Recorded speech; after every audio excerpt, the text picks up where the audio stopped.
Sorry, dealing with some technical issues. Apparently, YouTube has decided to completely screw up their side of the streams, so I need to fix a few things and then we'll get started.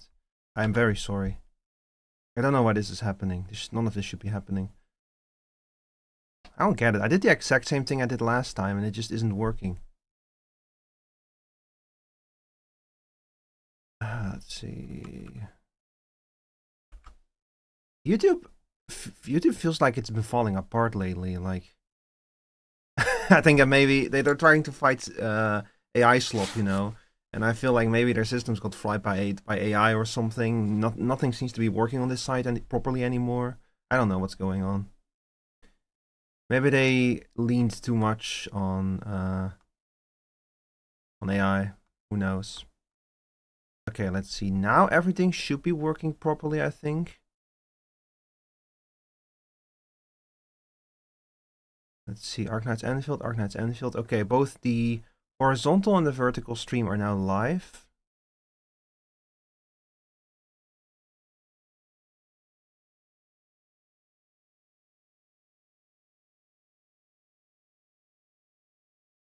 Yeah, the vertical stream is also live. Everything has the correct title now.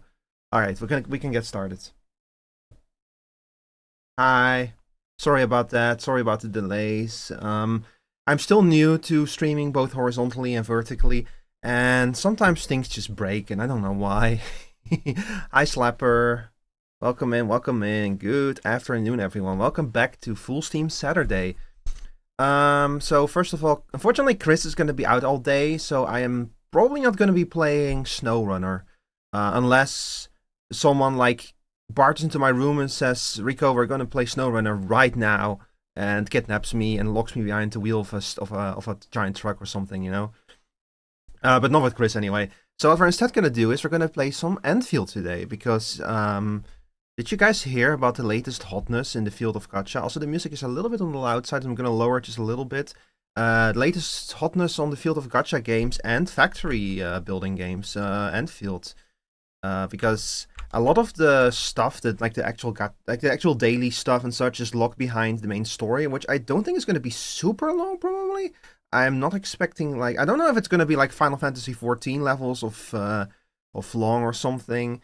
But I don't think it's going to be. So we're just going to continue playing that for now. Who knows? Didn't they also try and say they don't want people dual streaming? I'm not sure, but had someone tell me that recently. Well, if they don't want me to well, the thing is, YouTube recently updated its technology to allow for both a horizontal and a vertical stream at the same time. The problem is that they actually allow you to submit both of those streams yourself to their services, so that you can have both a horizontal and a vertical alignment yourself sent to their services. But they only allow that to a select group of creators, not to everyone. If I want to do a dual stream and I use the built-in settings for YouTube for that, they're gonna crop the horizontal stream in like a kind of a weird way. And so, look, YouTube, Google, John Google, call me, okay? Contact me. I am good to go. You can give me the permission and I will gladly use your systems to submit both versions of the stream so that you can just show them both. But you do need to let me do that. Until then, I have no choice but to submit two separate streams. That's as simple as it is, you know. I just, like, I'm good to go. I have everything set up. It doesn't always work 100% perfectly, but I have everything set up. People can go to the vertical stream and can see that I have actually adjusted those scenes to work better for a vertical perspective. So just give the words and give me those permissions, and I have everything ready to go. Even the stream keys are ready to go. I just need permission from YouTube to actually do that system in that kind of way, you know. So so I'm just waiting for that. Hi there, Esther, in the YouTube chat. Welcome in. But yeah, so I'm kind of hoping that YouTube said that they're going to roll it out to more creators in the upcoming weeks. So I hope I will get that permission soon. Very soon, so that I can stop having two separate streams and just have them both combined in a single live broadcast. Hi there, Gaby Julian, welcome in.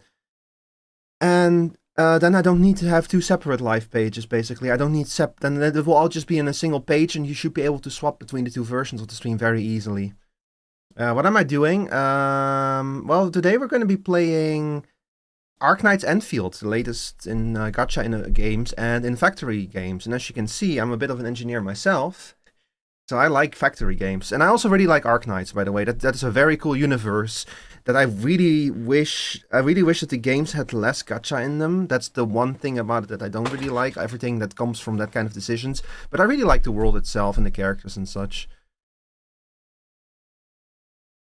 But yeah, anyway, I'm not going to spend a whole lot of time here. I'm just going to get into it.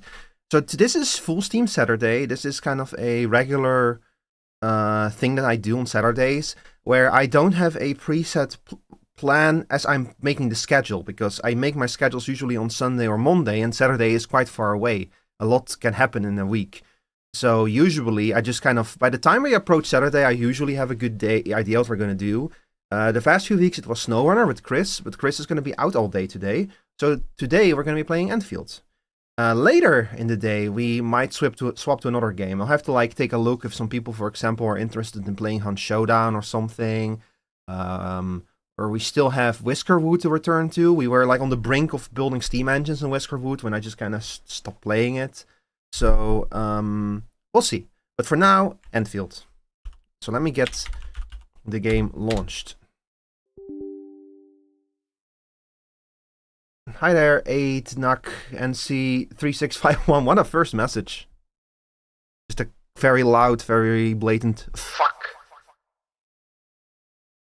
I'm gonna have to bleep that out. Alright. So let's see. If everything is correct, you should start seeing the game view soon. The vertical feed for some reason decided not to switch on its own. Always interesting when it doesn't. Just give it a second. This game always needs a little time to get running. You know, I recently realized that the first beta tests for this game were 2 years ago. This game has been in development for a while and been beta tested for a while. They tried really hard to have everything perfect for the release.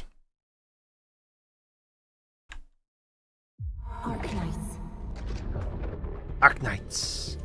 I thought they're still doing that intro. I wonder if it's going to be voiced by different characters in the future. Oh yeah, by the way, that reminds me, I do need to add the Twitch alerts source to the game scene in the vertical view.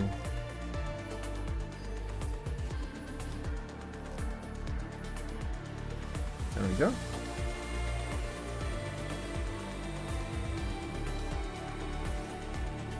I think I'll put it over here, probably, in front of my face. No, I'll put it up here in the upper right, left corner. Alright. So, I am not too far into the game yet. I basically reached the point where it felt like the early tutorials were wrapped up. After they give you the Tetris puzzle tutorial, where the administrator can apparently repair things, you know. That's roughly where we left off. Okay, hang on. Oh my god, why is the window windowed? Oh, my controller is broken. Hang on. There we go. So hang on, do let me jump into my own voice channel real quick. That's another staple of the Saturday streams. The Saturday streams are supposed to have a more casual attitude to everything, you know. Let's see, channel status. Red circle.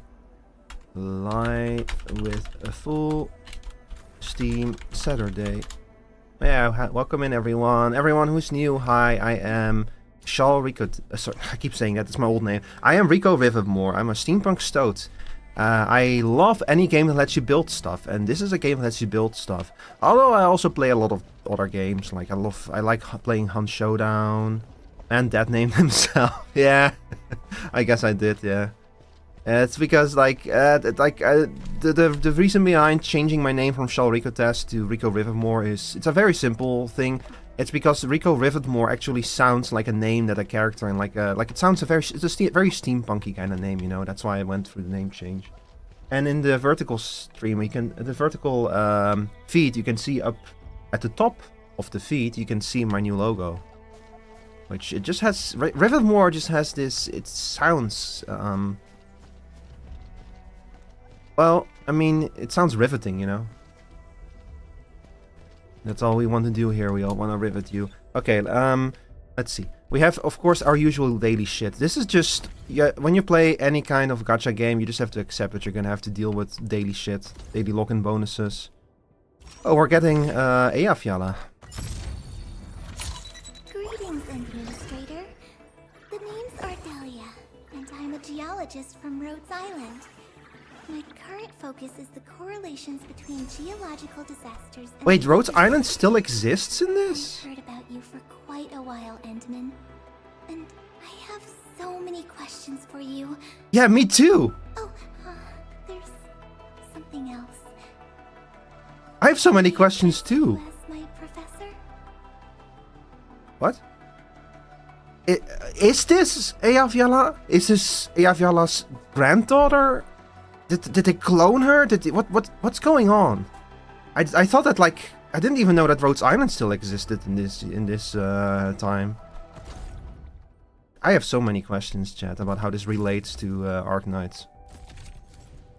Like, and then we have her. We have what's her name again? Levitane or something. Well, she's clearly Surtur. And I absolutely with her, I absolutely 100% think it's just Surtur, because her whole thing is that she's A, incredibly old, and B, has incredibly extreme amnesia, so she can barely, like, remember where she came from and stuff. So it's this, I 100% think is Surtur. But with her, I'm not sure if she's gonna turn she's gonna turn out to be like old. Yeah, there's immortal characters are very normal, and okay, they're not normal in the world. You know, it's not like every other person is immortal, but there is a fair bunch of immortal characters walking around, like Neon.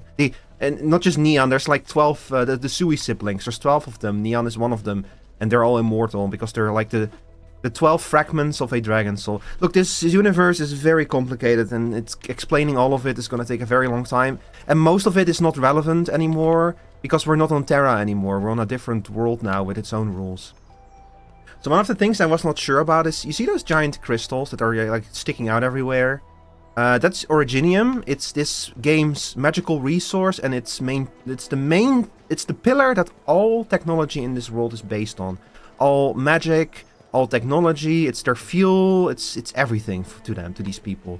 But Originium is also dangerous. It can infect a person and cause a sickness known as oropathy, which is basically magical rock cancer. It slowly starts to crystallize your body and your blood and your everything, and it makes you much more powerful, but it also means that you are inevitably going to die. And I thought that because of how freely they handle Originium in this universe, in this world, I thought that they might have solved oropathy in some way, because the Originium also looks different. Like in Arknights, Originium has like a red glow to it, and this one it has a golden glow to it. So I thought, you know, maybe Originium is not as... Maybe they did something to change it. Maybe Originium is not as dangerous as it used to be, because they actually literally infected this planet with Originium, because they need more Originium, because everything is powered by Originium. It's like we fly to Mars, and then we infect Mars with coal, but like a special type of coal that will spread itself, because we have no alternative to coal, you know? That's what it basically is. Also coal causes like magical coal cancer, turning our bodies into coal. That's kind of the way to think about it. But so I was reading operator logs. Let me show you. I was like looking this, because this guy looks just like an operator from the first game as well, 12F. I was reading his logs. Let me see. Where are your logs? Where are your logs, son? Ah, fuck. This interface, man. I need to get used to this. Originium will carve a path. Yeah, I know Originium. As soon as I heard that they just planted new Originium on this world, I was like, why? Why would you do that? Every single problem in the old game was caused by Originium. Why would you bring that back? Just invent something else. Okay, so here, every operator has an operator profile where you can read up about the operator and read their backstory. Right there it says oropathy infection status. Oropathy negative based on medical examination reports. In other words, oropathy still exists. Originium is still dangerous. And that just raises even more questions. Like, why did you bring Originium back? And why are people just like, can I just freely mine it now? There's like it's literally a low-level resource. You can mine it everywhere around here. It grows out of the ground everywhere. Like, I cannot emphasize enough how dangerous Originium is to life forms. Show me the reptile girl? Oh, fine. Hang on. I'm gonna mix up my operators anyway, probably. Here, this is the girl you're talking about, right? Disable them, or just destroy them. Splendid. Yeah, I pulled so many copies of her. Oh, and I should probably actually spend those extra... When you get a duplicate from an operator, you can use it to raise their potency, which you use the duplicates to gain just a little bit of extra pizzazz out of the operator, basically. It's not a huge difference, but it can help. There's the little bunny to the left there. Let's see. Activation cost. Yeah, we can raise her to maximum potential.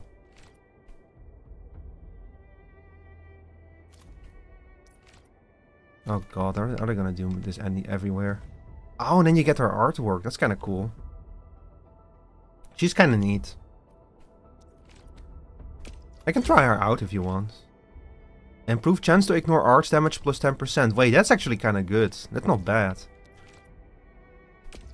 Like, that is kind of the system to, like, both if you get a duplicate so that you don't feel like you have like lost a whole lot, and also to encourage you to keep pulling, like even after you get an operator. In the base game Arknights, I actually have a higher potency Surtur, because getting her to higher potency increases the duration of one of her abilities by a single second, which does not sound like a lot, but that ability is her ability. Surtur in Arknights, when she hits 0 HP, basically, when a hit hits her that would have killed her, instead she enters basically Walking Dead from Dark Knight in Final Fantasy XIV, where she gets a few extra seconds where she cannot die, basically. Like, she becomes virtually indestructible for just a few seconds, but after those seconds she dies. And if you get Surtur to a high enough potency, you get 1 extra second of that, which actually makes a huge difference. Because her main ability in Arknights is her ability to just start slamming her sword into the ground and kill everything in front of her. But when she uses that ability, it also starts lowering her HP at a very rapid speed. So by having 1 extra second of invulnerability for Surtur means 1 extra second of her slamming her sword into the ground, which means 1 or 2 extra attacks, which can make the difference between clearing a stage and failing it in Arknights. That's the way in which potency can actually be very important if it is used in the right way. And I see all of these are like battle skill, tiny surprise improved. Battles and ultimate apex prankster improved. Jeez. Craver of chaos. Combo skill free giveaway improved. Whenever cryo infliction or nation affliction applied onto the enemy, cooldown is shortened by 1 second. Wow. Alright, she's full potency now. Oh, she has she has gun. I get why people like her. Like the suit, the hood, the slightly smug evil smile. I get it. I totally get it.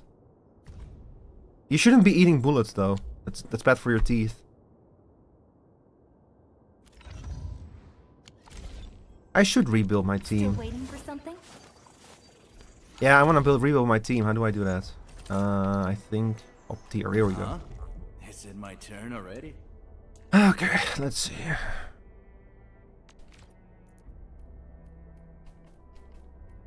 So I did just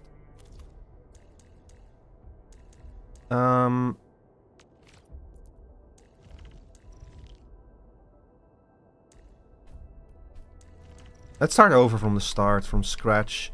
So she's a gun operator, yeah. I'm gonna bring Ardelia because she's a healer. That's gonna be useful. I guess I could like bring Chen as like a sword master or something.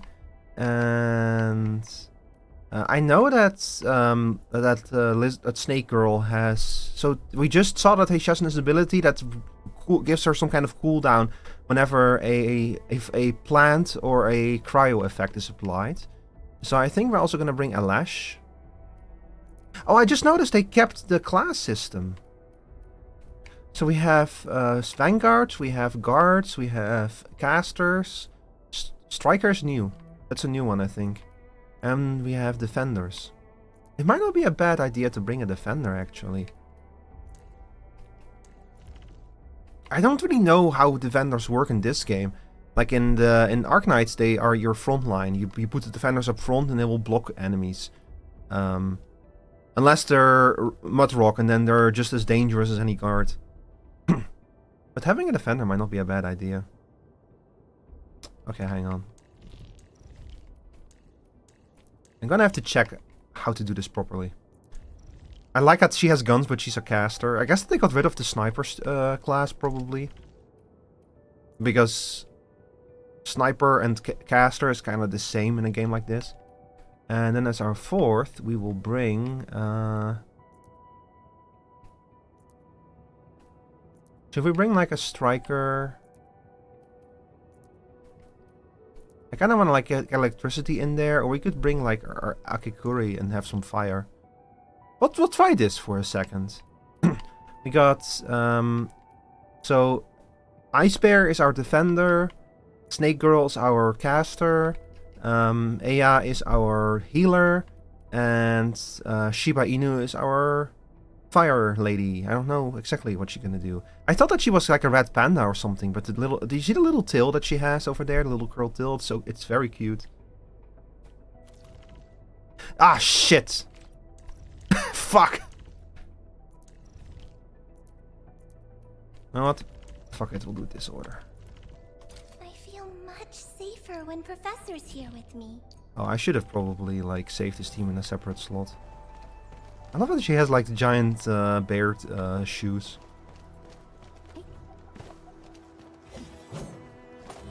Hey, yo! You know what? I kinda like this. Big sword.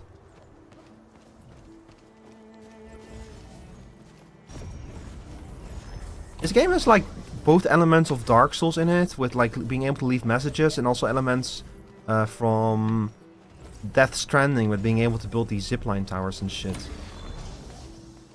Okay, so I've been bumming around this place a little bit. The next story mission is up here, the bridge approach. But I was thinking, I found an area over here with like a bunch of enemies that I kind of wanted to try out. So before we get back into the story, let's take a little detour. We getting buggers? Watch your step, people. Let's go. I have a little bit of chill.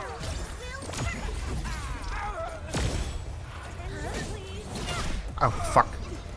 I forgot about the jump, about the dodge.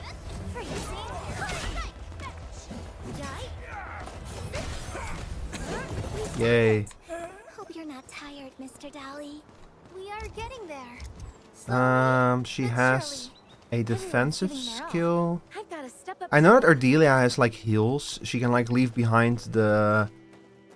She can leave behind the lamps, and you can pick up the lamps and they'll heal you. I'm not entirely sure how her ability works, so let's try it out. Oh shit! It literally is a fucking shield. That's cool. It's like a ice-based passage of arms, kinda.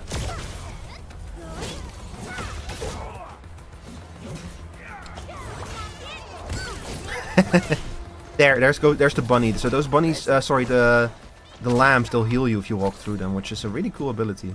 Because heals in this, getting heals in this is actually not completely straightforward. The battle is ended. Let's take a break while we still can. I knew we could do it.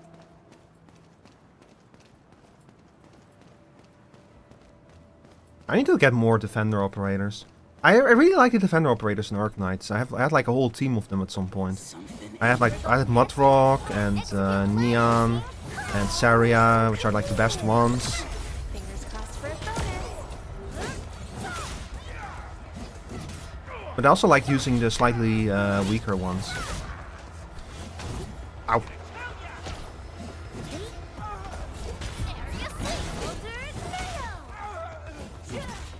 Okay, you know what? This team is not as strong as I was hoping it would be.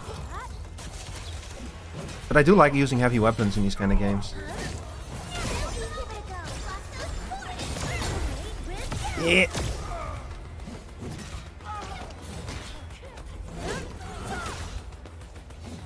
She's not very strong is the problem. Which makes sense because she's a defender, but... Ooh. Nice. We've done it. Hope you're not tired, Mr. Dally. Great Okay, let's try Snake Girl. We've all done our part for Endfield. I want to see how guns work in this kind of game. This ain't normal. Oh, literally just fucking shit. Oh, that's why they're so tanky. I didn't think about that. We're in a higher level area here. So we need to be careful.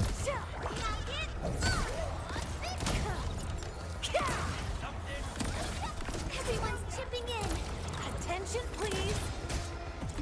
Okay, let's try her again. Yeah.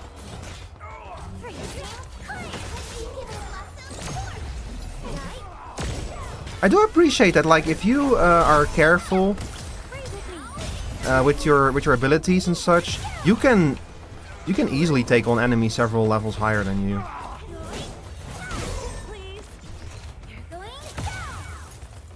You know, I quite like her. Her moveset is really cool. It's slow, but it's really cool. I really like the animations. Good.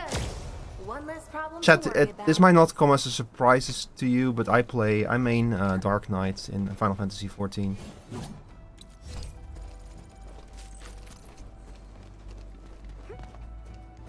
I know, shocking surprise, right?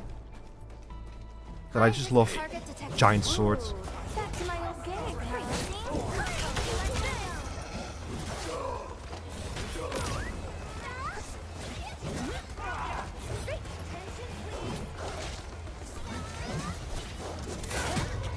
Oh shit! Did you fucking see that? I fucking froze that dog solid. Is that the full ability of her swords? Her ability? If they hit it, they get like frozen or something, I think. Now, do your thing. Gonna make them look very sheepish after we're done.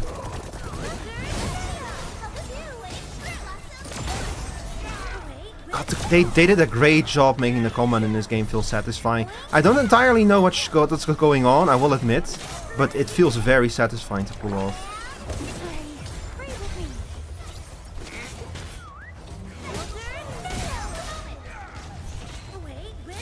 Also, I appreciate that if an enemy becomes fully stunned, you can like unleash like an extra powerful critical attack on them.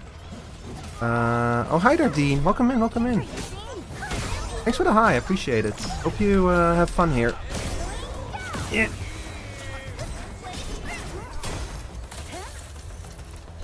God, I fucking love the idea of a magical tank. Of like an ice-based tank, I mean. We've done it. Hope you're not tired, Mr. Dally. I hope that they add another tank job to Final Fantasy. Something a bit more like this, you know.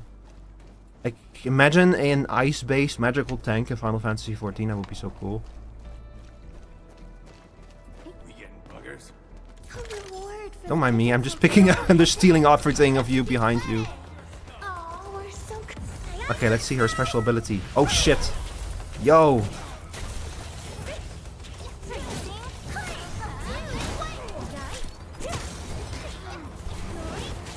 Oh shit! Oh!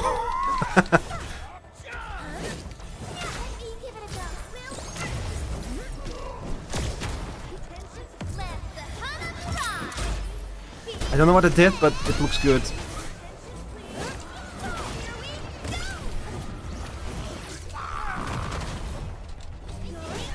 Come on.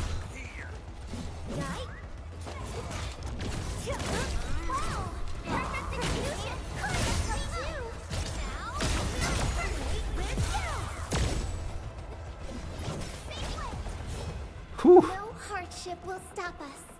Next up is AAR, PCA.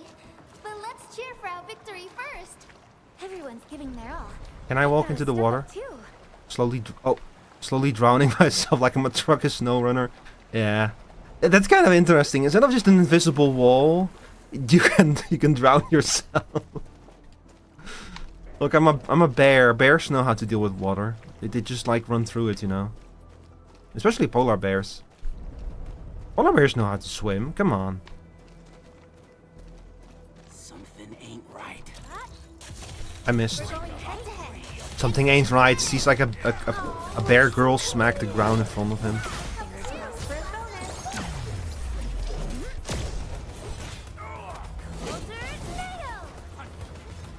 Okay, there's a red guy over there, and that's MMO language for enemy you know except stronger. We are getting there. Slowly, but surely. Actually, coming to think of it, that's also Arknights language for this guy is a guy you know but stronger. Like Arknights does that a lot, where they make like where like a character model you've seen before returns, but it is like has more red accents to it to kind of indicate that it's a more dangerous version of that. Watch your step, people. Please Sheep. stop, Mr. Dolly!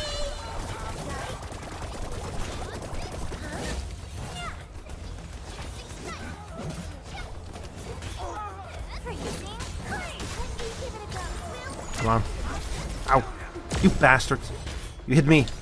Kill him. Those resources seem useful. The battle is ended. Let's take a break. Very while nice, we very still nice. can. I knew we could do it. Okay, let's see. Was that everything that was out here? Nah, there's... I feel like there's more.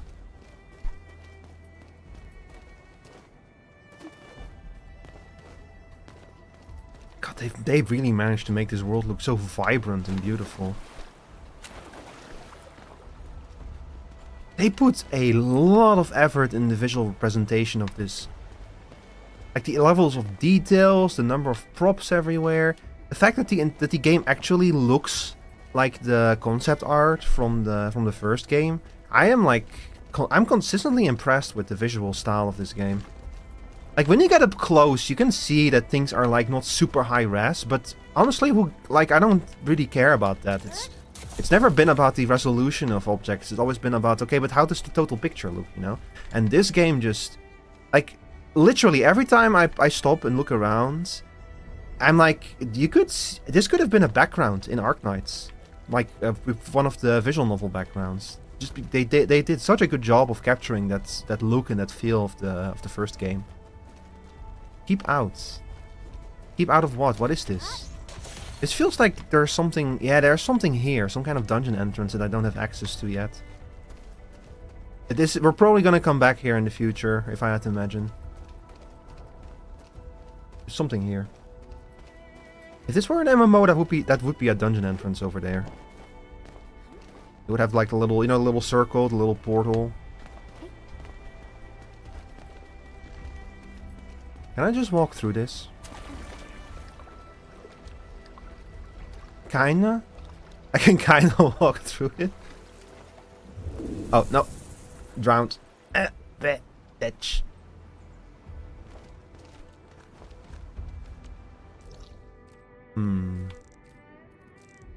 Okay, you know what? We've wasted enough time here. Let's go back to the story. I just wanted to check out this place.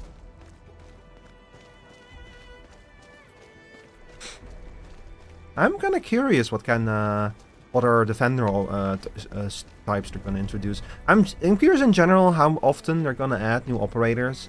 The big advantage of Arknights was that because of its design, it was a bit easier to like add new characters, new operators to it. And Arknights has a lot of operators. And this one, you have to imagine every character has to come in like a full set of animations and everything, so it's probably going to be a lot more effort to actually implement new characters. So I'm kind of curious how often this game is going to get updates compared to Arknights. I imagine they'll probably use like the usual format where you have like the bigger, meatier story updates, and then in between, smaller updates, you know. That's what most live service games do. Something ain't right. Oh, fuck. We're going head to head. Execute plan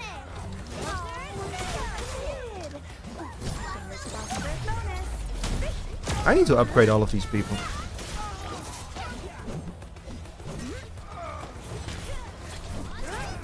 Yeah! Oh, it feels so good to get a perfect dodge. That feels straight out of Nier Automata. I've got to step up too. Okay, I need to like, I just realized I need to like craft some gear for my optional objectives. So let's see, minor armor, minor overalls. Guess I can make one of these, yeah. And then we're gonna equip it to you. Good.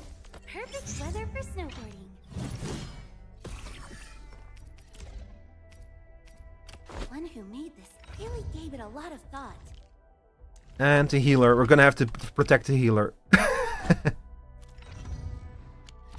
So we're giving the other outfit. We give the strongest armor to the tank, and we give the next strongest armor to the healer. Because the tank is gonna take the blows, and the healer is the last person we want to die. You have to complete the objective, make a piece of basic gear for operators. But that's what I did, right? Oh shit. Okay, basic gear. Basic armor, basic PPE. I'll make some basic armor for our vanguard. Oh, already out of materials? Damn. Wanna come snowboarding? Distract. Huh? Come on, let me do something for Enfield. Yeah. Here you go. Fits me just right. I'll be sure to send my feedback to the arsenal soon. Yeah.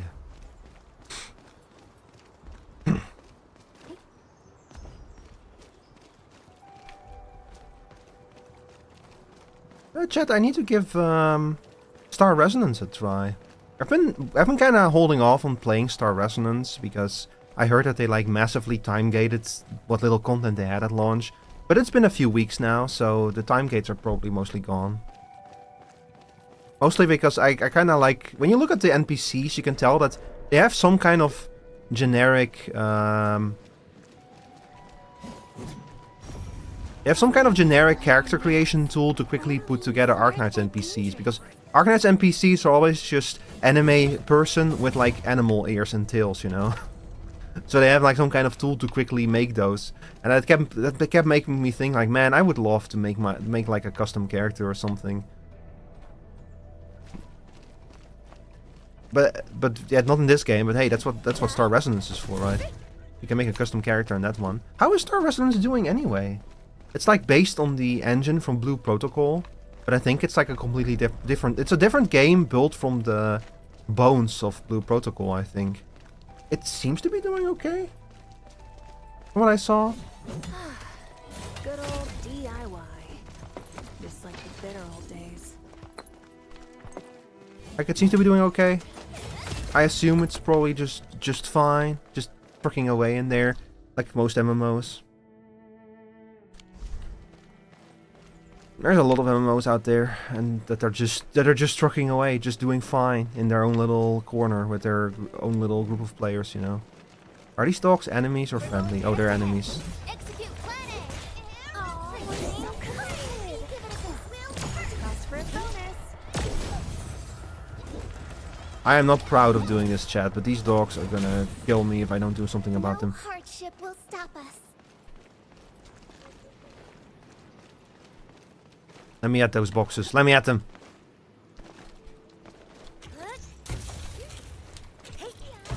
Oh shit. Oh, there's a lot of effort to just destroy some boxes.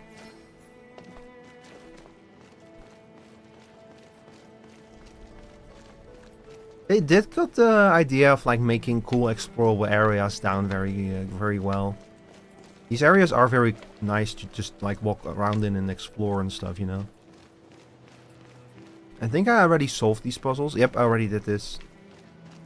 I already cleared this area. This was the exit, that's why this feels kind of weirdly laid out. I haven't been there yet. I keep saying we'll continue with the story and then I get distracted again, chat. That's the mark of a good game with good exploration. That's how you know that they got things done properly. I just fucking turned into the administrator for a second.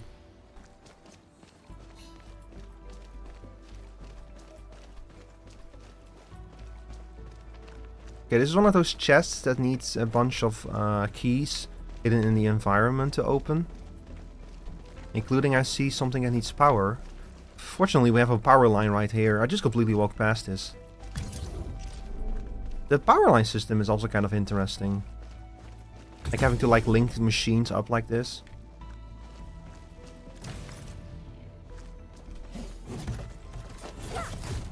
Thank you. Touch. I wonder what the little mood bubbles over characters' heads mean. I've been seeing them pop up a few times. A tactical plan drawn on a piece of paper. Locations of defense lines and convoy truck barricades have been marked out with simple lines. This is something that we've noticed before, like we're fighting basically bandits But they have become super organized recently, which is like concerning.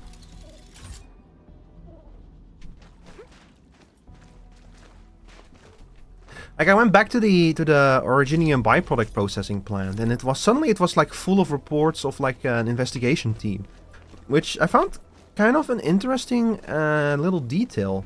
The fact that you can go back to an area that you've already been to like that, and just find a little, just tiny little bits and pieces of extra writing and lore. Looks like we've made quite the haul. That's like a kind of that's a level of additional detail that makes me go like that makes me like both very impressed and also slightly worried, because how are they gonna keep that stuff up? Okay, let's go back to the factory. I don't think I can build conveyor belts yet, but I could use some extra raw resources. Oh man, my zipline tower, ain't no way.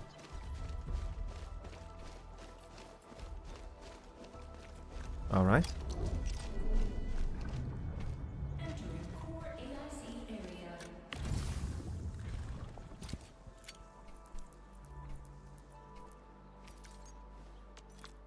And only Hypergriff could come up with the idea of making a gacha game out of Factorio. In addition to Originium powder, the shredding unit can also insert bug flour into bug flour powder. Switch to depot. Move bug flour to the shredder unit to produce bug flour power. Okay. But what is the purpose of that?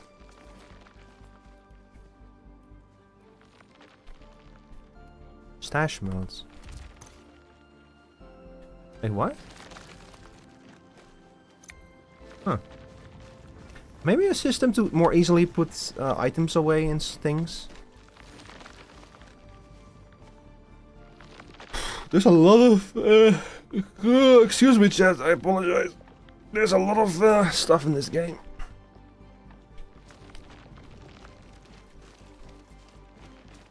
I had a little chat with Lily yesterday about this game. We were both like, yeah, there's a lot going on here. It's gonna take a while to get used to it all. Let's see. Okay, so you're making your thing. How much I have a fair amount of inventory space still. I think that you can like store items as well.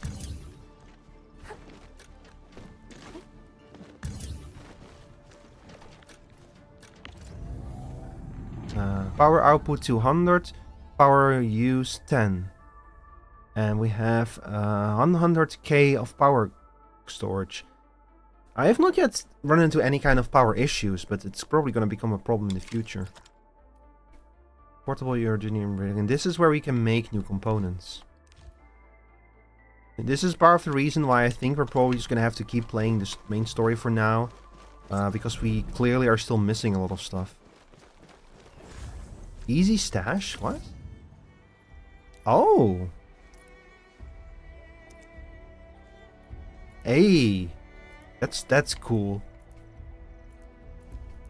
Okay, let's see. We will store some of our stuff, like a Shattered Axe Blade. We don't really need this right now.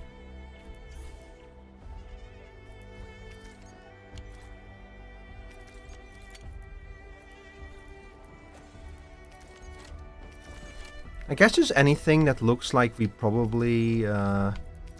we need to keep Origo Crust on us. At least some amount of it, because we use this one for repairs. But I'm just gonna store most of this trash. Don't really need most of it. Filet, citron. We'll keep the the firebuckle too. I don't think we need Originium powder either, or the hard aggregates. Yeah, that looks good. So some other player put this here, and it randomly showed up in my world as well, just like in Death Stranding, basically. Both of those are done mining. That's okay. We don't need them. Man, where's Big Owl?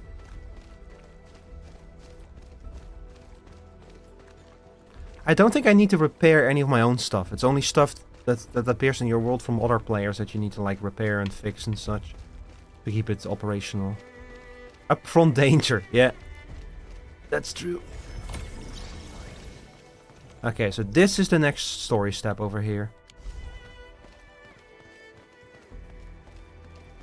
Wait, this is a different color of Originium. What is this? Amethyst. Ah. We can mine it. I'll do that later.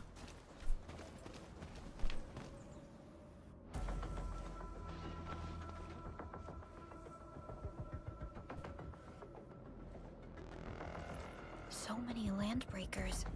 They even built a camp. They're sitting Yeah, right what are we gonna do underneath the about it? Valley Ford.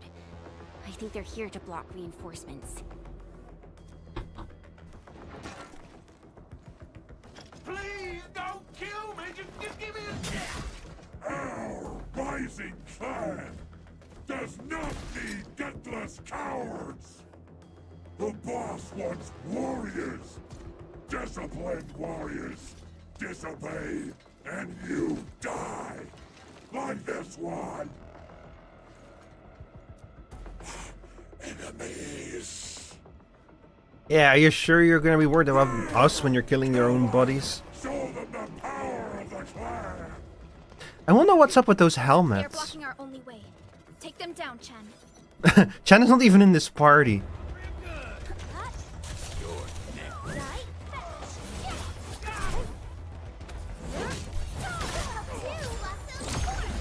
Anyway, so I started killing them. Yo! Did you see that? I got that down just in time, that skill. That's fucking sick. So you don't only have perfect dodges, you have perfect blocks as well.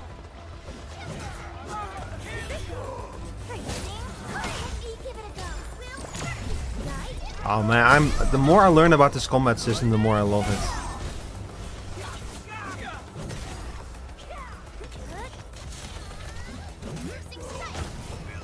Very nice. Everyone's giving their all. I've got to step up too. No, you don't. Believe me, you don't need to step it up any further. You're already a force of destruction. Everyone. Go forth, bear lady. Useless trash. Watch and learn Oh, fuck me. how to really kill. This is gonna be loud. Yo, fucking sick.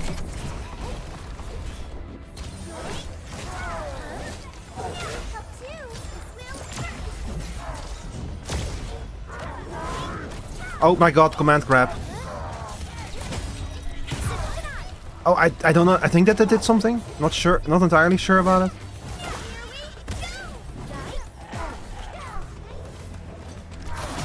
Yeah.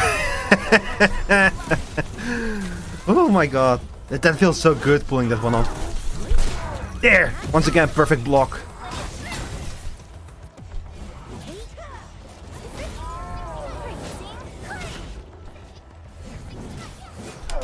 Ow. Oh.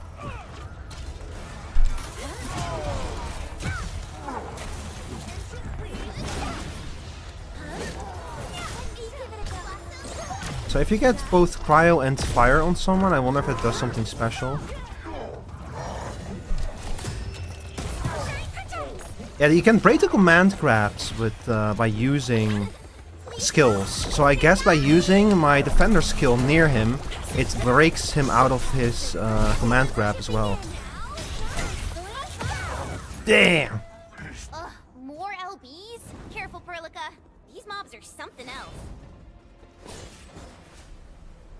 Yeah, what are these guys? Oh. They're ninjas. Hey yo. Yo, it's anime protagonist. Hi. You're cool and also very edgy. It's Shadow the Hedgehog. Shadow the Hedgehog. A brave one. Impressive. You must be the legendary Endminister. You know, you almost shot me. Catello Wolfgard Lupino. Formally reporting for duty. He's not just is he a lupo, he's a Syracusan lupo. You sound very Italian. How do you feel about pineapple on pizza? That's how Supervisor Perlica usually introduces me. 2 words that go straight to the point. Wolfguard is an Endfield Specialist Tech Division operator. He's an expert in covert combat, solo operations, and landbreaker issues. You can trust his skills. Oh, a wolf called Wolfguard? Isn't that kind of like a human called Human Guard? Listen, Wolfguard. Pointing your gun at a fellow Endfielder is never acceptable. Have I made myself clear? Yeah. Apologies, Supervisor Perlica. It was an emergency, and I failed to notice the Administrator. It won't happen again. Although, is this an Italian accent? I will hold you to that. It sounds more Valley 4 is like in a state of Eastern emergency, European and the somewhere. crisis team requires your assistance. I'm on it. The Bone Crushers have sabotaged the devices for controlling the bridge and severed the power cables. These raiders only focused on raiding and looting in the past. Such actions are too well thought out. This isn't their style.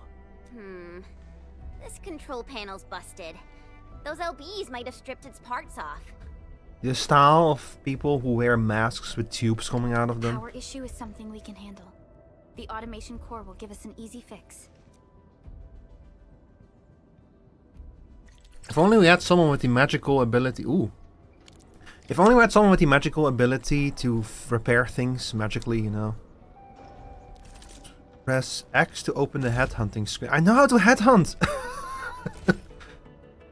I actually pulled a bunch for Surtur yesterday.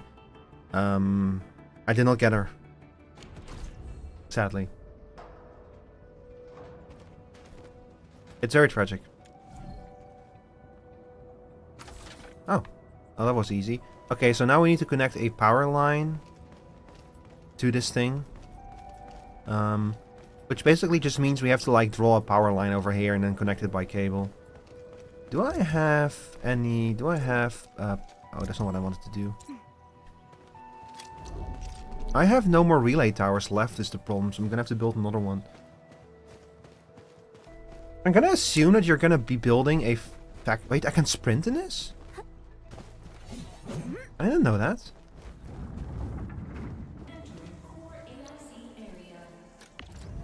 Let's build more relay towers.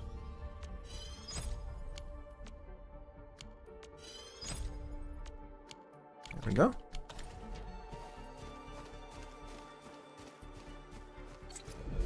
We probably only need one more. The power cables at least are fairly long.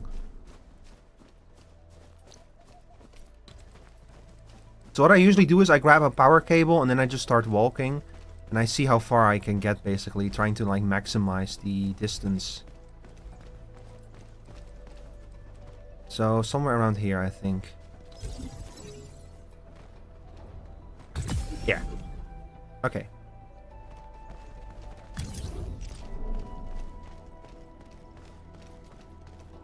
I have to admit, this is a very good, like both the visual style being so strikingly unique, and all of the building systems is a very good way to set this game apart from other similar gacha games. That was kind of my big concern with this was, are they trying to like tap into the popularity of these kind of 3D gacha games, you know?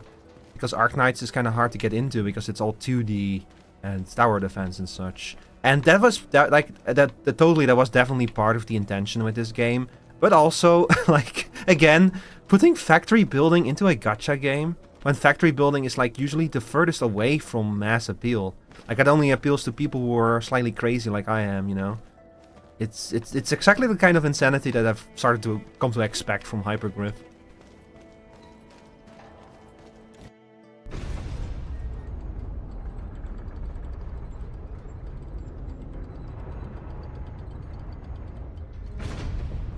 Yay. Let's go. We now have a road to reach the Valley Pass. Sure do. Before we go, any intel on the Valley Pass?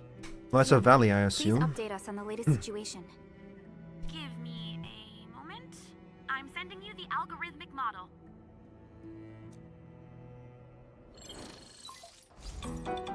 Mighty Marshmallow, thank you for the follow. Welcome in. Objective is the Valley Fort, an old forward base in Valley 4.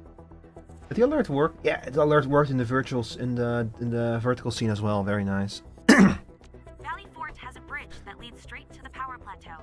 It is the main road connecting the hub to the plateau. Data logs indicate the presence of several settlements near the fort, but I can't verify if they're still around. Oh my god. Ad break. Okay, you know what, chat? I'm gonna take the opportunity to make a cup of coffee. I'll be right back. I apologize. I did not see that the ad break was about to start.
Hi chat, I'm back. Sorry about the delay. Let's keep going. The haze is obscuring our near-orbital visual analysis. You'll have to survey the site on your own. I don't think we've met I've with rescued a Fiona number in of person civilians yet. nearby. From what they told me, key leaders of the Bone Crushers might be active in this area.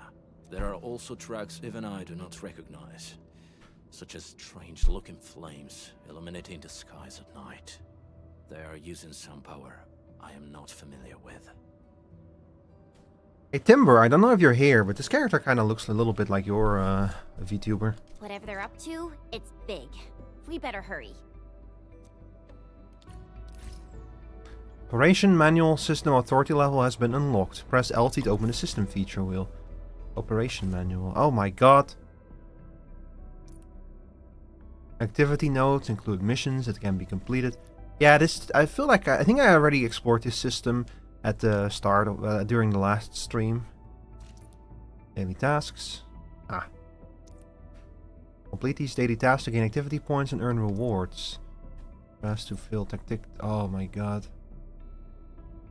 It showed basic training. Tutorial field. Yeah, I already saw some people complain about it. Also, hi Chalkus. Good evening, actually. How are you doing today? You've also been playing this, right?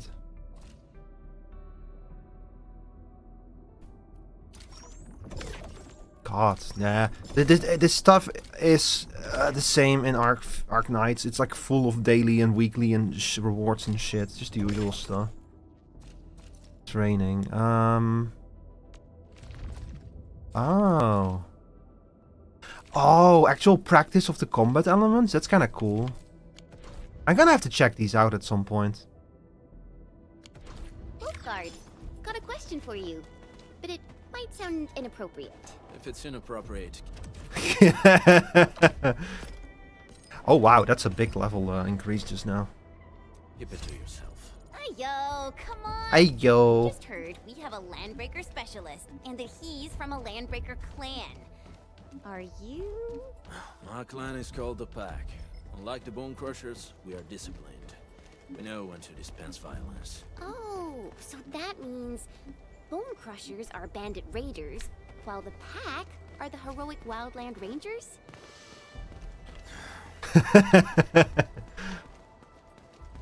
I know that Chen is like anime, like spunky anime girls stereotype number 12B, but I like her. She's a fun character.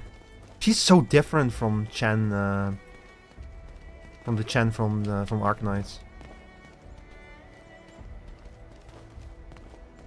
Oh, have you? Do you already have a team, Chalkus? Who's your favorite character so far?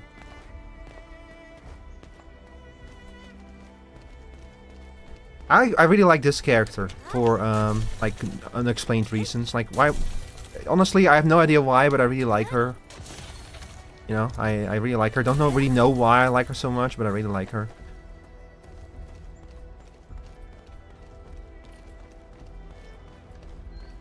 You got Progranichnik. What the hell? Like it's always just calling the boys. Hang on, I need to like look if I have that character. Let's see, Snowshine, Fluorite, Ardelia, Akekuri, Administrator, Chen, Alash, Aviwena, Arentel, Stella, Catcher. No, I don't have him yet. That's a really fun ult though, the one where he just brings in a bunch of people, yeah. God, Chocolate, I'm like screaming at certain lore implications, like the fact that Ardelia is literally from Rhodes Island, so Rhodes Island still exists, and I'm like, what? What do you mean Rhodes Island still exists? What's going on? This is like, imagine they made a sequel to Final Fantasy XIV called Final Fantasy XIV-2, and you're like a part of you're like the warrior, the warrior of darkness or something, and then you meet like a character who looks just like Alphanaut, but is called like Alfie B or something, and he says that he's a part of the science of the Seventh Dawn. That's kind of what it feels like to meet Ardelia and hear her say that she's with Rhodes Island. That's 13-2. I've not played 13-2, but 13-2 has a different protagonist, right, from Lightning. I wonder if they'll fill in the gaps from both sides by continuing OG Arknights. Yeah, OG Arknights is definitely going to continue, yeah. See, the thing is, I thought that what was going to happen was that Terra is eventually going to be taken over by Originium, and the people of Terra are going to have to flee to Talos 2 through the teleporter on the North Pole. But that's not what is happening here. They have a spaceship, and that spaceship is like implied to be the thing that brought them here. So my theory about what was going to happen is completely off guard now. It seems to be related to the Lone Trill event and Kristen Wright. I talked about this last time. Kristen Wright is like the first person on Terra who managed to enter space.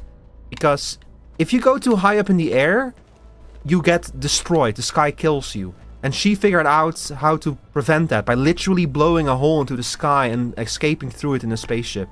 And she is in some way related to what's going on here. Don't know how yet, but her name was literally dropped in the prologue. That was like one of the... It was like one name in a list of names that you can find on one of the tombstones. So what Kristen Wright did in Lone Trill is in some way related to what's going on here. And like I've already said, I kind of regret now that I quit playing Arknights. But man, I couldn't deal with the live service element of that game anymore. The story was always fine, but I always was lagging behind with the live service stuff. And now I'm like, man, I should have kept up with it. We've walked so far. Do you smell something burning? Smells like a bone crusher trick. But, what about the factory building, Shao? 'Cause I know the factory building gets more complicated later on. Have you reached that point yet? Because so far I just have like a basic smelter and a basic grinder, sadly. It really opens up. That's what I was hoping for. I've seen people post like schematics and stuff, so you already have like a cool layout for your factory. This haze seems really dark and depressing.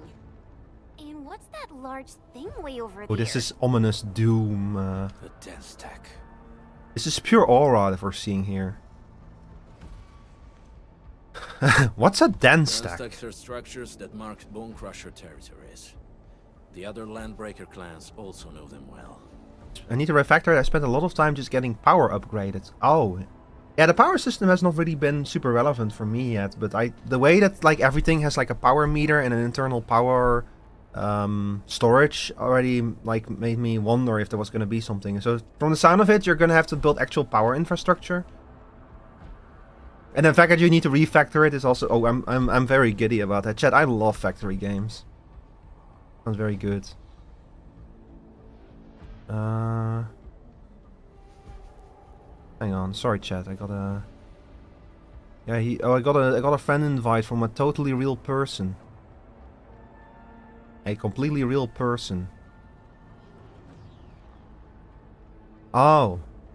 Oh, no. No. No.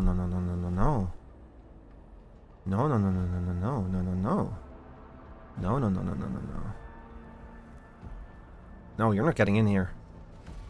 The same person who joined my server. Nope. Kick. Bone crusher chiefs also use You have to build and produce power later. Yes. Symbols of their power.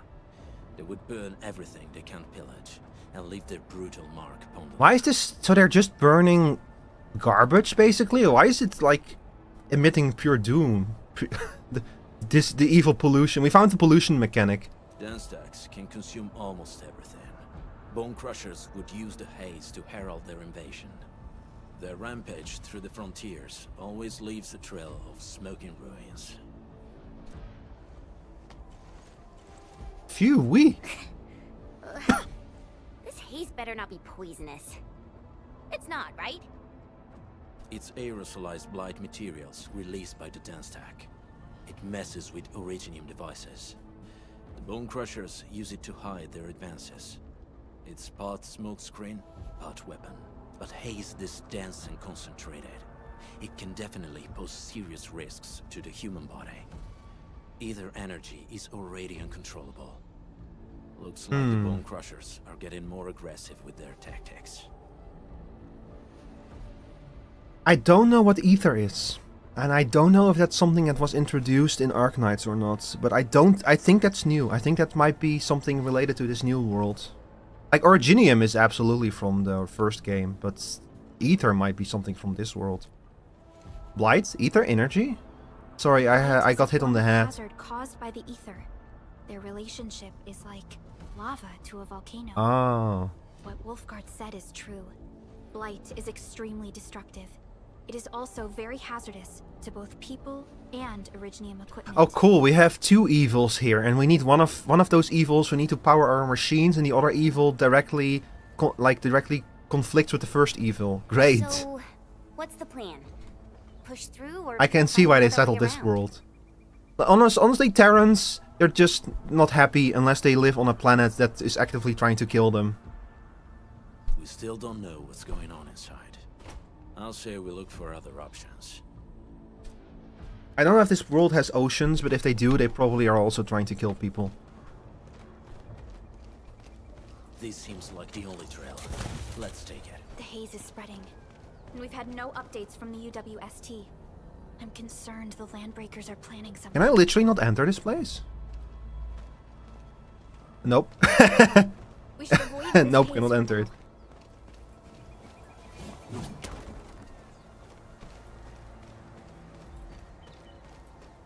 Hey, Fiona mentioned there may be people living in this area, but we haven't seen anyone. It certainly is suspicious. Look at that shortcut porn right there in front of me. Hey, yo. Come here. Oh yeah, we're in a new area now, so that means new Aurelines. I'm gonna be exploring the shit out of this game after I'm done with the main story. Find him, quick, before he gets real mad. Where the hell is that barrel? Where are those cursed fools? I gotta still use the names for the different races.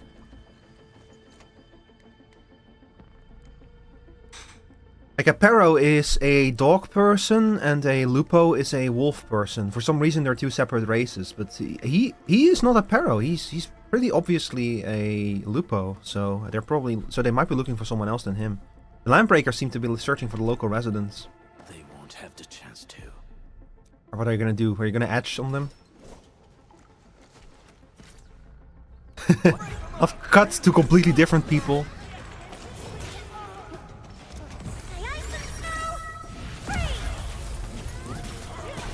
Oh, nice.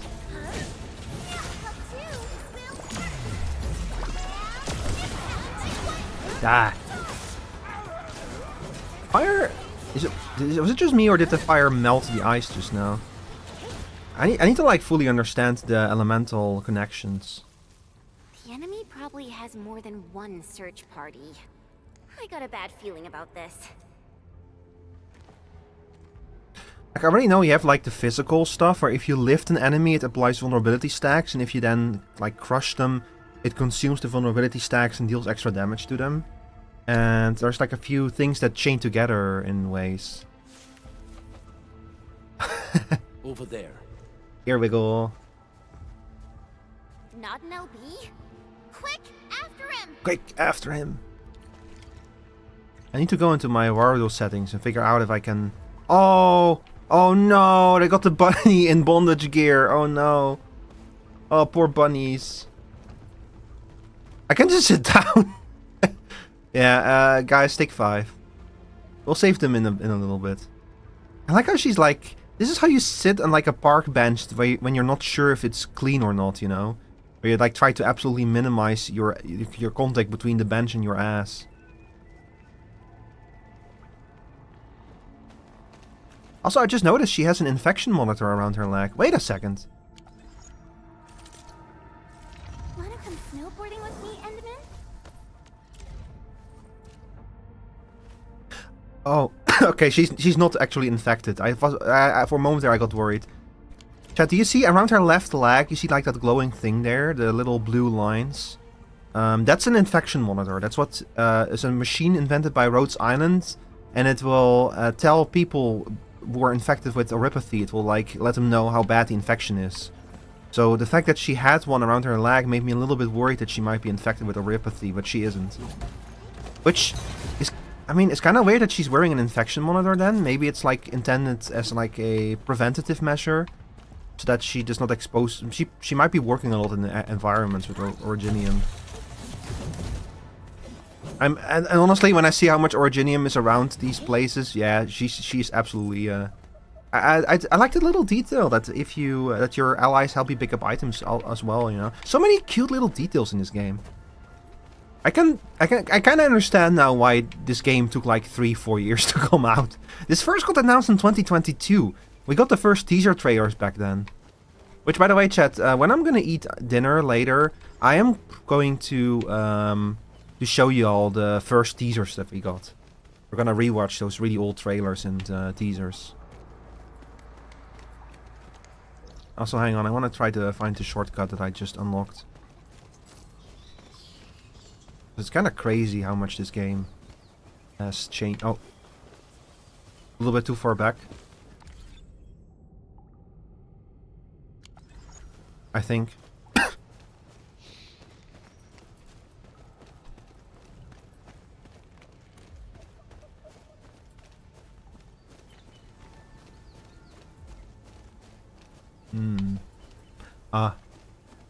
Wacky inflatable arm inflating tube man.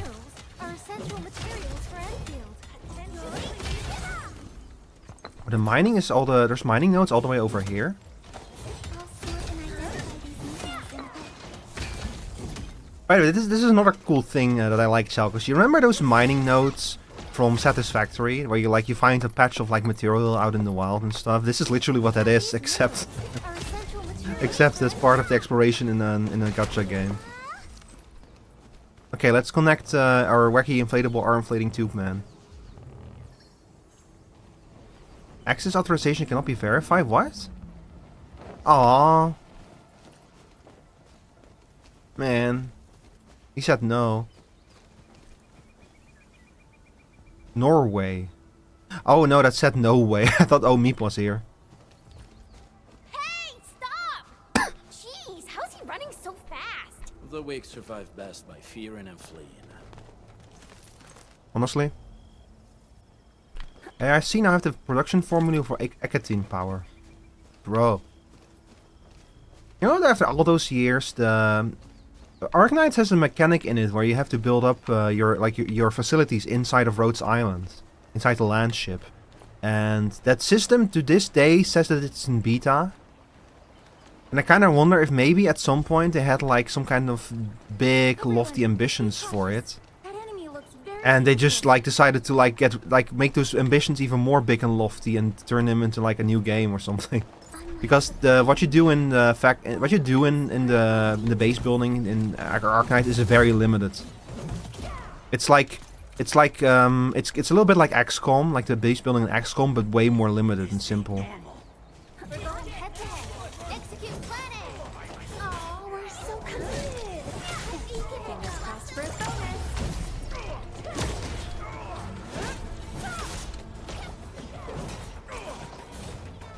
These people are again very high level.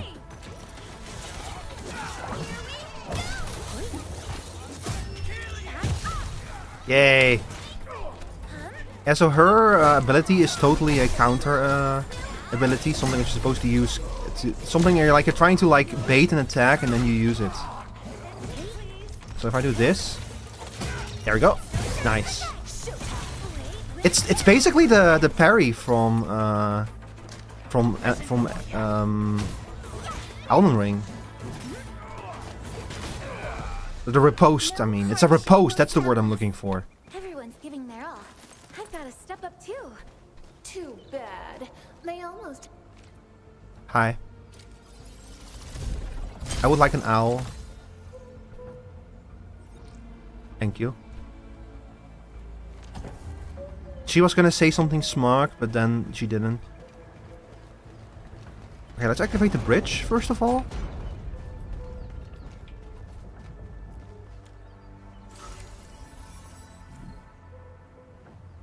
This Delta repair, this Delta general purpose robot is so helpless right now. I'm gonna help him. Ah, let's play chat. You guys like Tetris, right? Let's see. Yeah, I get it.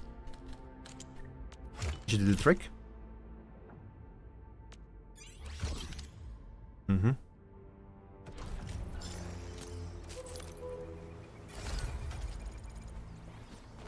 Oh, he's so happy now. Look at him. Aww. And now he's disappearing. he's getting Thanos snapped. Oh no. Also, hang on. I see that I have a new message. Player survey.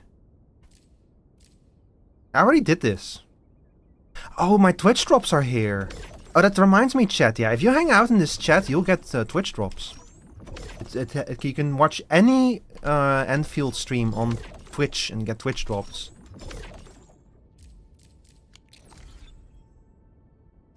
So if you want those Twitch drops, make sure to watch an Endfield stream.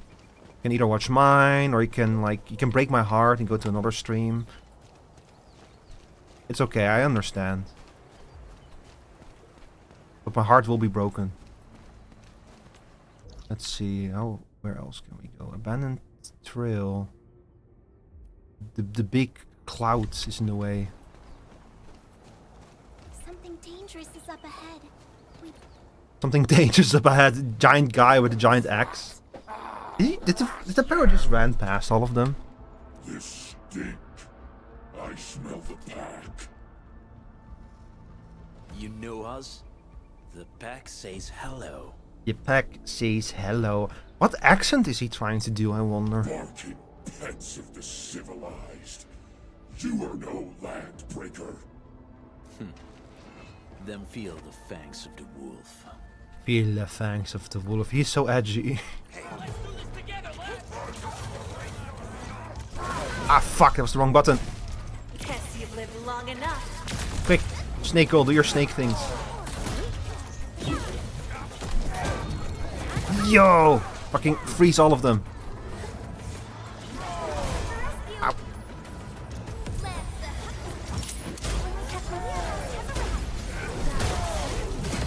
Yeah!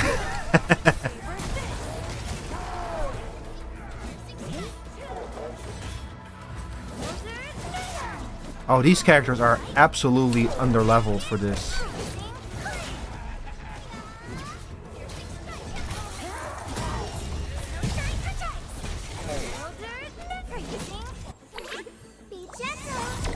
That's okay.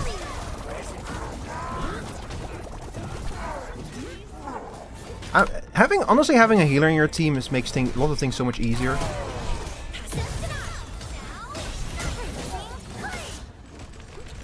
Yeah.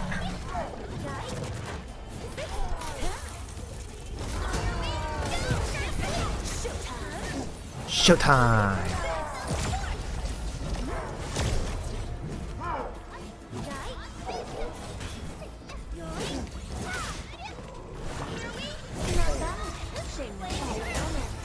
Oh shit!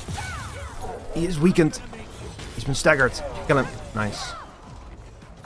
Okay, let me heal real quick. I get why they give Ardelia away as a login bonus. She is... her heals are insanely useful. She'll crush you. Whom's the fuck is Neferith? I knew it. Whom's the fuck is Neferith? Whom's the fuck is Neferith? A demented lunatic. Oh. Oh, that Neferith. Neferith is notorious for her willingness to commit all sorts of madness. She has broken every single code of every Landbreaker clan.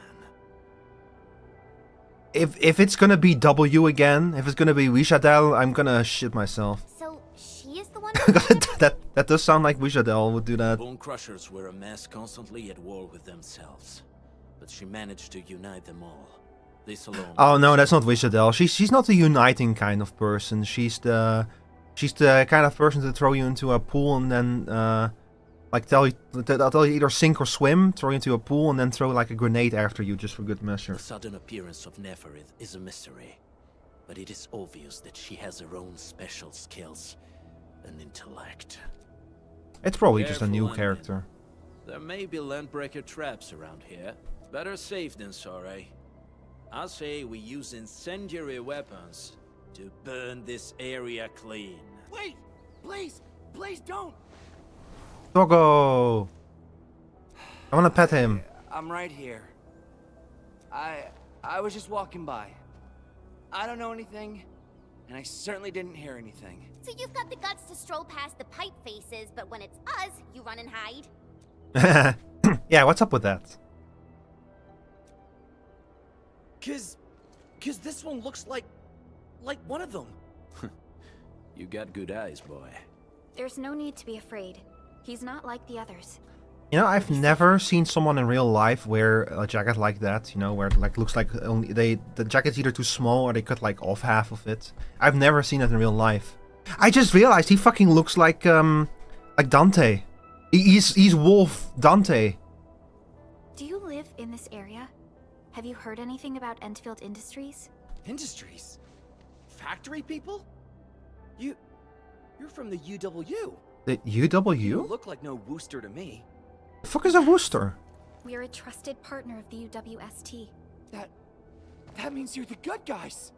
Oh, thank Talos. Did the fact that we're not dressed like from Mad Max, did that not tip you off that we're the good guys? My name's Karja. Please, I'm begging you. You have to save my baby sis. Calm down, Mr. Karja. How's your sister? And what happened here? Those evil breakers nabbed most of our people. The rest of us had no choice but to hide. Ay, ay, ay. My baby sis is real sick. But we ran out of the UW medication. There was a factory across the bridge. So I snuck out, tried to find my way over. UW medication. That path is too dangerous. You'll never make it across with your life. I know, but Ginny, she can't wait no longer. I can't see her. Can't see her. We must help him. Yeah, the Endman's right. We gotta help these people. Well then, Mr. Karja, please lead the way. Let's see if we can help your sister and your people. Yeah. You'll help me? Really? That's awesome. Follow me. Our shelter's over there. I'm taking the rear. Gotta make sure we are not followed. I'm taking the rear. And I'll also be the rear guard. There's just a thing over there, a thingamabob. What is that? You know, you make something look instantly evil by having a bunch of like large black tubes extend from it. It's kind of similar to making something purple. Instant evil.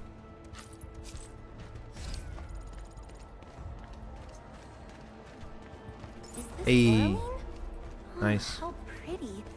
We should stash it properly. Let's see, anything else here? Nope. Just a trash bag. Oh my god, my waifu. They put my waifu in this game. Check it out. Man, I'm so happy that they let you jump in this game. A lot of these games, they don't even have a jump. It adds so much. Even if like the actual practical applications are a bit limited, just being able to jump adds so much to the feeling of freedom of movement, you know. I saw someone on my timeline complain about this game, and they were kind of like, oh god, there's the next gacha garbage that I don't want to play. And then they started complaining about, none of these games will let you jump. And I had to like fight my instincts to go back to them like, actually, you can jump in this game. Because like, it's like, I know that that's not the point, you know. The point is that they don't want to play these kind of gacha games anymore. It's not about the jumping, but man, I had to fight my nitpicky instincts and going like, actually, you can't jump.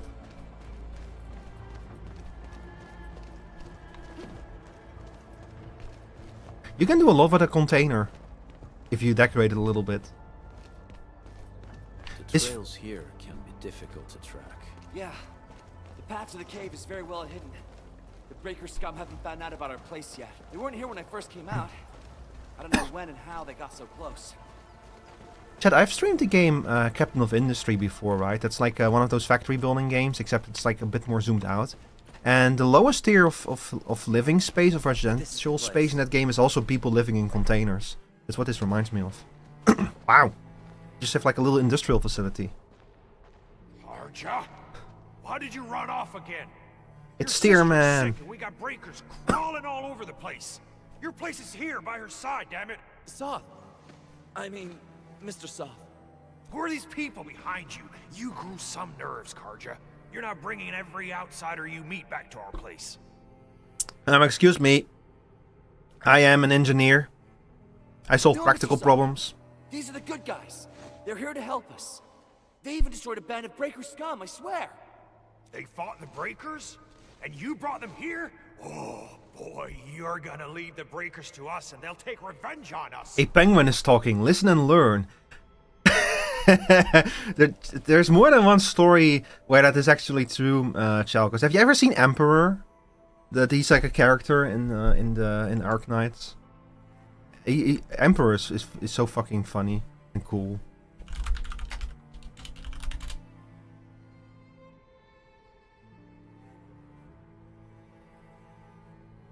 He looks cool, yeah. Hang on. I'll show y'all, chat. I need to show y'all Emperor now. We're going on another tangent because this game is my hyperfixation. Sorry, I mean this property is my hyperfixation. Oof. That's the wrong folder that I saved it in.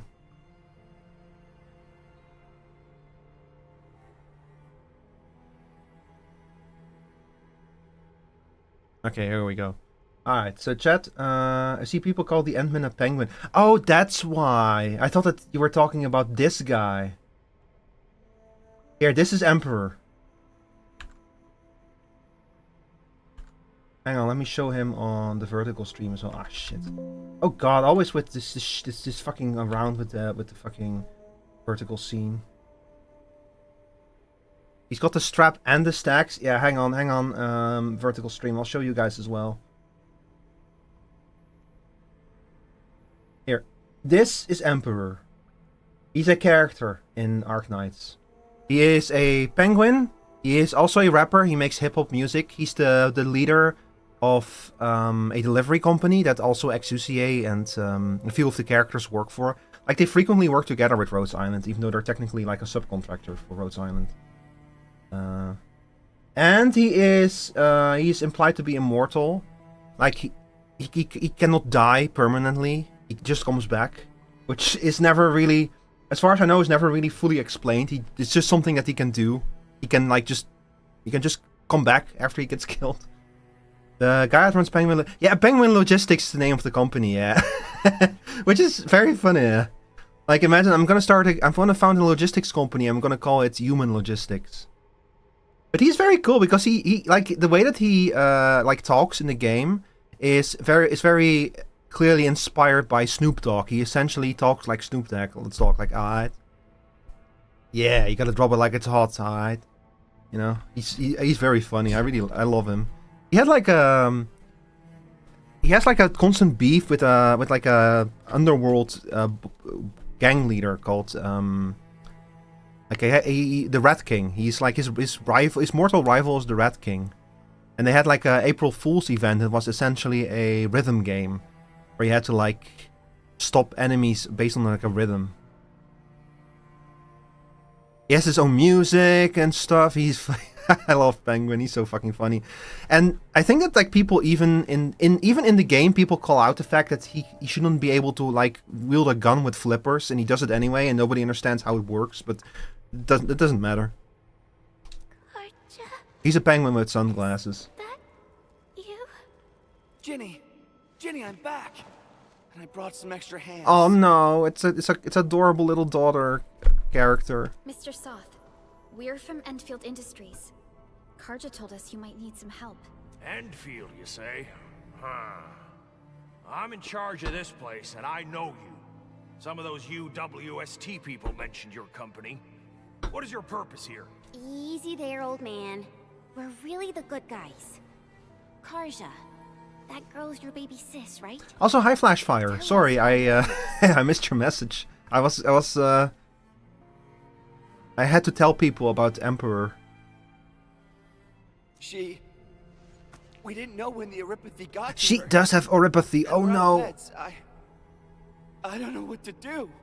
Yeah, I have bad news about your sister. She has magical rock cancer, chat. Can you tell me where it hurts? Ginny, she told me that the rocks on her body hurt and her belly's hurting too. The pain gets even worse when she tries to eat. Last night, Ginny's temperature went feverish and sparks were going off next to her. It got me real scared. You wanna know the worst part, Flash? They did it to themselves. They planted Originium on this world. Because they need Originium, because it powers everything. It powers all of their machinery and their technology. It's all based on Originium. Her condition sounds really serious. Surface crystal formations, visceral compression, and uncontrolled sparkling of the arts.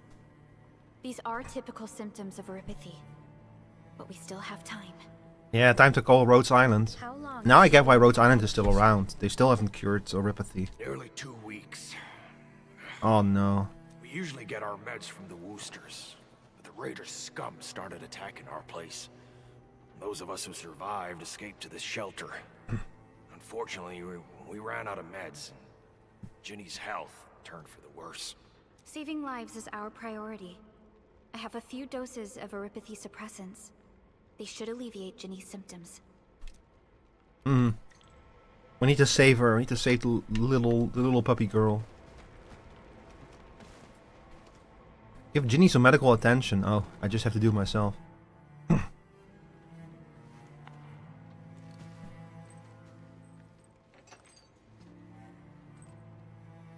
This is probably Rhodes Island technology that they're using here. You see the black crystals on her arm, chat? That's what Oripathy does to you. It starts to slowly crystallize your body. And those crystals are like implied to hurt pretty badly.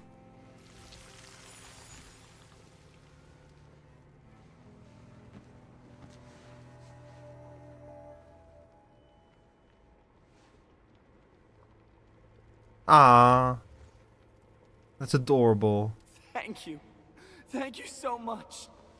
I was worried sick about my sis. Surely they would have learned how to Endfield contain the has been a Originium by now. blessing to us. We both owe you our See, lives. that's the first thing I thought, Flashfire, because the Originium in this world looks different from the Originium on Terra. Like, the Originium on Terra always has a red gleam to it, and the Originium on this world has a golden gleam to it. So I thought, you know, maybe they found a way to safely manage and deal with Originium. Because I initially didn't see any mention of Oripathy, but clearly no. So they kind of did it to themselves. It's all right, Karja. There is no permanent Ah, cure damn for it. Oripathy, but regular use of the suppressants will keep most symptoms under control. So Rhodes Island never actually found a permanent cure to it. That's so sad. That's so sad. PRTS. Play Let the Bodies Hit the Floor. How is it, Ginny? Feeling better? That's kind of the downside of having a game that takes place like an unmentioned number of generations after Arknights, because it's gonna establish certain things that basically will have to happen or will never happen in Arknights. Pain isn't as bad anymore. Thank you, miss. And so one of the things is that clearly they're never actually gonna find a cure for Karja Oripathy. risked his life to look for help outside. Or Oripathy would not be a problem in this Your universe. body still needs rest. You should go get some sleep. Okay. I actually do feel quite sleepy. Is she just gonna fall asleep standing up? Ah. We need to save this puppy. I mean, this girl. Does Originium infect people this way? Unfortunately, yes. When mining and using Originium, Oripathy is one of the hazards we must face. Active Originium can infect and harm an improperly protected victim, usually through the bloodstream and the circulatory system. Imagine if all of our technology was based on asbestos, chat. That's kind of what this is. We haven't found a way to completely cure Oripathy, However, at least we now have highly effective suppressants at affordable costs. I guess that's the thing, that like Rhodes Island has never actually found a cure to oropathy, but they, like, even back in Arknights, they were like the premier, like they already had some really good ways to at least suppress the symptoms. And I guess like that only got better over time, probably. Especially the affordable part, because it was like in Arknights it was implied that the medication was like incredibly expensive. And part of the reason why a lot of operators with oropathy sign up to work for Rhodes Island is that because part of the perks of working for Rhodes Island is access to that kind of medication. So a lot of people sell their skills to Rhodes Island and to get the medication. I do feel sleepy. Full crystallization? Don't say that. Do you know what happens when someone dies of oropathy? Oropathy positives were once ostracized in numerous places on Terra. Terra name drop? Many social issues were also caused by oropathy. Are we finally gonna learn some of the deep Terra lore? Indeed. Although originium infection no longer leads to stigmatization or social problems today, oropathy remains a common disease in Talos. I don't believe that for 1 second, that the social problems are over. I don't believe that. And you don't want to know why, chat? Because if you die of oropathy, your entire body falls apart and turns into originium dust. And that dust is insanely dangerous. It will... anyone who's near you when you die and are turned into dust will be at very serious risk of becoming infected themselves. That's part of the reason why oropathy patients were ostracized on Terra, because they were basically walking time bombs, walking dirty bombs that could at any point die and turn into dust and infect anyone around them. But we're cultivating your originium. That's what I'm saying! Why are we still growing the asbestos coal? Why didn't we find an alternative power source? What do you mean, don't stress over it? Even if you can't remember the past, know that both you and Originium have always been fighting for our survival on Talos too. You can trust me. I feel like I'm losing my mind. Why are we still using this shit? Am I the only sane person here? Look, I get that it's hard, but maybe we should stop using the thing that is killing us. You know, looks at camera, looks at humanity. Maybe we should stop using the things that are actively killing us. We're like being a bit ominous with that one. Yeah, no, because like, see, the thing is, Arknights actually did explain what Originium is, like the literal explanation for Originium. And the thing is that I get why certain factors, certain people want Originium to continue to exist. But that's not actually in the advantage of the people currently alive. Acknowledge me. Hi, Sexy Mofo 69. Are you an elephant? Because I am acknowledging that you are in the room. Alright, let's see. Oh, ration standards. Yeah, I guess that they do need to ration anything that they have here. Temporary convention of the shelter. Violence is strictly prohibited. Keep the shelter clean. Stay alert. Stay vigilant.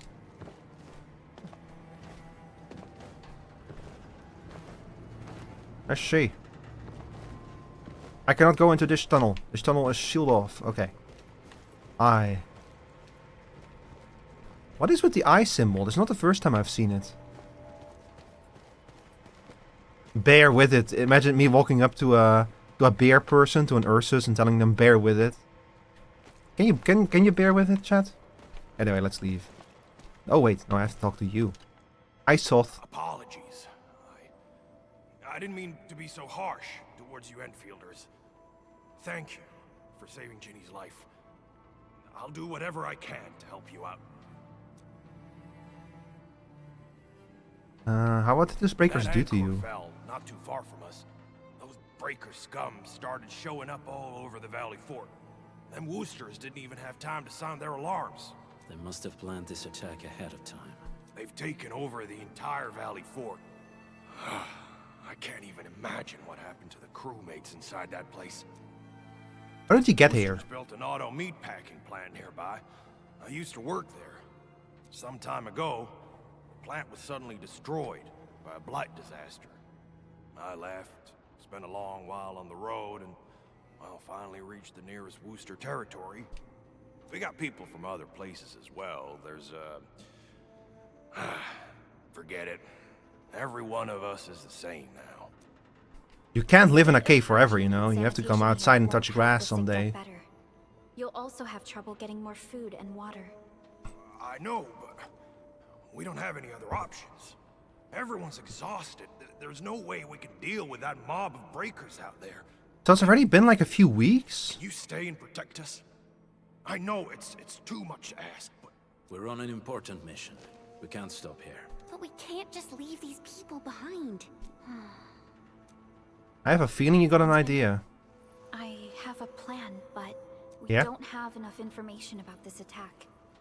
Deploying more protocol facilities without this knowledge can increase the risk of our mission, or even jeopardize the entire operation. What would I have done in the past? Shoulder the risk. That's right. I will be taking some kind of crazy risk. The Administrator is basically the warrior of light of this world. Land nearby that can accommodate everyone? Heading up through this cave tunnel will take us to a Wooster container park. In fact, we actually wanted to pitch our camp there, but it's now completely infested by the breakers. Those blighted scum ain't human. Don't risk your life for this. There's no need to worry about us. Please lead the way. Yeah! Time to make your place breaker-free. Well, I'm risking lives, but not my own. Don't worry. You just know admin caught some crazy scouts in the closet bringing the plague and the factory to the same planet. Like, that's why I think that, like, if the Administrator is actually related to the Doctor... Okay, listen, do you care about spoilers for Arknights? Any of y'all in chat? Like, I mean, not Endfield, I mean spoilers for the original Arknights.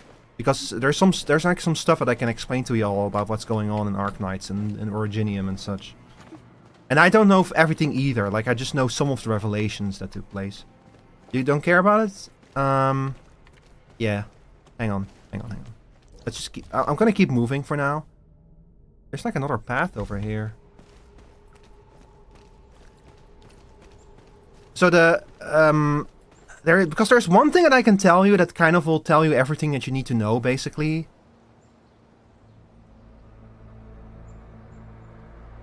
Like, if those of you who know will... When I say what I'm about to say...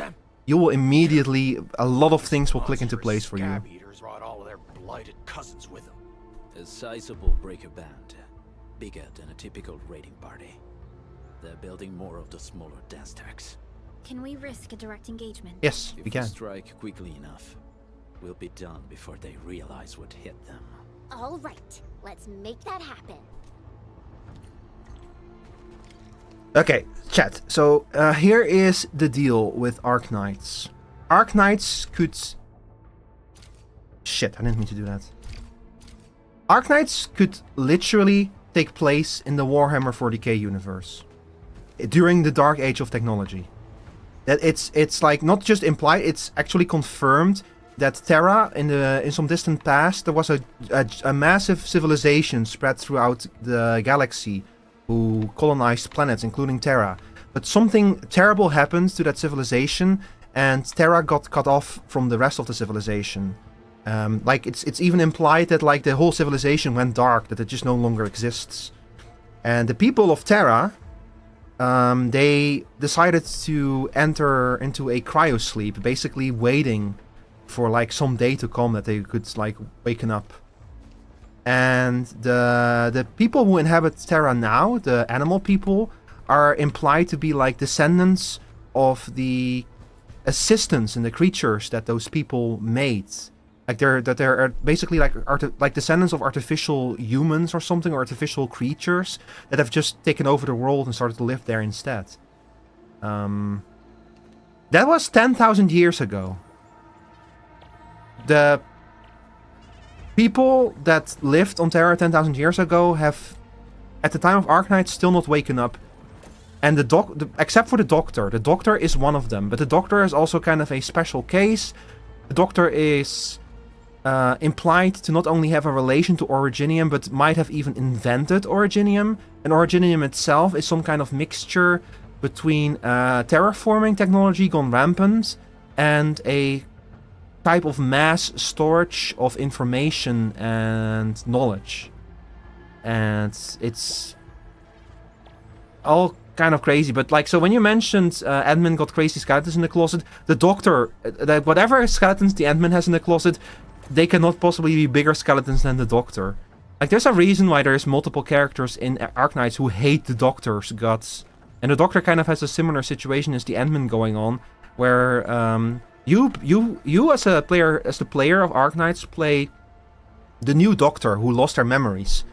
But the old doctor, the one with their memories, is implied to be like a conniving, manipulative, scheming fucking asshole who technically does the right thing, but... Oh, ad break? Oh, shit.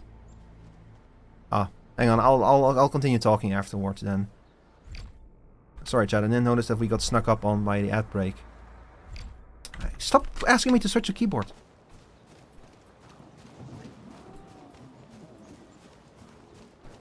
So the doctor may have invented Originium, and if the administrator is the doctor, which I think they might be, like some kind of reincarnation or just another, or maybe the same thing happened to the admin, like the same thing happened again that happened to the doctor at the start of Arknights.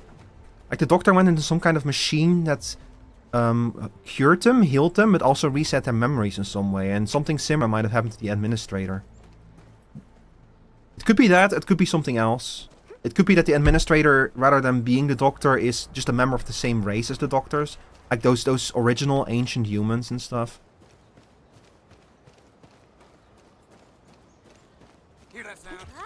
Hear that sound? Gets fucking cut into pieces. I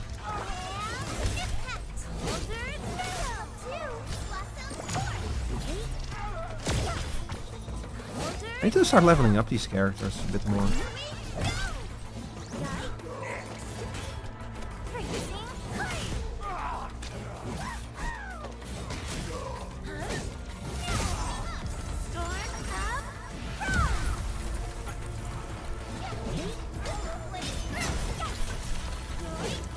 I'm waiting for the app break to be over before I continue talking about Arknights lore again. A very simple but efficient way to implement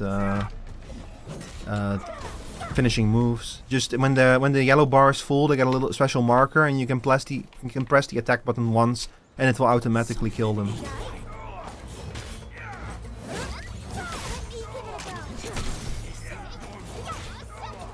I like how we're fighting his friend in front of him, and it still takes him like 2 or 3 seconds to realize what's going on.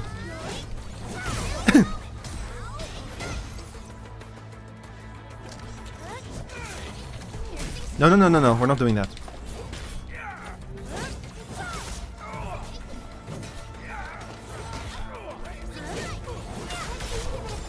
Kill him. Kill him, my sheep.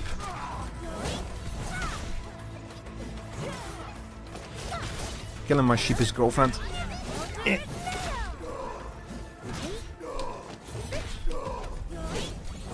Boom! Very nice, very nice. Ah, fuck. Is that break over yet? Yeah, the outbreak is over. Okay, so also I was saying that the Doctor in Arknights is does not only have like a close connection to Originium, but is even implied that the Doctor might have created Originium. So that's the closet in the Doctor's office, in the Doctor's closet. Them breakers got nothing on these heroes. Those breakers really messed up this place. I gotta see if there's anything we can still salvage and use. So if the Endman actually is the Doctor, but that's also my point, like, Originium is clearly beneficial to the ancient people from the ancient civilization. But that's why, what Perlica said, the reason why it sounds so ominous is because I kind of question what she means by it. Does she mean it's actually beneficial to the current people? Or does she specifically mean those old people, those ancient people? The Endfield designed outpost is a support node linked to the protocol network.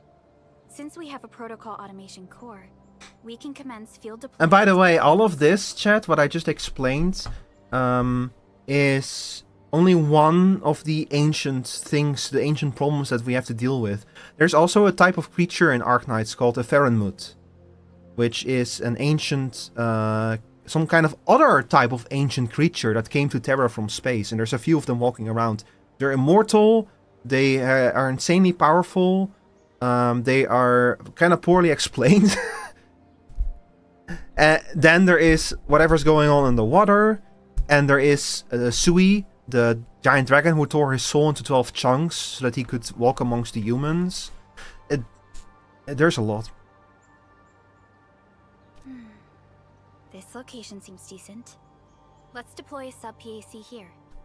It's kind of the Endfield problem, or rather said the Endfield situation, where there's like multiple layers and stacks of problems and original situations that have been messed with and altered and such, like to the extent that you no longer really know what came first and what came later.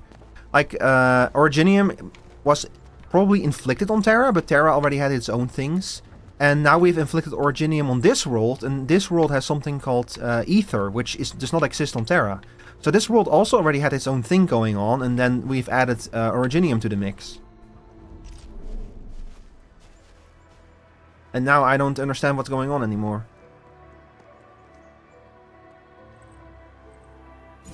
Factory time, yeah. The factory must grow.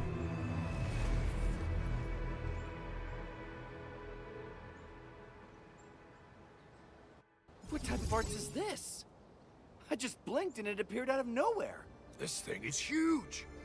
Is this the outpost you're talking about? This is a sub-PAC.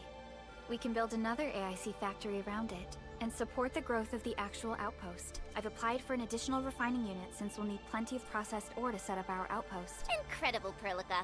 Always 3 steps I ahead. like how this is essentially the process of building factories and Satisfactory turned into like a story for like an anime game, you know? Like we literally... Basically, we caught up to the story at the moment when they invented technology that just lets you print entire machines out of nowhere, that you just like commonplace in a game like Subnautica. Sorry, commonplace in a game like Satisfactory. The awesome supervisor of Endfield Industries. Just doing my job. Alright. This is just our very first step. We've got more to do. Perlica, does your contract say anything that it's also your job to make ominous remarks about Originium? reads Perlica's contract. Yep, it's right here. Bone Crushers are building more dance stacks to spread their haze. They won't give up their objectives that easily. Oh, they have their own factory building, except it's building like machines that farm aura for them. There's a trail behind the hill over there. The raiders would probably attack again from that direction. Well, what if those landbreakers come back? I'll kill them. I'll give them what they want, another battle. The next step is to construct some combat facilities. Wait, what? They will give us automatic fire support. In the future, these combat facilities can be used to fortify our entire... Oh my god, it actually is Factorio. Let's start with the most basic combat facilities. I believe we'll need some Origo crusts to start constructing. I have Need some. Originium ore to make Origo crusts. I don't think we have enough ore. What? That means we won't be getting any combat facilities. Or should I teach them some swordmancy? Don't worry, Jen. Endfield Logistics Technology got that covered. Fellow Endfielders at the hub base have stashed some of our Originium ore stockpile into the depot. Our sub-PAC can remotely access this depot to acquire the ore. Let's go and take a look at the output port of our sub-PAC. Oh, that's how you move resources back and forth. So you're just gonna have all of these little factories all over the place then. Use the right stick to open the backpack. The left panel shows the contents of the Valley 4 depot. It now has some stored Originium ore. Press B to close the panel and learn how to automate logistics and mass produce Origo crusts with the Originium ore.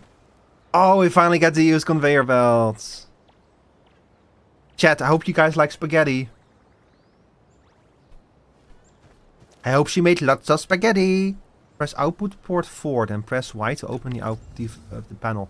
Each output port of the protocol automation core subpack can choose to unlock one item. Press A and select the item. Select the Originium ore. Set the original ore with the item to be moved out of this output port. Press B to close the panel. Time to learn how to use transport belts. Observe the subpack output port. Note it has They really like just break this down all the way to the very foundation. Outward arrows, inward arrows. Do not cite the deep factory lore to me. I have played Factorio. Reminds me of Ministry where cores share resources. Yeah. Connecting a transfer belt from the subpack output port to the refining unit input port will automatically move the originium ore from the depot to the set refining unit. Press down to enter belt placement. A red indicator cone has appeared on the ground. Transport belt must be first connected to an output port. It cannot be placed on empty ground or grids marked with red crosses. All output ports that can serve as a starting point for transfer belts are marked by white outward arrows on the ground. Now move the character and adjust the view with the R stick to move the indicator cone. Press X to start placing the transport belt.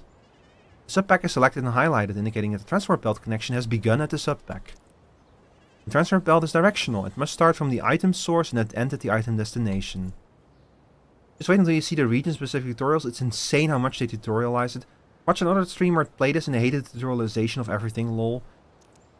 Yeah, I saw some people complain about it. See, on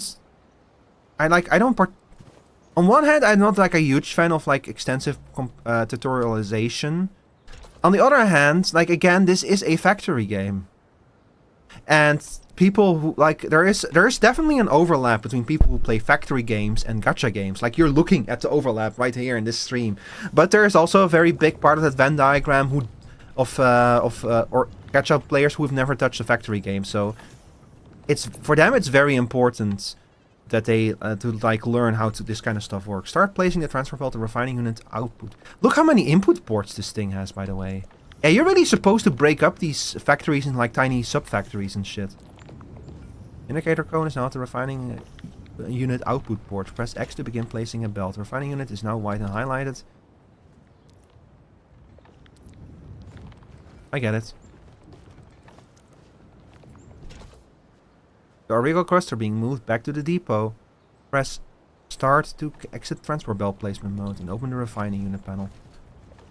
It wouldn't surprise me if we are going to see a spike in people playing other factory games after this. This game already had like 30 million downloads or something. It's been a huge release. But close to the refining unit and press Y to open its control panel. The control panel shows the current logistics data of the facility. The left side shows the transport belt input port and data of the facility's input materials. And this sub-factory part reminds me of Sandship. The left side shows the transport blah blah blah.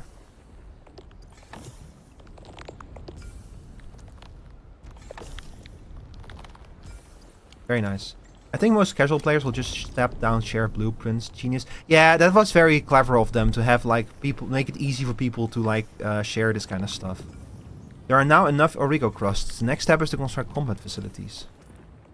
Press left on the D-pad to view other AIC. Press A to open the facility list panel. The gun tower. Press Y to switch to facility construction mode. It shows the types and quantities of materials needed to construct the gun tower. The Origo crust we just made is required for construction. As long as there are enough materials, use this to select the number of facilities to construct at one go. And we're gonna make 3 of them. Very nice. Deploy gun towers. But I could 100% see people get into factory games because of this. Like people who play this and realize they kind of like this game, but this kind of gameplay, but are looking for something more complicated. Because that's literally what happened to me with Anno. Like I played SteamWorld Build, and SteamWorld Build is basically an Anno game but simplified. And that made me realize, you know, I might actually kind of like Anno.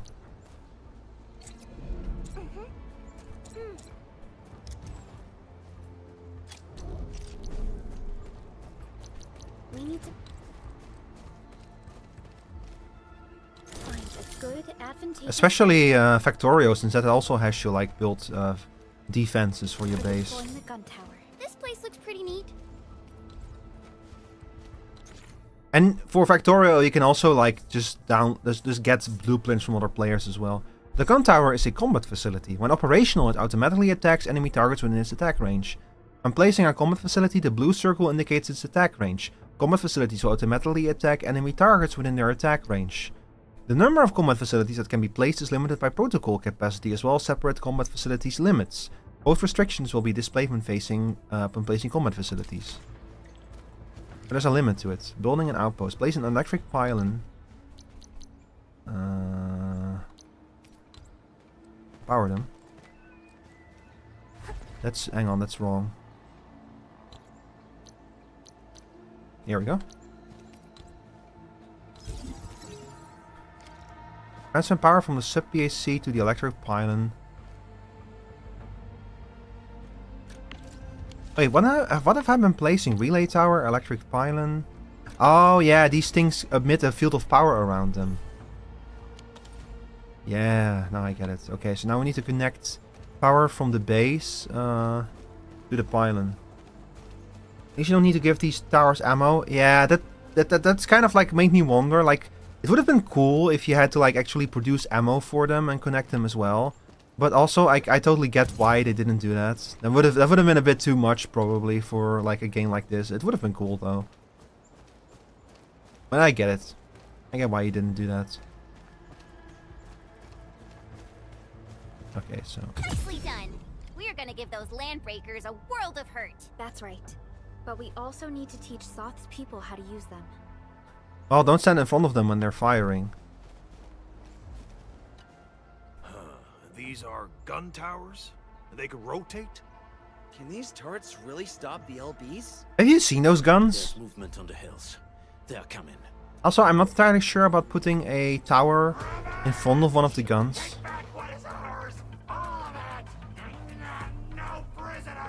Talos, save us! They're coming again! Keep it together. Yeah, he said the same thing. I like how the administrators is basically a technomancer who can use magic to conjure things out of thin air.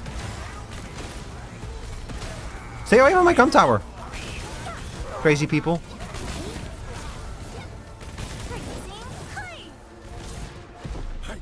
I can't believe this! We actually defeated the LBs! You didn't do a damn thing, old man. It was all my guns who did it. Huh? We won! Those scum-sucking scab eaters will never hurt us again! With the proper tools, even the prey can turn the tables against the predator. Performance of our combat facilities has reached our expectations. Endman, we'll eventually turn this place into a proper outpost. Providing a steady supply of resources will grant this place basic subsistence. If we assign an Endfielder to offer on-site support, the AIC factory can operate more effectively and handle more tasks. The outpost and resources. Dear Endfielders, can you let us stay here for a while? We really need the shelter. Given the number of breakers nearby, people will feel a lot safer living as a community. Other straggling refugees of the Valley Pass could also find their way to this outpost.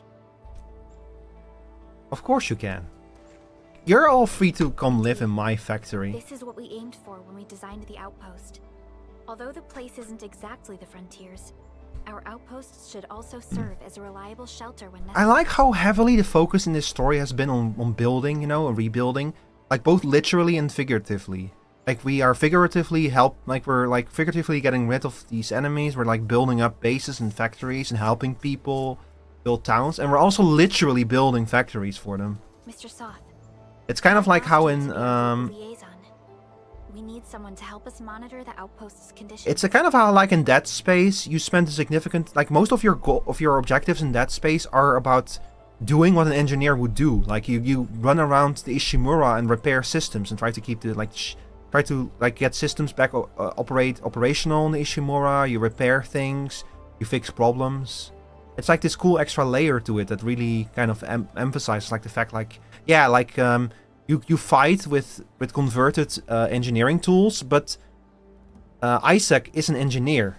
So what you're doing in that game is his job. Just also on top of that, he's fighting these zombified monsters.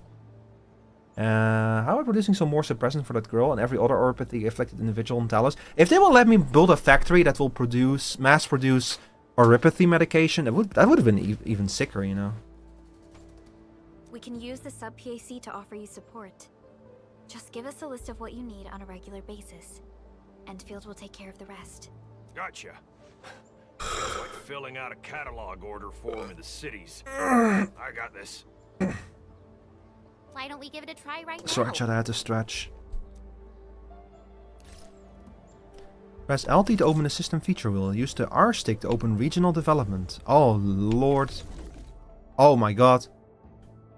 The objective of Endfield is to develop various regions across Talos 2. The Outpost development project is an essential part of this endeavor. This shows all matters associated with regional development.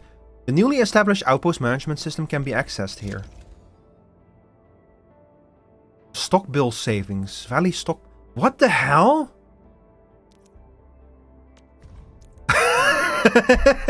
It's a settlement management game now? Press A to confirm. Every supply takes a specified quantity of Origo crusts from the local depot and then delivers them to the outpost. The amount of goods can be adjusted here. Each supply of goods will be compensated with Valley stock bills accumulated by this outpost. The amount of Valley stock bills exchangeable from this outpost cannot exceed its current stock bill savings. Press A to complete transaction of goods. And I just get money from them. The outposts get a little more prosperous. This literally is just... They wanted to make a settlement management game and factory game, and they bolted a gacha game on top of it to like finance it. That's what this is. That's literally what it is. This is like, yeah, I want to make a factory game. How are we gonna make money? We'll add like a gacha game on top of it, but really we want to make a settlement management game. Oh my god. Okay, hang on. So I can give them everything in exchange for some stuff. I will give them some. Very nice. Preston Garvey looking. And then I can assign an operator. And they have their own skills related to this as well. This really does feel like not just an evolution of the base management stuff in Arknights, but like a complete reinvention. Stock bills get so crazy. Yeah, I can imagine.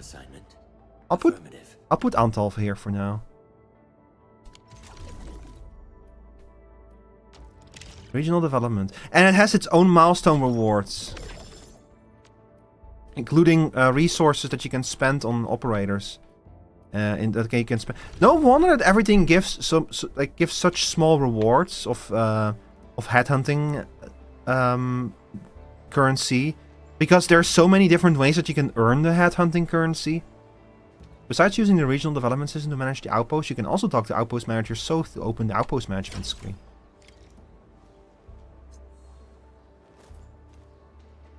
I bet that if you optimize this game, you're actually going to get a significant amount of currency. The only challenge is getting to that point, optimizing everything to get that.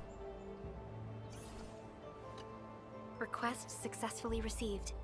The types of supplies we can allocate right now are still rather limited, but more would become available as we progress. So by supporting your work, this place can become a proper shelter. Oh, thank you so much. Feels like a huge rock being lifted off my chest. Optimizing the factory is definitely a major progression thing. Yeah, that's what I also feel like, Chelkus. And I have deliberately not looked at any of the blueprints that people have put up. Like, allowing people to do that kind of thing is brilliant on the devs' parts, but for me, that's like the whole fun. That's the fun of this game. For me, is gonna be the optimizing the factory. So I'm not gonna use those blueprints unless I feel like I'm completely stuck. I wanna like try to do it myself first. You need stock bills for basically every meaningful world upgrade. That's basically the money, right?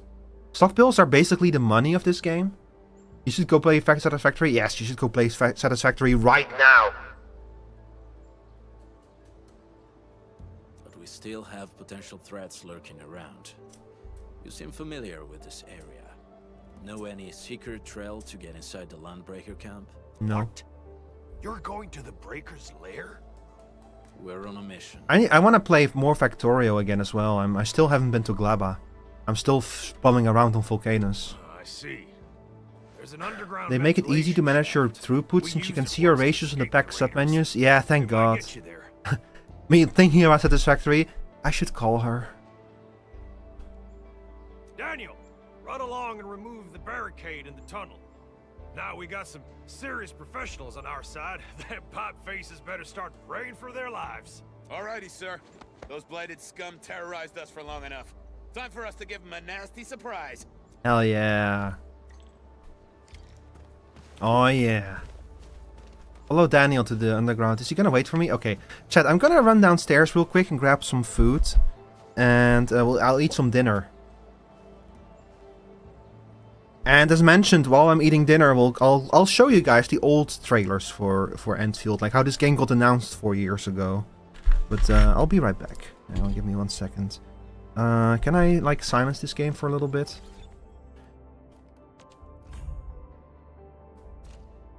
Here we go. Oh, I can just mute when the window is inactive. Okay, beautiful. I'll be right back.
Hi chat, I'm back.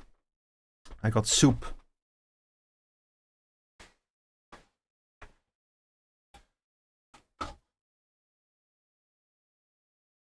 Oh shit, I forgot something, hang on.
I'm back. For real this time. Sorry, I forgot my drink downstairs. Streamer. Mr. Streamer. Alright, so chat, as I was saying, I am going to watch some of those really old reveal trailers for Endfield. The stuff that I saw 4 years ago. It's been a long time since they announced the Endfield. I wonder if they were too early with the announcements. I kind of feel that they were, to be honest. Endfield's first teaser. Let's see. Endfield's CG trailer, that's the one. Mijn crush? Lees hem ook Bacon and Peach. Stem zodat deze blijft. Nieuw jaar, nieuw haar? Ja. Oké. Nu de mooiste deals bij Bol. Chat, you're not missing anything. It's just the adverts right now. And the title must match. MS Edge, here we go. Alright. And now let's make a copy of this and add it to the vertical thing as well. I still need to reconfigure my sources so that it's going to be easier for me to show something on both the vertical and the horizontal source. Okay.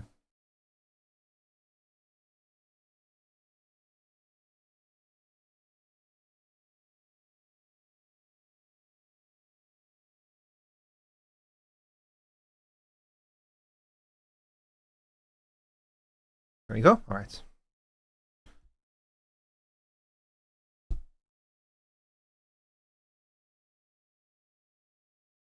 So this was the original CGI trailer that they used to announce Endfield with. This comes from March or April 2022 or something, so it's almost 4 years old at this point.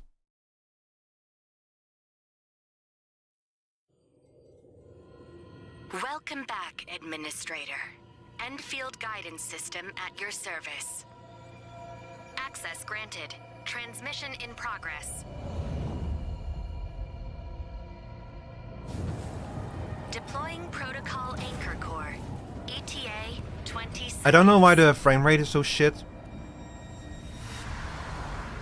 But it's on shit on my side as well.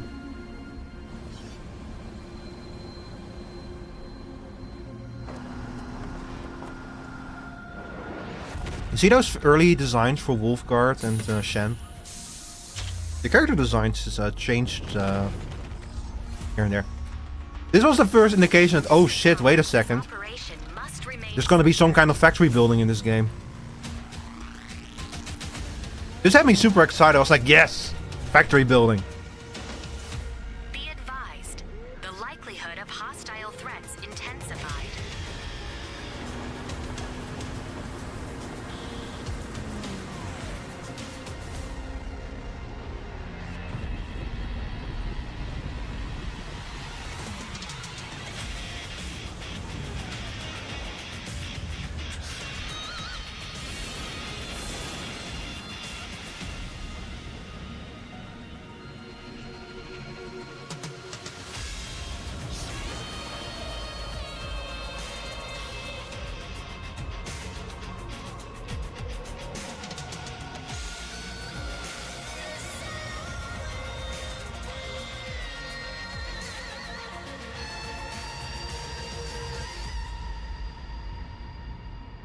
Welcome to Talos 2. It's time to make your choice. Time to make your choice. Are you gonna use conveyor belts on the left or on the right? Okay, and let me see if I can find the old gameplay trailer as well.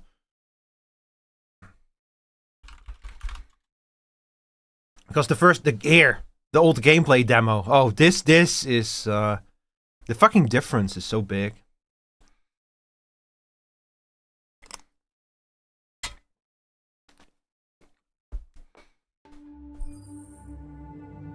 And the old manual? Well, it kind of stayed the same. Actually, looking at this again, the difference is not that big, huh? Chen's design completely changed a lot, like her whole color palette is very different now, but you can already see a lot of those elements in there. Including how hard they tried to match the visual style of the game with the concept art. Even back then, 4 years ago. Like, they must have revealed this as soon as they were done making their first vertical slice of the game or something.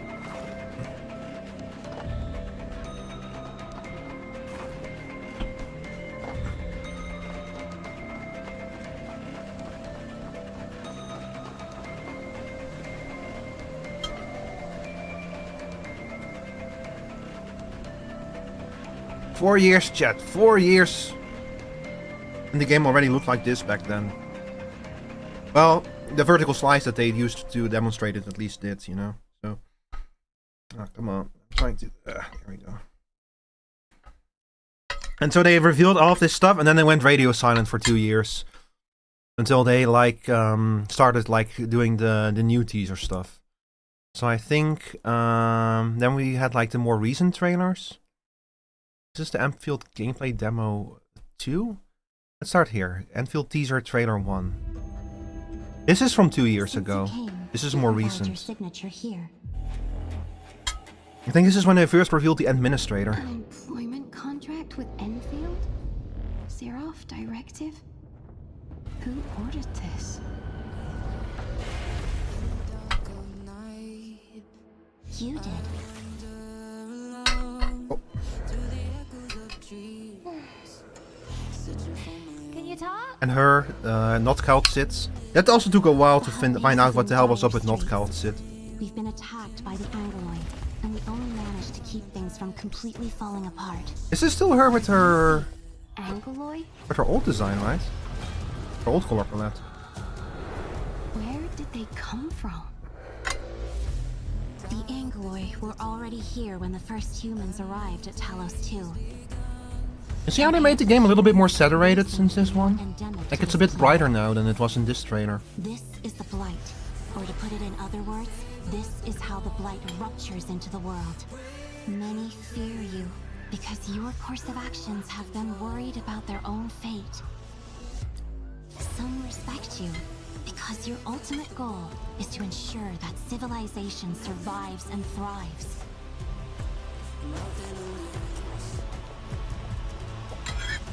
Yeah, the question is, how good is that for... The reactor is the heart of our civilization.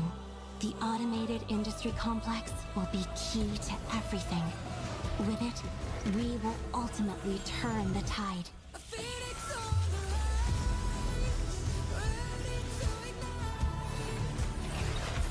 That thing? I planted it? There. I forgot actually that Rhodes Island crashing through the Tower of Babel was in this trailer, but I remember how that freaked me out. And we go like, oh my god. May very well be the end of our journey.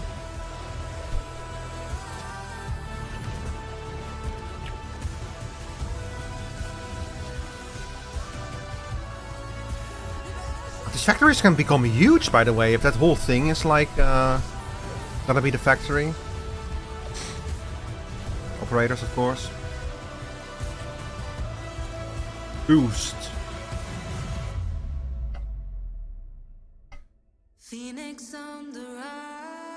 And then the reveal that Angelina is gonna be in this. Though her name is not Angelina. How should I address you? Administrator? Oracle? Perhaps I can just call you the Doctor. Oh, I forgot about that one too. Straight up a character going like, should I just call you the Doctor? I forgot about that one. The first hint that maybe the administrator and the Doctor are the same character. Also Oracle, chat. Oracle is another character from Arknights. Is implied to be... I don't think she is actually alive anymore during the events of Arknights, but she's like was kind of the Doctor's confidant, and might be also a member of the same race as the Doctor. Was it Oracle or was it Priestess? No, her name was Priestess, not Oracle. But the female version of the Administrator actually kind of looks like Priestess. Which raises even further questions. So who the fuck knows? Hang on, chat. I'm gonna get a refill real quick. I'll be right back. Y'all look at this guy's face for a little bit while I get the refill.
Chat, I'm back. Oh, there goes my mouse.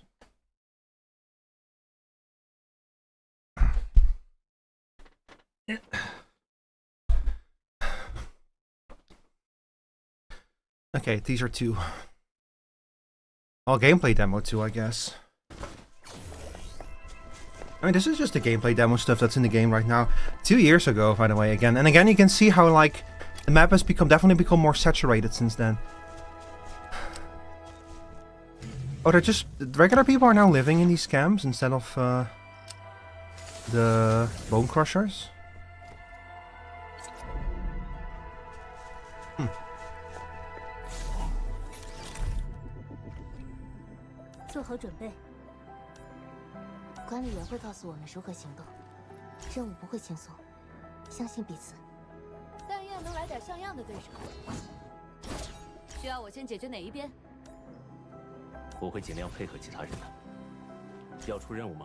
Oh wow, his design changed a lot in those 2 years. 做好准备，了解。该活动一下了。全员待机。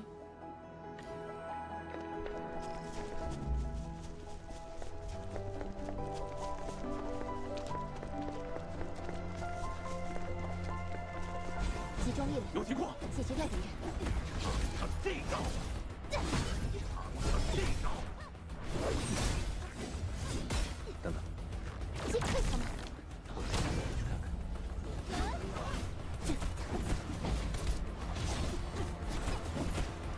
赤霄破。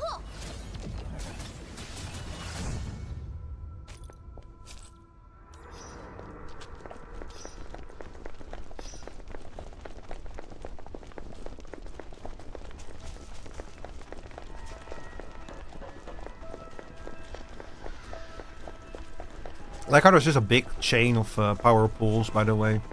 We're gonna have to build similar stuff. Like just have power extended all over the place. Ooh, nice.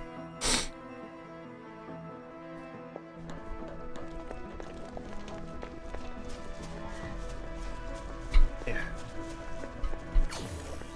Should have brought a fork. Soup is a bit dense.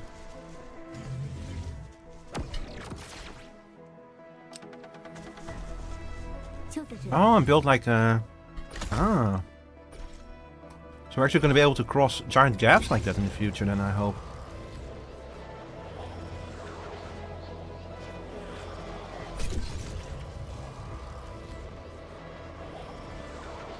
There's a little factory. Hmm. Those are big miners. Instead of like the small little ones that we have right now. I hope that we can upgrade them at some point, the small little things into bigger things.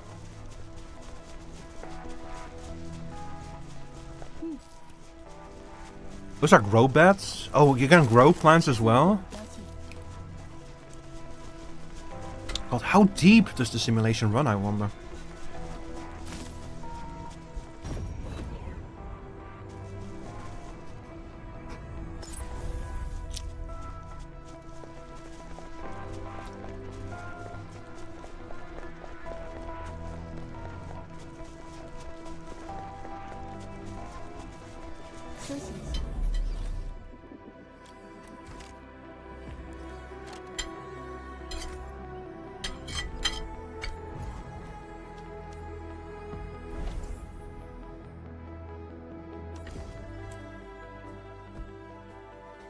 Endfield Industries.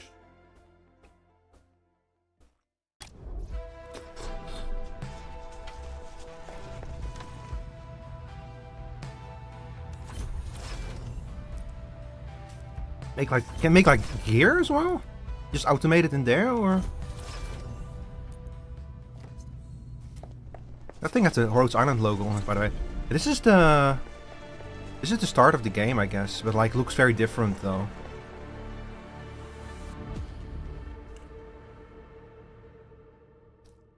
Oh god, the fucking all of the advice videos are slowly infecting my recommended feed here. Operator story. Jason. Dit is de zoetste match. Lees appel. I missed these. Mijn crush? Lees Smoke Bacon and Peach. Stem zodat deze blijft. Lees Sweet Teriyaki. Karaktervol en zo. I don't care. Go away. I don't even eat Lay's. Stem en win 10.000 euro met Lees. Apple caramel flavored chips? That sounds disgusting. Anthology of Swordmancy.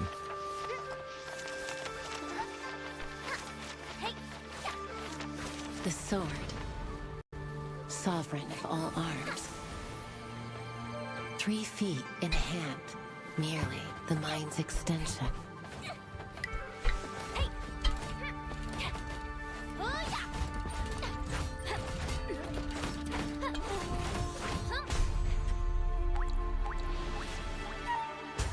Sword mirrors spirit. Ease follows mastery. Isn't that Chen's voice?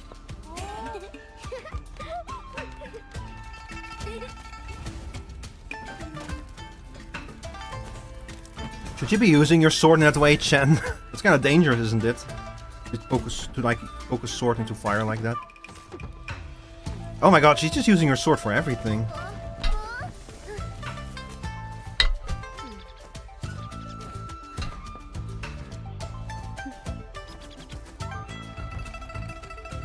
Where's the sword? I can be a hero?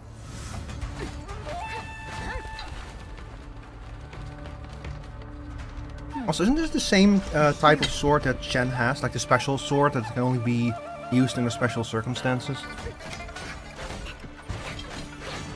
Or is this a different sword?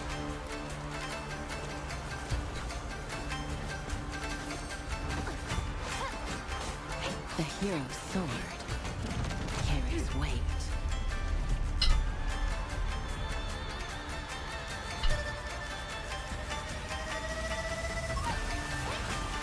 Tales boast of thrilling sword fights Unrestrained, jump through freedom. First sword of power? No, literally. Chen in Arknights has a sword on her. That like, there's some special rules for it where like it can only be used in certain circumstances or something. Even the sharpest blade. Like she always has it on her, but she rarely uses it. That kind of feel, you know. Also, I think that it inflicts like when she does use it. I think she has like a skill that allows her to use it and it inflicts like true damage or something. Something insane like that. Like I know that Amiya has a special skill where she can copy the sword and it lets her deal true damage. I do remember that much. Only in worldly days, in common ways, can the steel learn to hold all your eyes have held.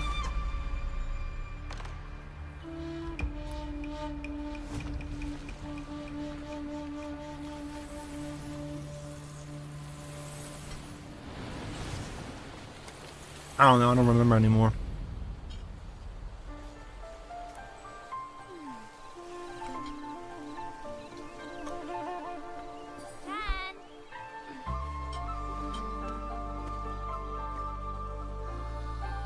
It's about time. I'm here.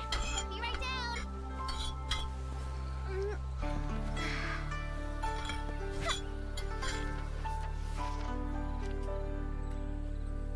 Chichao, yeah, that's the sword. That's Chen's sword, yeah. So that I bet that that's like a book written by Chen or by the old Chen then or something. So the sword might literally be Chichao then. Probeer de nieuwe Milka chocolademelk. No. Let's see. Official release trailer. Back to Endfield. Levitain. I wanna know more about her. Met de nieuwe bakplaatmaaltijden van Honig. Hoe was jullie dag?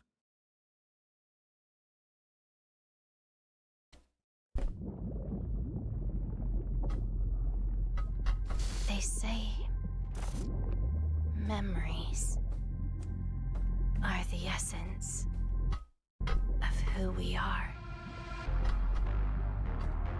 Our past selves, woven through memory, become who we are today.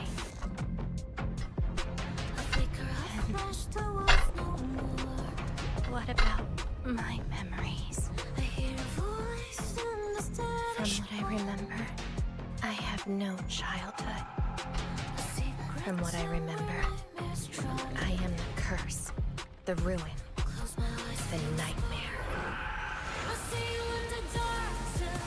This is 100% still Surtur, just she has lost her memories again.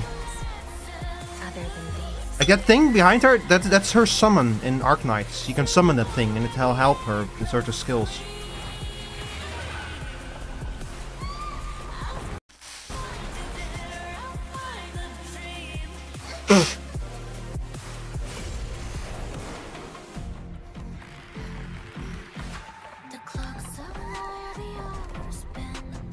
Who am I? Truly. Or Surtur, she never gets a fucking break.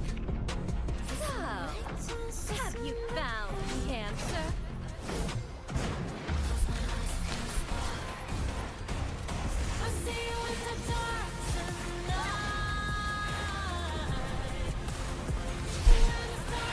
That's like, I think that's what she's finding there is her old design even, yeah. How I love watching you futilely struggle until the very end. Gripped again by fate's hand. Oh damn, that's metal as fuck sliding your hand up a sword.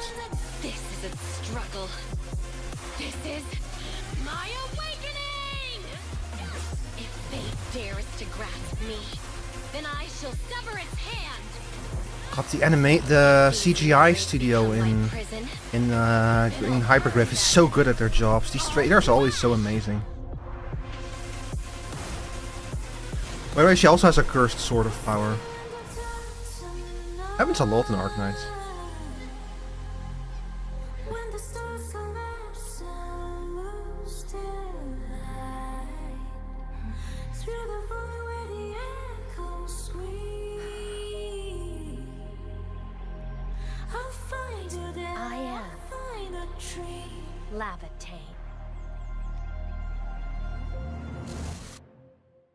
Lavate might have been like her original name or something then.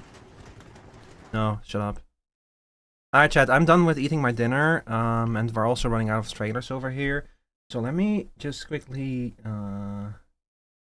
delete these captures. I'm gonna quickly use the bathroom, and when I'm back, we'll continue with the game. Oh, actually, we have an ad break coming up. See you guys in the far side of the ad break.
Hi chat, I'm back.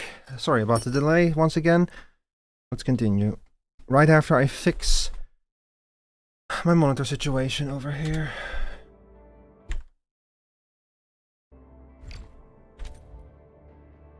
Oh jeez, hang on chat. The window got kind of messed up. Alright.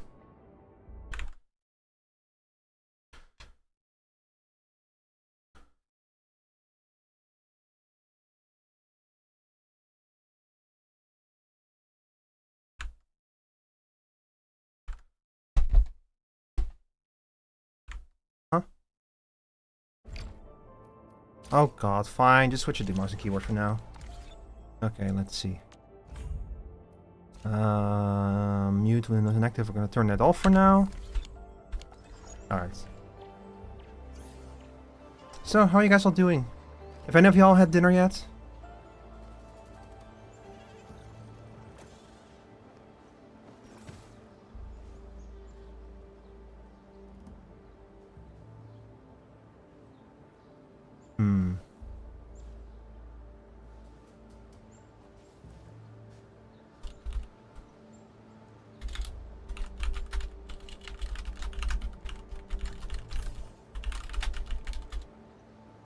Alright.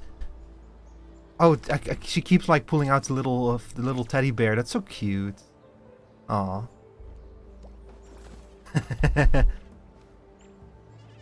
I'm very quickly I've gone from like someone who did not know this character at all to someone who like really likes her.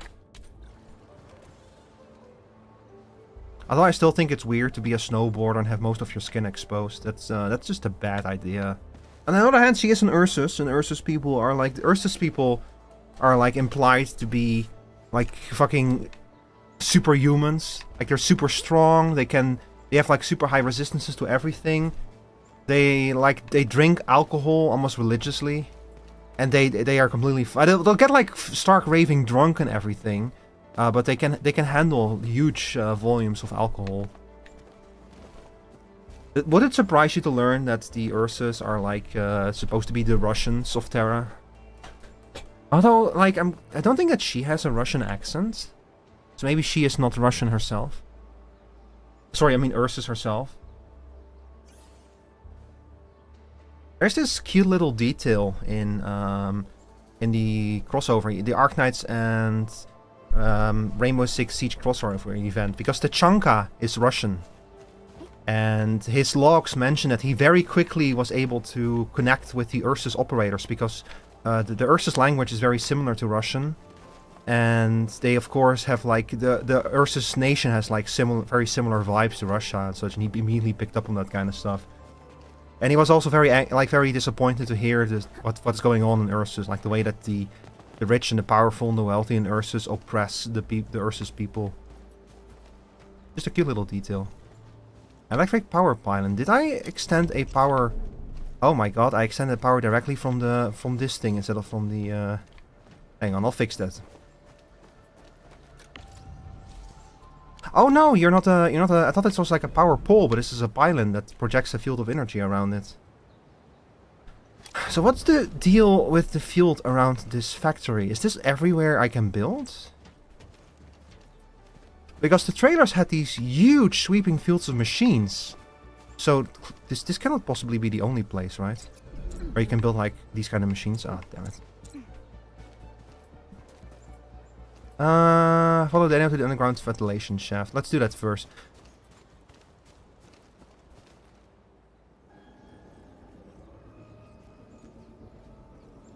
What is this? A protocol space? Did it just appear? A what? Not really. We just occasionally come across such phenomena. What is it? Hi, Enman. I wonder if you can help me out with something. Hi. Strange originium reactions have started to appear in various locations in Valley 4. There's one pretty close to your current location. Can you take a look at it? I'm looking at it. Feels pretty familiar. This might be a dungeon or something, or like a combat challenge. Enter the protocol space. Operator XP. Oh, yeah. Is a dungeon. Look at DMs before I fall off this belt. Sure. Sarah, have you been playing this game as well? This kind of feels like it would be up your alley. It has both anime girls and factory building in it.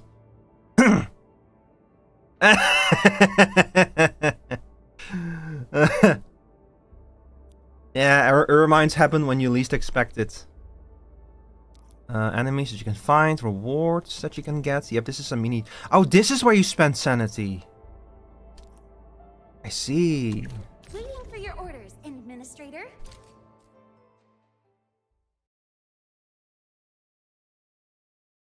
So this is going to be what you're going to be spending your sanity on, this kind of stuff. This is the same space as where we had the other combat challenge. These are just going to straight up how I've been shipped to site to fix it. Some originium slugs. Get warmed up. Ow. Uh-oh.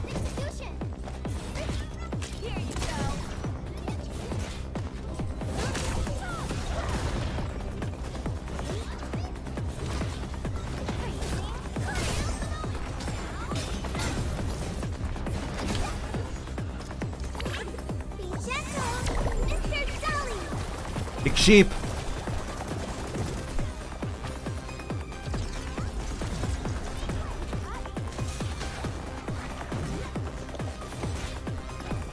This game is gonna need like a bigger variety in enemies if it wants to stay interesting. If it wants to keep combat interesting, I mean. I haven't fought the originium slugs before yet though. At least not in this game. Oh, that was it already? Hope you're not tired, Mr. Dally. That wasn't too bad. We are getting there. Well, so you don't have to pay the sanity until you accept the rewards. Yeah, that makes sense to me.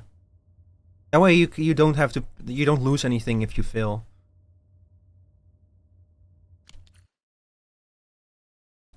The quality and efficacy of oreopathy prevention and treatment have been greatly improved in Talos 2. Oh. I mean that's probably why they're a bit more free with like handling it, you know, because it's easy, it's safer to do it now. Recommended operator level. So we go from level 20 to level 40. Operators enjoy shorter combo skill cooldowns and gain a temporary attack buff after casting their combo skill. I think we can do this. waiting for your orders, Level 7, level 7. No, there's no way. There's no way. Where did you all go just now? I lost all your signals out of the blue. You were in the protocol space? This might be related to your awakening, Edmund. I've detected similar reactions across the region. Investigate them if you can. Yeah. Sure. It's not dangerous. Not at all.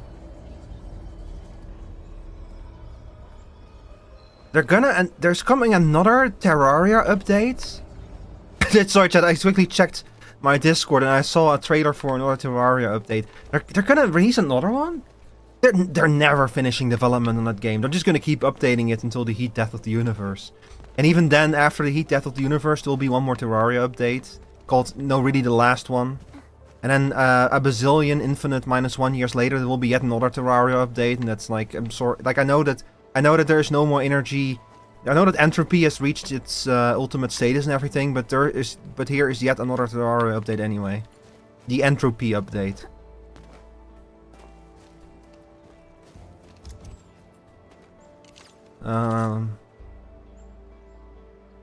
Wait, what do you want me to do with headhunting? Oh! Complete Chapter 1, Process 1, Secure Sanctuary. Oh, we're getting another temple. Unfortunately, you can only use this on the... Yeah, you cannot use this on this one. Sure, why not? No, I just want to see what I get. Am I gonna get another 4 fluorides? My role is giving the team cover and logistics. Yeah, there's 4 banners. Ooh, a 5-star. We made it again. Panda! Yo! Problem? Put it out.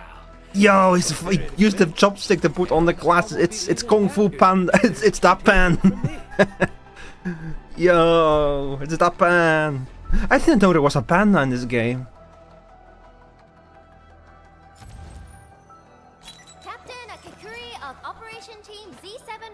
I already have you. Oh. Why do I have to do Alright. this? Yeah, I already have you too. Why do I have to Okay, do stop this? stop showing up, please. Why do I Stop! have to do this again? I was so sure it was gonna be her again. I've studied her. Oh, we're doing the same thing again now with Antal. Captain Akakuri of Operation Team. I got Panda. Hang on, I need to share this.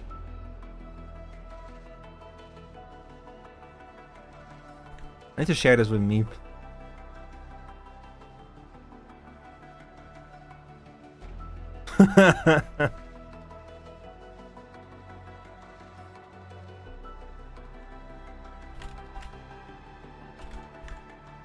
I didn't know if there was a panda operator in this. But yeah, as you're just playing and completing the main story, they give you extra 10 pool tickets, but you can only use them on the basic banner. You cannot use them on the Surtur banner. They should really skip animations for duplicates. I mean, you can just skip through them. I'm happy that they've at least learned a lot of lessons from Arknights, because Arknights took a very long time to make everything skippable. And I really don't know why. There's so many decisions in Arknights that are kind of baffling, that just kind of feel intended to make to draw out your playtime, the amount of time that you spend on the screen, you know.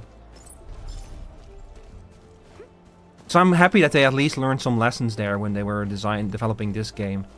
Like, you know, sometimes people just want to be able to skip through the whole pool thing. Like, you don't need to see every little detail of it. Okay, anyway, we're following a guy. Now the guy is gone. Where is he? The guy's over here. Valley Pass. Hello, guy. Alright, guys, this is the ventilation shaft.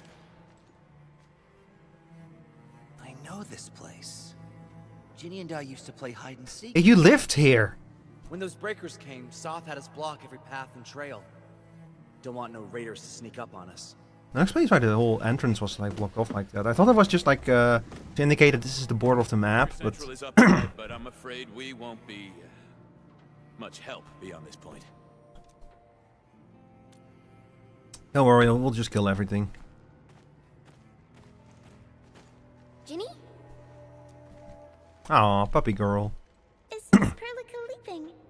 I got a small present for you. Ginny, weren't you supposed to be resting? She looks so sad, man. She's so adorable. Good to see you back on your feet, Ginny. Looks like the suppressants are doing their job. But make sure you get plenty of rest to fully recover. Please have this, Miss Perlica. I drew it myself. Aww.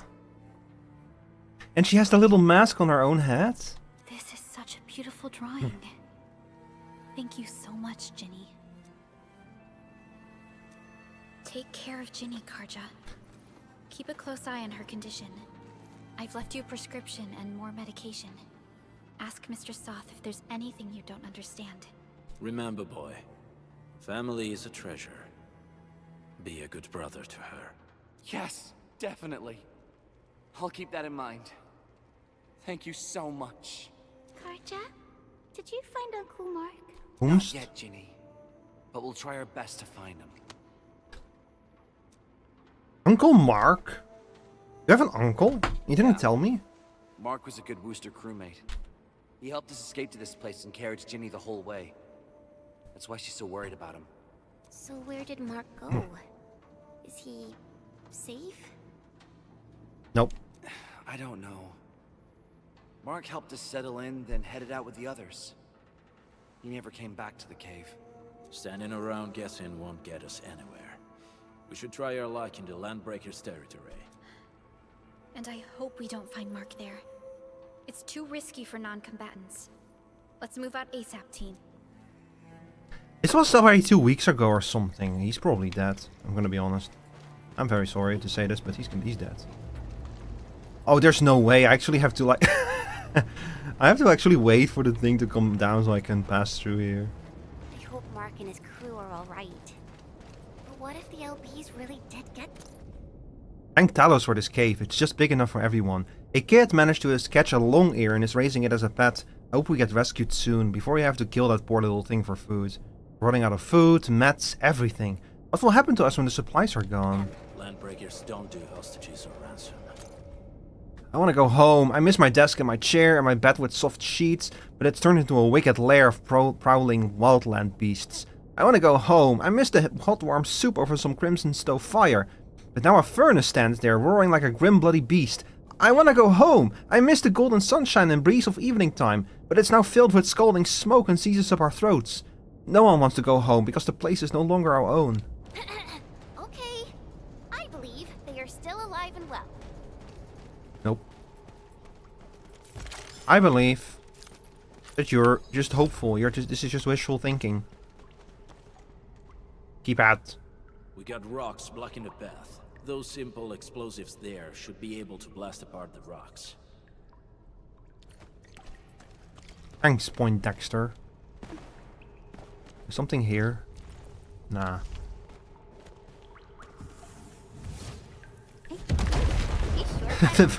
the casual way she throws those explosives is like, boop. This place feels a little creepy. What are the land? SMH hopium. Yeah, she's been mining hopium. Blighted waste. Wolfguard, is this part of the Bone Crusher's culture? The Bone Crushers would use blighted materials when igniting their dance stacks. But clearly, there isn't any dance stack here. The Blight can interfere with all sorts of Originium activities. As of now, we only know of a few ways of utilizing it. The same should apply to the Bone Crushers. In the past, they would simply discard blighted waste that built up in their dance stacks. But this place seems to be stockpiling the material. So the LBs came up with a new way of using it? They're actually doing science? They're doing science. We're in trouble. When the cavemen have discovered science.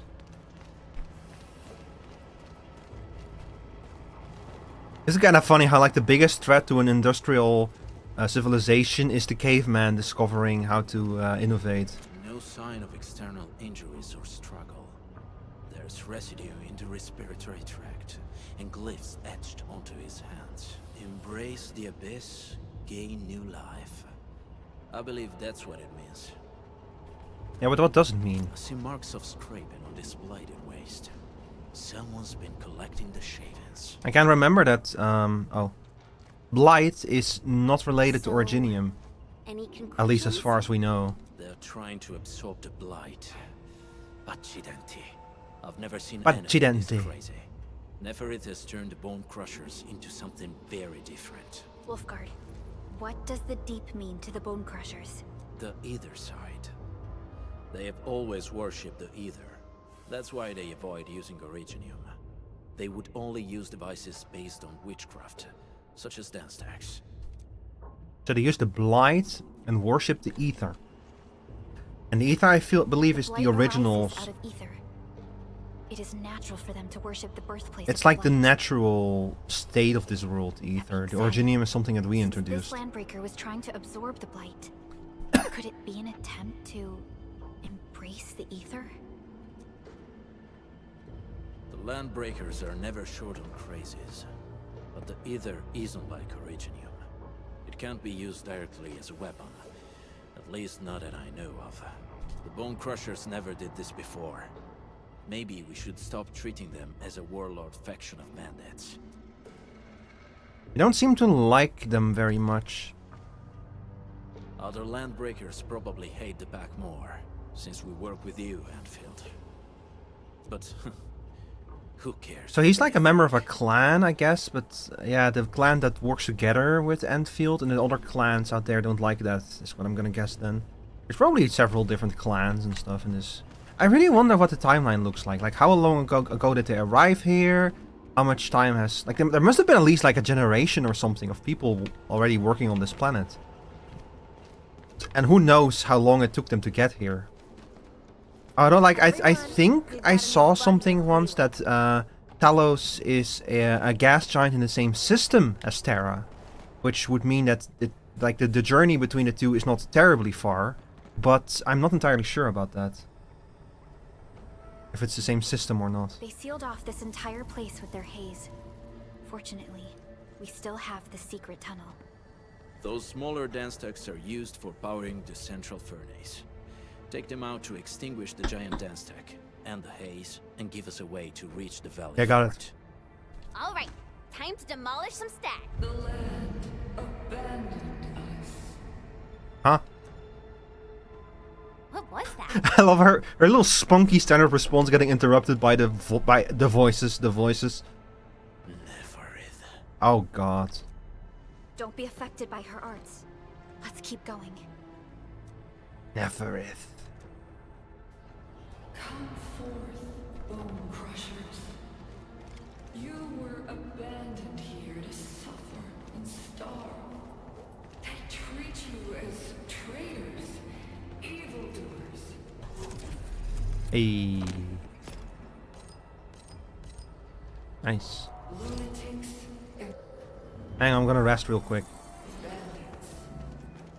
They call you land breakers. You are treated as disorganized rabble. Yet your name carries great force.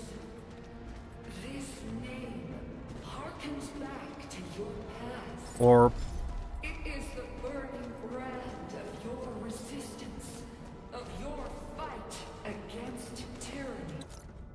Boss bless us, our future is glory. All deniers are weak trash, are dead. They do not deserve the blessings. Do need not be a denier. Is this written by an orc? Scribbles of Insanity, what that thing was called. End of the road. Gun. I use my special ability, gun. By the way, chat, I thought that this game had like perfect blocks as well as perfect dodges, but I think it was actually just that I managed to activate my skill just in time. Like, it does not seem to make a difference. As long as they hit me while my skill is active, I like counter them basically. Anyway, I'm gonna cleave this guy in half.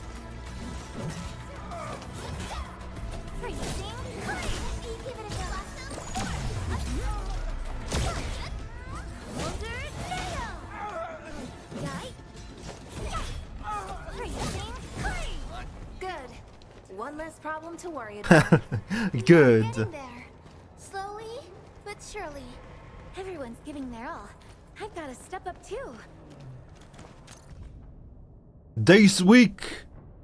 I'm gonna do this as an actual orc. This week, Icefire shall scorch their throats. Their giant gates will not stop us. Boss is so smart. What do you think, chat? Was that a good orc voice? Should I apply to become an orc voice actor for Warhammer? The 58th worker maybe I shouldn't. The 58th Worker Representatives Congress of the UWST is about to start. The representatives of Valley 4 will be heading to Mat Gorodov, the Mother of Cities. Crew, I understand your excitement and happiness. Nevertheless, please do not try to shove supplies to the representatives, as this would affect their itinerary. Every representative's traveling plans and supplies have been arranged. And please respect the break time of our representatives. Please do not visit the representatives to convey your feedback or suggestions. Thank you.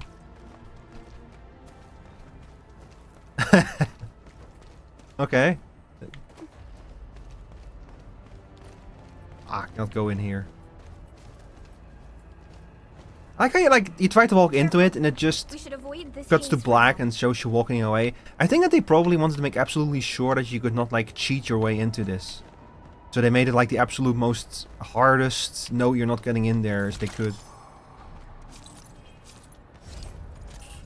Thank Talos it didn't find me. Our Originium arts helped me to hide in this complex array of colors. To the one who finds this note, I hope you can report the situation to the security bureau and find a way to inform the Endfielders at the hub base. The one leading the Lamp Breakers is extremely dangerous. She wields a strange power. I have never seen Originium arts of her sort. A band of them probably used the underground tunnels to infiltrate the place and then opened the fortress gates. That woman, she destroys everyone with a single move. Wait, is the Lula back? A huge flamethrower brute knocked me off my legs. Almost smashed me into the wall, he did. Fortunately, the rest of them left me for dead. No need to worry about me. I may be wounded, but I'm still fighting them in my way. Notes from a crack in a tire. My wound is healing. I think I can cast my Originium arts properly again and hide my tracks. If you find this note, this means you know me pretty well. In fact, you know where I like to play my pranks. Help me call the security bureau or my superiors, or go to the hub base and see if you can get in touch with Endfield. The Lampbreakers are dangerous. The Lampbreakers are dangerous. The Lampbreakers are dangerous. I think their leader has mastered some Etherside arts. If you're a Lampbreaker, I hope you choke and die in your smelly smog. Submit now? Wait, what? What do you mean submit now?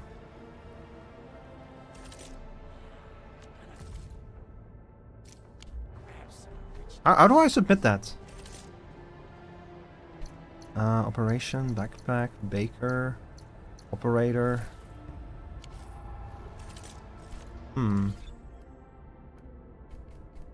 Database? Landbreakers, Egaloy, wildlife, gear files, facility files, item files.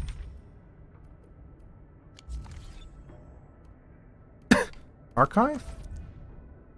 The Intel Archive is a data system maintained by the Endfield Intel Office SOW. Various intel gathered in Talos 2 will be uploaded to the findings section. Key intel to be analyzed will be compiled in the intel gathering section. There it is again, the fucking land ship crashing to the tower. The Nexus files is a library of a number of Endfield official documents. Press A to view it. In addition to the introduction of the AIC factory recently gathered, this feature also allows the user to peruse other documents. There's a document on Terra? Terra is a distant planet, the home of the present civilization on Talos 2. Yet the relationship between these two worlds is profoundly complex. In the distant past, the ancestors of Terran civilization originally inhabited Talos 2, later venturing to Terra where they built a glorious civilization amidst catastrophes. Wait, Talos 2 came first? And then came Terra? 152 years ago. They crossed to the Cosmic Gate once more, returning from Terra to Talos 2. So it's 152 years ago was the exodus back to Talos 2. And who knows how much more time there was between that and the current day of Arknights. Chat, we're like 200 years in the future or something, or even more, like maybe even 300. There's multiple generations that have passed. While most celebrated this as paving the way, those few who knew the historical truth would whisper another term for it, the homecoming. Several years later, the Cosmic Gate was destroyed during the First Egaloy War, severing all connection between Talos 2 and Terra, so we have no idea what's going on Terra. Like, there's been no communication for like 150 years. The surviving humanity could only reminisce about their ancestral home through fragmented records. With an average radius approximately 1.55 times that of Talos 2, Terra bears planetary dimensions far exceeding its colonial counterpart. Yet remarkably, the cyclical rhythms of day and night along with seasonal variations demonstrate negligible differences between the two worlds. This synchronization is widely believed to be the result of precursor technology, an unknown mechanism that somehow calibrated both planets' rotations to match some lost celestial template. It is this mysterious harmony that allowed the people of Talos 2 to seamlessly adopt the fundamental calendar system brought from Terra. Terra stands as the primordial birthplace of Originium, where the prime veins first emerged and vast crystalline clusters dominate the landscape. Its resource abundance dwarfs anything found on present-day Talos 2. From the moment humanity first crossed the Cosmic Gate, scholars have tirelessly attempted to determine the celestial relationship between Terra and Talos 2 through comparative astrometrics, searching the skies of Talos 2 for any trace of their lost homeworld. Yet to this day, such research has made no conclusive evidence to pinpoint Terra's location among the stars. So they are located very far away from each other then. Terra is somewhere else and we don't know where. So the ancient precursor civilization came to Talos 2 like 10,000 years ago or so. Because that's how long ago all of this stuff was. And they built a gateway that brought them to Terra. That gateway ended up on the North Pole of Terra. And then 10,000 years later, the people of Terra went through the same gateway and went to Talos 2. And then a few years later, the gateway was destroyed. And now it's 150 years later, and nobody knows what's going on Terra. But see, I thought that the spaceship that we were in was like how people got to this planet, but so it wasn't. Here it is, the Cosmic Gate. Cosmic Gates represent a classification of precursor transportation infrastructure, whose operational principles remain only partially understood by contemporary science. On Terra, these structures were positioned at both the northern and southern extremities of the planet's major continents. There is another one on the South Pole? Talos 2, by contrast, possesses only one confirmed Cosmic Gate, located at its northern polar region. When discovered by humanity, both Cosmic Gates in Terra were found in states of severe damage. Through immense effort, researchers managed to restore the less damaged northern structure, commonly called the Sami Cosmic Gate. Yeah, because it's right next to the nation of Sami. Exploration revealed it led to what was initially termed subspace, though this has since been determined to not to be a true ether site. After countless attempts and sacrifices, following the reactivation of the precursor celestial calculation and measurement device known as the Celestial Fulcrum within Terra's home star system, humanity finally identified the Cosmic Gate's paired counterpart. This breakthrough allowed the first steps onto the soil of Talos 2. The Celestial Fulcrum, that's one of the moons of Terra, is artificial. That's something that was hidden by this fake sky, and something people didn't realize until Kristen punched a hole into it.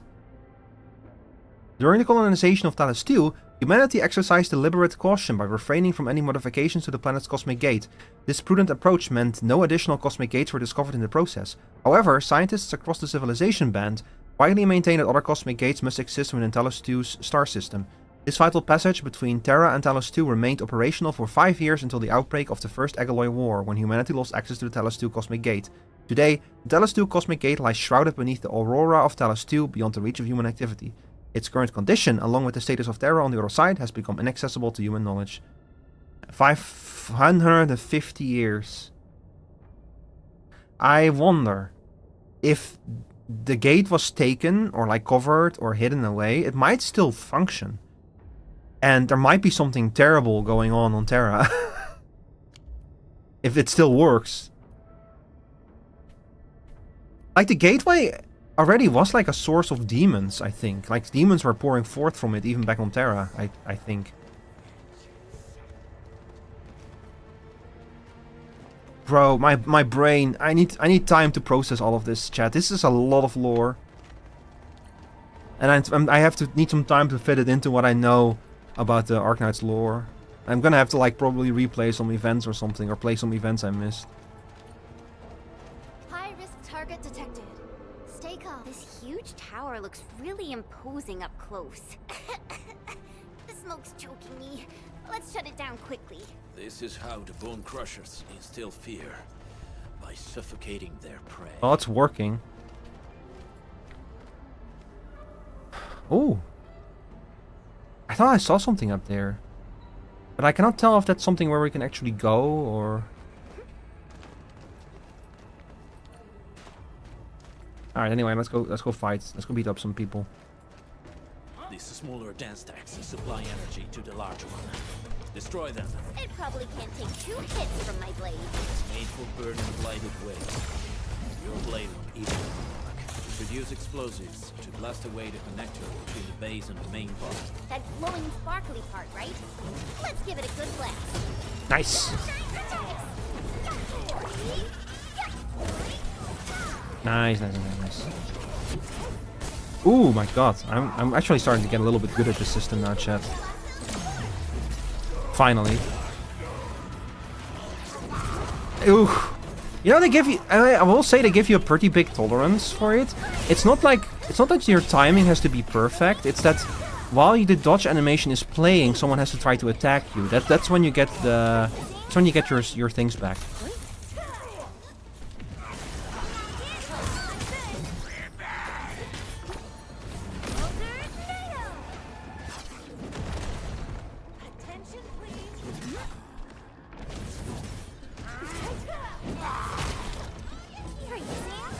Okay, I need more healing.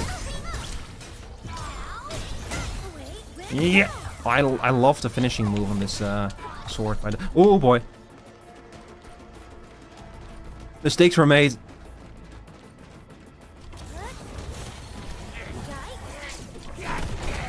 Ow! Need more healing. I thought I can just like ask her to put down some sheep and then she immediately like and I just can pick them up for free healing basically. Nice. The instant feedback. Very nice, very nice.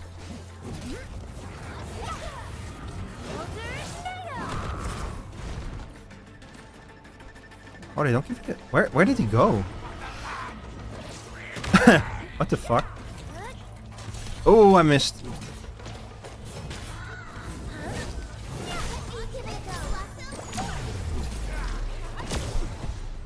Okay, thank God.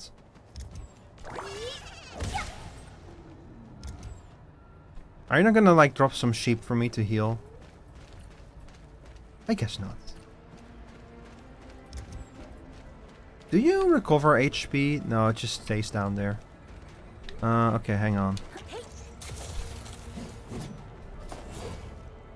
Oh yeah, we need explosives.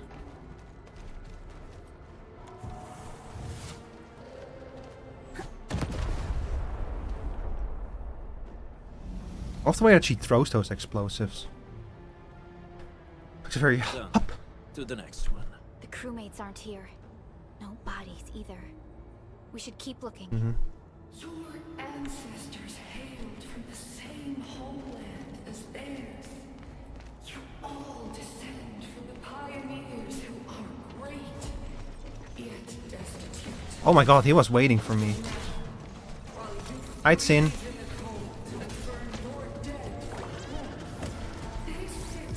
Oh, didn't mean to do that. Shouldn't have done that. Oh well, doesn't matter. Doesn't matter that much.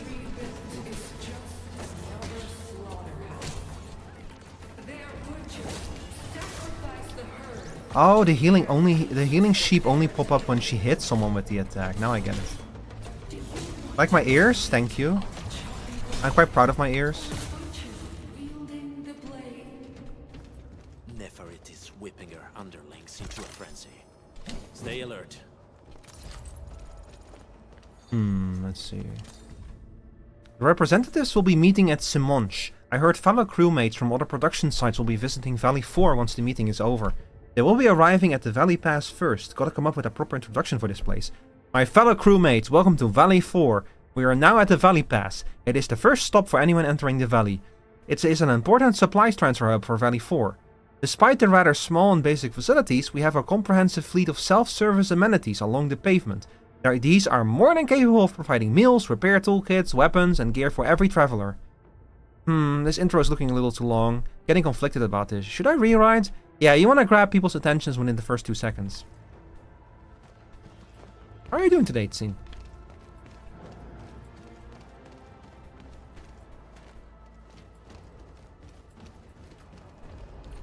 Tsien, there's a good chance that I am going to be playing Subnautica again soon for our next Archipelago run. I'm joining you in the deep sea hell mines. I'm not entirely sure exactly how fast that's gonna happen though. Wait, there's like explosives there. Hold up.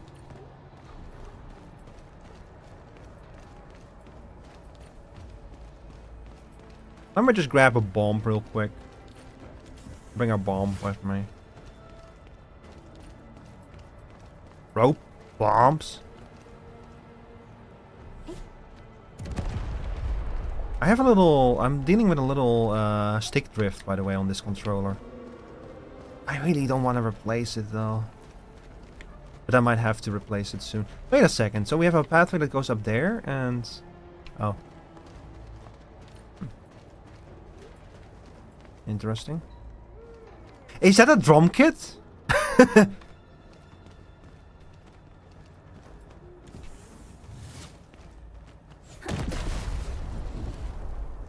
Other small dance techs are still working, but we're almost done. Thank you, God. It's fucking scorched. The blessing is glorious. Execute all deniers. Power, vengeance, future glory. I feel like my accent is kind of touring the entire northern half of England.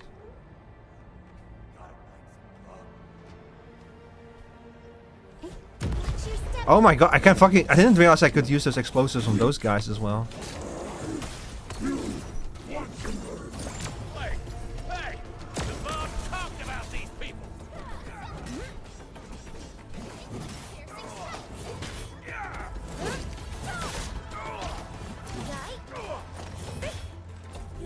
Three, 4.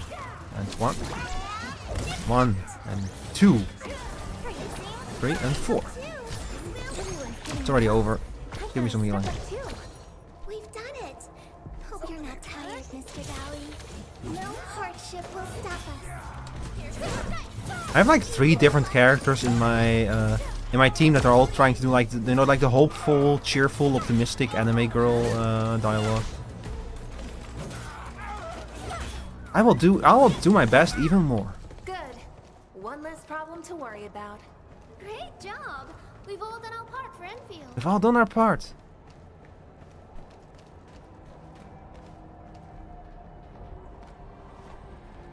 Is there an operator who's just gonna be like, yeah, I got paid. I did what I was paid for to do. There's like a machine over there. I bet that's probably gonna be stuff that we can do here after we're done with clearing out this area. Why are my pings blowing up? Hang on. Oh. Wait a second. Proto just did something in the archipelago. Hang on. I need to check something.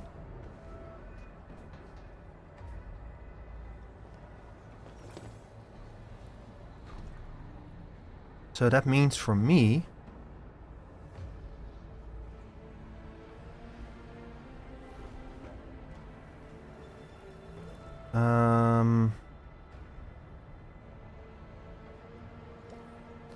X-ray visor. I just thought of a joke. Anyone want to hear it? Phazon suit. Hey, a little reaction, please.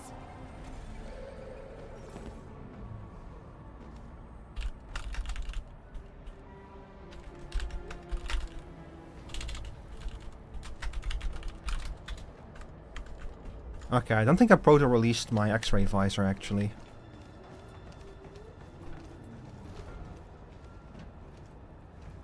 No, the X-ray visor is still not taken. It's still not unlocked, so I cannot progress in Metroid Prime right now. Ugh, fumes. Careful. We should avoid this haze for There's someone out there aura farming, and I cannot enter it. You know, when the aura farm turns into a miasma farm. But then, so there's a stairwell over there as well. Oh, that just goes up to the other side of this. I see. Okay. I think I took a route I wasn't really supposed to take, but sheepy, sheepy, sheepy. This is gonna be loud. Hang on, healing, thank you. That was bullshit. I totally blocked that.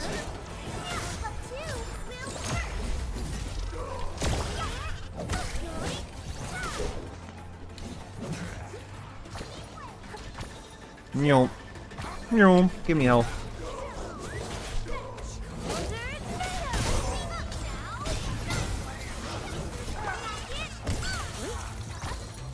Come on, hit me.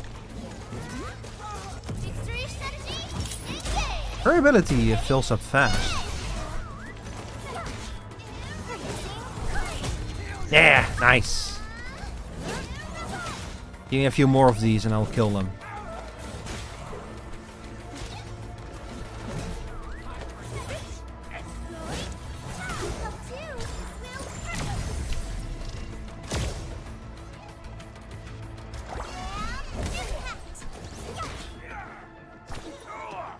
I love how these sheep are like upside down, by the way, in these little AoEs. They're just floating around, just minding their own business, you know. Alright, very nice, very nice. Yeah, that's just a fucking guitar. Why is there like a whole concert setup here with a guitar and an amplifier and fucking boxes and everything? Did I like give concerts here? A crew loudspeaker. Slight nudges to the control knob are enough to get it blasting away. Balls! Blessing! Power! Loud roaring is played on loop. Additional proof of the Landbreaker zealotry. Well, maybe they're just really into rock music, you know? You gotta break it to them.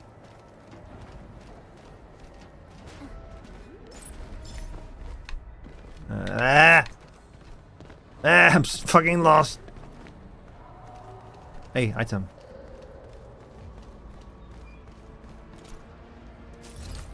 Very nice. Very nice, very nice. Alright, what way are we fucking supposed to go next? There's a whole bunch of places just sealed off here. That's the final tower over there. Oh! Wait a second. Yeah, look over there. That's the entrance where we were much earlier, like 2 hours ago or something. Huh? Save the person in the cage? What? Oh my god, they have someone in a cage. Help me, please. Get me out of here. Who is that?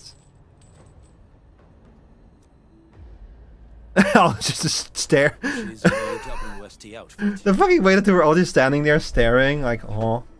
Let's clear out the scum below her.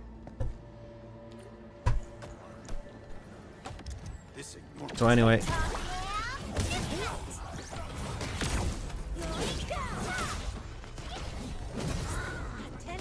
Ow.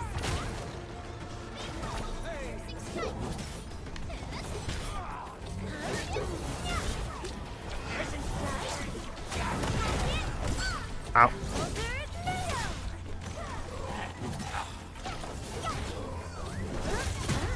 Yeah! Nice. I don't know what's going on, but hey, it's working. Ow. Oh yeah, she also has a healing field, yeah.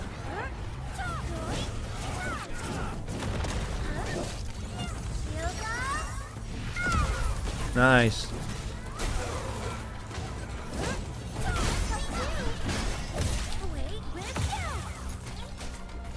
I need to like check the information in this game about combos. I want to know how you combo ice with other things. What you can do to like improve your up. More sheep. More sheep.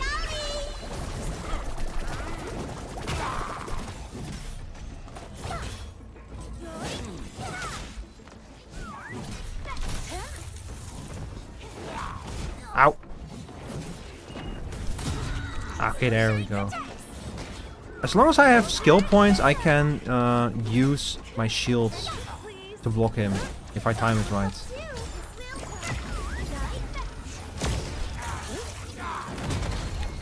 Go. I like that it also works on AoEs. That gives you that gives me a reason to actually look for AoEs and stand in them to trigger the effects of this skill. Hello. Are you Enfielders? Thank goodness. I thought I was gonna die here. I keep hearing that woman's voice in my head. Why are you locked in here? I'm Shauna. I lead a UWST construction crew. Many of my crew went missing after the attack on Valley 4. When I heard the Landbreakers were hunting people down, I thought I might find some of my crew here. You went here on your own? Very brave, but that voice can be quite annoying.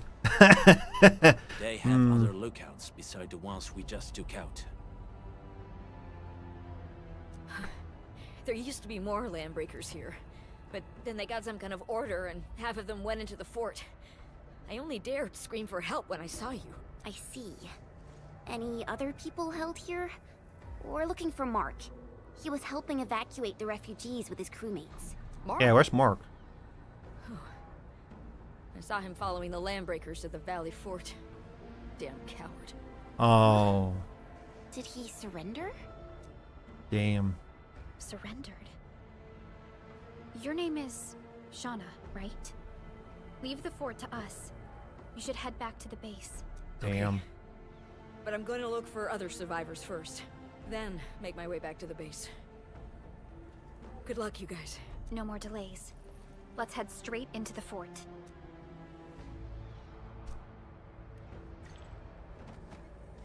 Mark, just you wait. Oh, Mark, you're in a world of problems.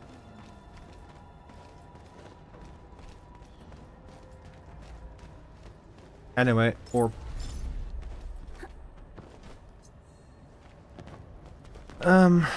So, still not cleared up? Damn.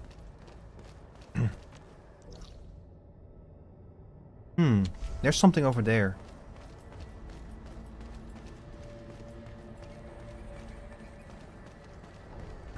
What is it?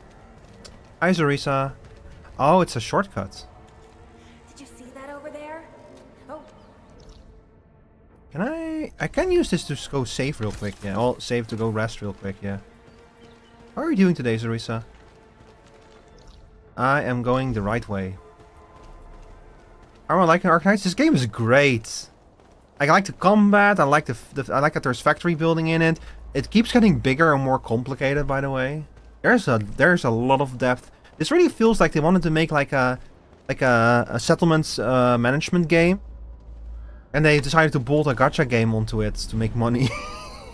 I don't know how else to put it, but that's kind of what the feeling I'm getting. Like it feels at first like they're very stingy with like the currency that you need to pool. But I think that there's gonna be a lot of different ways to farm it and a lot of different ways to make the farming very efficient. So I feel like once you actually get all of the systems and get like an optimized base building and such, I think that you can actually make a fair amount of currency just being free to play, you know? That's my intuition right now. I don't actually know what it's gonna look like. Going good, though a bit busy day and finally I can play Arknights, although a bit sleep deprived. I'm sorry to hear that, but also yay Arknights. I found the tank with the giant sword and I've been playing as hers ever since I realized what her abilities actually entail. What's her name again? Snowshine? She's really fun. I'm really having a blast playing as her.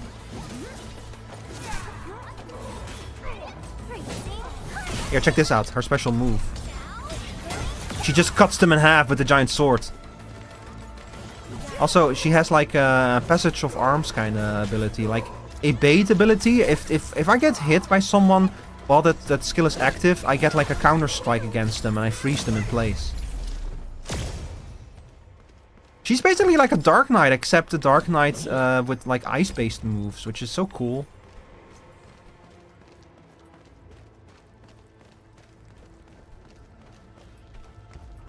Like literally, even like the ability to like activate basically her own version of the Blackest Night, except it's an ice shield.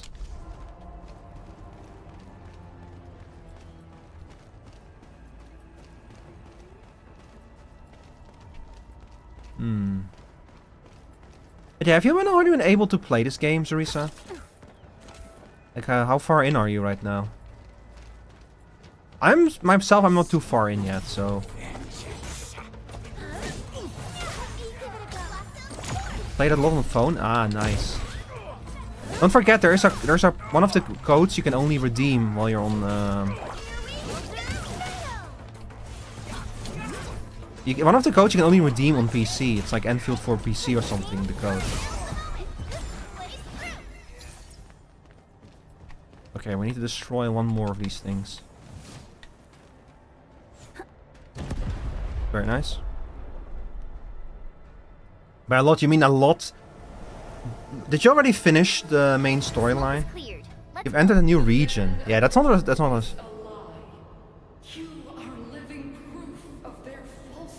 Shut up. I shall give unto you a brand new weapon for butchery. Embrace the ether. No. Powers are already mine to command. Not finished with story yet. The old world of Originum has abandoned you. Now it deserves to be utterly destroyed. Embrace the ether. But that's impossible. We must stop her.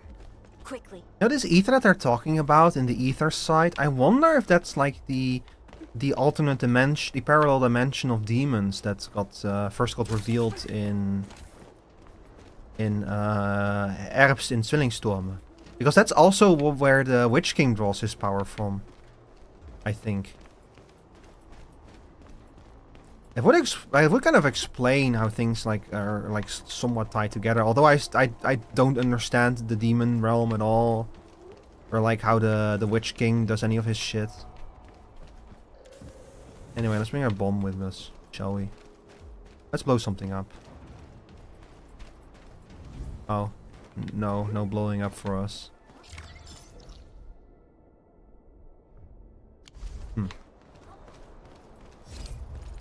Are we done with the quest? Oh. Yes. Okay, very nice. So there's like a factory. We have a factory up here now. We have another thingamabob over there.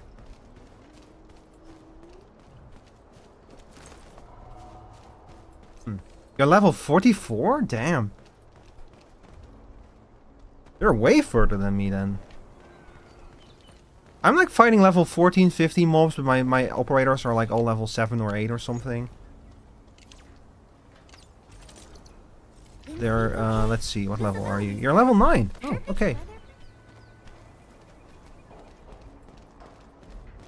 That's a bit higher than I was expecting.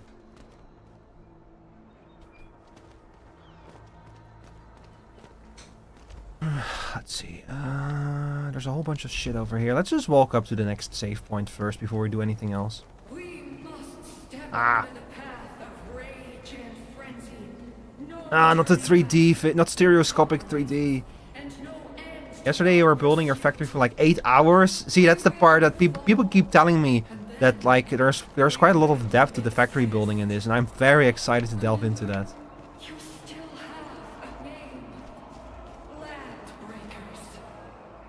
Don't forget to equip and change gear and tacticals before the battle. Press LT to expand the system feature wheel and operate operator...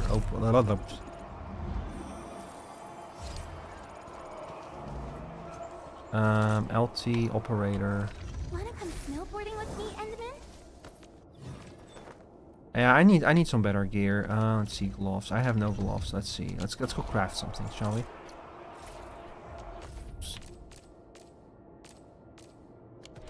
Hmm?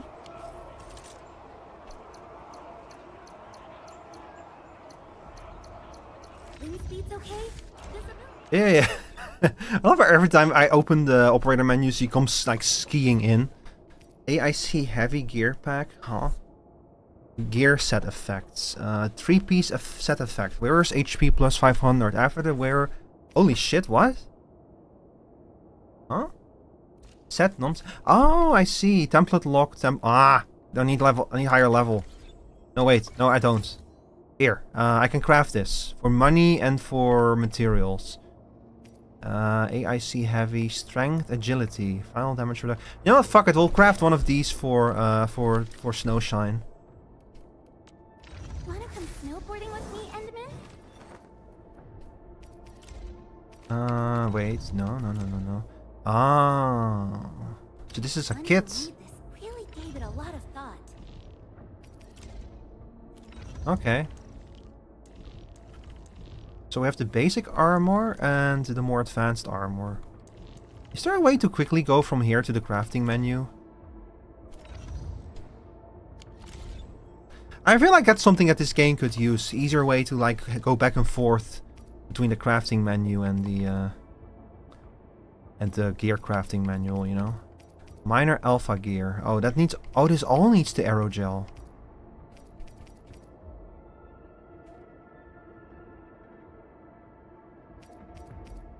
Hang on. So the only operator of ours who does not have a thing yet is our gunner, who probably... She's a caster, so she probably can use the intelligence gear better. So this one, the intellect in the wheel. Okay. And the rest needs aerogel. I need to do some grinding to get better stuff for the operators. But now that I have a better feeling of what's going on, After I'm done with the Endfield section of today's stream, I'll probably also start playing it off stream more to grind some stuff, you know, and get better gear and shit. Because I didn't really do that. I barely did that before this stream, between Thursday and today, because I did not fully understand what was going on yet. But this is, you can do a lot of grinding in this, I bet. Especially because there's a lot of operators and they all need gear. Alright, let's give you a better outfit. Here you go. The fancier the gear, the bigger the hassle, right? Wait, why did I give you strength gear? I thought I was supposed to do that. Uh-oh. Oh well. Alright. People really like this snake lady. I wonder why. I wonder why. Why do people like this snake lady so much?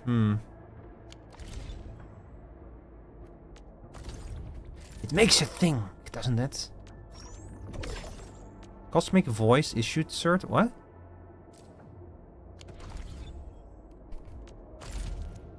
Can I pull more yet? No. Damn. Arsenal exchange. Oh yeah, I can like roll on weapons and shit. Cosmic voice issue cert acquired. Use this to perform one attempt of arsenal issue. Press A for more details. Possible 6-star level. Oh god, I can feel my eyes starting to glaze over. Sure. Whatever. Oh my god. Look, the help.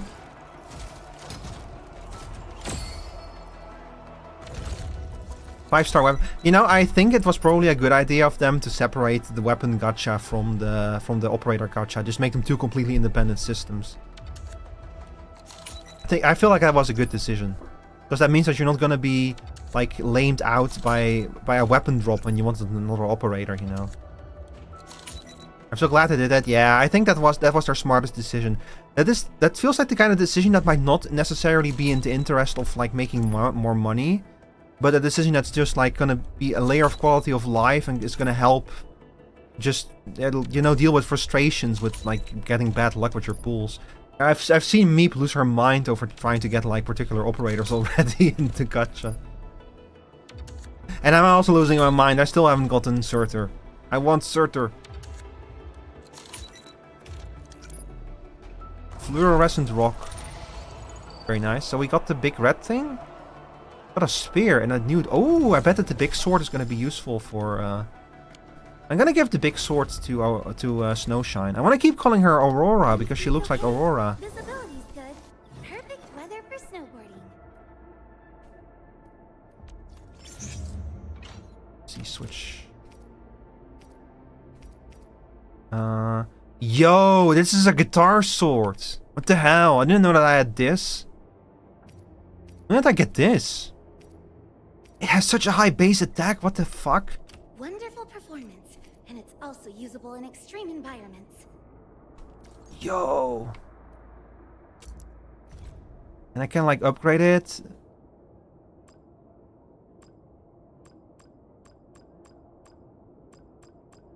And it's getting very expensive to upgrade it. That increases the base attack so much. What the fuck? Miesco, isn't that a weapon company from Arknights? They're like they're a Casimirian weapons company, right? Miesco.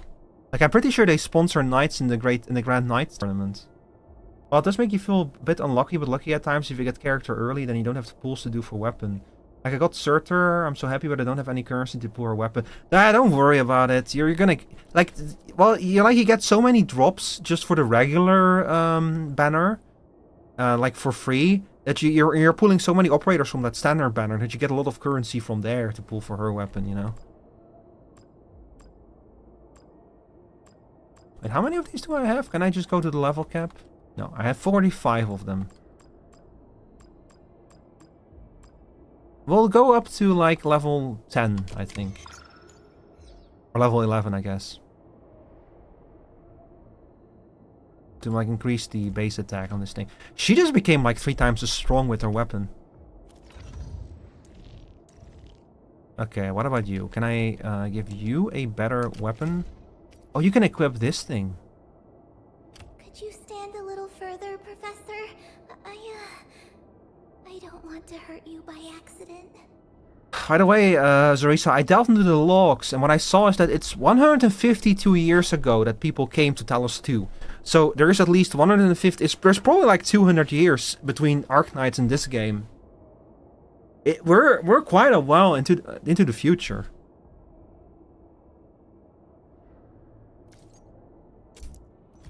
Fucking bonkers, man.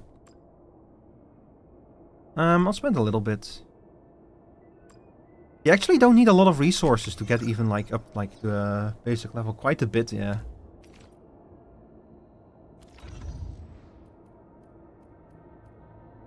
Okay, hang on. Let's give Snake Girl a better weapon. We have strength and intellect boost. I don't know what's better. I'm gonna assume for her probably intellect. Not bad. And for you, I'll give you also something better. Like a nice wave-tied sword or whatever this is. Contingent measure, intellect, agility. Sure, whatever. Oh, wait a second. I can upgrade her I can upgrade all their potencies. I keep forgetting about potencies, bros.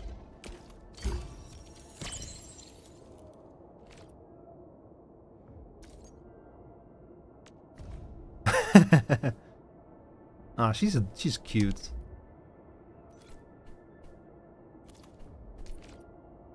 Alright, next one. Ultimate frigid snowfield improved, effect radius. Battle skill, saturated defense improved. During the blocking effect, arch inflictions cannot be applied to allied operators with protection. These potency upgrades are pretty good. Better than... They're stronger effects than the potency upgrades in the first game. Like in the first game, the potency upgrades were all very small things. So that you do not force you too much to like go wild on like pulling extra operators. But I guess they wanted to like improve it in this one.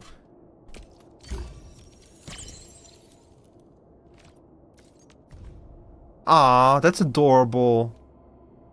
I love the little Shiba Inu tail that she has.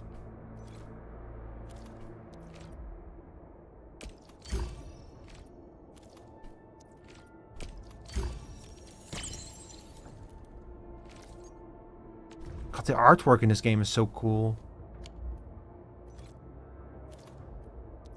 I wonder if they're gonna bring Astasia back in some form. Like, I know that the artist for Astasia really loves drawing her.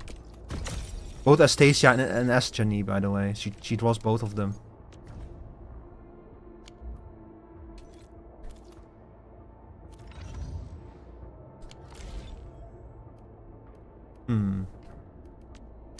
Protocol pass is the... Oh.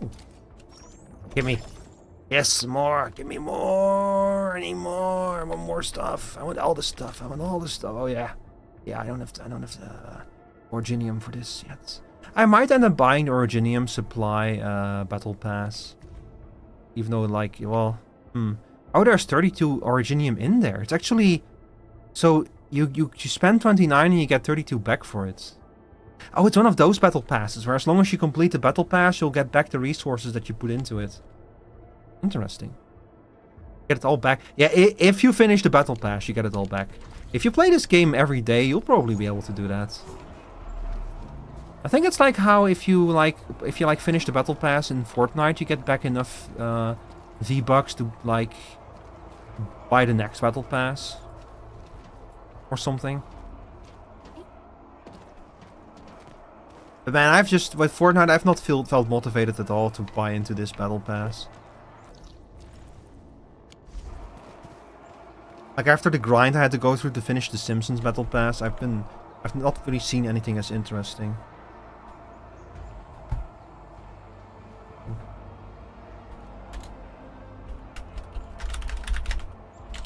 Okay, I just saw Proto has indeed released all of their stuff in their world in the archipelago, which includes my X-ray visor from Metroid Prime. Unfortunately, the main thing that I needed the X-ray visor for was to get an item for Proto in the archipelago.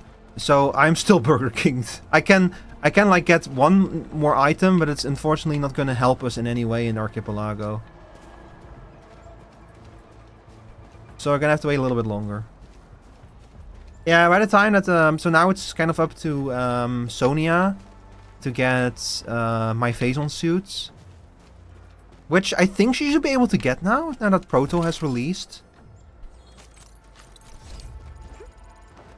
I think that Sonia now has the things that she needs to get my Phazon suit. And then as soon as I have my Phazon suit, I'll do one more stream of the Metroid Prime AP world. And I'll finish the game. And then from there, everything is going to start collapsing, probably. Watch your step, people. Let's go. I have total faith in you all. End of the road, pal. Yay. Hang on, I want to like check this out. Yo! Yo, you can tell that I'm stronger. I'm dealing way more damage to these level 18 enemies.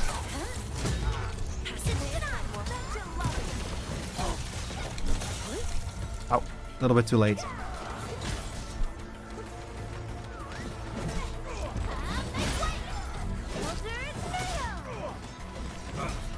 Yeah, I'm definitely dealing more damage to them. Too bad. They almost had a chance.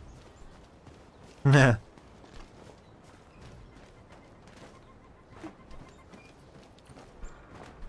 Yeah, people really like Fluorite, huh? She's like that that type that bratty personality kinda, you know. I totally get it.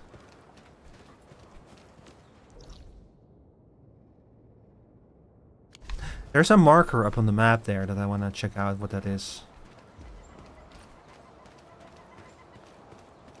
Oh, that's one of those combat challenges, the ones that cost you sanity.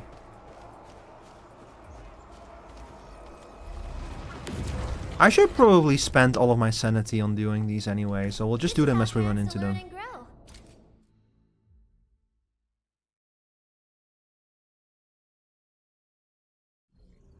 Beware of the poisonous mist. All operators will continuously lose HP. Defeating enemies restores some HP. Oh. This is a different arena. Only level 10 this time? That's not too bad.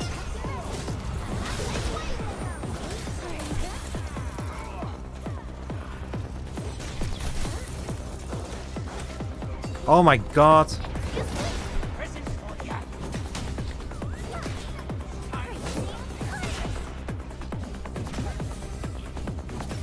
At least the enemies are weak. Because I am not doing too bad against them.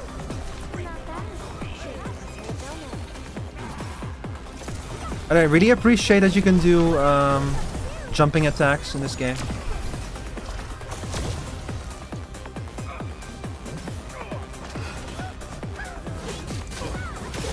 I love the range on this sword. Like, it's slow, but it's so big that it will like just hit like whole fucking gaggles of enemies. Oh, that was it already? Let's take a break while we still can. Claim the rewards, yep. So if I wanted to do the harder version, if I wanted to do a harder version of this battle, let's see if I can do that. Level 2. Enemies are going to be level 35. Oh, they're already going to be significantly harder. Level 10, level 10. I mean, we didn't really struggle with these ones. And the rewards are significantly bigger. Nah. I'll save the sanity. Oh, now I get the more expensive gear plates. I should have just waited with crafting it. Oh well. It's okay. It's okay.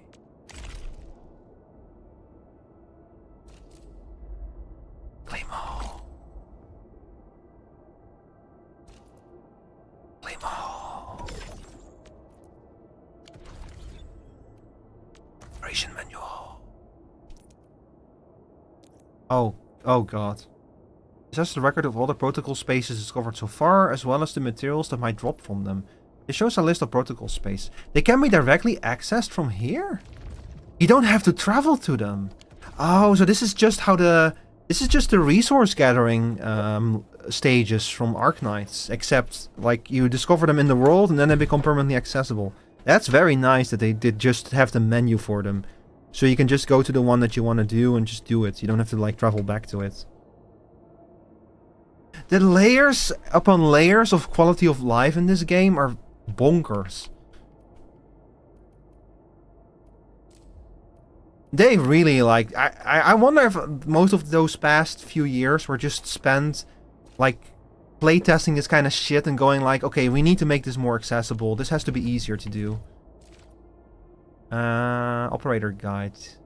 This is to learn how to play as these characters, I guess. Yeah, you have the basic training, you have the operator guide.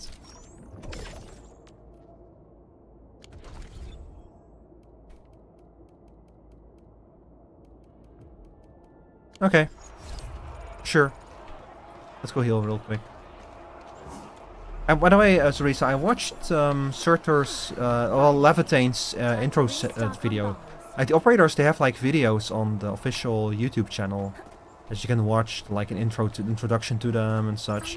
And I feel very strongly that Levitane is just Surtur again, except her, like, she lost her memories again. Or it might even be Surtur's original name. Like, she might have managed to like regain some of her memories, or like come back in touch with the person that she was before she was Surtur in Arknights.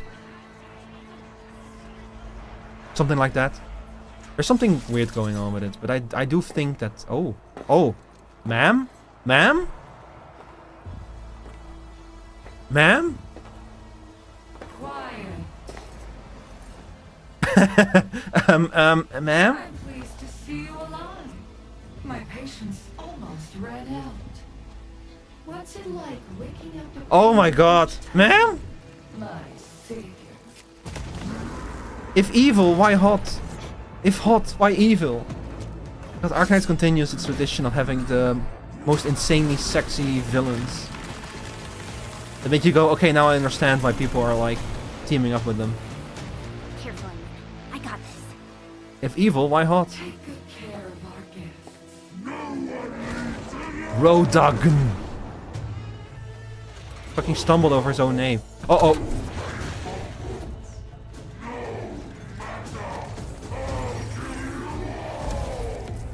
Quickly, do all of the things. Do all of the things. Quick.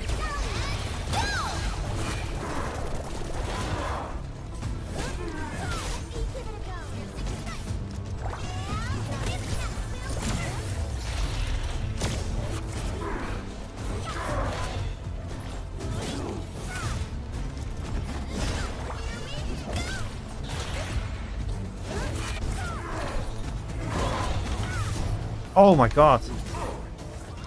Okay, so far so good.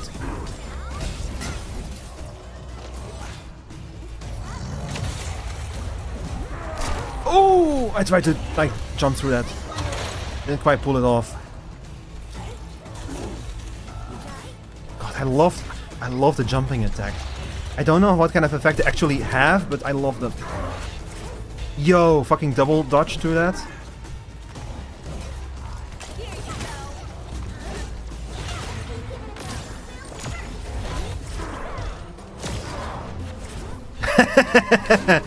I cannot believe I keep getting away with that.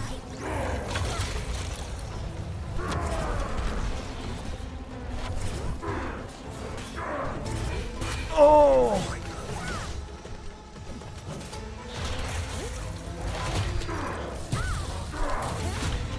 god. Again! He's staggered. Yo! I love this combat system.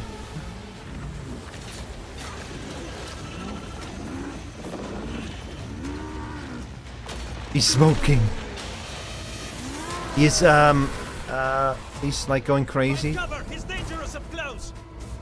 Oh my god, he actually is a boss. He is a fucking Final Fantasy boss.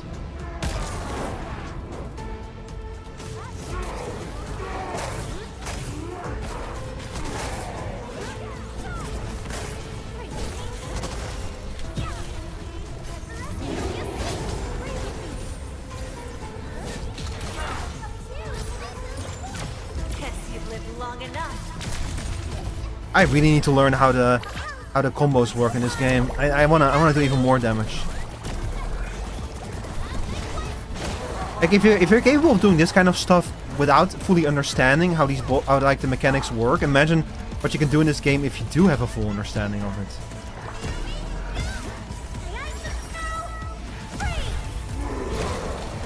Uh-oh.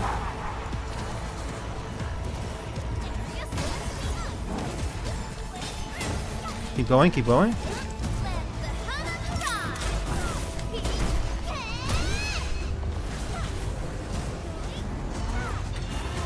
Oh!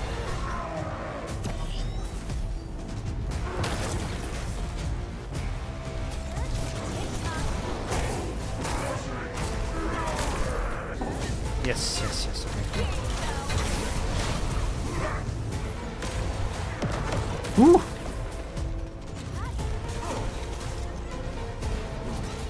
Okay, dude, I need to keep in mind that I can only have so many skill points.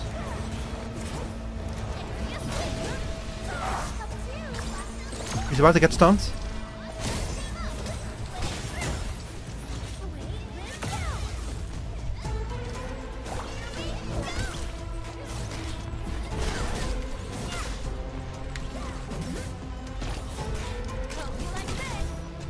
Very nice, very nice. Get out of there! No! Aya! No!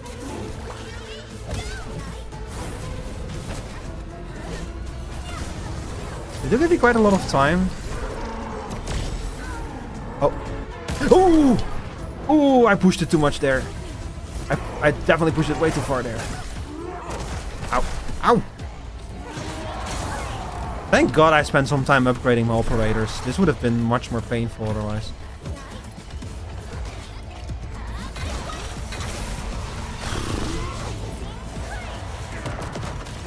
Oh, a little bit too fast there. That's okay.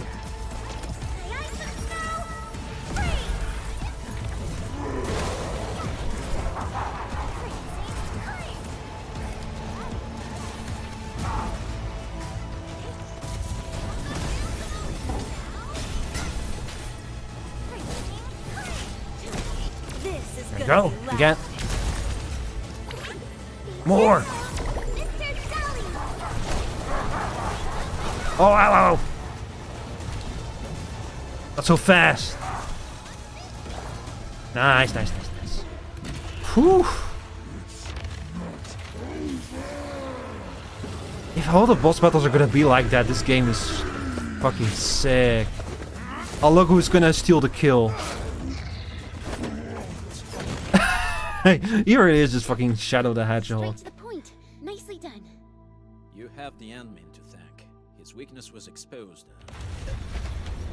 I don't think we're in the clear yet. Played so much, and only today did I read how to trigger my combos on my characters, and was like, I need to swap my team around a bit. Yeah. Yeah, I need to like delve deeper into that whole system. Like, it's like, instead of having a single character, you have like 4 characters with the same level of complexity with like combos and stuff. Like, using your abilities in a certain order is going to greatly increase how effective you are. UWST Crew's Maymate is covered in wounds, no longer breathing. In his dying moments, he still clenches an Oripathic suppressant in his hand. Wait, what? Oh no, is this Mark? Oh hi Mark. Oh man. Try to steal Bone Crushers. Yes, that's Mark. Oh. You want death?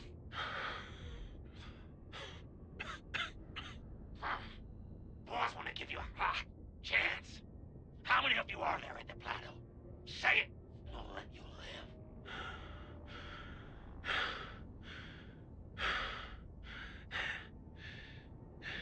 Want to save lives, or get them killed? Come closer. That's right. Out with it. These meds belong to the UWST. Die, bandit! Oh, bye Mark. Yeah, that's why he went with them. He went with the bandits so that he could steal oropathy medicine from them for the girl. Damn. That's so sad.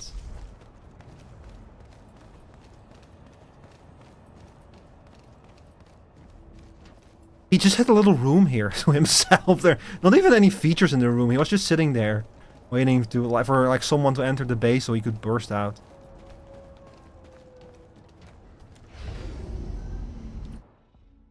All right.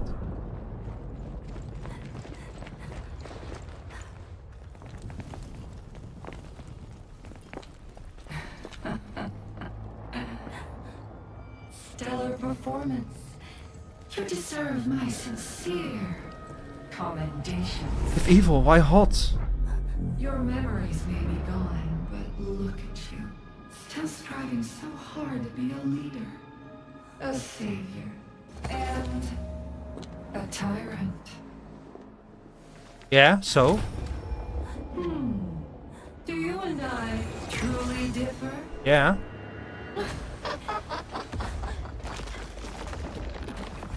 This is like the yet you are a part of society argument again.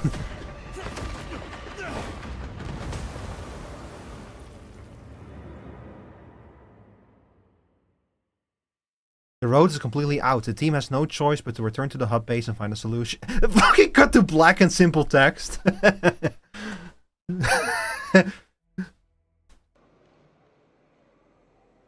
Huh?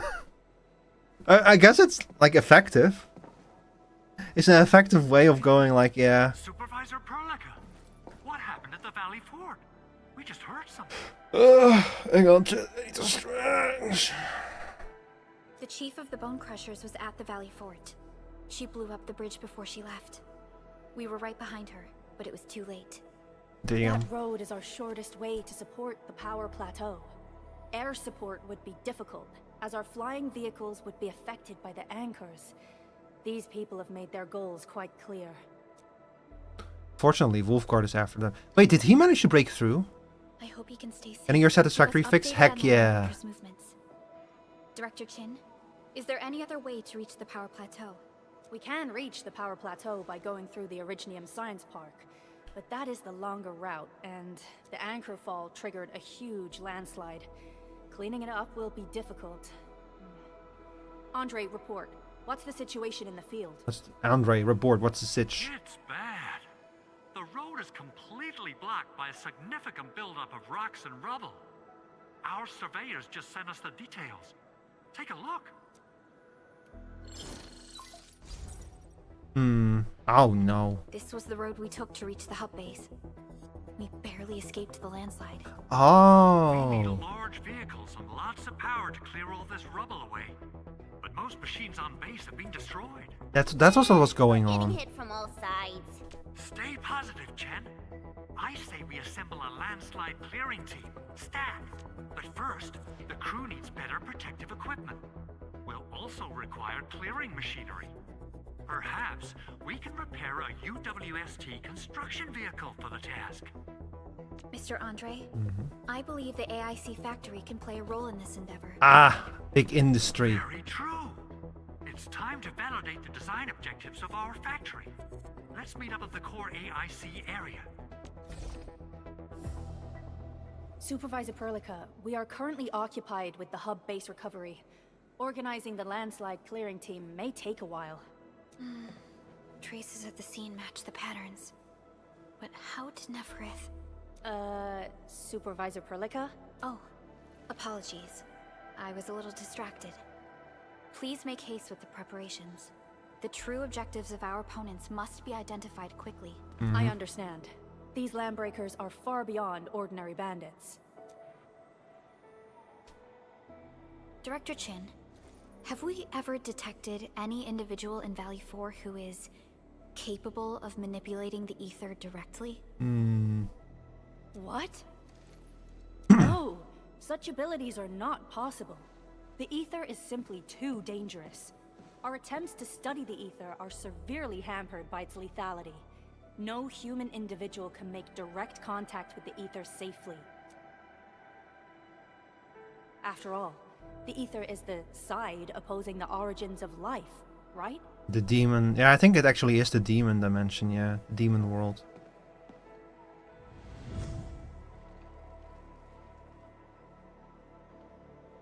The side opposing the origins of life. But we're all familiar with the textbook footnote on this quote. The Terrans did not have a full understanding of the secrets held by this planet. That's true. In any case, there are plenty of matters on our hands that we must deal with. Okay, is there anything we can do to help? Yeah. Please help Andre at the core AIC area. We'll be preparing our supplies at that place. The thick plottens, chat. The hop. Okay, hang on.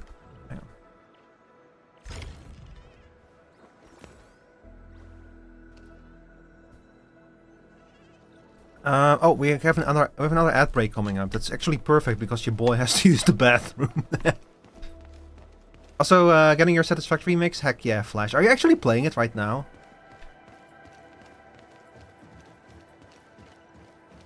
I feel like we're probably about to enter a phase in this game where we're gonna do a lot of factory building. That's kind of the impression that I just got. You know, I really appreciate how, like, I'm essentially playing like a tank. You know, like big sweeping attacks to draw aggro, good blocking abilities. But you could also play this game as like a healer and focus on like supporting and healing your allies. And you can play this game as a DPS and focusing on DPS. I think this game totally understands, like, totally supports like different playstyles like that.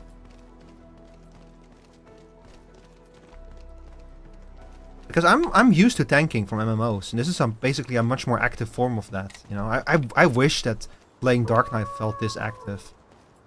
Start a new save and I got 2 milestones done. Nice.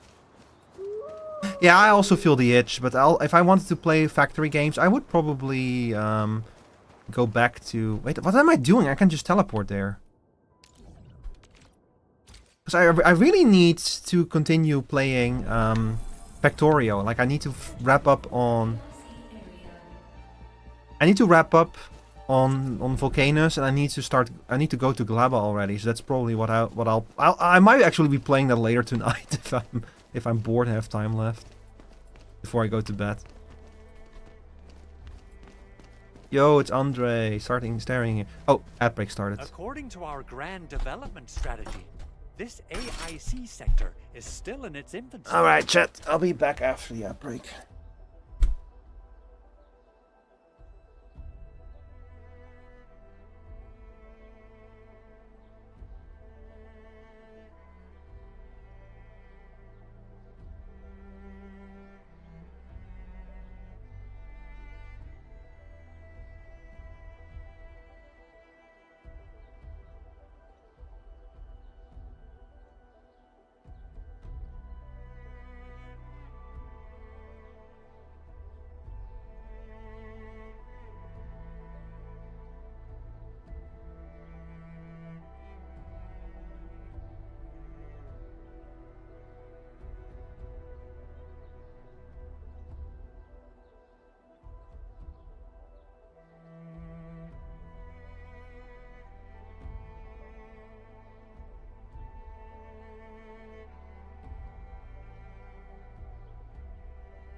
I'm back. What is your Flash? What is your favorite starting area in Satisfactory?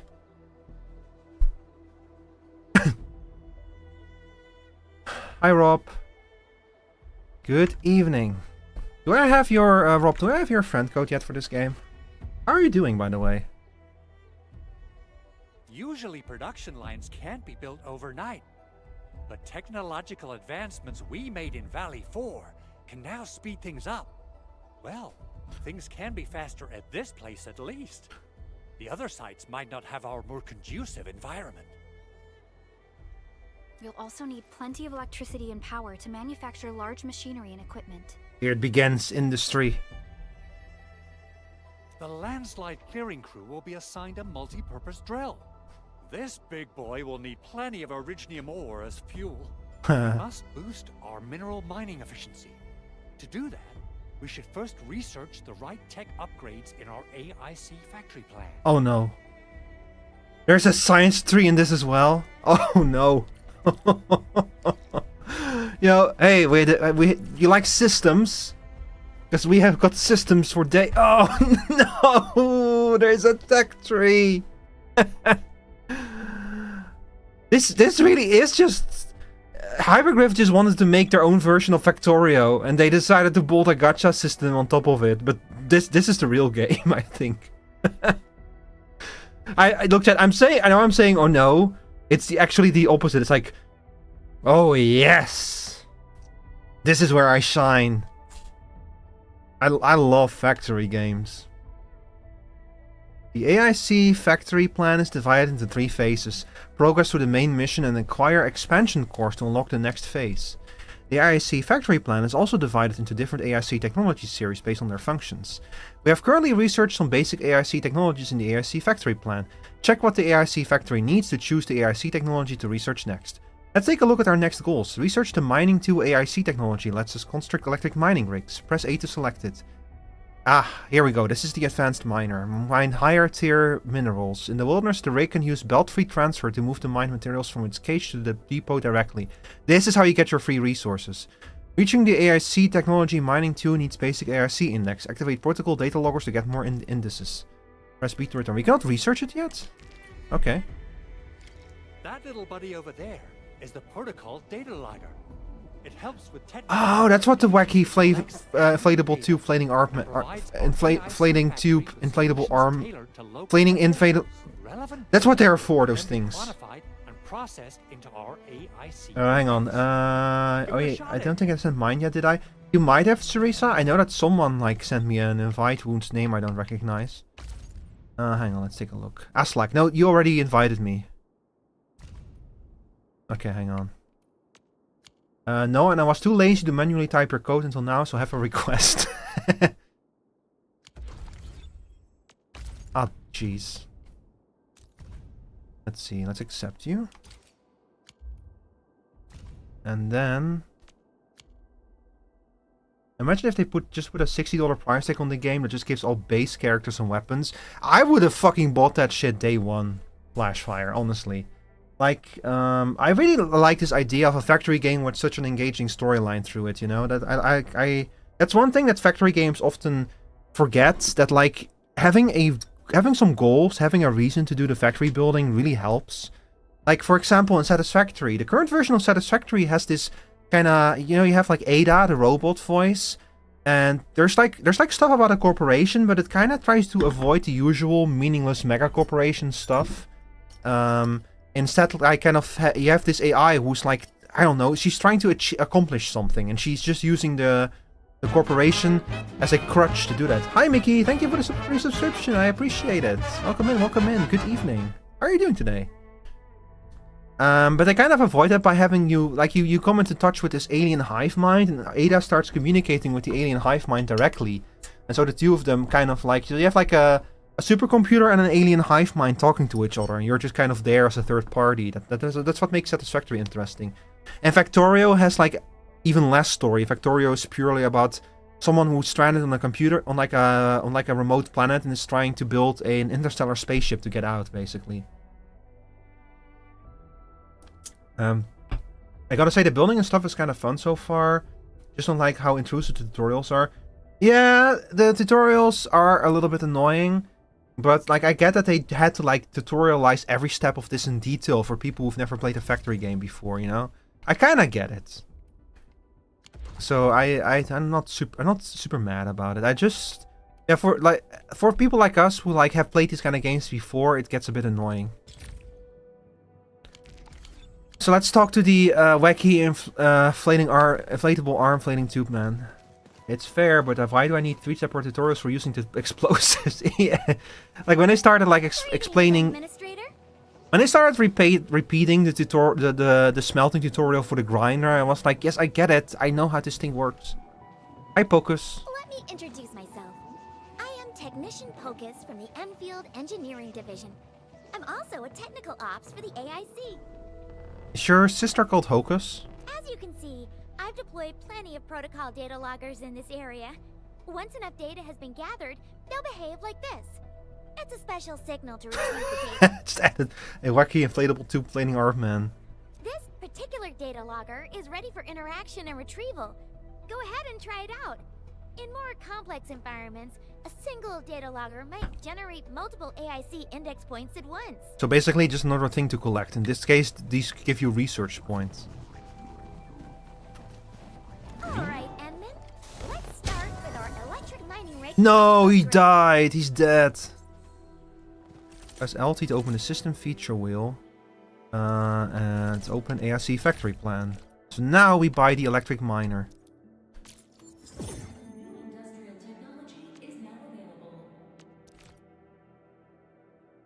Press A again. Press X to view simulations for the... Press A to open the corresponding simulation.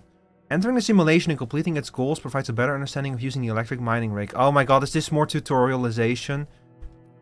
Oh my... Not gonna lie, even after all those exposed tutorials, I still forgot 6 hours later how do I break this thing? Yeah, that's another challenge, is like having a tutorial actually happen at a time when you will remember it. New electric mining rigs have been delivered to the mining area to mine amethyst ore. When powered, the electric mining rig can start mining and delivering minerals to the depot via belt-free transfer. Place the electric pylon near the electric mining rig and then connect the electric pylon to the relay tower to power the mining area. Welcome to the simulation. These VR spaces are scattered across Talos 2 and teach the basics of using the AIC factory. Simulations have their own set of backpack and depot items, as well as facilities not shared with those in the real world. However, the lessons and tricks learned in simulations are also useful outside. This shows the goal of the current simulation. Finish the main goals to complete the simulation and collect rewards. Okay, we need to mine. Once powered, electric mining rigs will automatically move the mined minerals. Yes, I get it. That's like the 4th time you've said that. I get it. They move the items into the depot using belt-free transfer. Interact with the electric mining rig to see how to use it. So that I can once again learn that it will move its items into the depot using belt-free transfer. The electric mining rig will automatically mine ores and store them in its cache. When powered, ores in the cache will be automatically moved to the depot via belt-free transfer. I'm losing my mind. I'm not gonna leave this unscathed. Use electric pylons to power electric mining rigs and make them mine the ore so that they can move the ores into the depot using belt-free transfer. This mining site has several amethyst ore mining spots. The next step is to place electric mining rigs on each mining spot. Place 2 more electric mining rigs in amethyst mining spots.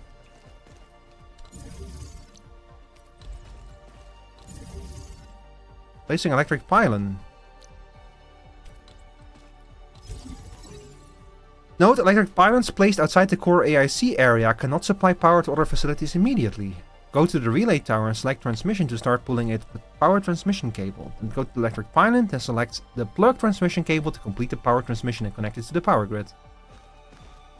They have definitely like extensively playtested this, and every time someone like didn't understand how to do something, they added a tutorial for it. That's what it feels like. Did you know there's belt-free transfer? No, please tell me about how I can move ore directly into the depot using belt-free transfer. Hope you're doing well. I've been spending most of my time in Where Winds Meet recently. Yeah, I've seen you and Rob have been playing that game a lot, yeah. Great. The electric mining rigs are moving the mined amethyst ore to the belt. The electric mining rigs are moving the mined amethyst ore to the depot via belt-free transfer. Press LT to open the system feature wheel. Press down to open PAC panel to view storage information. The electric mining rigs will automatically move mined ores to the depot via belt-free transfer on a regular interval. Here we can see the amethyst ore we mined being teleported to the local depot using belt-free transfer. Used in this method to place electric mining rigs on additional mining spots to achieve automated ore mining and transport using belt-free transfer. Press B to close the screen using belt-free transfer. Next, let's use the zipline to return to the core AIC area and process the amethyst ore we just mined and then transport it to the depot using belt-free transfer. Now you know how I felt yesterday. Yeah. I'm starting to get what people meant with excessive tutorialization. Yeah, it got even worse than I thought. There's apparently like combat tutorials. But that stuff has been like less heavily tutorialized, probably because they assume that most people will probably have played a game like this before. The amethyst ore mined by our electric mining rigs has been moved to the local PAC depot via belt-free transfer. Let's take a look. Press LT to open the system feature wheel. The backpack is connected to the depot in the core AIC area. Use the right stick and select this option to open the backpack and depot. Ores mined by the electric mining rig will be automatically moved to the PAC depot via belt-free transfer. Here I can see the amethyst ore we have mined has been moved to the depot using belt-free transfer. The ore can now be processed. Press B to close the screen. Amethyst ore can be refined by the refining unit to produce amethyst fiber. Check the area. The required facility has already been placed. Now let's go to a PAC output port and set it up so that it moves amethyst ore from the depot to the refining unit for processing. Please tell me about moving items directly to the depot using belt-free transfer. Press Y to set the item to move out from the PAC port. PAC output ports can move items from the depot to a connected transport belt. Each output port can unload one selected item from the depot. How is the ore moved? Well, not using belts, that's for sure. Press A to select the item to unload from this output port. This is a list of items that can be unloaded from the PAC depot. It also shows the amethyst ore just mined and delivered to the depot by the electric mining rigs using belt-free transfer. Press A to select amethyst ore. Look! Look! The output port is continuously unloading amethyst ore from the depot. Press B to exit this panel. That's classic factory stuff here. The refining unit can now auto-process the amethyst ore mined by the electric mining rigs into amethyst fiber. Electric mining rigs can also be used for mining originium ore. Use this method to automatically mine and process more minerals. So yeah, you can just fully automate this from end to end. Using belt-free transfer. Enter top view, what? Oh! Yo, it's fucking is Factorio now. I'm still standing there. Bulk action.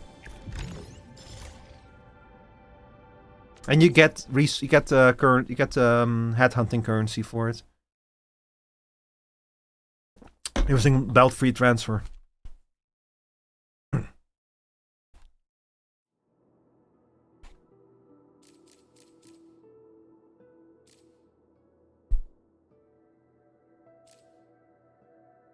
There's so many of these.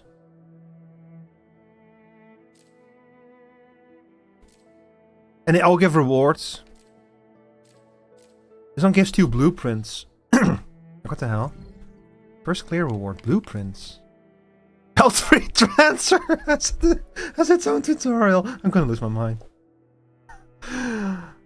You must move a batch of originium ore to the depot. Complete the power grid and use the belt-free transfer of the protocol stash to move the transport the ore back to the depot.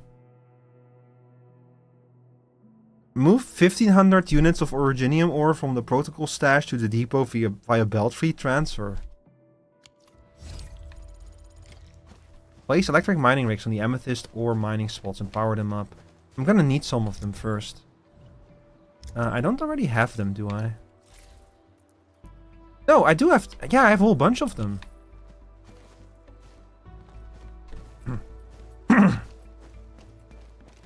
I kept hearing Rob cursing about this, but now I'm realizing how annoying the tutorials really are. Miki, you should join Rob and I in the Endfield mines. Or not.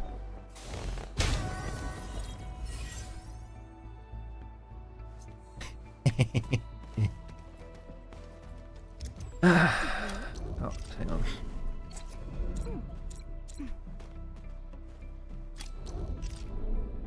You know what I might do? I'm gonna make another team, hang on. Operators. That's not what I wanted to do.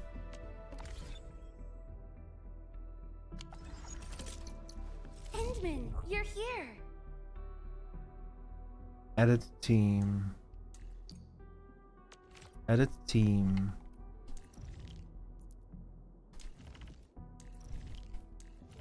Save team. Akaguri Up Z7 reporting in. Oh. Excited to join the mission. Let's make it a success. We'll make our first team the default team, shall we? So that's gonna be the Administrator, Perlica, Chen Yu, and Wolfguard. Although he's apparently not with us right now. A team assignment. Capito. So I'll name I'll you. do what needs to be done. I'll name you the Endfield team. And then the second team is gonna be the... No. Team Cool, because the leader of this team is an ice bear. Rico, did you know there's Shut up. Contains prohibited what? Cool team, whatever. We have Endfield and Cool team. Okay, well, we'll use this team to actually do the do like the building and stuff. Wolfguard is only level 1? Oh no.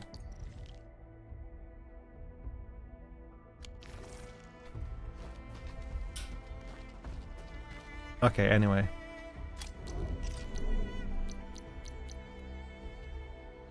Hi, Ivy. Good evening. How are you, today? Also, how are you finding this game so far?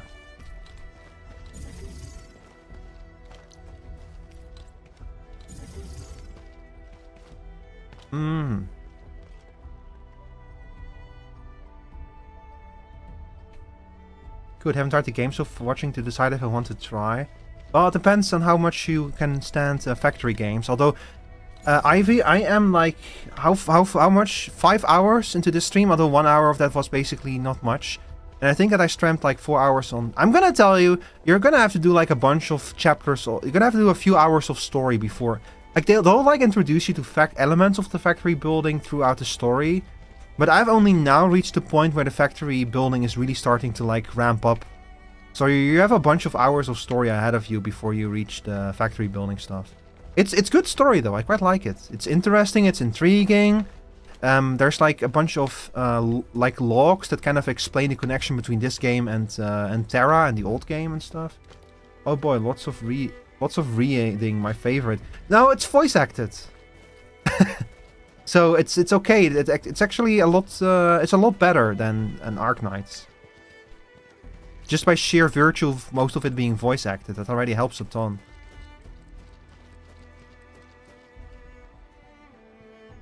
Okay, I'll put you over here. I'll put the other one... Oh, wait a second. There's another one over there.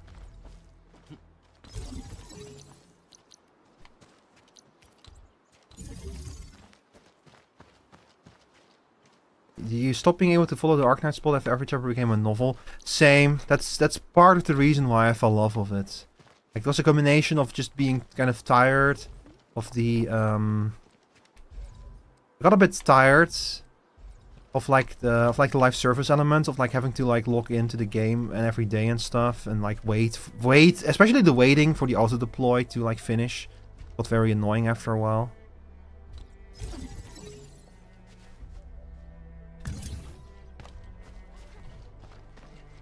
Are we gonna make this?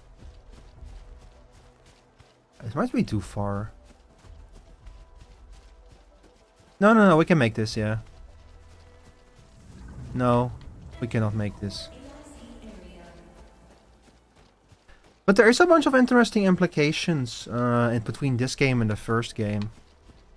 Like there's like a log on Terra in your archive, which says that like between this game and Arknights, well, first of all, it's 150 years ago that people came to this world. So there is a significant time gap between Arknights and this game. Is it known what happened to Silver Ash? No, I don't think there is. Look, there are several generations, even between the moment people first started coming here. And we don't even know how much time there is between the present day in Arknights and people activating the portal and coming to Talos 2 for the first time in general, you know?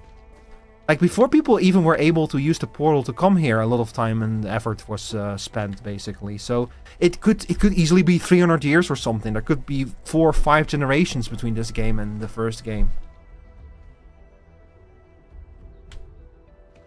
So, until we see any snow leopards, we just don't know. And also, there's something in this world called Ether, or Ether Side. And I kind of feel like it might be related to the demon realm that we first saw in Herbst in Sunningstormen, which means that like which might imply that the Witch King was actually using ether and blight as a power source instead of originium, or maybe not. I don't know. It's weird, and it's very confusing. But I can start to see the ways that the story in this is tying into the story in Arknights. Also, what's up with the red spots on the gas giant? All of those must be like storms or something. Like mega storms the size of whole planets.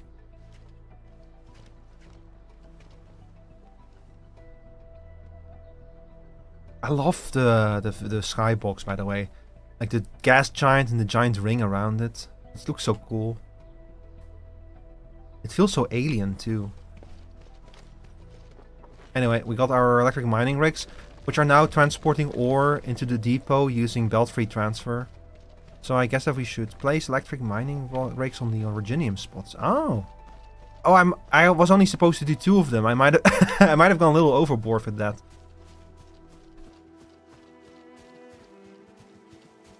But you know what? We're probably going to need all of these resources.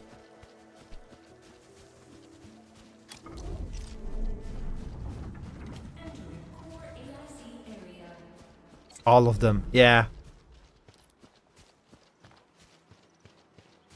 It's quite complex later. That's what I was hoping for. I was really hoping for this to like be more than just superficial factory elements, you know. I was hoping for something nice and complex. Small recommendation, do all of the factory tutorials right away. Okay.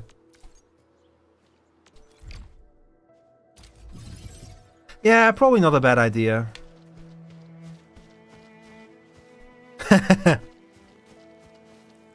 Hey, you know what? Thumbs up. Yeah. Yeah, I agree.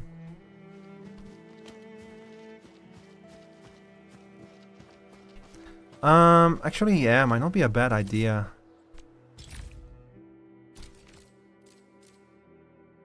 Should I just start at the top and go down?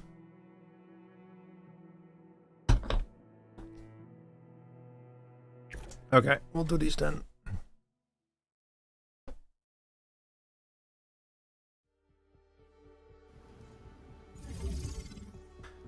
The mining area is experiencing power outage. Emergency repairs are required.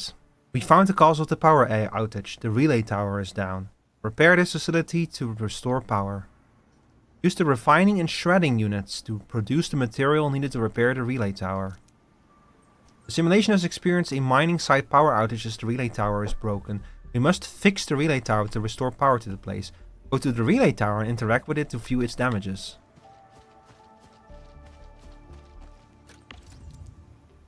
The relay tower must be repaired so that it can start transmitting power once more.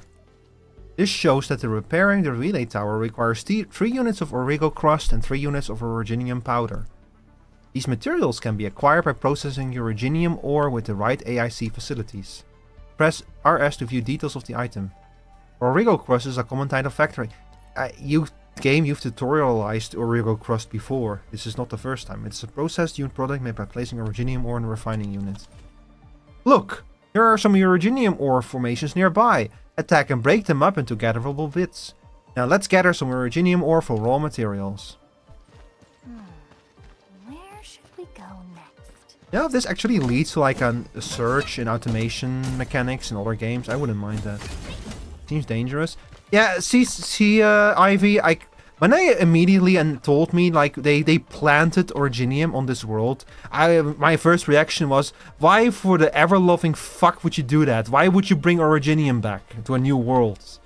But apparently, like in the time between Arknights and this game, they have not cured Oripathy, but apparently, there have been so many innovations in Originium handling that the material is like a lot safer to handle now. It's not risk-free. There's still risks with it, but they can deal a lot better with it now than they used to.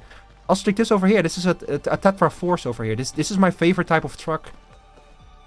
There's like a DLC for SnowRunner that adds this truck, and I really want it. It's so cool. It's pure Eastern European brutalist aura farming, which I think is the exact sentence that I posted in my own Discord server with a screenshot of this truck. Also, note how Originium in this game is gold, but in Arknights it's red. So it also feels like the Originium itself is like a little bit different from what it used to be. Great! We can use AIC facilities to process Originium ore into products we need for repairing things. Now let's go to the refining unit and produce the Origo crust we need for repair. Makes sense. Yeah. Oh, another thing that has me fucked up. Hang on. I need to show you this. Oh. Okay. I need to show you something in a second. Now I'm just gonna say it. You know Ardelia, that operator that looks just like Eyjafjalla? She works for Rhodes Island. Rhodes Island exists in this world, in this game. But that I have not met them yet. I just know that they exist and that Ardelia works for them. That's it. That's all I know. They did not elaborate any further than that.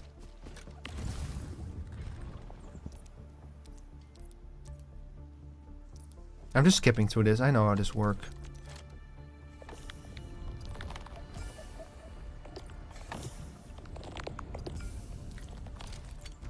I was wondering why they were identical characters. I don't know about that part yet, Ivy.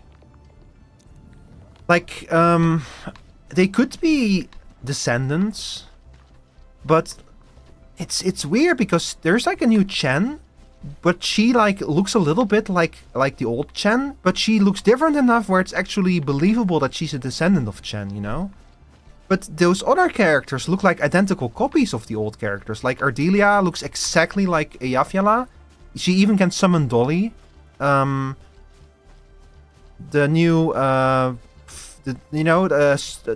Lavatane looks exactly like Surtur, and I'm pretty convinced that Lavatane is just straight up is Surtur, but she like suffered memory loss again, or she got her memories back. That's also possible. Like she remembers her old life or something. But I don't know how Ardelia relates to Eyjafjalla. Or like the bear girl that I play, she looks just like Aurora. No idea how she relates to Aurora, you know, that kind of stuff.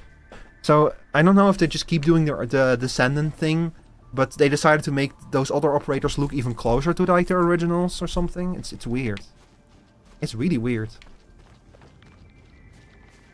Or they might be clones for all I know. Maybe they've been cloning people.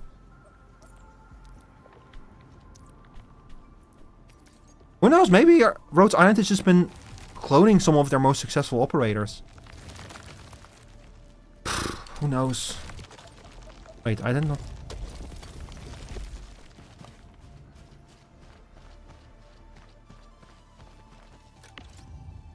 Facility info. This relay can be used to transmit power to other facilities within an 80-meter radius.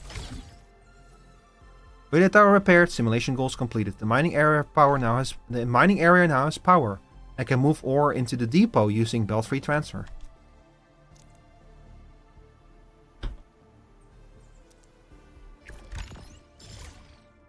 I kinda get why they decided to leave out the part where you have to move ore back from the mining facilities to the processing facility. That would have made things very complicated.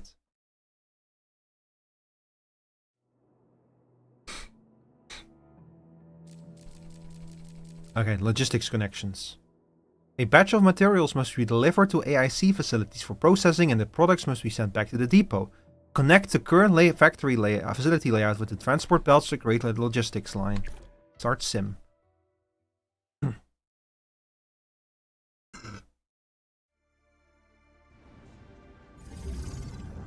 The AIC must process some raw materials, set up a logistics line connecting the existing facilities. The raw materials are placed in 2 protocol stashes. Use transport belts to move raw materials from the 2 stashes to the refining unit and shredding unit for processing. Then use transport belts to move refining units and shredding units products to the depot for storage. The PAC is located in the core AIC area, which is suitable for deploying a large AIC factory. While in the core AIC area, transport belts can be used to connect AIC factory facilities together and automate the transportation of materials and products. Transport belts can connect to logistics inputs and outputs ports along the base of some AIC facilities. Check the direction of the arrows. Those pointing into the facility are the input ports. Connect the input ports to a transport belt to move raw materials into the facility for processing. Arrows pointing outwards from the facility are the output ports. Connect the output ports to a transport belt to move processed products from the facility cache onto the transport belts. Oh yeah, drops, yeah, but that reminds me. If you watch any stream, any Endfield stream on Twitch, you'll get Twitch drops. You do need to connect it to your Grifflink account, but that's easy to do. For this simulation, we must use transport belts to create a logistics line for the AIC facilities. This protocol stash contains a lot of originium ore. Refer to the indicated line and connect the protocol stash output port to the refining unit input port via a transport belt. This automatically moves originium ore to the refining unit for processing. Let's give this a try. Hold LB and press down to enter the transport belt placement mode. When placing transport belts, move and adjust the view with the R stick to change the grid location of the indicator cone and select the starting point of the transport belt. After confirming a starting point, I'm bored. Oh shit, there it is again. Yeah, that straight up is a Tetra Force, yeah. Oh, that looks so cool. Oh, this is a big belt area, by the way. I've been like wondering what's up with the yellow lines and stuff. So that's like not only the area where you can freely place power pylons, but it's also the area where belts can be built. So you only have like limited space to build belts, basically.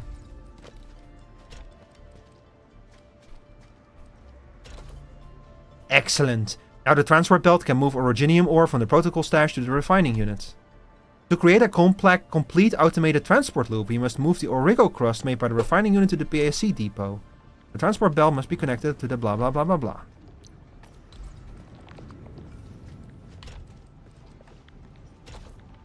Nicely done.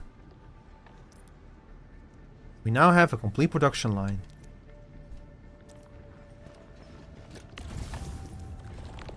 Open the control panel to view transport belt connection details. The left side shows all the input ports. The right side shows all the output ports. Reference the steps we took to set up another buck flour powder production line for the shredding unit. Press B to exit the panel. This protocol stash contains buck flour, the raw material for making buck flour powder. Use the transfer belt to move the plant to the shredding unit that processes it into buck flour powder. And then we're gonna have to connect it.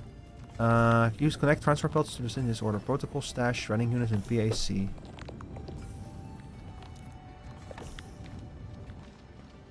Okay.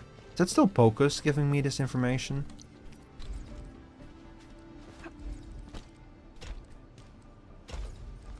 I could see them do like a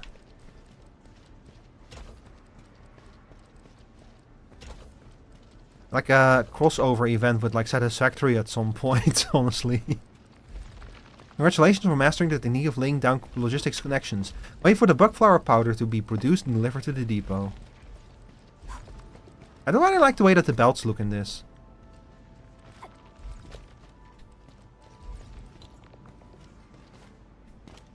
Nyom.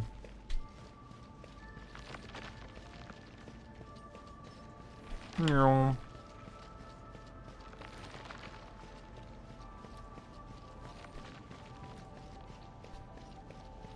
I could see them add like some kind of like challenge mode as well, where you have to like make much more complicated factories to like manufacture much more complicated stuff.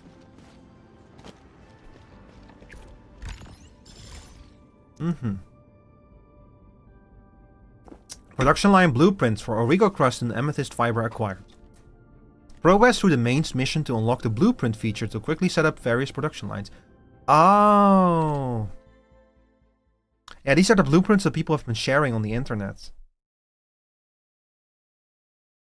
Which, as Chauka said, very clever of the devs to add something like that so that people who just cannot be arsed can just import a factory, you know. Like if you're not here for this kind of stuff, you can just import some blueprints to like set up efficient production lines. I think that's probably a good idea. Also, hang on, chat. Let me make sure that I actually remember to post the post.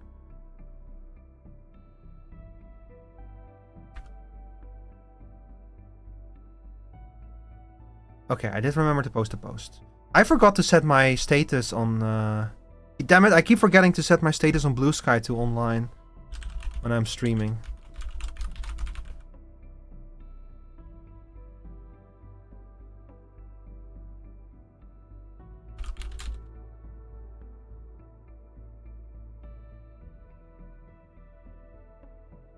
I need to like get that plugin that does it automatically for you.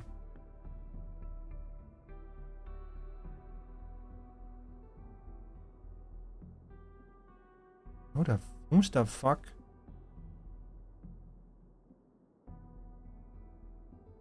Who's the fuck is messaging me?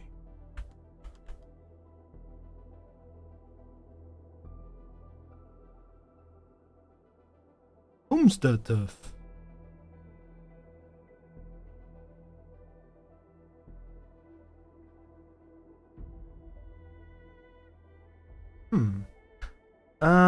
Okay, anyway, let's get back to this shredding unit. Shredding units tutorial, shall we, chat?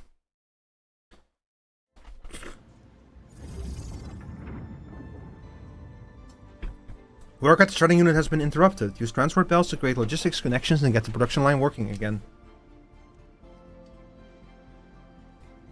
Hi, Bloodia. Wait, did the metal pipe not work? Huh?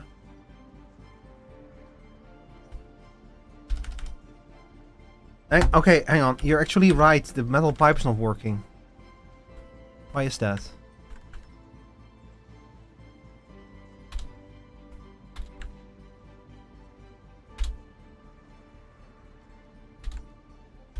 Ow!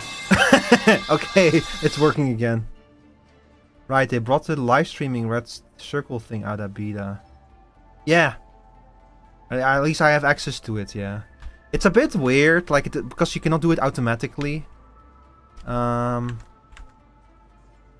have to like do it manually every time, and but you can like use some kind of plugin to automatically link it and set it up automatically. So, as you like, the nice thing about Blue Sky is that because the tech below the website, there's like a blockchain, so it's decentralized. So you don't need to actually use Blue Sky to access the Blue Sky blockchain. So people can just develop whatever they want for it, basically. Again? Okay, hang on, chat. I'll reboot.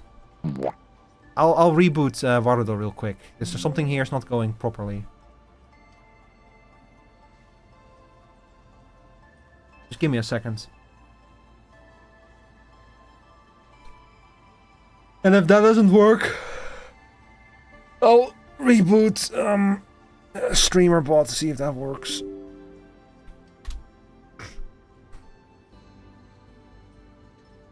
At least the sound alerts work.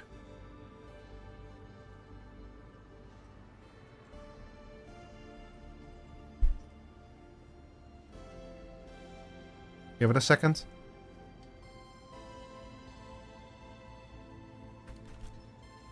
Reference this production line and use transport belts to set up a buck flower powders production line and move the products to the specified protocol stash.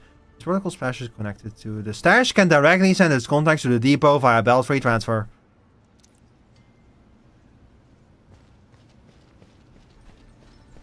Don't you love your belt-free transfer?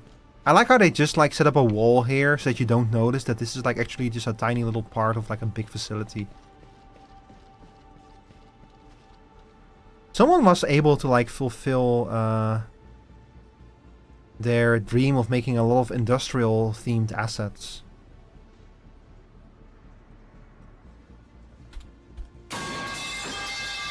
Okay, the test works.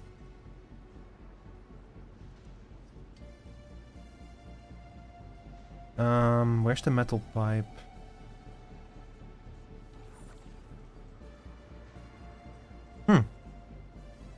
Interesting. I'm gonna reboot StreamerBot real quick. So don't do any StreamerBot redeems because they will not work for like a little bit until StreamerBot is back.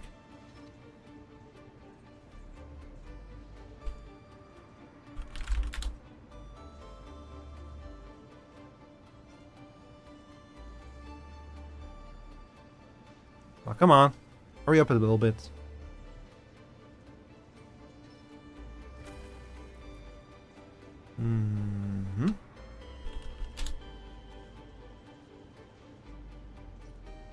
Okay. StreamerBot is back.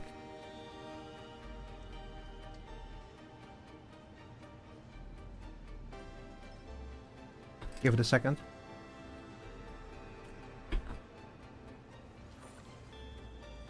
Four seconds.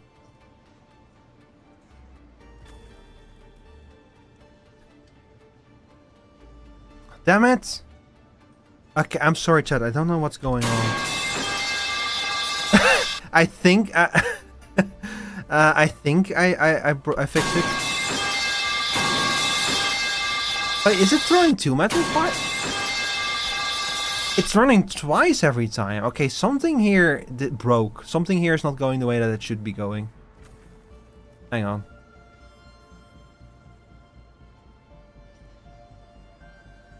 So on Twitch, channel points redeems. If the redeem is throw a metal pipe.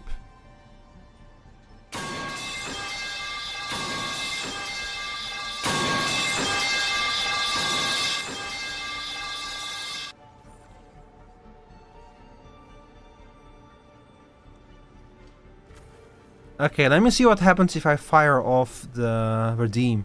I might just have to refresh the connection between Wardle and... Nope. Okay, I'm gonna refresh the connection. Receive Whisper events. If you don't need to receive Whisper events, Wardle will request less permissions from Twitch. Log out, log into Twitch. Authorize...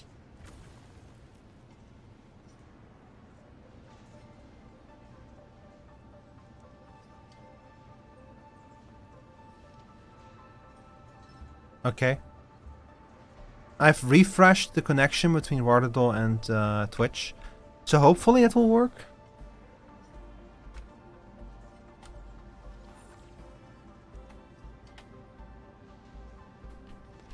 Have you never seen this before, Ivy? You can, if you spend like, how many points is it? Like 1,000 channel points, you can throw a metal pipe at my head.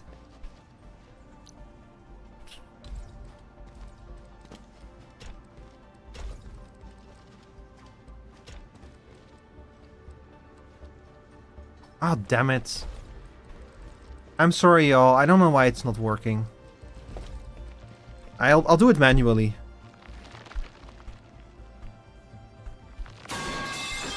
Can I test it for you? Thank you, Mickey. I'll just do it manually. If anyone redeems the general redeem for the metal pipe, I'll just press the button manually.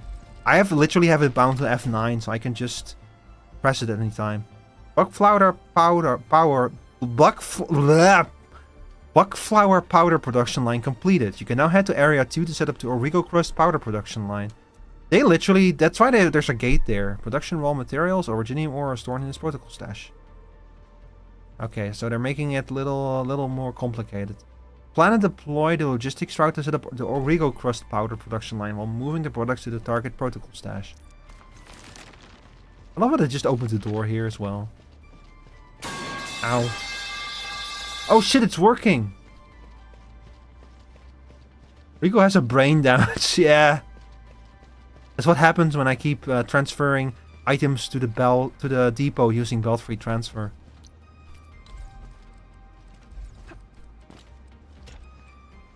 Refining unit. Wait.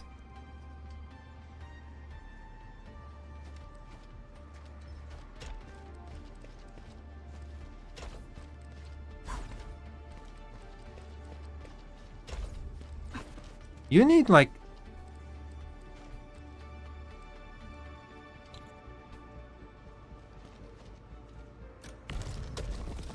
What are we trying...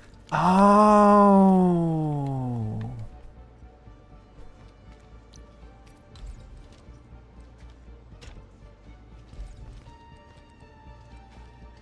Hang on, how do I like destroy this? I made a terrible mistake.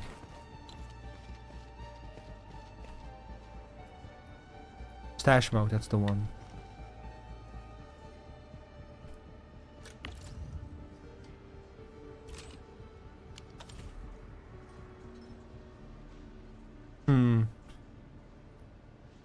This is something that I don't know how to do. I don't know how to destroy belts once you've placed them. Rotate transport belt. Confirm starting points. Confirm starting points. Confirm ending points.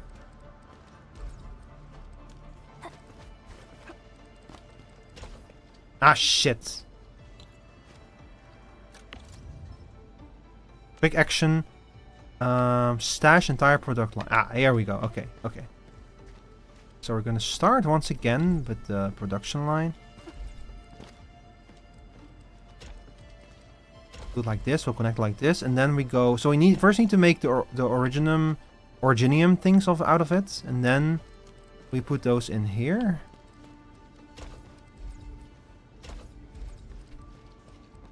And then out of the shredding units, we then move it.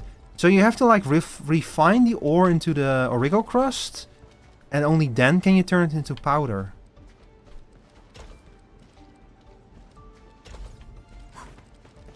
I didn't realize it took 2 steps like that. You have to either interact with them and then press the stash button, or on the top down field you have to bulk select and then stash. Yeah, I see. It's a bit weird. A bit convoluted. Also, I need to place down some electric pylons, I just realized.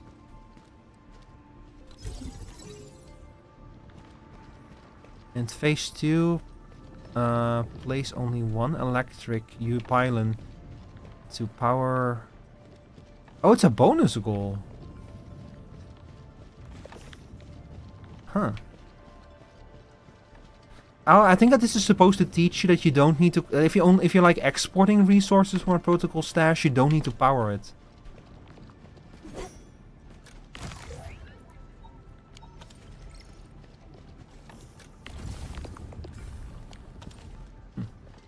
Interesting.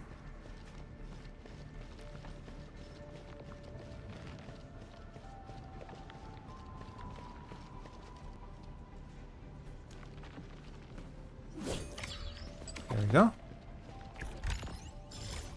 That's the end of that simulation.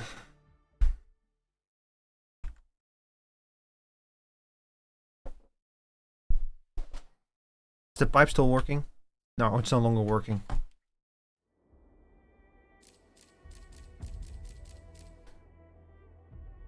Belt-free transfer. You must move a batch of your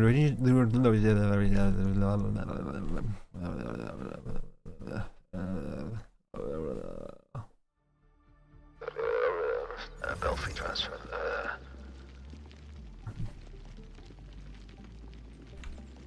No, it's over already. The mining area has excavated a new batch of... Hang on, let me throw that point.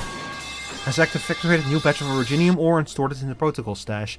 We must move the ore to the depot to supply our production lines.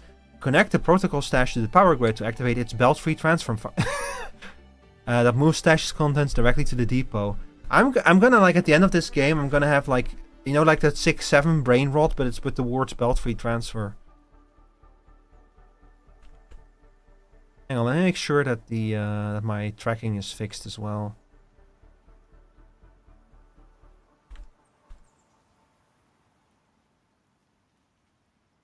It might be because I'm tapped into the game that it just breaks certain things. Your first step is to deploy electric pylons to supply power to all protocol stashes. Once connected to the power grid, the stashes can use their belt-free transfer function and move their originium ore to the depot. Remember, electric pylons outside the AIC area are not powered and will not supply power on their own. You must connect them to a relay tower first to add them to the power grid. The protocol stash can use belt-free transfer to transfer blah blah blah.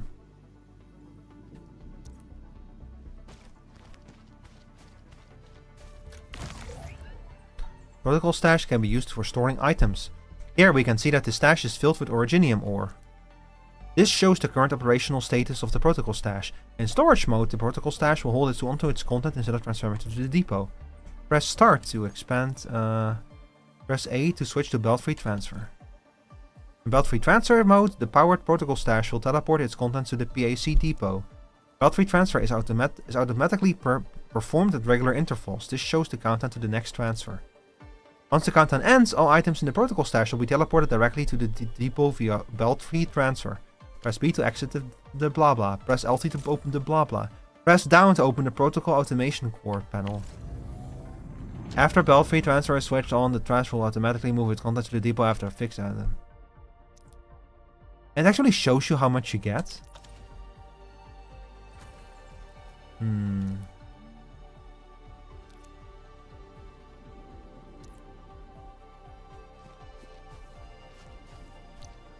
Sure, I can do that. Electric pylons placed outside the core AIC area cannot supply power immediately.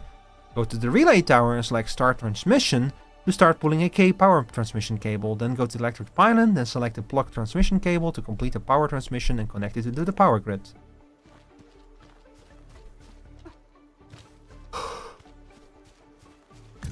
I wonder where this is in the world. Like, this looks like an area that we're gonna visit at some point. Or it might just be an area made purely for tutorialization.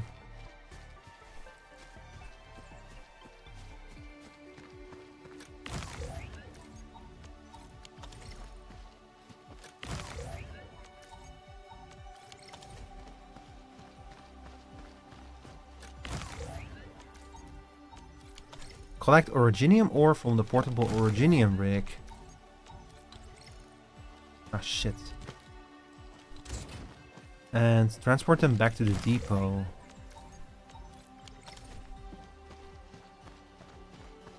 Oh. So the bonus objective is for me to actually do this step manually.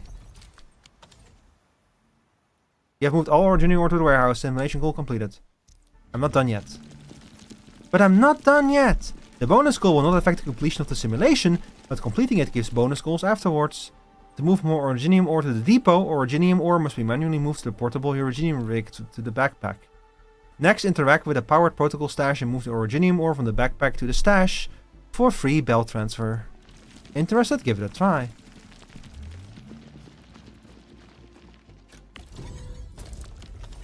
I have so much originium ore now.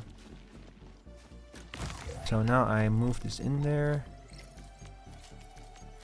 And as soon as the time is up, it should move it in there.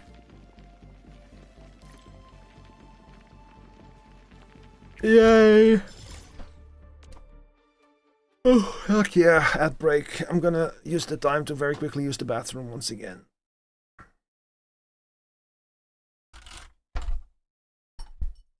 Sorry, chat, be right back.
Hi chat, sorry that took longer than I expected. I hope that's the last extended break I need to take today.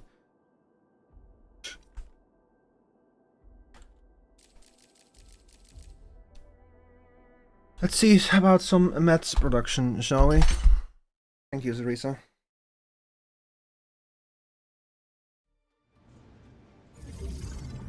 You must set up an automatic buckflower powder production line in the AIC factory. Reference to Origo crust production line. Use transport belts to move raw. Blah blah blah.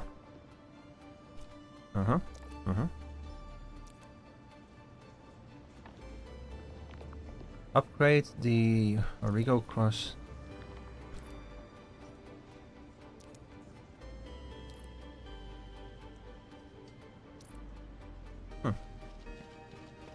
Nice.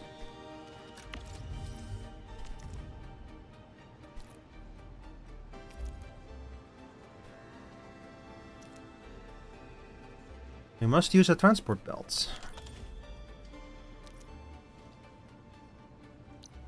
These tutorials really just tutorialize every single step out of this stuff. I wonder what the little, what these panels are for. Like, you can apparently set up airdrops as well.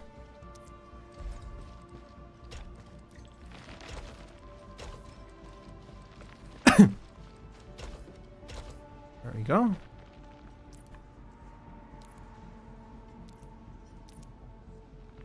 And now we are going to set up one of these as well. Oh, you cannot place it over an existing belt.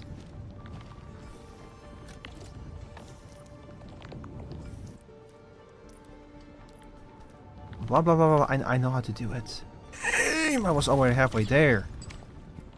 Transport belts. Quick action, stash entire production line, and now we place a shredding unit right here. I keep jumping instead of placing by accident.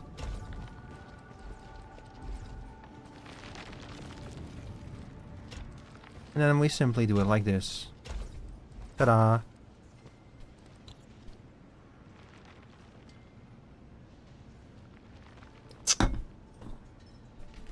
Ta-da! Call me the engineer, because I solve practical problems.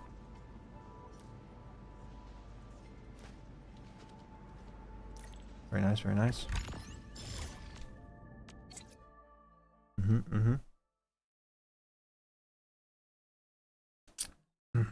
Seshqua is the organization representing the Sarkas of Talos 2. They have a special flying base? What? Huh? Oh yeah, by the way, Ivy, one thing that has me a little bit surprised is the fact that there actually exists Sancta in this world. Like with fully functional halos and everything, which I'm not entirely sure how that is possible, but apparently the whole thing there works across time and space. Use the refining unit and molding unit to process amethyst ore into amethyst bottles. Use crafting to fill amethyst bottles with buckflower power and produce buck capsule. In this simulation, we must make buck capsule for the UWST. Let's take a look at its crafting formula. Press L, right stick, press Y. We need buckflower power and amethyst bottles. Okay, now it gets interesting. We have to make healing items,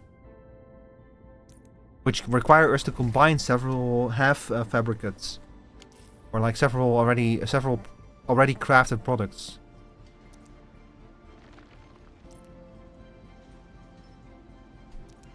Our next step is to reference it to create an amethyst bottle production line. This will help us produce buck capsule. The amethyst bottles for making buck capsule can be made by the molding units. Place amethyst ore into the refining unit to process into amethyst fiber, then place into the molding unit to make amethyst bottles. First interact with the PAC output ore. Add item.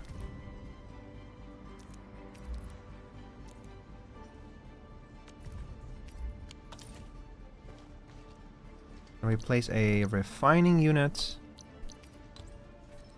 For refining amethyst ore. We'll put this down exactly the way that they have it over here. Or like at least kind of similar to it. So that means we're going to place you over here. Yep.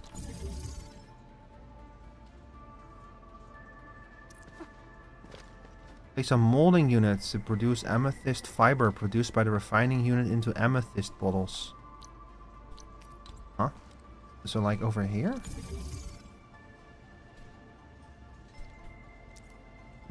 We must move amethyst ore from the PAC output port to the refining unit.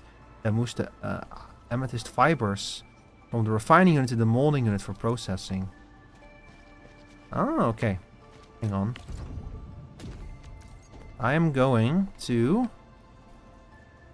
move you a little bit closer like this.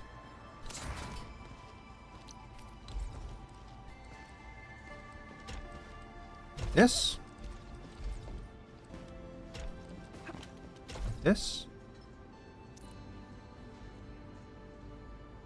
Place one more refining unit to supply more amethyst fiber to the molding unit. Manual cache access has been disabled for every facility in the simulation. We must use transport belts. To the connect the molding unit output port to the PAC input port with a transport belt. Wait, so did they want me to like do this once more, or is that just for fun? I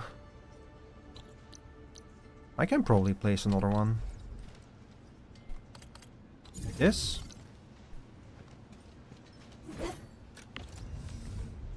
And we just say a amethyst ore, and we put the belt like this.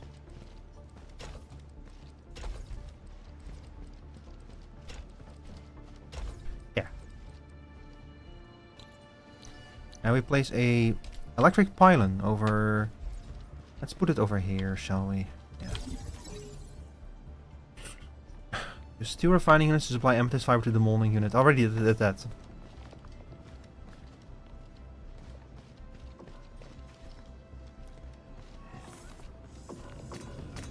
Wait, why are you not working?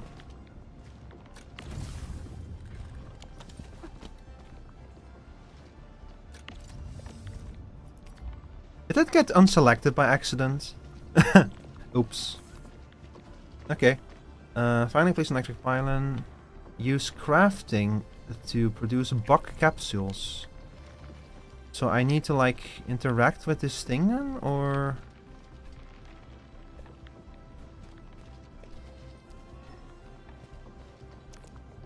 Good job, we now have enough amethyst bottles. Open the backpack and use crafting to craft buck capsules. Oh, okay.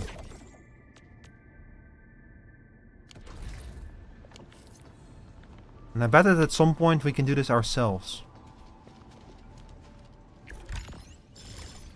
Sorry, I bet that at some point we can do this automatically. A blueprint for the amethyst bottle production line has been acquired. We keep getting these blueprints and then they immediately tell us like, yeah, you do need to move to the main story if you actually want to use any of this shit. Very nice game, very nice. Metal pipe still working? No. Fitting unit, gearing unit, item control port. Oh, we're almost there. We're getting there. The zipline tower is broken. Use the fitting unit to produce amethyst parts for repairing the facility.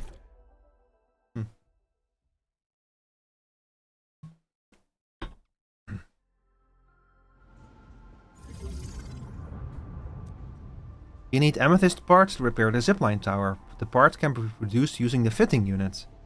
Use the refining unit and fitting unit to process out the amethyst ore into amethyst parts. Use the amethyst parts to repair the zipline tower.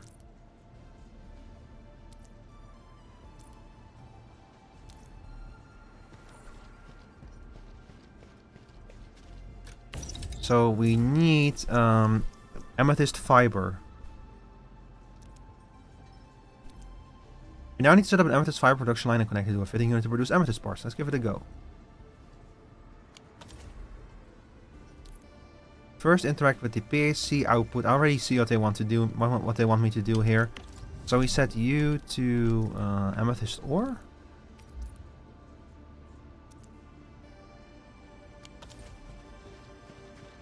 Then we we put down a refining unit. We built a belt from the PAC to the refining unit.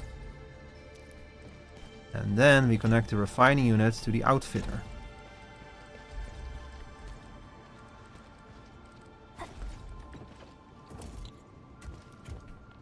Store more amethyst parts in the depot. Okay, and we do also need to connect it to the depot as well.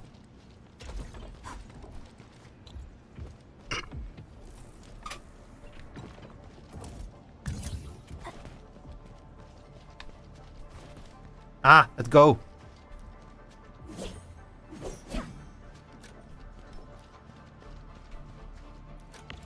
Can I do this yet? No.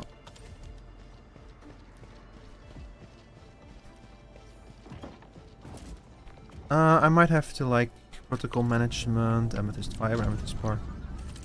Can I not obtain these items from anywhere? Split half the backpack. Here we go. Okay. Now I can repair this, yeah. Zipline tower repaired. Simulation goal completed. To complete the bonus goal, use the transport belt to move amethyst parts from the fitting unit back to the PAC thing. And I'm also gonna dump these things into the depot.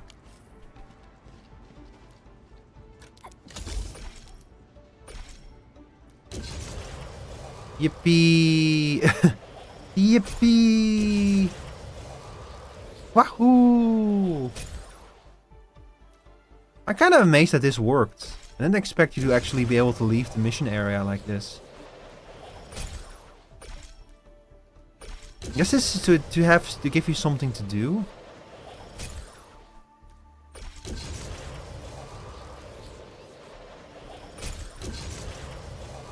Let's try expanding the production line. Oh.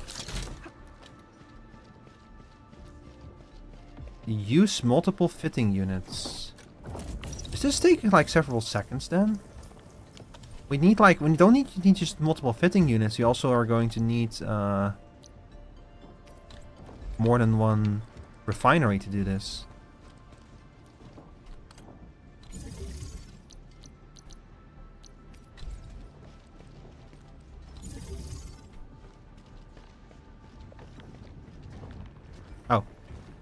Oh, we're already done. Fitting unit unlocked. ASC trade facilities now the production formula for amethyst parts.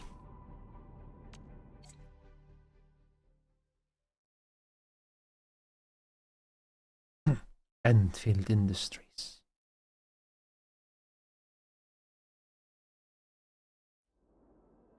Gearing unit. We're gonna craft gear with this. I think.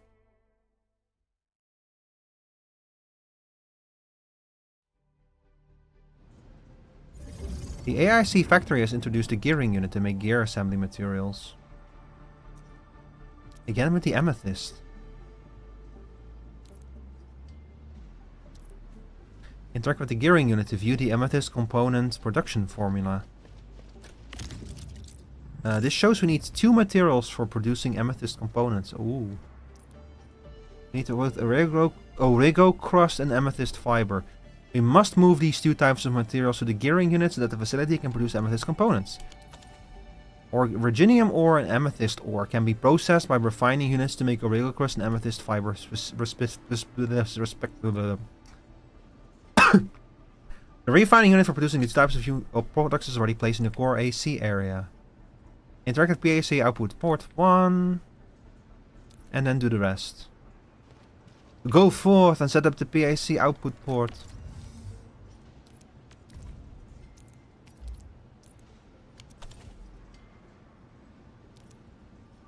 Next, set amethyst ore as the item to unload from PAC output port 3.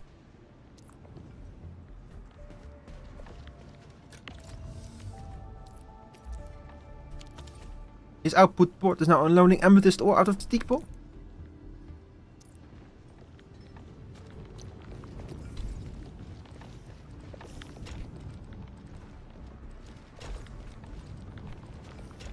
Exactly.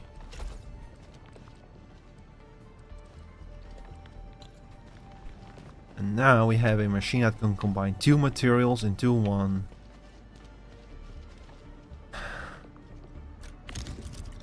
It needs 5 of both of them. Excellent. Amethyst component production has begun. Gear components are raw materials for gear assembly. We must set up another gear component production line to speed things up. Ah, yeah, these are the components that I have so little of. I'm going to need these if I want to make... let's use blueprint. This is a special amethyst blueprint. Press A to start using the blueprint. Oh! Oh! I see. Good! The amethyst component blueprint has been successfully deployed. Press B to exit the blueprint placement. Press B to close the... Press and hold B to exit the top-down view mode. Next, go to PAC output ports 4 and 5 and set up originium ore and amethyst ores, the items to unload from the output sorts respectively. Note the item icons above the item control port is the item that can freely pass along this transport belt. Reference the 2 item control port icons and select the proper items to unload from the PAC output port. Those are like blockers. So that's how you like make a blueprint and make sure that it is not like produce the that people load the wrong kind of items into them, I bet.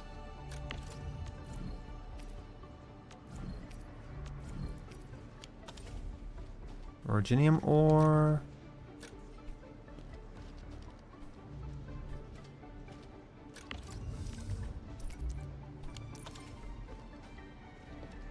And then over here we need amethyst ore.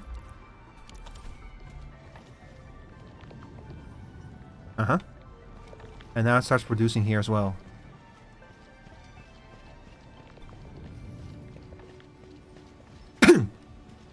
Use the blueprint and produce amethyst components with 2 gearing units at the same time. We now have successfully used our blueprint to quickly set up an amethyst component production line. After placing a system blueprint, reference the icon indicated on the item control port and interact with the output port to select the item to unload into the transport belt and get the automated production line to work.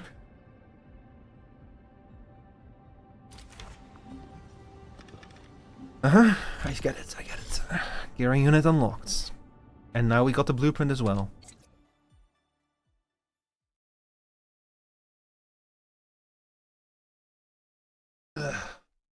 Poor neck. My neck is in intense pain from having to carry this entire company on my back.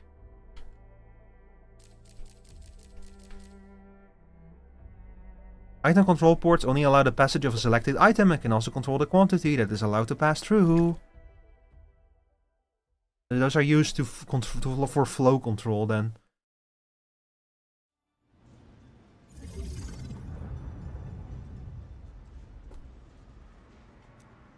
If a non-selected item tries to enter the item control port, it will be blocked. Change the item type of the item control port so that the originium ore is successfully transported to the refining unit. This notes this item control port displays an icon for amethyst ore. These tutorials are insanely detailed.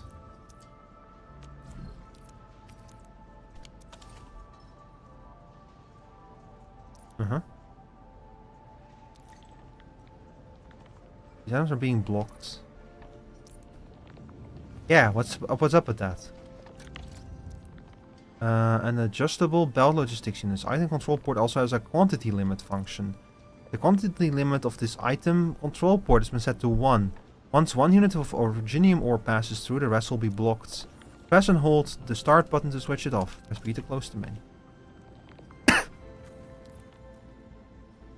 The item control port can also be placed right next to any facility's output port to sort the outgoing products. Oh. Hi there, Doc Lover. Welcome in.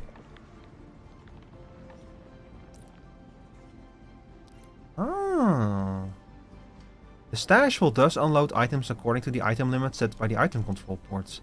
Connect the 2 transport belts to the respective shredding units.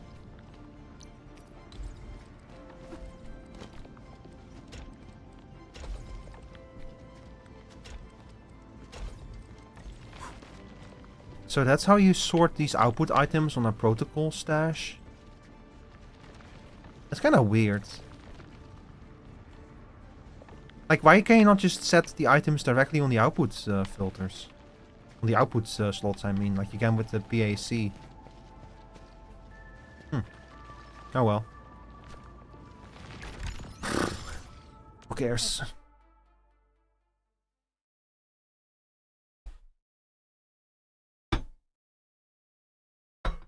Not my concern. Oh, we did them all. Yay. I can go back to the game. Okay, so we were placing mining units on the... oh, shit. We were placing mining units on these mining nodes over here.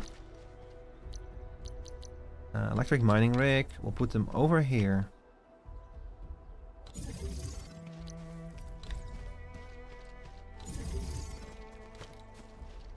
I think that's all the mining nodes that we have over here. There's probably more of them around. I know for a fact there's more. We just have to find them.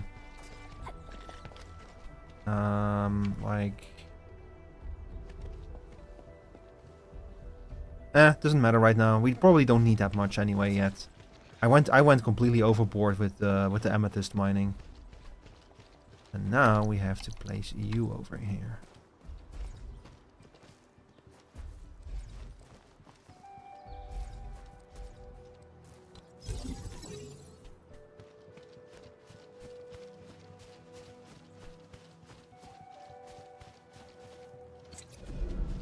And we'll immediately hook it up as well. I guess I'll use this power pole. There's not really a limit to how many things you can connect to a single power pole.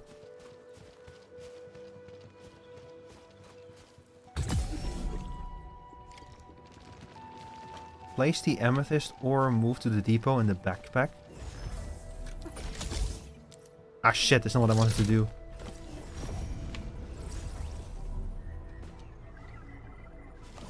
Can I not repair this thing? No.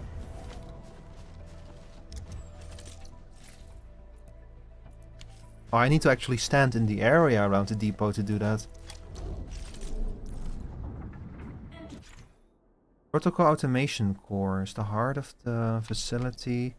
Storage management. Okay, so yeah, so as soon as you're in the area, you have access to the depot.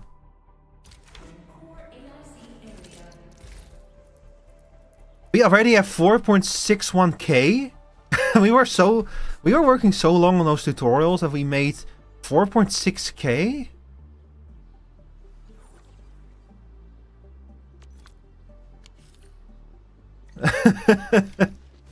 Uh-oh. I guess that's what happens when you take an hour to do a tutorial.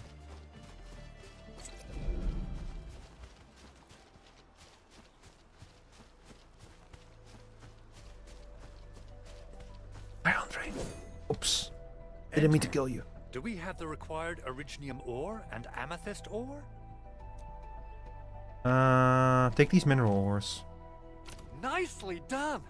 Our energy problem is now history. The landslide clearing team has been assembled. Once the preparations are complete, the team can begin their work. Good job. Is there anything else we're short on? A lot. Gear, tools, overhaul kits. But we should be able to take care of them. Vanikov is responsible for directing the work on the site. You can talk to him to learn more about the situation. In other words, we're gonna have to produce a lot of shit for these people. Talk to the UWST crewmate Vanikov. What's up, Vanikov? Hi. Ah, so you really are the administrator.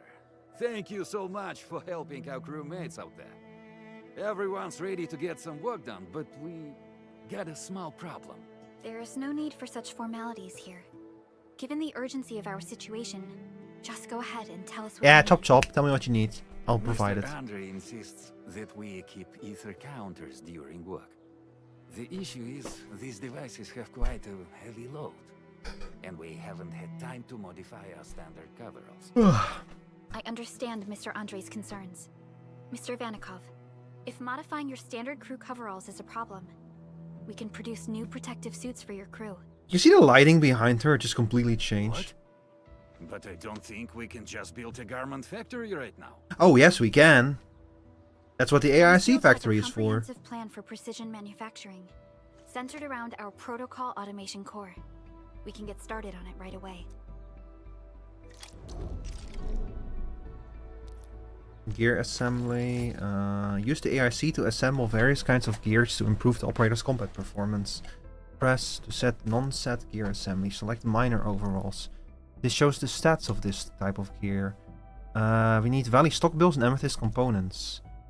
Press RS to view the materials required to assemble and to earn Valley stock bills. So the amount of gear that you can craft is limited by how much money you have. But the amethyst components we can craft ourselves, and we need a lot of them. Specific AIC technologies of the AIC factory plan must be researched to construct and place the gearing unit in the core AIC area. Acquire gear templates to assemble the specified gear. Some gear templates can be acquired by getting authority levels, others can be found by exploring the world. Gear assembly requires stock bills. Performing regional development at outposts. Blah blah blah. And I bet we need a lot of money.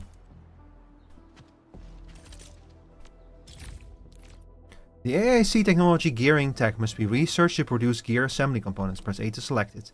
Researching AIC technologies needs basic AIC index. Press and hold RS for info. Press Y to view ways of acquiring basic... I know about the data loggers. You just tutorialize these.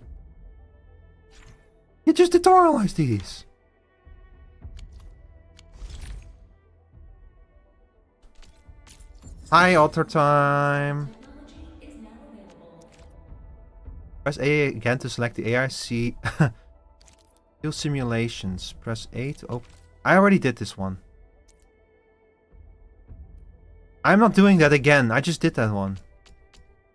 I guess that it's probably best if we just finish collecting everything for now and get all of these tiers. Grinding to unconstruct grinding units. But we already have grinding units. Refine 1 shredding. Oh! No, they have a shredder, not a grinder. Huh. How are you doing today, Alder Time? Have you been playing any good games lately? I see you've been playing a lot of Yu-Gi-Oh! Lately, right? Time to head to the PAC and make some gear. I'll show you the ropes.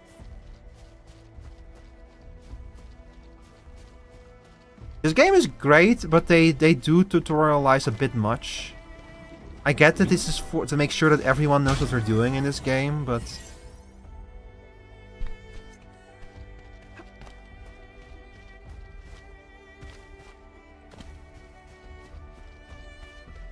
I think that's the important thing to remember. This is like a tutorial designed to help people who have never played a factory game before. So they try to be very careful to make sure that it's all understandable.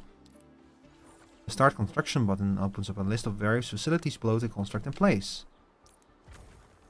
In top view mode, box selection can select multiple facilities and logistic units to perform group actions that include copying, moving, stashing and saving to a blueprint. You can copy them. You can actually copy them.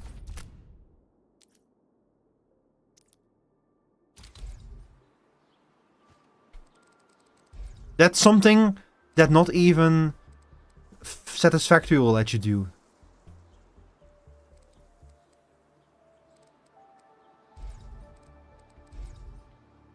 That's amazing.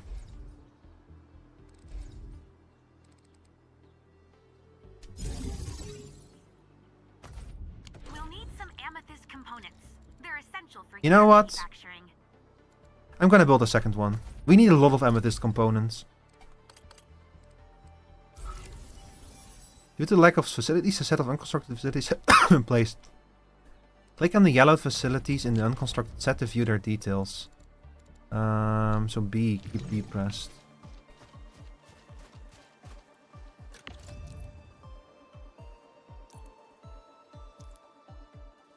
We need 2? Okay. That's kind of a cool way to like just make it so that you can like So we need 2 more refining units. And then we can submit them and we can finish production on this. Okay, there we go.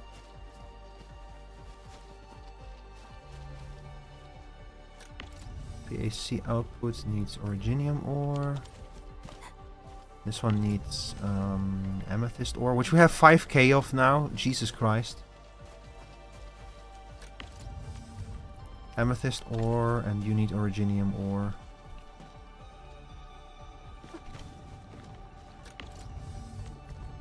Yeah, okay.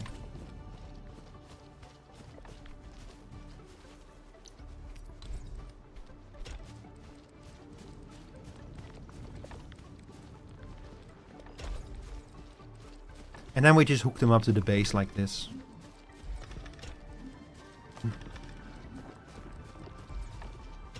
It's almost a shame they can only set 6 outputs per PAC. I feel like we're gonna need more than that. Use the gearing unit to produce amethyst components. Yeah, we have 2 gearing units to make this. Ah, look at that, chat. The wheels of progress are turning.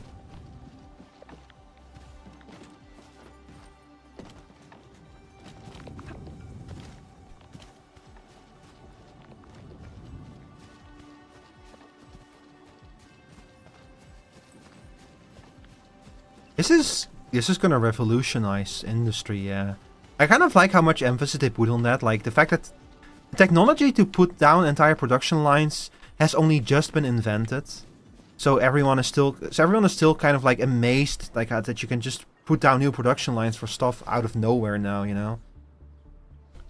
If we ever reach this would be like a huge jump in industrial in industrialization, being able to just kind of set up these kind of production lines this quickly, you know. It's the future. Yeah, it's the future. Ah, Colonel. So it's not possible to draw like these lines through something, right? So I do this then. No, they cannot cross. That's gonna be an interesting little conundrum. How do you, like, if you cannot cross belt, it's gonna limit what you can do with them. But given how small most of these areas are, it might not actually be important. You need research for it. Ah, I see.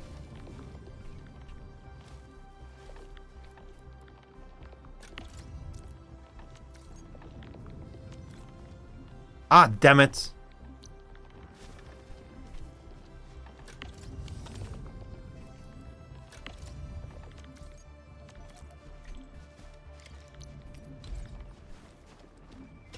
It destroyed the wrong belt. Okay, so now we have make the open gear assembly. Make the gear miner suit. Miner coveralls. Okay, we have 1 miner coveralls. We need 4 of them. We're gonna need to make a lot of money if we want to like do this stuff more automatically. I built whole factory not taking into account, and then it got research and was like, ah, dang, now I have to make... Yeah. I'm probably like, assuming that so an assumption that that's going to be possible, I'm probably going to like... We're going to have to do refactoring of factories anyway. Like, that's always... Chat, if this is your first factory game, if you play any factory game, you're going to reach the point where you look at your factory and you're like, this is so inefficient, I need to rebuild this. It's just part of it. It's part of the fun too, because it's kind of a testament to how much your skills have improved. Hey friends, how's it going? We're almost ready, just wrapping things. And you don't need to be afraid of building an inefficient factory. Like, you want to accomplish your goals. You just want to have things on track first, and then making it good can always happen later, you know? Like, it's kind of the old rule of make it exist first, and you can make it good later. Insufficient items to submit. Oh, they look wonderful. We can definitely use them. Thank you so much, Enfielders. Brand new gear out of thin air. Incredible. You made all these with your AIC system? I'm doing a British accent. I heard so many stories about you Enfielders, but the real deal is just impressive. If things were always this effortless, life would be a breeze. Yeah, if only. All right, I'm ready for the job. Everyone seems pretty pumped, Inman. Now that the crew is ready, our next step is to repair and modify a suitable vehicle. The field crew can take care of the disassembly and replacement of parts. I gotta work on a suite of customized components. They will give the vehicle some essential upgrades. Enman, research the parts fitting tech on our AIC factory plan. After that, we'll be all set. Is she wearing VR goggles? Open the AIC factory plan and research parts fitting. I think I already have the part of the points for this. Yep. Research complete. You have acquired the listed parts. This shows the list of... I already did the parts fitting one as well, I think. Parts fitting. Yeah, fuse the fitting unit. Part... Blah, blah, blah, blah, blah. The fitting unit can fit materials to make products such as amethyst parts. The core component of the drill requires amethyst parts. Let's make some with the fitting unit. I can probably throw away one of these two assembly lines later. I just need a lot of amethyst components right now. Oh. Use the fitting unit to produce amethyst parts and put them in the backpack. That's what we're gonna have to do up here. So first of all, let's move these things out of the way.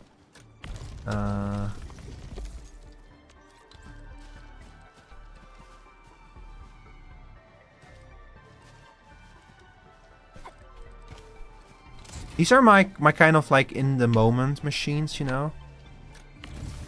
Like if I quickly need a certain crafting recipe, I can just use these real quick. So we're gonna keep... I wanna keep... Ah, fuck, I didn't mean to do that. Oh well. You know, I've seen other Hongshan swordmancers, and everyone seems to perform the same move differently. Amethyst parts. We need amethyst ore? I can just do this, yeah. And then...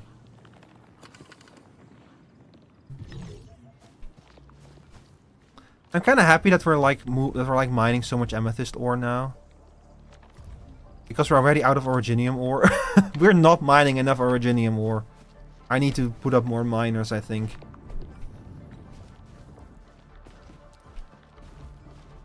Wait, are you not working? There we go. So this is gonna start making an amethyst parts. And we just basically do the same thing. Like this. I don't even think that we need this pylon, to be honest. I'm pretty sure we can get rid of this one. Quick action. Stash. Stash. Yes. Yeah, we just need the single one.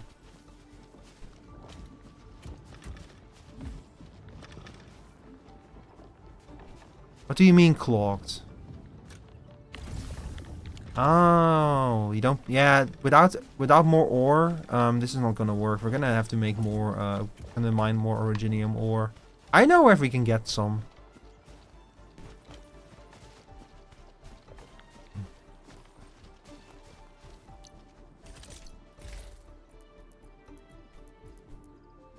Chat, we're in an ad break and I need to use the bathroom again. I apologize. So I'm quickly gonna do that.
Ay, ay, ay. There, didn't take this long as last time, did it? Move to backpack. Oh, okay. Give the amethyst parts to Andre, and we'll just wait for them to finish the work. Yeah. I agree.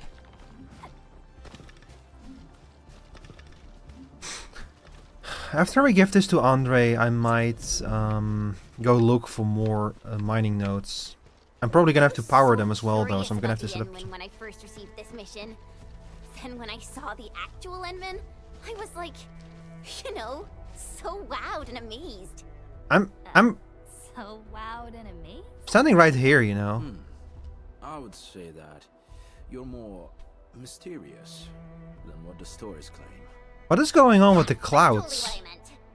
Your mind is lightning quick, and you got some great plans and vision. All right, Chen, that's enough flattery for the day. Before you awoke, all they had were scraps of records and scattered rumors to learn about you. That probably gave them some incomplete views about you. But now you're here, we can finally set things right. Yeah, the Endman has been missing for 10 years at this point. Like, they've been sleeping for 10 years, essentially. Hi, Andre. Endman, Hi, Big Owl. how are we doing with the upgrade parts? I have so many upgrade parts, you don't want to know. This is it! Wonderful! I don't even know what I need with these things. Check. Stabilizing out triggers. Check. Initiating signal testing. All good. Wow. Damn.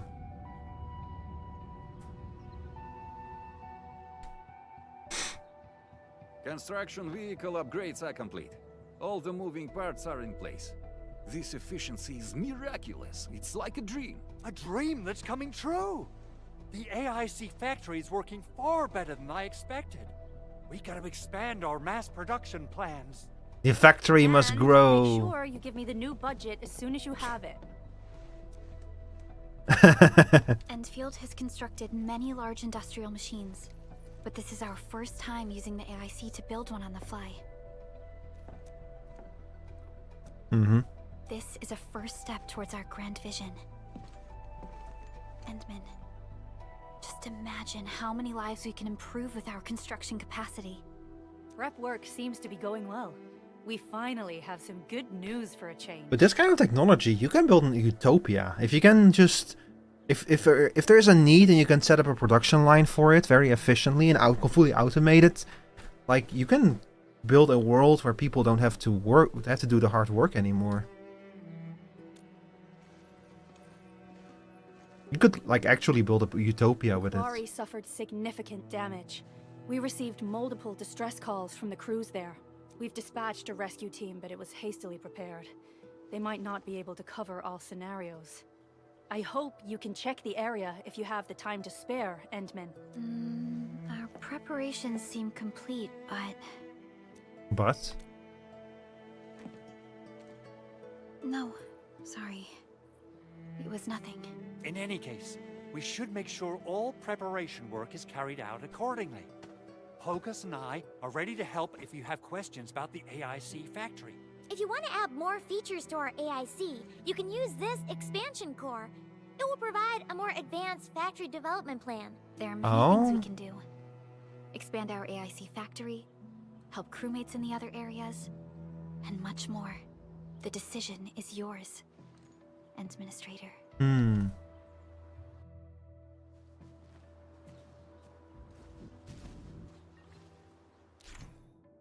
A higher authority level is required to progress to the main mission. Gaining authority levels also provides various rewards, such as gear templates and higher sanity limits. The Administrator can earn operational XP via various activities, such as completing missions and protocol spaces, exploring the world, and placing mining rigs. Having enough operational XP raises the authority level.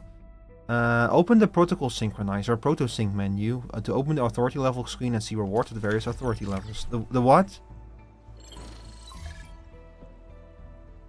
Admin, I just received an unencrypted SOS signal. M31135 requesting support. Sector has been hit by a disaster. The roads are out. We need engineering technical support. I forwarded this to the UWST as well, but I don't think they have enough people to put together a crew. Where did the signal come from? The message underwent strong interference when it was sent, but if we can approximate the sender's location, it's southeast of the hub base. The UWST told us about an old quarry in that area. The signal probably came from that place. Send me the coordinates. Got it. I'll send the coordinates to you. And since the situation is uncertain, I'll notify Chen Chanyu and ask her to join your team, admin. This will guarantee your safety and I can give Perlicast peace of mind. And chat. So this was the game's way of saying, I guess, like, this is the part where, like, the grinding starts. Open the AIC factory plan and use this as the basic AIC plan to unlock a new phase of basic AIC. Unlocking a new basic AIC phase lets you spend AIC index to research more AIC tech. Yeah, so now we need authority level 15 to continue with the MSQ. Complete, People say that the essence shall reveal itself. Is there something I missed?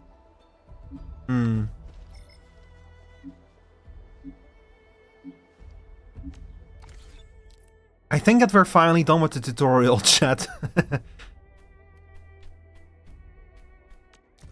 No, we're not. Never mind.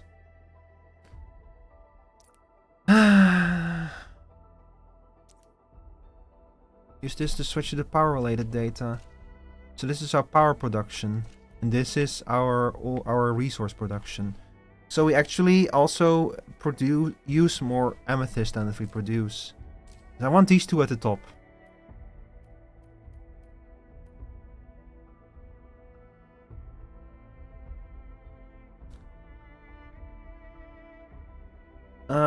Yeah, we need more originium production, and we can just use more of everything basically.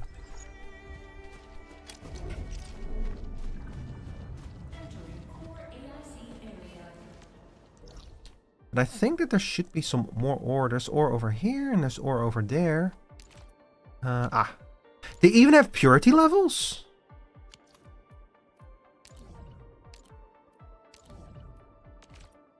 High purity, and these are low purity, and these are all low purity. Oh, there's more. Okay, there's even more ore over here. But then over here is the amethyst ore. Over here is more originium ore. Over there is more originium ore. And then I think is that all the ore beds in this area? Does look like it is. But I know there's more over there in the valley pass. Like, we have a little patch of originium ore over here. These are also low purity.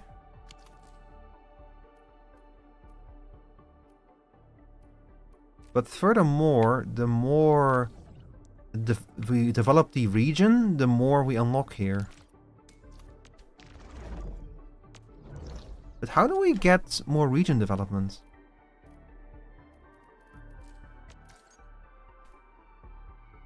Recycling station can be unlocked. Oh. We have like a whole area behind the base that we haven't visited yet. Whew, there's a lot of tasks that we need to do, chat. A lot of little things that we can do right now. I feel like we've actually finally entered the area of the game where shit gets real. Where they finally give us a firm pat on the back and they say, go forth and play the game and do things. Have fun. And don't forget to roll for Surtur.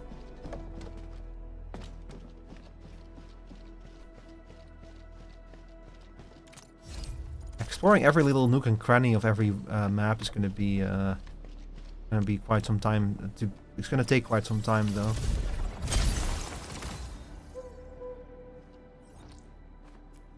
Hello, Mr. Owl. I wonder what's up with these recycling stations. Wait, I can upgrade you? Oh, this costs money to do. Ah.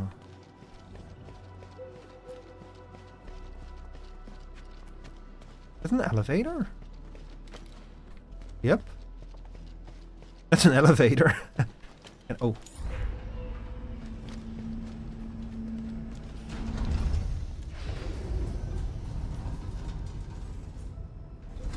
Mm-mm.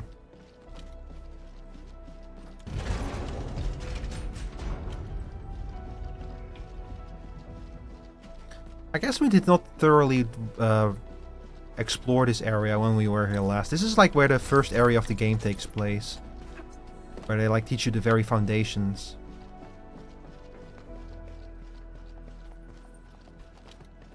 I already forgot where we even met Chen. I think out in the field. Oh yeah, we meet her when you save Andre. She like jumps down the hole. Now I remember.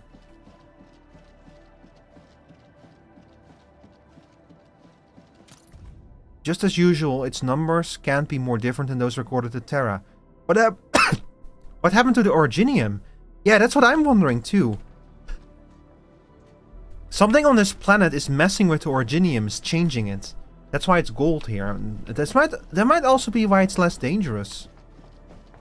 It might not just be that the suppression techniques have improved and the handling techniques, but also that the Originium is just straight up acting differently.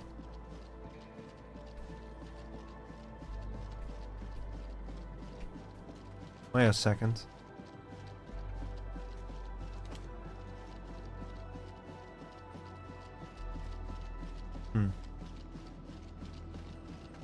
Oh well, let's go grab that orb.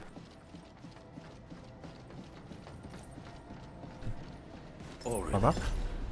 I guess Endfield finds it valuable. Yeah. Ah, damn it. I need to activate that one on the other side. I guess what Bozo gets to go all the way back now. Right after he explores this area.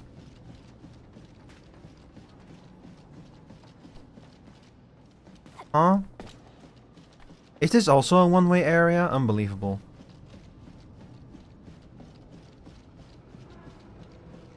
Okay, I'm just gonna go back there. I'm gonna activate the elevator and then... sorry, I'm gonna activate the bridge and then we're just gonna continue exploring.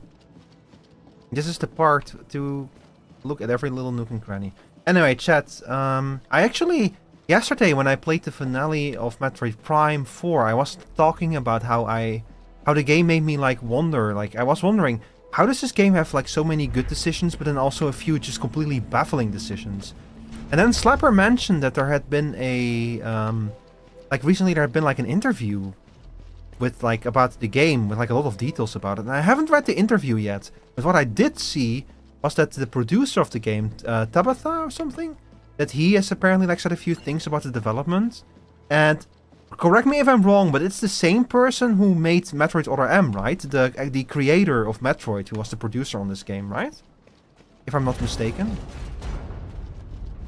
Because the bottom line is that the producer of Metroid Prime 4, it was his idea to put all those kind of weirder elements in there, like the open world and the bike, and he did it basically because he thought it was cool. And he's also someone who apparently does not play a lot of... he admittedly does not play a lot of video games, but he watches a lot of movies. And he was basically just thinking about, like, what would be cool to add to Metroid? What would be cool things to see in this game? And that's why that game feels like such a weird mishmash of, like, different things. They must have had some fights with the development team, but between, like, the developers and the producer about what would be appropriate and what wouldn't be.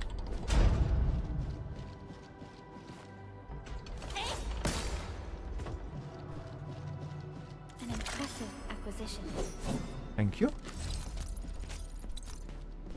How many resources do I have? 1885. We need 5,000 of the currency to do another 10 pool. And I tend to just do 10 pools, by the way. I prefer pulling like large amounts of operators over individual pools.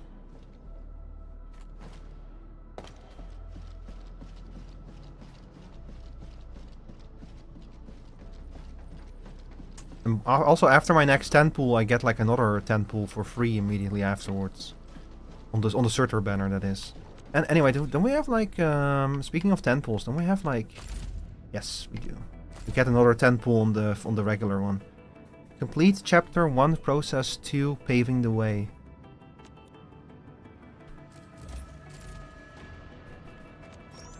Wards acquired, nice. Is this all?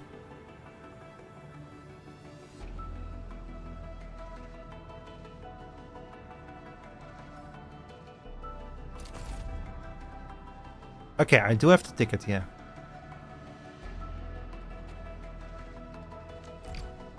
Spend New Horizons headhunting. Yeah, double check. Yeah, you cannot use this for this one, sadly.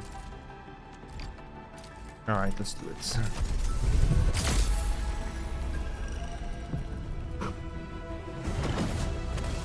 I don't think we got anything good from this one. We gotta get 10... oh shit, another Perlica? Oh, I can raise her. Oh, I did get something good out of this. I got... Is this one new? I don't think I have her yet. Big pool, yeah. Catcher. And of Opsies. I mean, but plenty of Estelles, don't you? Wait, 6-star? Hey, Administrator. It's me, Li Feng. Hey, cool. Green, but I'll work super hard. I hope it didn't destroy my pity for the Surtur banner. But what does perfection really The Fang. Maybe someone like you has the answer. I'd really appreciate your insights. That's kind of neat. I can give Perlica an extra potency now, thanks to this. Very nice, very nice.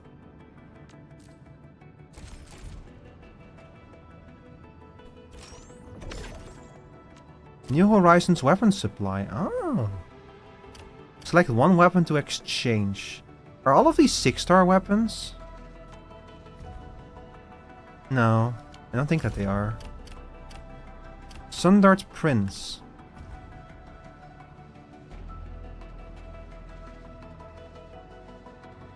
All are 6-stars. Ooh. Former Finery will boost. Which one of these would be good for Snowshine to wield? After a protected operator takes damage, the wielder restores the set operator's HP. Like she projects like a protection field, doesn't she? So this one might not be a bad choice. And this one, when the wielder performs a final strike on the enemy, the wielder gains attack for 28%. This one might be a good one for Surtur, assuming that I ever get her. If the wielder is also the controlled operator, double the attack increase gained and buff the final strike so that deals stagger to the enemy. So this increases attack. And this on a final strike increases attack and deals a lot of stagger. And this one will restore other operators' health. This one is a good one for defenders.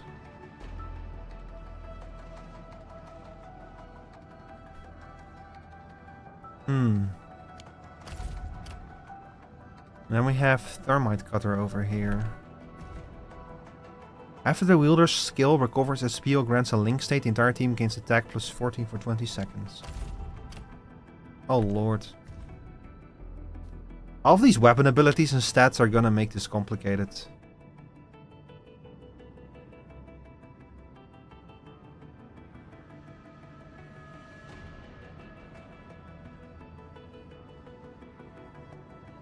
The appearance of the greatsword is probably based on an ancient legend. This has to be some kind of reference to something.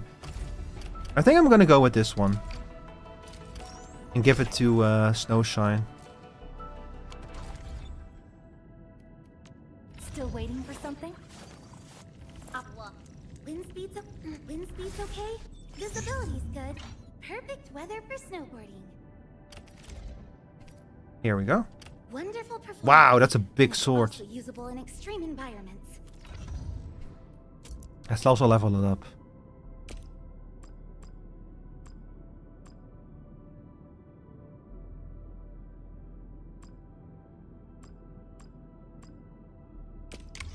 There we go. Beautiful.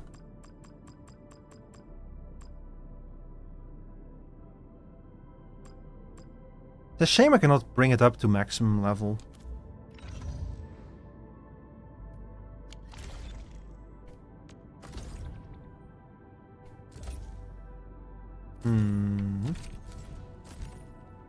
Virginium supply.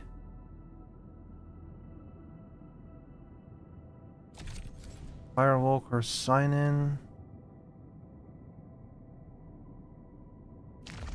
Weekly routine. What does this do? Reach administrator authority level 15. I have like 1 day and 10 hours left to reach 15? What? After all that has happened, 45 days to return to the Dijang. I think that this is the end game, returning to the Dijang. The pack Wolfguard initiate an operation in Valley 4. Complete main mission. Chapter 1, Process 4. Reach Administrator. I guess this is also part of just finishing everything. They give you like 2 months or something to finish everything, I think. Combat drills. And I already did this one. This one is like to help you try out the operator, basically, so that you can get to experience what it's like to play as Surtur. Sorry, Levitain. Oh, yeah, I should probably unlock this, huh? Interesting. So now we can make solid filling. Research this to construct filling units. The filling units can fill containers to make products, so now we can automate the production of bug capsules, seed picking units, and planting units. So this allows us to grow things. This can package things. Can mass produce industrial explosives with this belt splitting. Ah. And belt ridging.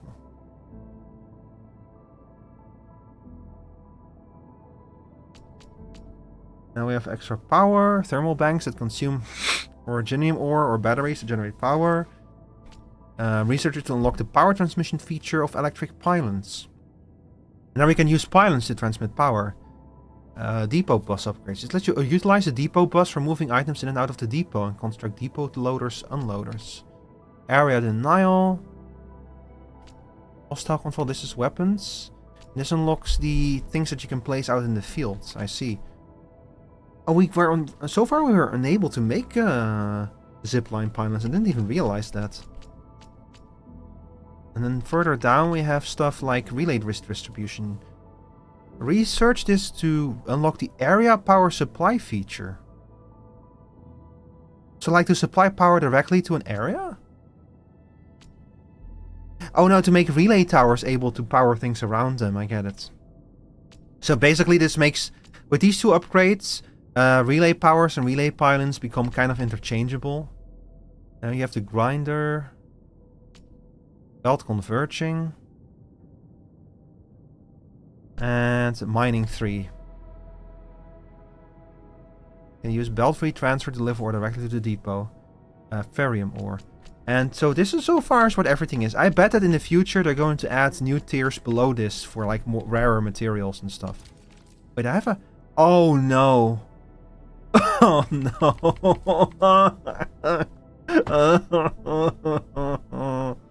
We unlocked a bunch of new factory tutorials.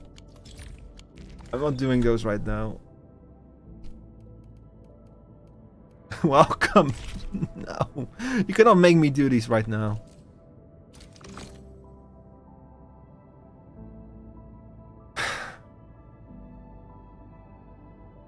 Complete operator and weapon progression protocol spaces 5 times. Log in for 5 days. Successfully transmit power 20 times. Use a storage crate detector 1 time and use an Aurelian compass 1 time. In Valley 4 repair 5 Delta robots. In 3 temporary energy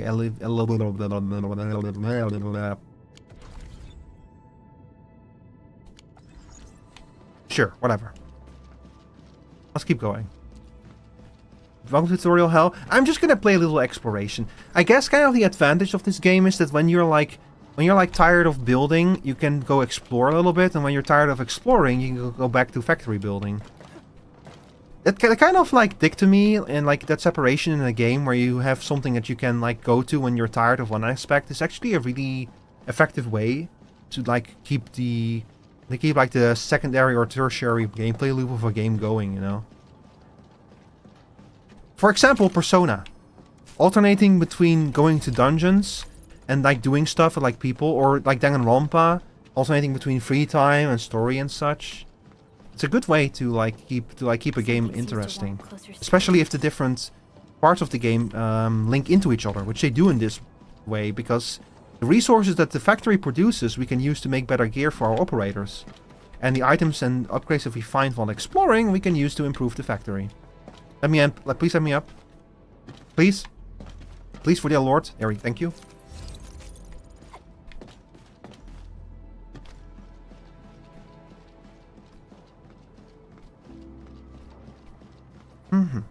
I see.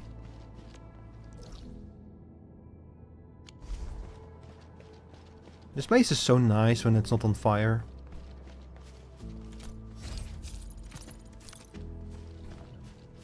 Eastern Passage. Oh.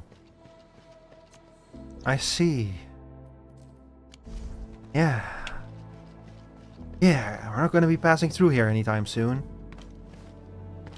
Tiny little hole. This is my hole. It's made for me.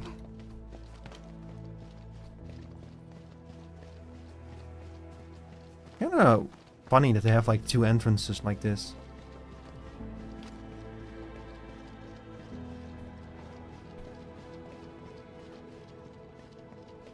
Complete operational manual missions and earn operational XP, EXP and rewards. So what is the operational menu? RE Crisis. After defeating powerful enemies, they can be challenged again? Oh. I really like this. This is a good way to recycle content and give you more things to do. This is something I wish Final Fantasy XIV would lean more heavily into, you know?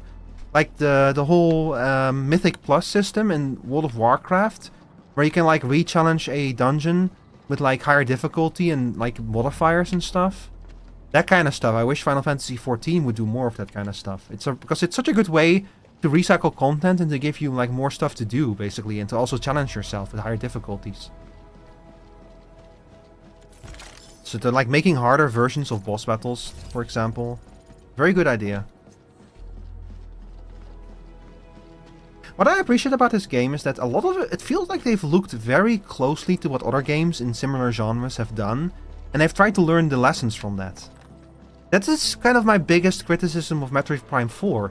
It tries to do a bunch of modern things, like open world areas, escort missions, NPCs and such, and it's very obvious from the way that it's implemented that they did not learn, and like they missed a lot of lessons that have been learned in the past. Place is off limits for construction work.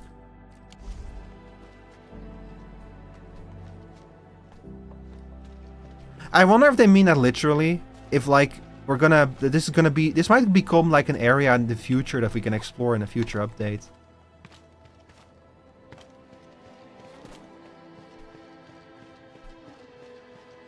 But yeah, anyway, we're not going anywhere. This is literally the place where you pick up. Yeah, I do remember this. Like Burlika's bike is somewhere under this rubble. Man, such a shame. That bike showed up for like... You saw the bike in the trailer, right? The teaser trailer. So they made it show up for like 5 seconds in a cutscene and then it got destroyed. Poor Burlika.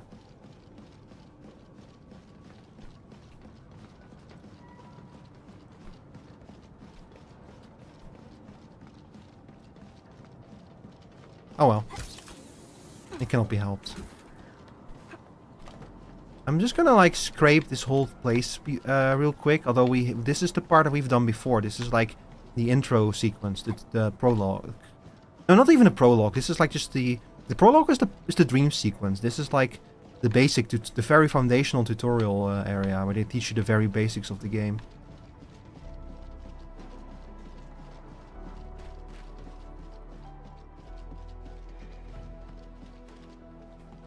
No access. Access denied. I said no access. Why are you trying to get in? Absolutely no access.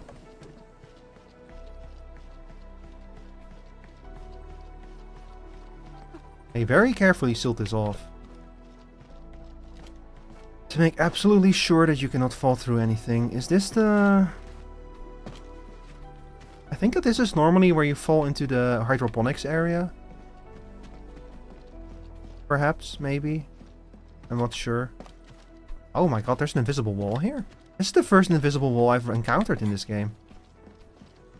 Oh, wait a second. Can I do this? No, I cannot. Oh, yep. There's definitely some kind of invisible wall shenanigans going on. The game was pretty good about avoiding invisible walls up to this point, so that's kind of surprising.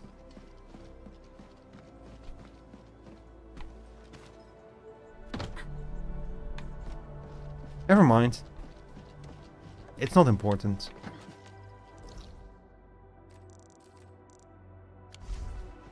There's some shenanigans going on over here. There's like a save point and stuff, and like an area that we have not been to at all. And I bet that we cannot go there yet either anyway. Or maybe we can. Wait, what is going on over here? Worker dorms, the hub.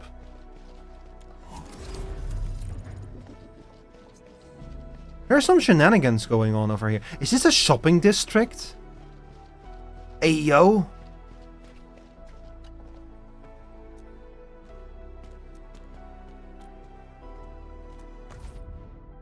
Memoirs, a peddler. Arms inspection kit. Oh, you can just straight up buy basic components here. That's cool. These are the things that you need to upgrade your weapons, I think.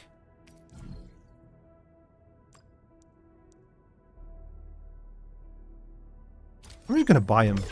Fuck it. Why not? Single use provides automatic expansion to the entire weapon structure. Also repairs internal material damage. I bet that these are for like more advanced, higher level repairs. A slot machine. This unit does not require... Pull the lever, Kronk. It might have nothing to do with luck. This vending machine is probably malfunctioning. Hang on, let's fix it. You smell something burning. Dun dun dun. You won the grand prize, chat. I'm finally lucky at Gacha.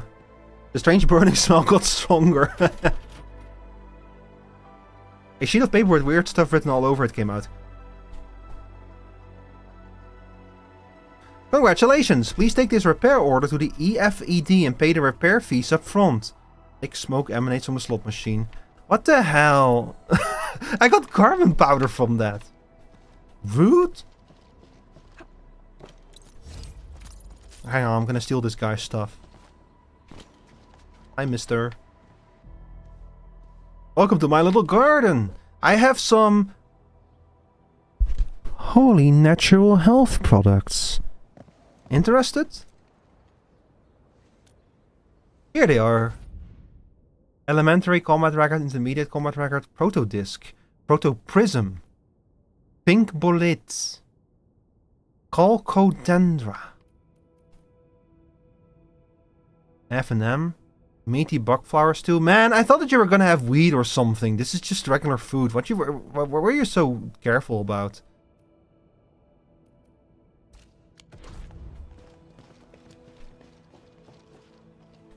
That's so sad. Roman, bakery owner. Upfront good stuff, happy. You idiot, you placed the fucking beacon to tell me that there's stuff here in the passageway to the stuff. Survival in the frontiers is all about finding a safe route. Roman's Baker SNS. Alright people, Valley 4 has taken a serious hit. The medical bay is filled with the sick and injured. It goes without saying that everyone's pretty low on chow as well. Our job is tied to food services. We can't let the food crew go hungry. I suggest we consolidate the remaining stores, prep a batch of durable food and hand them out. Unity is essential in the face of disaster. Or is it opportunity?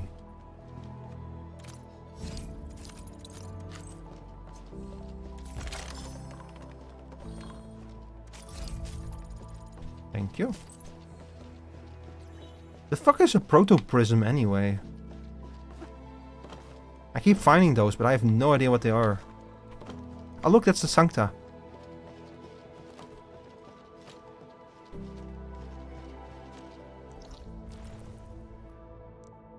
Oh. This area is pretty big.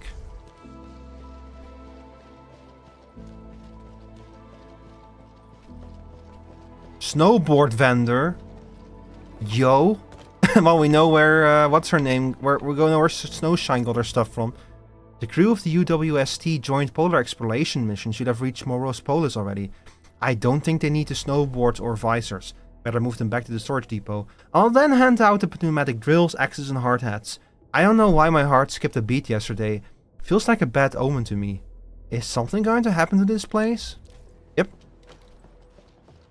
In fact, it already did.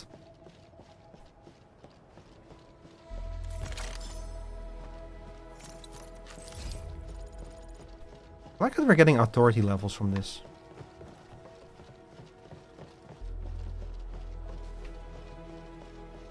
Come here to Papa.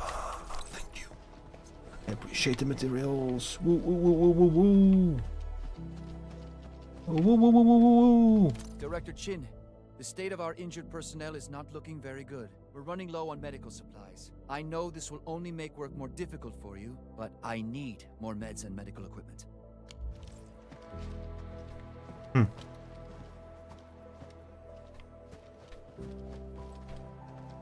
Nothing here, unfortunately. This area continues to expand through here, I think. Yeah, over there. How big is this area?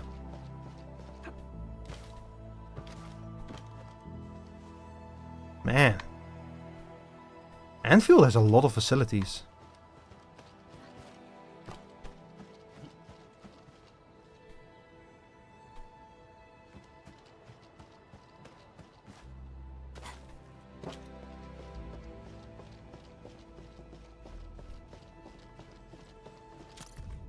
The 58th Workers' Representatives Congress of the UWST is about to start.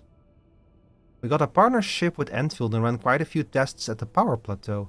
Our achievements at Valley 4 should be remarkable enough, right? Well, that's where we're going next, I think, the power plateau. Make a draw. Congratulations, you've received a basic cache of supplies. Up emergency ration.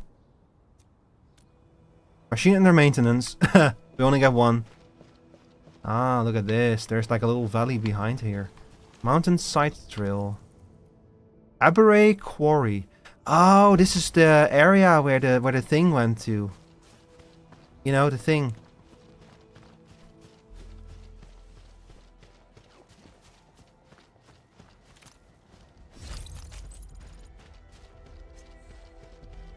The quarry where they wanted us to go to for like the optional mission, I think. Upgrade 4 operators to level 10. You know what? I'll try out this advanced boss battle. Let me change to the right team. Command is yours.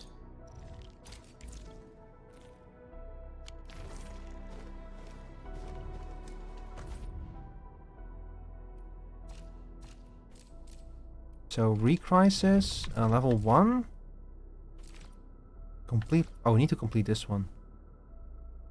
An extremely dangerous protocol space. Be fully prepared if you wish to dive into it. You need level 40. The recommended level is 40 for this one, by the way. Level 90? I mean, we did do him successfully last time. I guess we could give it a shot. See what happens. It's probably not going to go over very well, though.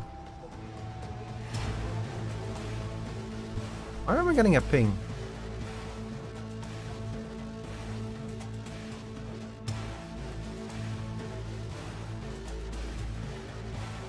Oh, that's why. Okay.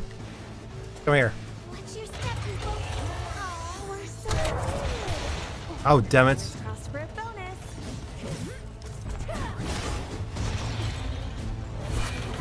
Well, I forgot I have an upgraded weapon now, actually.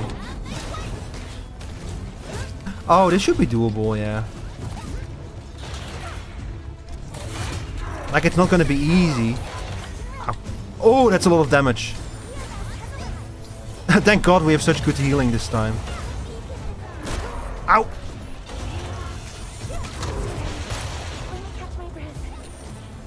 I think I missed an opportunity there.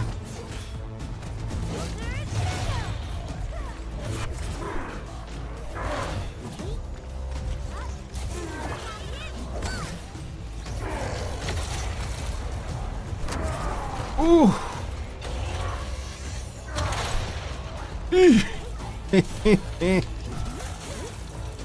Oh, I did a mistake.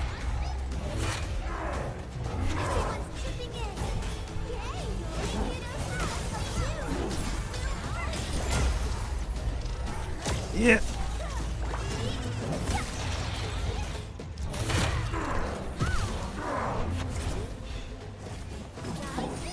Let me grab some sheep. Oh.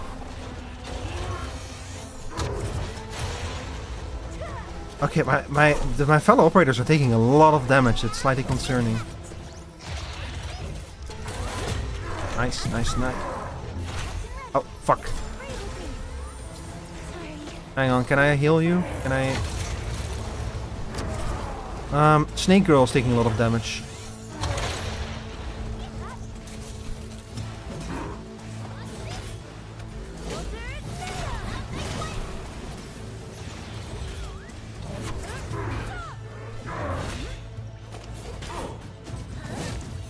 Yep.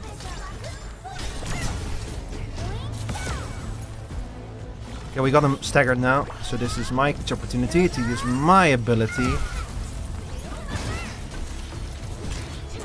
Just do a lot of damage to that bastard. Oh, chat, check out how fucking tanky he is.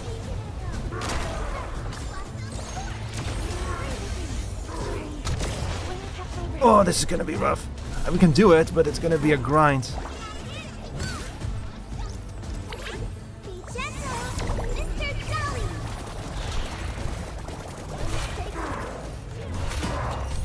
Okay.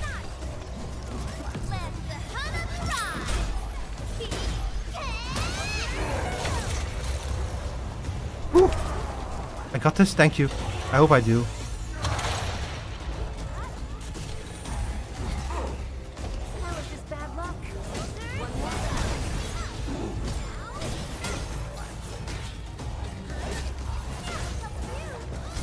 So of particular interest is the fact that like my fellow operators also take damage. Ow. Oh. And I can project like healing fields, which is very nice. Oh.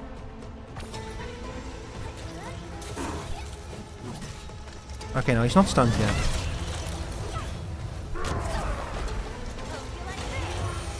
Oh, he likes to home in on me like crazy. Holy shit. Fuck.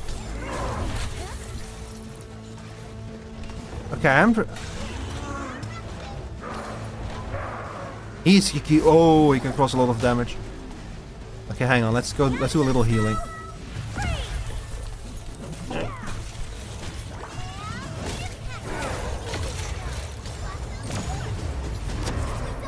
Whew.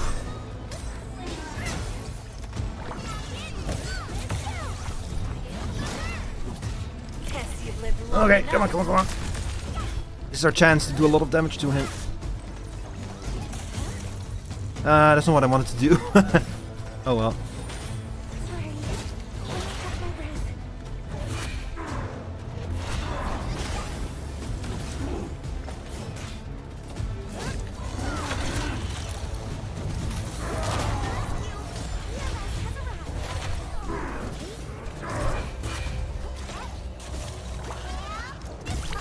Oh.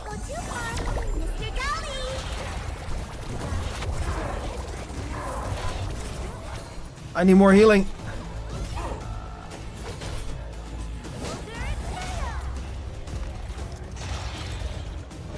Oh, wrong button.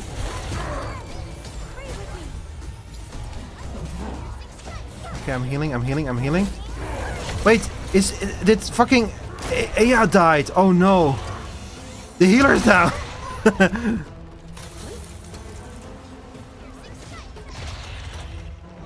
Oh, chat, we might be bones, not gonna lie. I don't think that this is possible without like actual operators at a higher level. Let me catch my breath.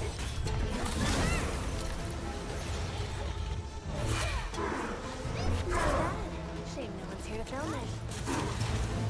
Unless I like control the healer or something, maybe.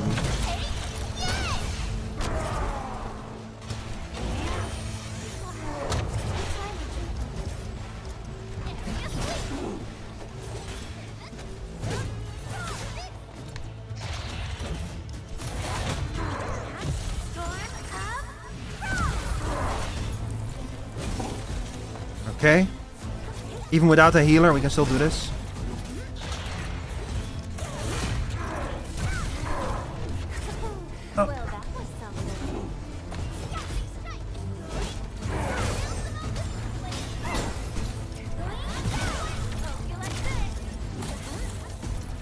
Not what I wanted to do.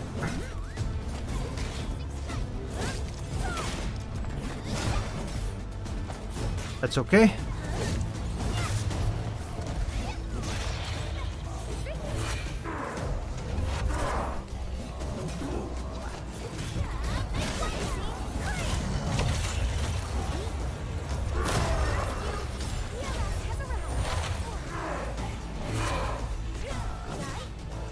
Whew.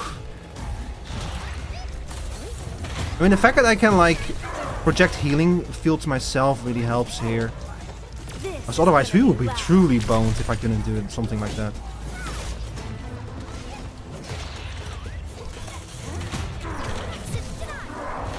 Oh, fuck you. I pressed the dodge button. I know for a fact that I did.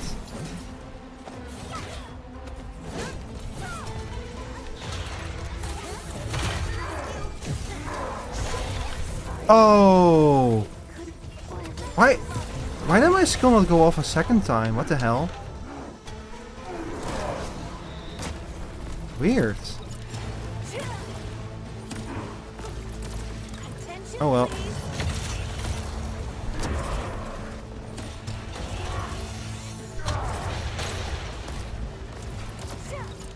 It's okay, I can deal with this probably.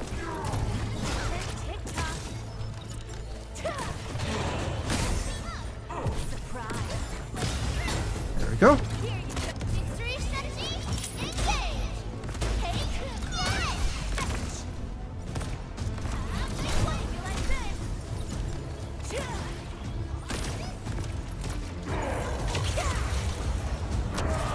Nice, nice, nice, nice, nice, nice. Nice, nice. So far, so good. I'm gonna keep going until I run out of luck, chat.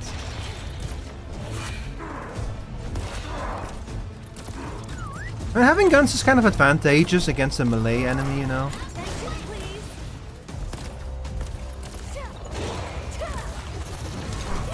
Oh! He cheats! He has a gap closer.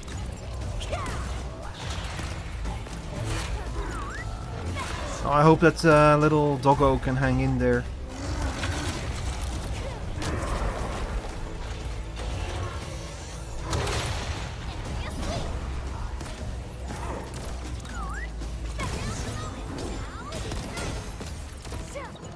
So far so good, come on. I had to level my operators up a little bit. You son of a bitch, keeps trying to do it, huh?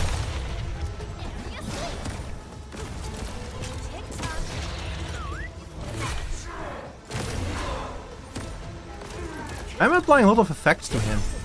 I imagine this is probably going to be the kind of situation where you're going to want to like swap between your operators a lot, you know?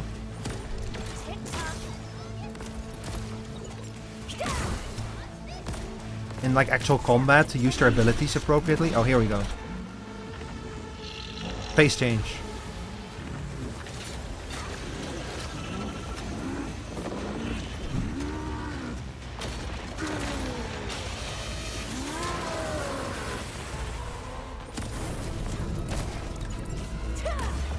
Oh, it's kind of nice that I now have like I can keep attacking him now.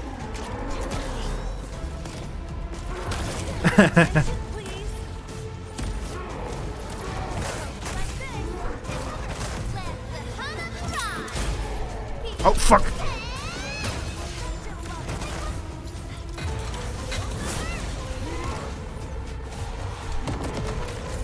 Oh! That's the one with the outward moving AoEs.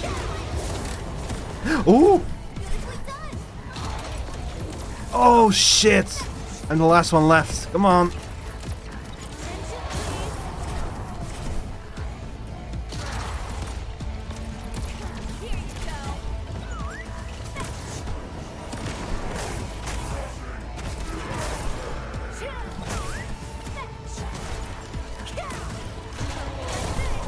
Oof!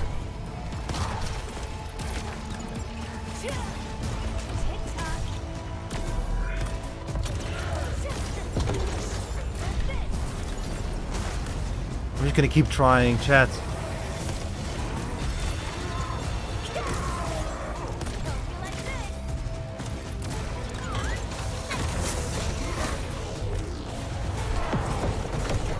Oh! I keep forgetting that attack moves outwards. If you dodge that to the wrong direction, he will just fucking kill you. Let's see. Operator levels may be too low. I think I could probably do it if I kept trying. The problem is that Aya dies, and Aya is the healer, so without her it's becoming a lot harder to survive. I don't know. I don't know if it's worth it to keep throwing my face at this, to be honest. Who's due for some bad luck this time? I guess we can, like... So many battle records. Enfield sure lives up to the industry. We'll level the 4 of them up to level 10. Wanna come snowboarding with... Come on, let me do something. So this is If it ain't fun, you don't need to keep trying it. I had fun trying it, yeah, but I don't like... You saw how little health he had lost, and that second phase is especially brutal. And he's gonna, especially with the flamethrower, he's gonna keep killing my party members. So I'm gonna be down to just one operator in the second phase. Like that flamethrower is very nasty. So like you would have to fight him one-on-one, and I think that would take so long that I don't think it would. It's like how you can kill a lot of bosses in like a Dark Souls or in like an Elden Ring at a much lower power level than you should. Doesn't mean it's fun to do it though, because you're gonna have to play basically perfectly for a very long time to do it.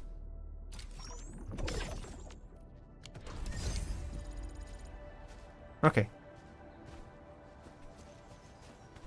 Complete operational menu ammunition and operational.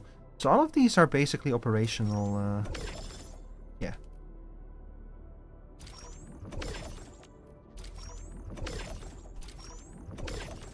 And then we have complete 1 basic training, complete operator guide, and upgrade 1 operator to level 20. That's a good way to get more operational XP, yeah. So it's gonna end up having an enrage that just kills you outright if you don't kill it fast enough and waste all your time. It might have, yeah, honestly.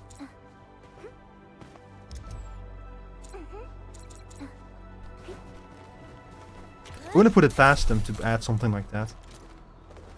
Although it's not an MMO, so it doesn't really need something like that. Like if you can defeat a boss by just grinding away at it, like you should totally let people just do that, you know?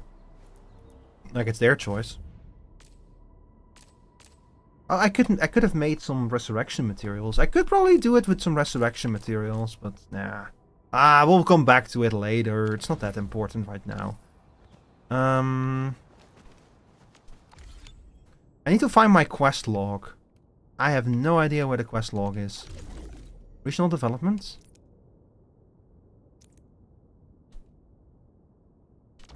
Oh. Oh my god, yet more things to claim.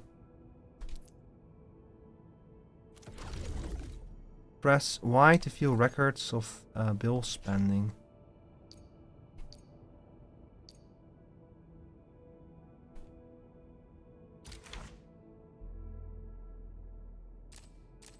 So we make a lot of bills and we spend a lot of bills. And we can keep track of how much money we spent over here. Now we have region over here. Mineral purity increase. The mineral purity actually increases over time? That's crazy.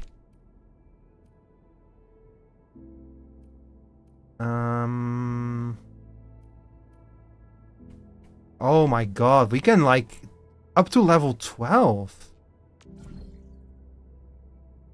Rigging mining spots, outpost connection and prosperity upgrades, recycling station, missions, others. So just doing stuff in the region will level it up and will increase the output of the nodes.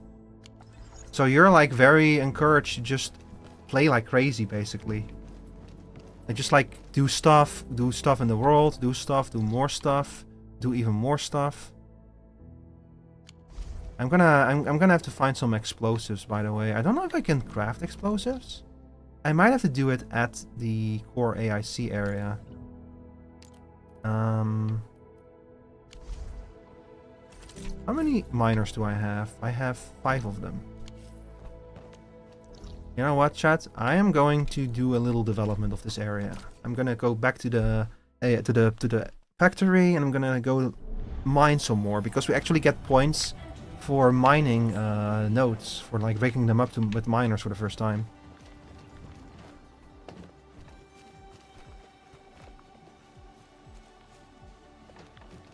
Yeah, everything here is backlogged. We need more ore production if we want to like fully automate this shit. So according to the map, there is resources over there. So we're gonna build another. We're gonna need to build another power line.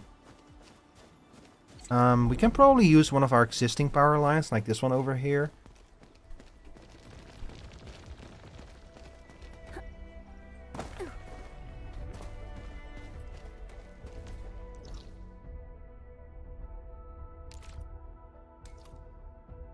Yeah, like this. That's over there.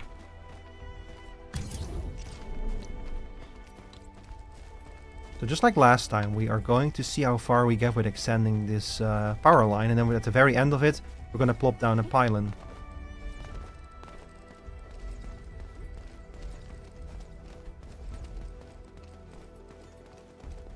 Oh my god.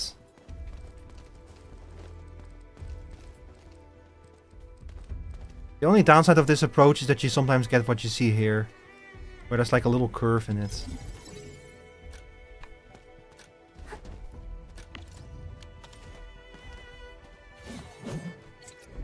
But I can probably work with this.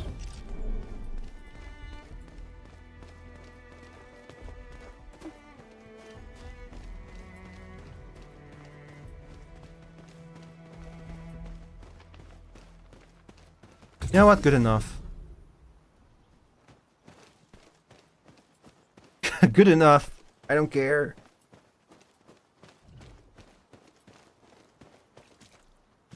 There's probably more stuff that can be powered around here anyway. Okay, we need at least one more power relay before we get there.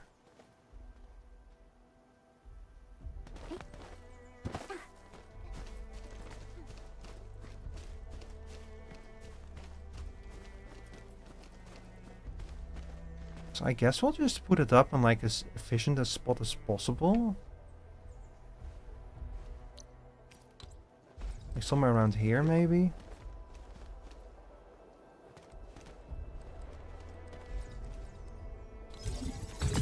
There we go.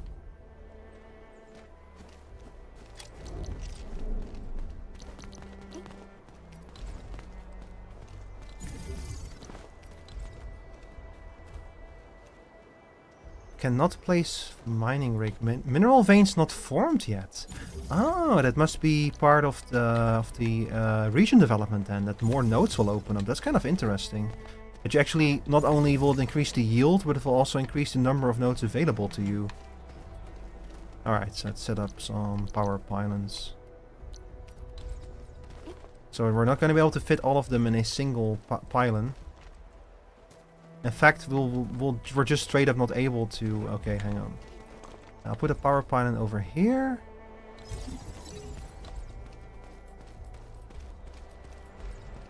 And I'll put a power pylon over here. And the third power pylon goes right here.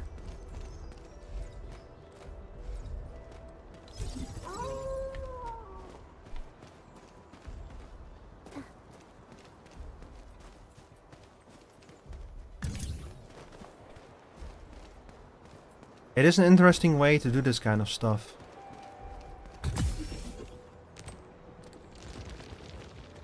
Oh yeah, we get the environmental development for this.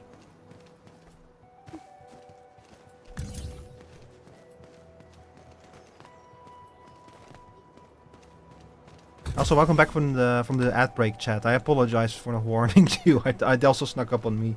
I literally only just saw that there was another ad break.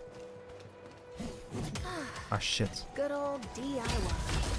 I hit it by accident. Y'all didn't have to like start smashing every rock inside. Jesus. Oh. Alright. So this should significantly increase the ore production, and this hopefully will make us net positive.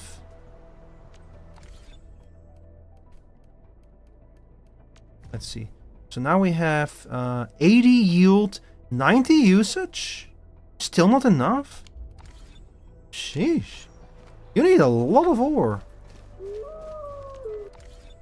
Which there should be even more ore, but we're gonna need more mining facilities as well. Let's see. There's literally an entire unactivated teleporter over here, apparently. We'll go do that one next then, I guess. Yeah.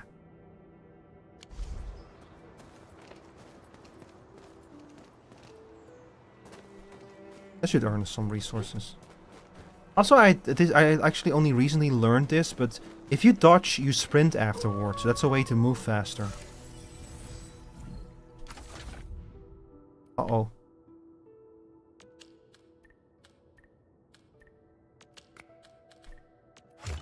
Oh, that's easy.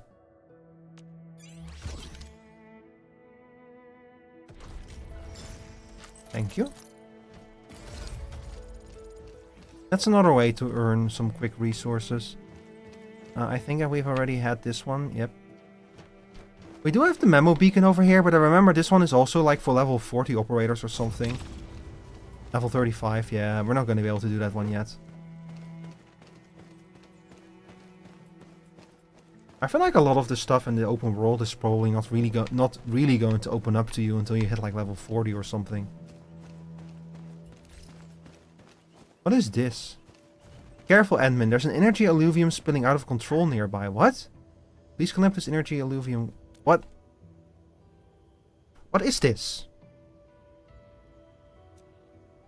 Stand my ground until every enemy is defeated.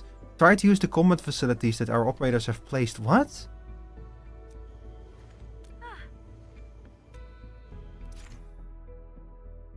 Energy alluvium may appear at certain locations. Approach an energy alluvium to activate and view its details. After activating a challenge, a large number of enemies will appear at the alluvium. Defeating all enemies of an energy alluvium for the first time provides a first clear reward. What the fuck? Okay. That's new.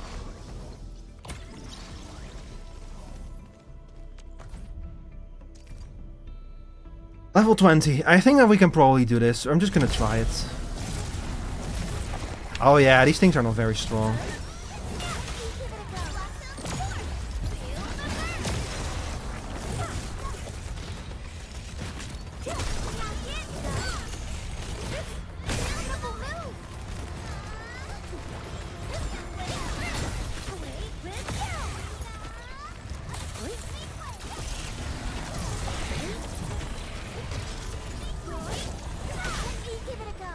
Okay, you know what? These things are actually like kind of ramping up now. I might have underestimated a little bit how difficult this is.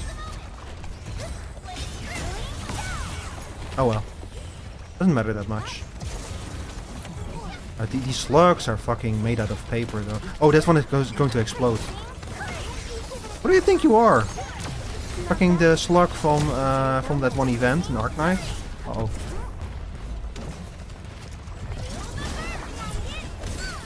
Oh, there's a big guy in the actual crack itself.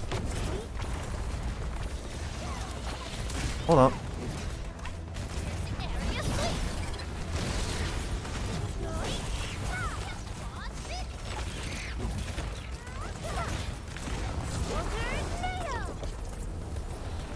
Slug meat. Oh. Ow.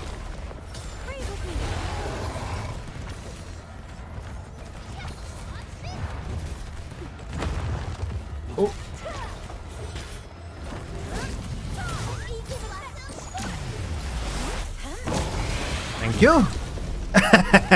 No problem. Success. If you run into another energy alluvium, try to clean it up as well, Endmin. We're counting on you, Endmin. Very nice. Oh, very nice. Very nice indeed. We'll be level 15 in no time. Let's go activate this teleporter up here. And then your boy really has to use the bathroom again.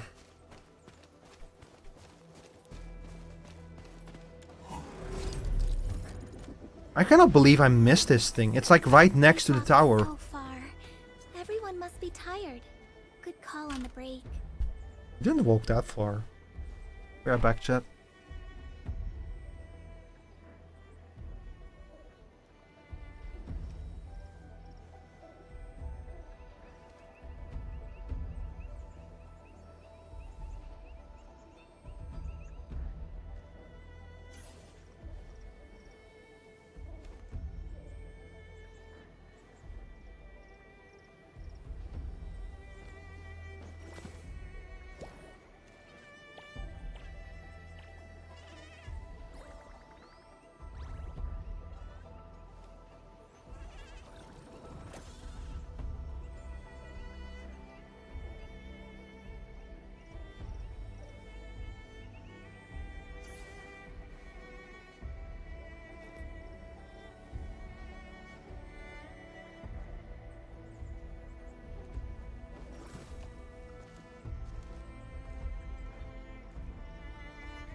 Chat.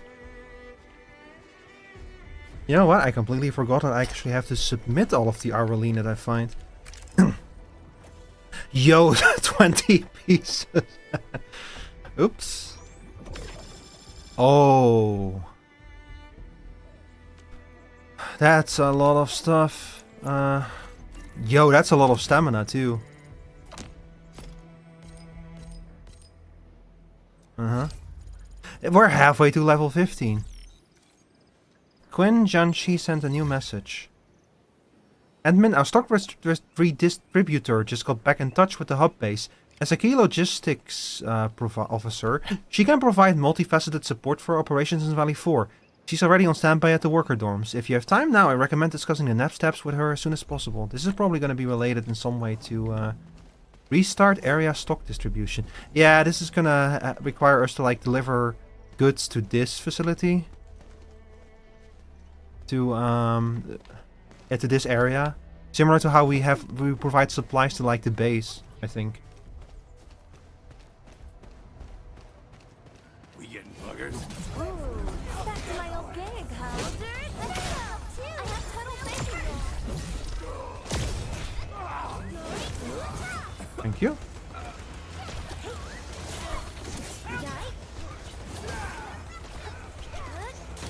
Damn. Yeah. Okay, how are we gonna repair this? Construction site. Oh, down here. We might be able to extend a power line directly to that thing. I'm not sure. Let's see. I might have to build a new pylon. Oh yeah, we're definitely gonna have to build a new pylon.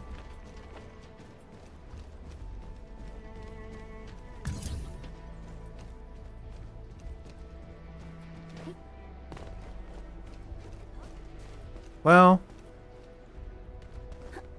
Oh, no.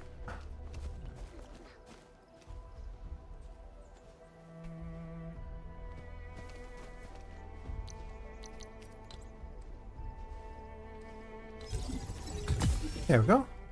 That's okay. I need like more pylons in this area anyway. Now we connect you. And then I can do this.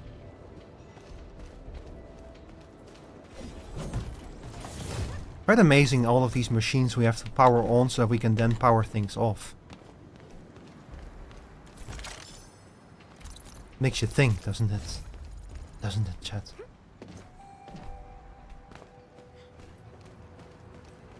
Anyway, I saw something over here on this side too.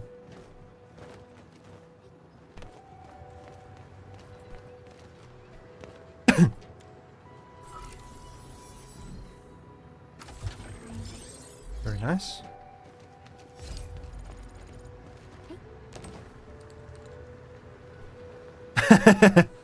I was flying in the air. Okay, mission reminder. Key mission gathering tips. New mining spots available. What? Wait, what? Huh? Oh, over there.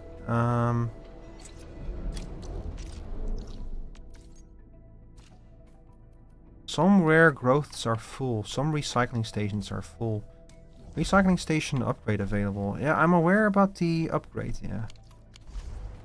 I'll go to that recycling station and collect the resources and upgrade it as well. But are we gonna have to, am I gonna have to manually run to every recycle station to grab the resources there?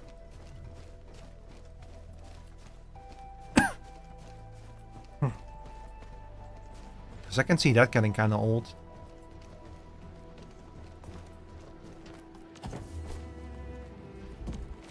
I'm gonna take $1,000 to upgrade. Oh. OMG, small ears, so adorable. Hi there, Sabina. Thank you. Thank you for the compliment. I'm quite fond of my ears. $5,000 to upgrade it further? That's a ripoff. Let's see. I can probably teleport down here. How are you doing today? Hola? Are you Spanish? Oh, yeah, welcome in, welcome in. I'm Rico Rivenmore, Steampunk Stoat. I love any games with building in it, and they made a gacha game just for me with a whole lot of building in it. I'm also a big fan of Arknights in general, so... Like, it's like getting a game in a genre that you love, in an IP that you love, it's like Christmas, you know? Like Christmas came early. Anyway, let's upgrade you too. Yes. Good job. Good job, Mr. Owl.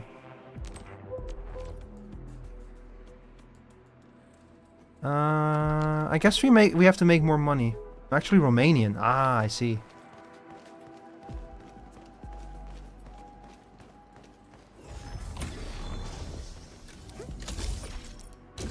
I keep forgetting that I have these things, these pylons. I'm gonna have to set up my own network of these, or I'll keep forgetting about them. You know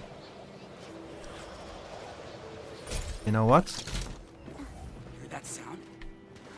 I don't want to do this right now. I'm gonna... I want to, like, check out the quarry. There's, like, some mission stuff over there that I want to start doing. Which I think we can just teleport to. Speak a bit different languages. Nice.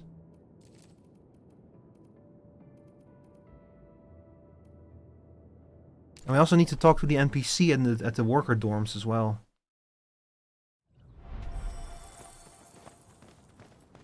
What the hell? You're finally here. I've been waiting quite a while. Where's our operator? What do you mean? I'm an Endfield operator. A giant bunny? Endfield Industries stock redistributor. Lucky Carrot reporting for duty. Looks like this role really calls for a personal... I'm having a hard time picturing how you work. Image building matters. During emergencies, it's Enfield's duty to help coordinate local resources and assist those in need. Is our logo a bunny? It's always better to negotiate with a smile than to make demands with a stern face. But so many parts of Valley 4 are still cut off. I'm really worried about everyone out there. So is there anything I can do? Once you authorize it, we'll use Band Accord approved stock bills to manage supplies and balance local demand. I'll also keep an eye out for suitable goods on your behalf, admin. Just use your stock bills to claim them. So it's basically a shop that uses stock bills. Exactly. Once things stabilize, this system will be capable of much more. I've tucked a few little surprises into the cargo manifest. If you're ready to authorize now, just confirm with me. Tired or playing RDR2 before? Something wrong with Bunny, yeah. Tired or played RDR2 before? I've never played RDR2 or RDR1 for that matter.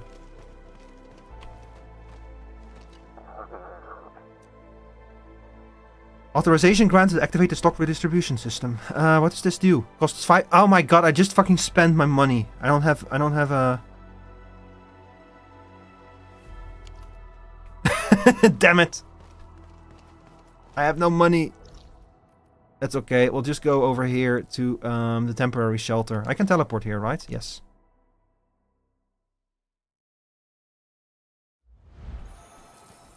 Never played RDR2. I've been meaning to check it out at some point, but it's a big game with a lot of stuff happening in it, and I just haven't gotten around to it.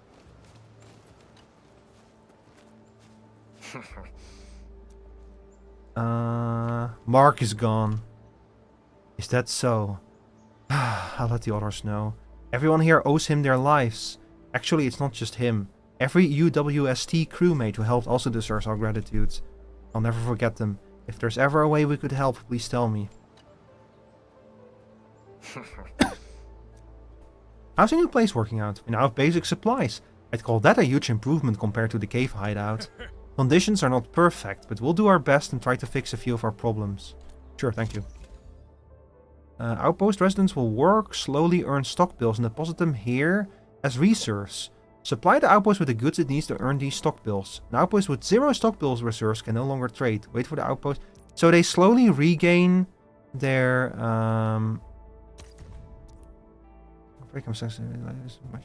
Boost outpost order question. Blah, blah, blah, blah.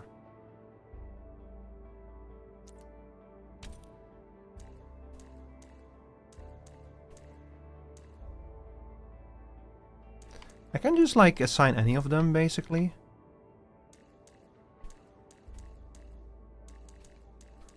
I mean, there's nothing wrong with keeping him here. A new job assignment.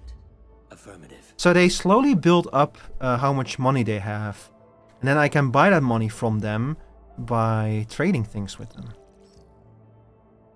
So I have 2120 of these in stock. Do you guys accept amethyst parts? Oh my god.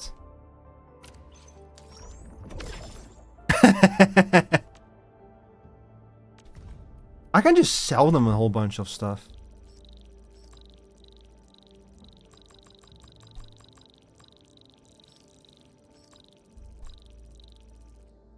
Yeah, let's do it like this. There we go. Yes, okay, perfect. You shoot them before RDR3 comes out. I think I'm probably pretty safe there, given that that GTA 5 isn't even out yet. Sorry, GTA 6. It's gonna take a while before RDR3 comes out, I think. That's a good way to make money, by the way. How much money do I have now? I cannot see how much money I have. That's okay. Temporary shelter. Not yet activated. Activated to get basic protocol data logger. Oh! Yeah, there's the wacky wailing arm inflatable tube man. The wacky inflatable arm wailing tube man. Whatever. RDR3 comes out in 2027. Look, at the rate it's currently going, GTA 6 isn't coming out until 2027.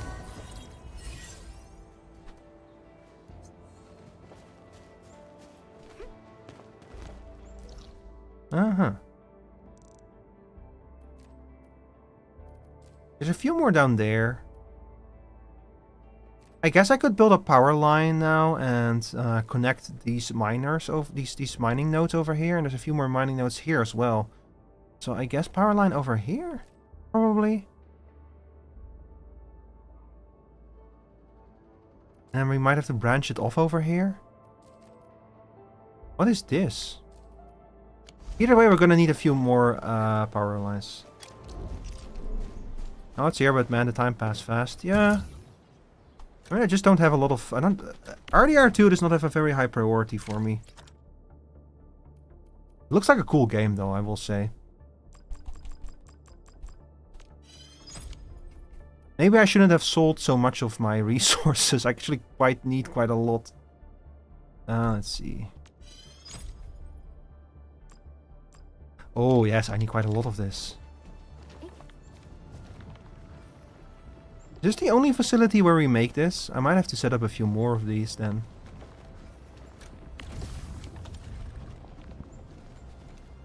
Let's see, refining units. Oh, stop with the... Make another one. Oh, you only need ore for this, not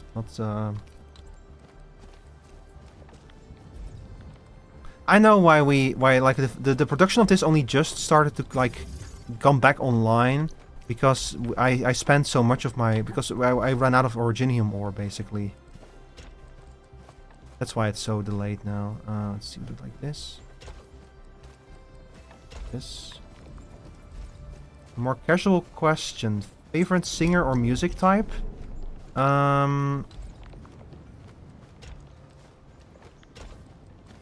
Probably like electro swing or synthwave. I really like those two genres.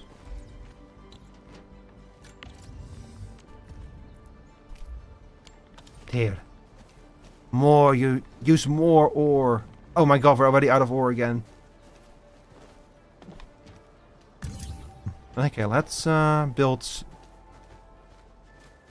Oh, no.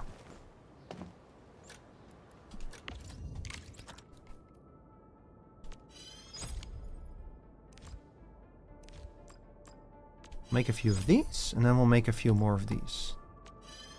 Okay, that should be enough for now. Favorite singer? I don't really know. There's a few that I like. I could build, I could build the power line through the base as well.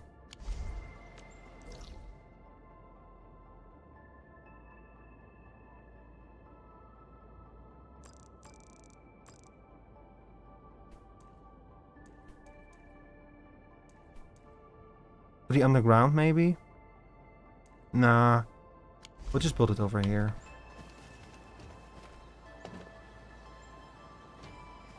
If you interrupt me, nah, it's fine. It's more that if you interrupt me, I just like go silent because I need to like log in or think about something.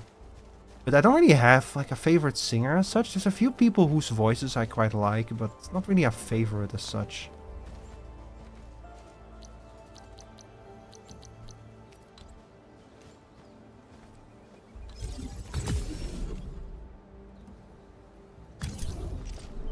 I quite like the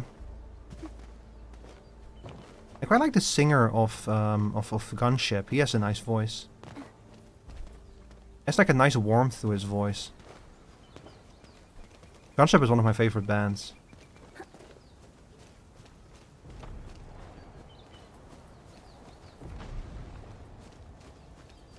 What the shit? What's going on over here?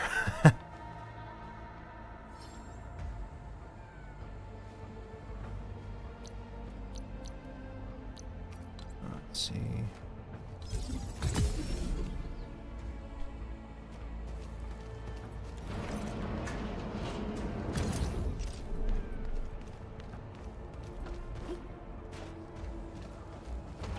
There's like cannons all over the place. Okay, hang on. Before I do this, I need to kill these enemies. Everyone, we're going head to head. Execute planet. Oh, Uh-oh. we're so committed. Fingers crossed for a bonus. Don't go too So anyway, Mr. Dolly.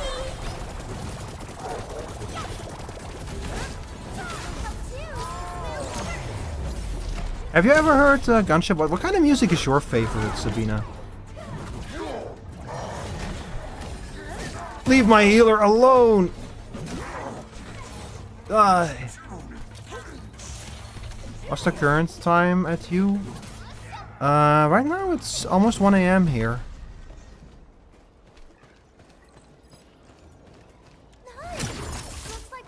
Like if you're in Romania, then it must be quite late for you as well, right?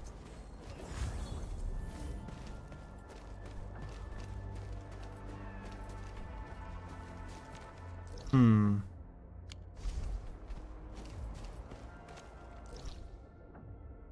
And interesting how there's like... Did they not show me what I've built inside of the outpost? That's kind of weird.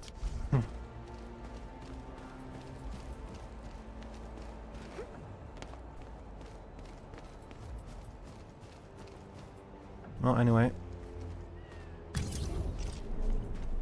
Let's hook this one up as well.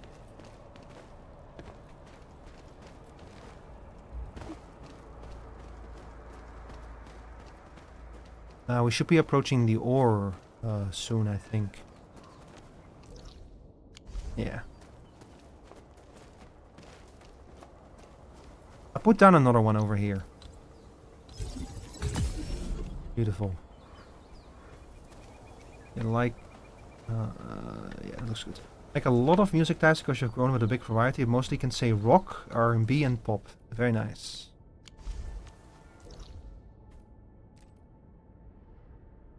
Abandoned trail. So we want to connect... we want 2 power connections from here. We want one in this direction. Oh, speaking of fucking... No, not the turret! Oh, no! Caveman versus turret, who's gonna win? Oh, we're so committed. Give it a fingers crossed for a bonus. It's almost 2 AM, 4 minutes before being for like bedtime, or?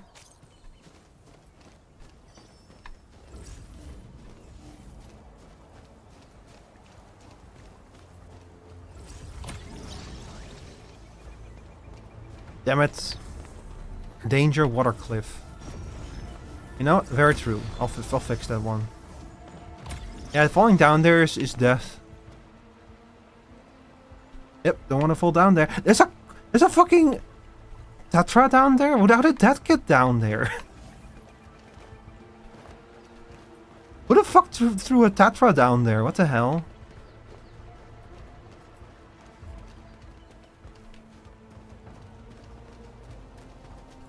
These damn bandits?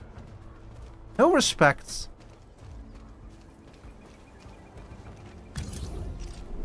Oh, not 4 before being 2 AM.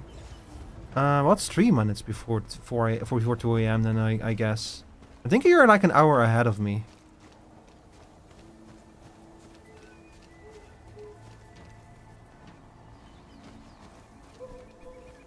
Okay, we'll try to build this as far ahead as we can, just in case we need more power over in this direction. So it's like here, maybe? Yeah.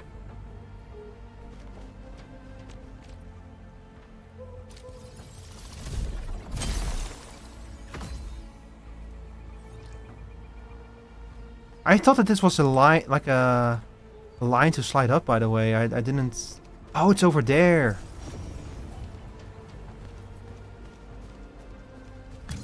Alright.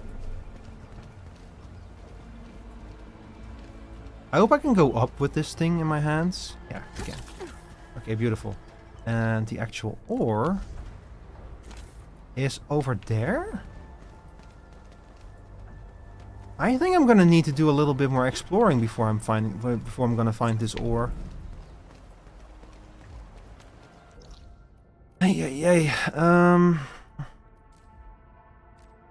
I'm not gonna find a direct connection between here and here, so I'm gonna have to draw another power line no matter what. Now 2, don't know how to say, but you get it. Yeah, I get it. I get you.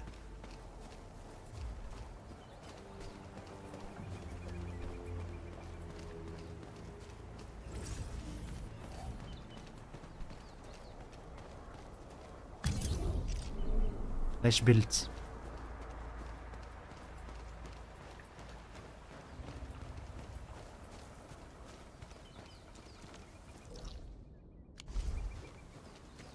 But the added advantage that we also get to like interact with a few more inflatable arm flailing tube man.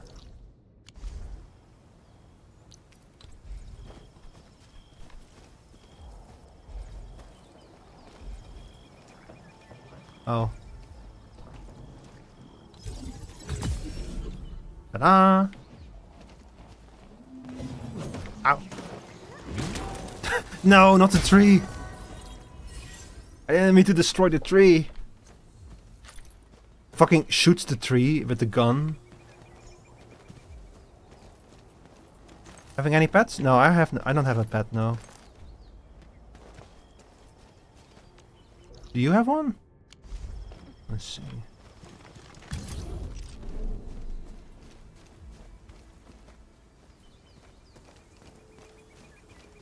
Ah, okay, here we go.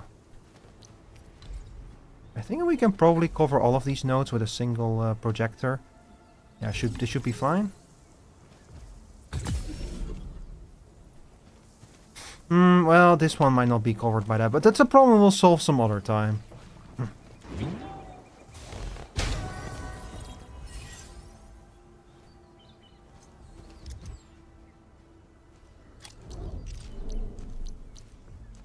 Right now, I need more originium ore. Only 3? Damn, we need to upgrade the level of this area fast. Are essential materials for Endfield. Yes, do your job, my minions. Shoot them, shoot the rocks.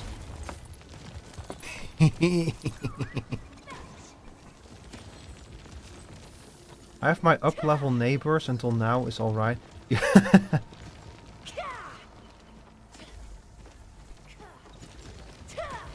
Oh, those neighbors. Oh, that dog of mine. Okay, so that's those things taken care of, but... How do I get those? I think it's time to go back to the facility and see if we can find a way to get up to that platform up there.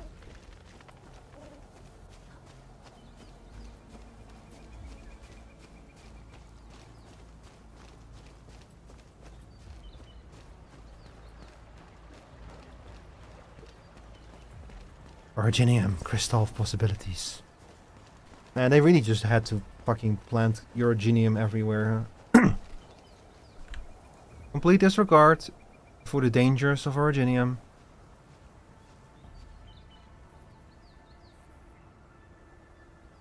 Complete disregard. Just don't care. They just don't care.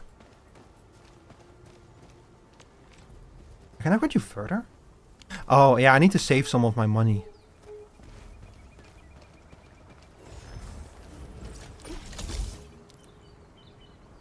Wait, can I... Is this gonna... Hey, it works. If it works, it works, huh? Oh. Okay, not everything works. This works, though.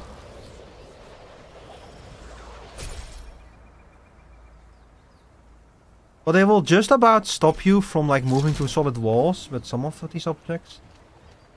Lost to wear high wheels and walk with them all around the apartment at the worst moments.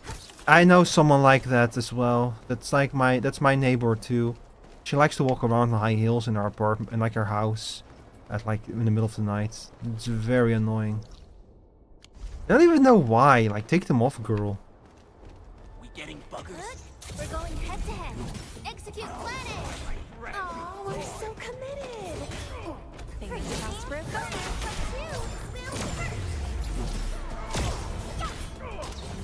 could already use a weapon upgrade, I think.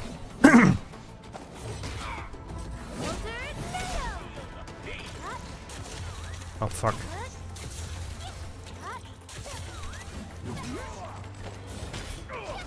What else do I have? I like watching movies, I like reading, I like editing videos and streaming.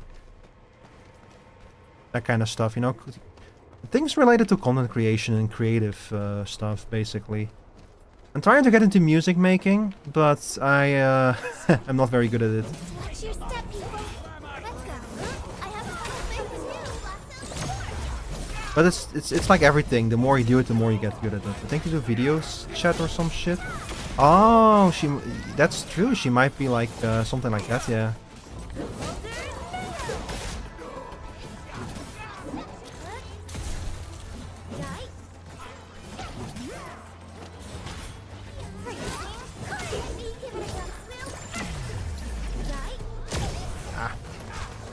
Bruh! Die! Stop clinging to life! Give up!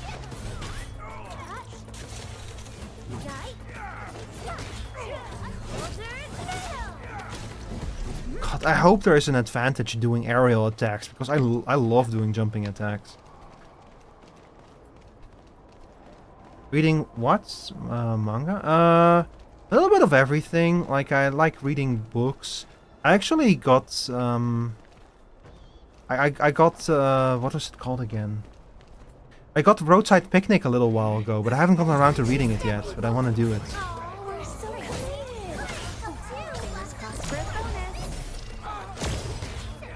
I also watch a lot of videos on YouTube.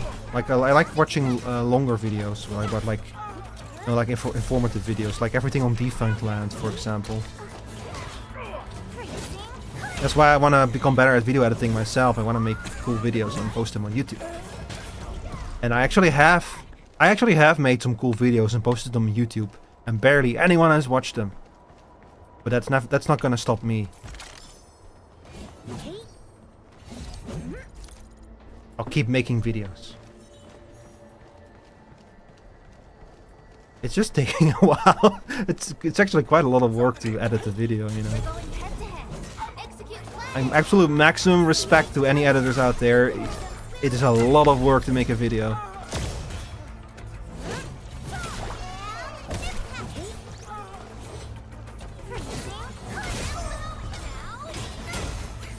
Cut him in half. Nice. That's my streamer.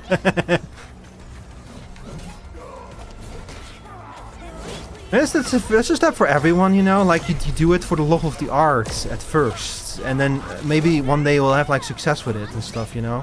But if you do those kind of things just for the numbers, you're gonna burn out before you ever get numbers. So you really need to love doing the thing itself, and I love making videos. It's so cool to like have like an hour of footage, and you're like, what the fuck am I gonna do with this?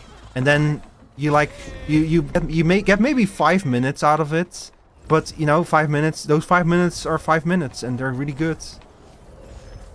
You like thrills of psychological books? I also like books because I also love reading books, and you're right about making a good video. Depends. I like science fiction books and such. Like, that's why I got Roadside Picnic, because that's like that's the book that Stalker and Pacific Drive are based on. It's about, like, an area in the world where aliens visited, and they left behind their trash. And that trash exhibits like very special properties that humans do not understand. But they do go into that area to steal the trash and then use it as like to like power technology.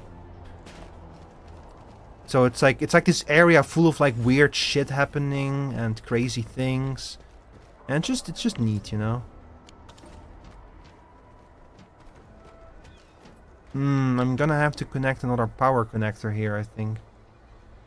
I like science fiction books that like explore concepts of like humanity and philosophy through the scope of like technology. That's what what the best science fiction is. Oh, I see. I need to power these things to be able to activate the jump pad.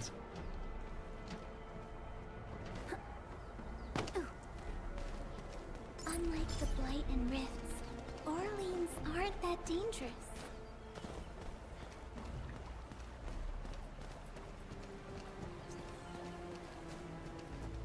Yo, come here. I need your power.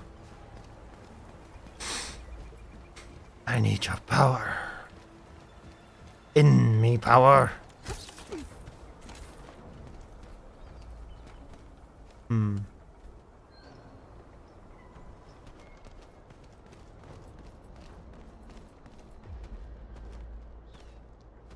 This is probably not gonna work. No, isn't gonna work now. Unless... Oh, damn it! It broke the power line. You bastard.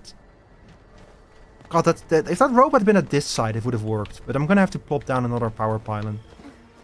It sounds actually interesting. Maybe I give it a try. Yeah, I can... Well, see, I cannot recommend the book because I haven't read it. But it's been insanely influential. Like I said, Stalker is based on it. Pacific Drive is based on it. Basically, any story about like a weird place on Earth where like rules and laws of nature are like corrupted and different. But almost all of those stories are based on Roadside Picnic.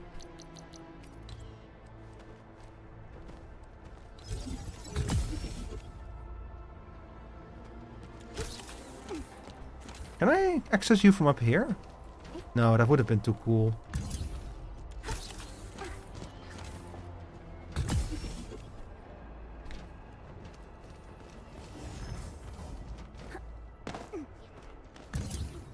That would have been way too cool if we could do that. So we'll do it like this.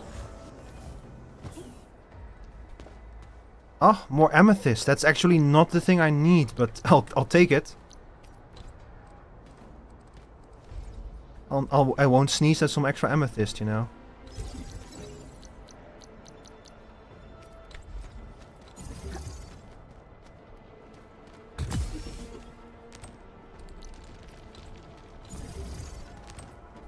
You know, one of the things I was a little bit concerned about was that, like, if this is the thing, then you're... Like, I was thinking, like, okay, so it's just about maximizing the ore that you have available to you, you know, like going to remote places, putting miners on ore node. There's not going to be any complexity to it. What I didn't consider is the fact that they're going to put the ore nodes themselves in, like, way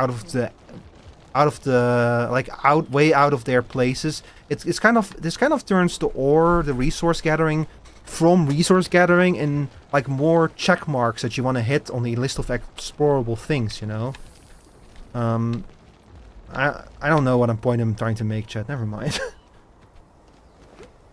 Are things in my country going?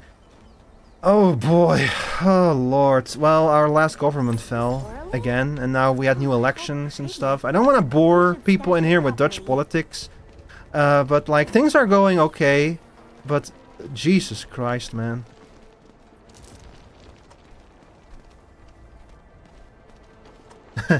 Hi, Cheshire Puppy. Hi, welcome in. How are you doing today? You want to be bored? Well, I have a miner here with a giant boar on it. Such a bore, am I right? Also, wait, what does that mean? I want to be bored. You want to be bored, so you come to my stream? Huh? You're doing good. I hope I'm doing well. I'm doing pretty well, yeah.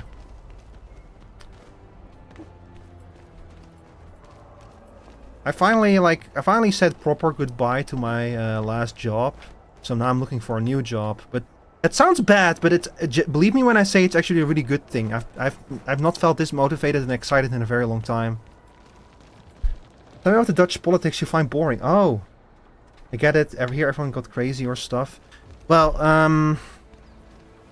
how do I explain this? Where do I even start with this? Well, you might have seen Dick Schoof. He's like our prime minister. And you might have noticed how boring he is. And that's because he is like a neutral prime minister who's not associated with any political party. And the reason for that is that in our last elections, we have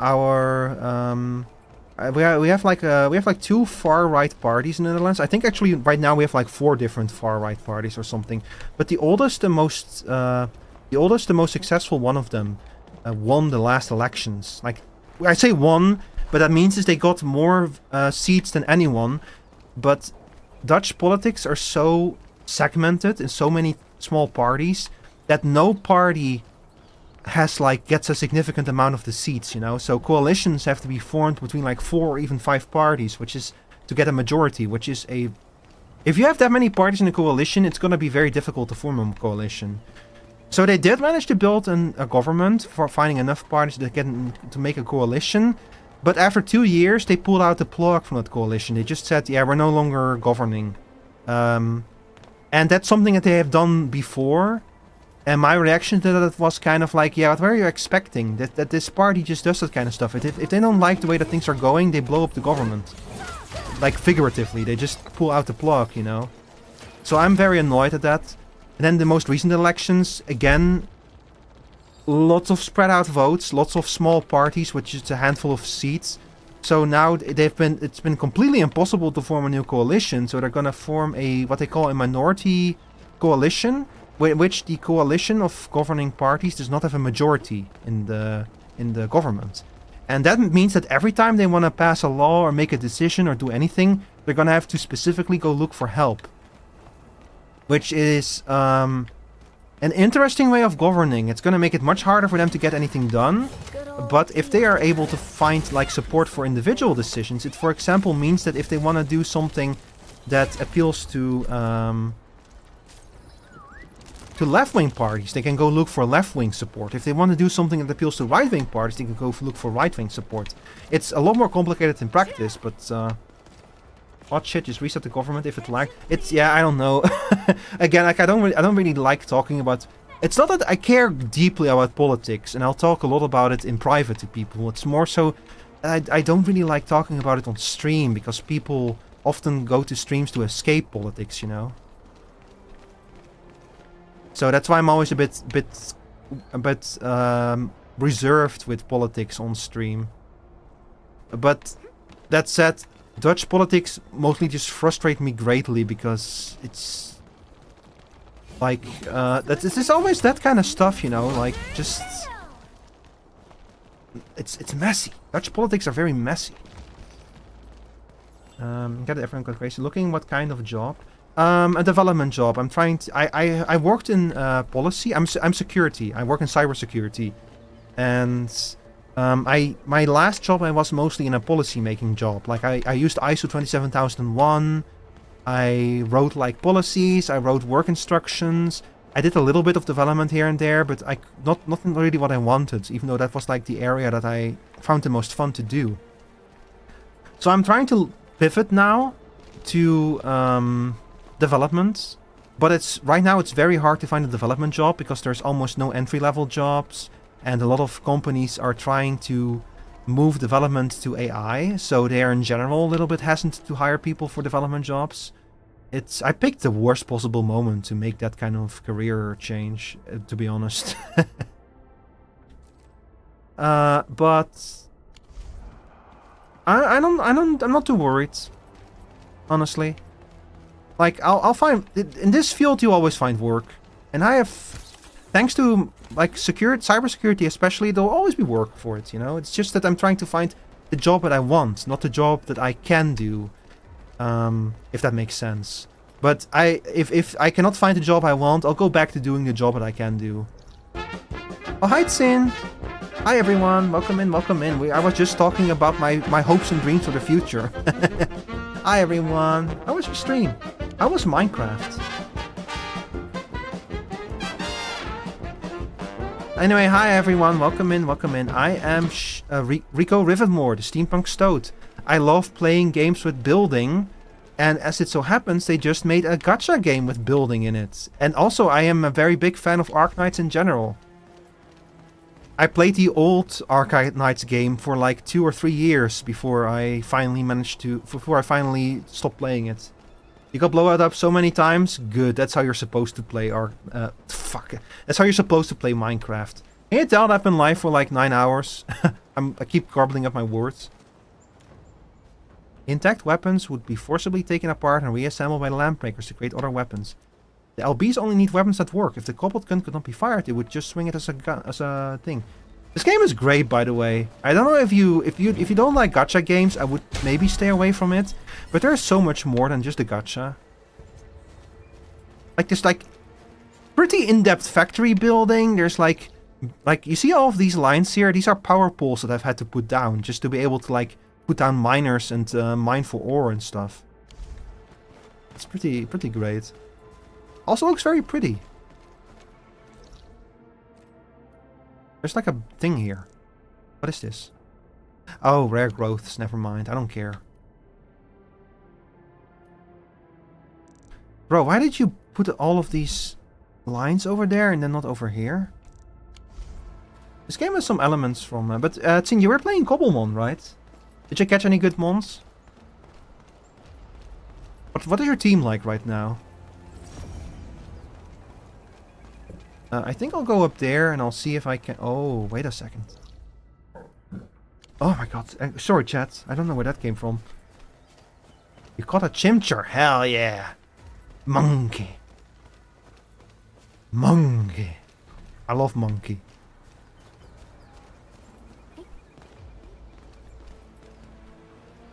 No, this is not the way. Oh no. Well, I get to show you all the combat now.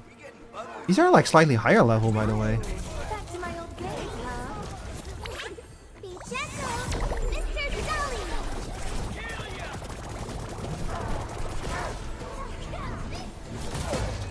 Bro. Yeah.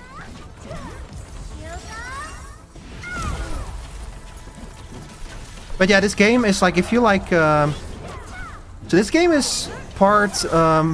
The combat reminds me of Nier Automata, to be honest, more than anything. And I have to say, I have not played Wuthering Waves or Genshin Impact, so I cannot compare it with those two combat systems. But I know that those two have like,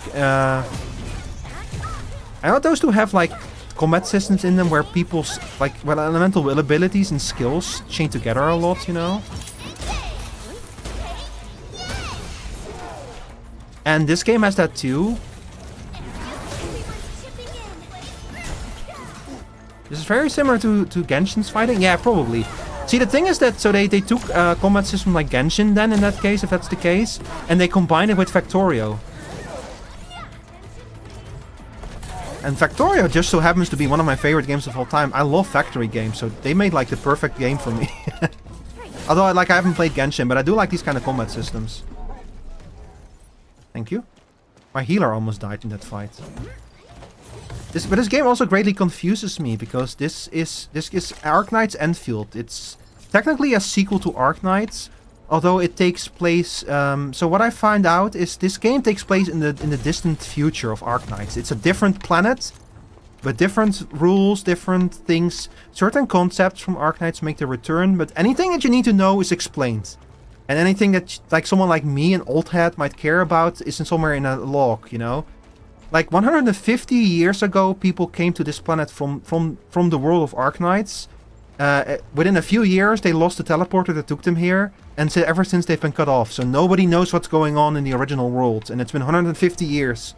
So who knows? Who knows what the fuck is going on in that world? It doesn't matter. What matters is we're here now. You don't really need to know what's going on in Arknights. See this character over here?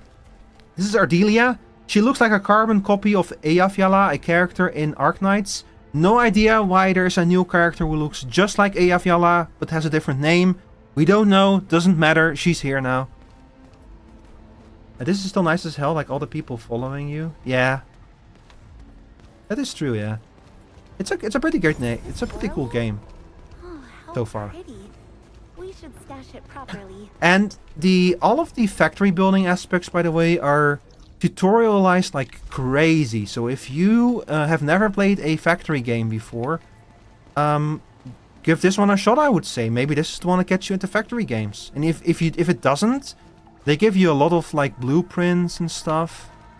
And like a very heavy tutorialization. Like they tutorialize every single step. So you'll probably be fine.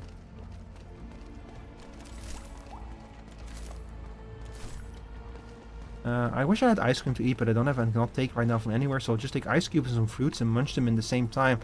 That would work, yeah, I think. Me who's never played a factory game. Yeah, you can if you use like blueprints and stuff, you don't really need to know how factory games work and such. Observation. I'm assigned to another department for the...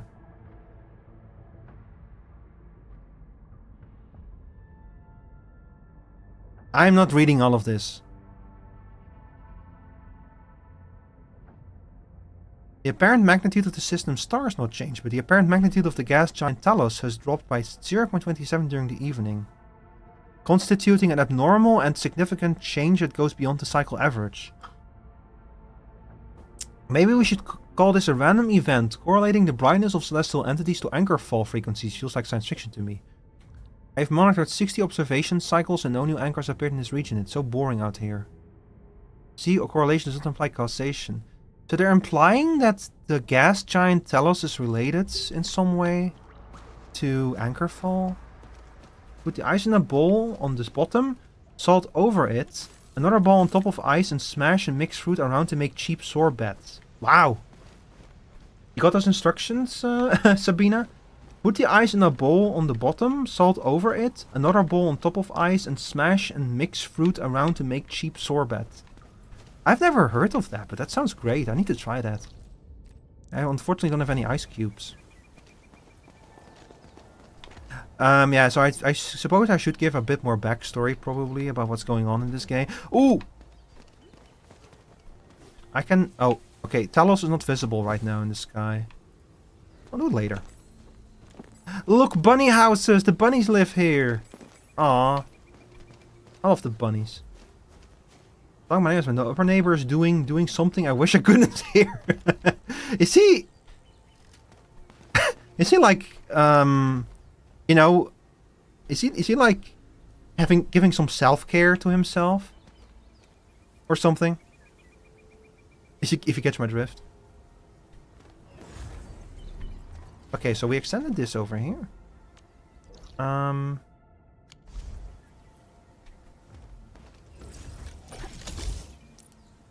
We'll probably go over here. Oh, she. Okay, no, she, but still. Yeah, she's giving... she's giving herself some self-care. A little bit too loud. You know what? I think that you might have a point. She might actually be like a... You know what do they call them again? A lady of light virtues or something? It's like... There's like a Dutch expression for those kind of... Or like a...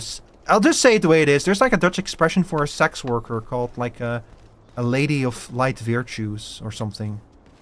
Something like that. She sounds as if she's dying. Oh my god, that good, huh? Damn, you go, girl.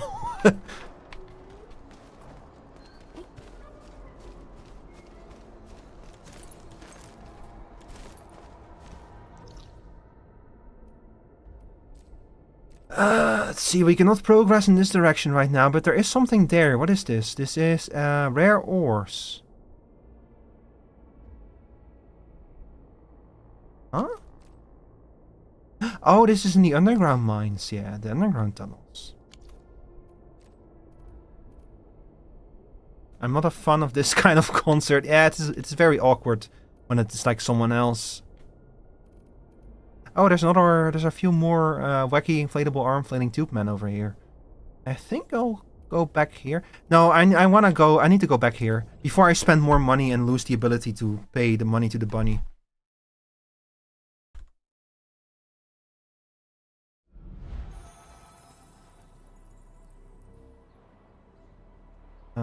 Sorry. No, I don't want to switch the keyboards. Here, I need to give money to this bunny.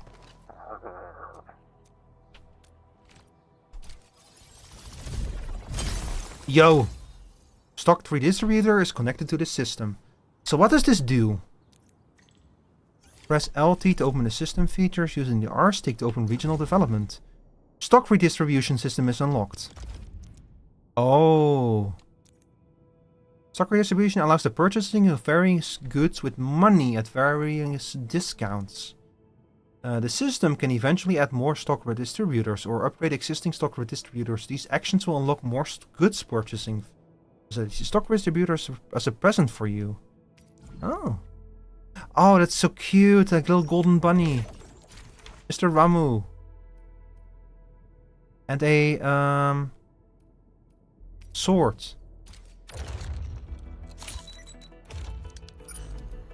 Cool fort. Sorry, sword. Fort maker. She's silent now. Probably she passed. Oh boy. Frontiers Watch. What does this do? Give it to operators whose hobbies are technology or charity to build trust with them. Really? Oh, these are items that you can use to build trust with operators? I'll get a few of those, yeah. First thing I had after the ad is sword. Oh, was there an ad break? I'm sorry, I completely missed that. Cosmic Gate Puzzle. Oh, these are all items that will like build trust with operators. Yeah, I got a sword. Proto disc. To effectively physical fatigue of operators during training. A material that tunes weapons. Basic HH permit? Ah. Yeah, I'll get one of those.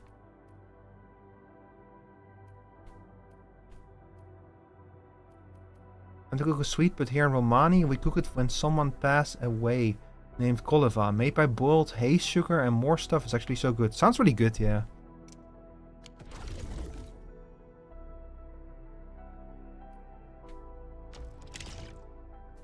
Nice. That's even more ore for us.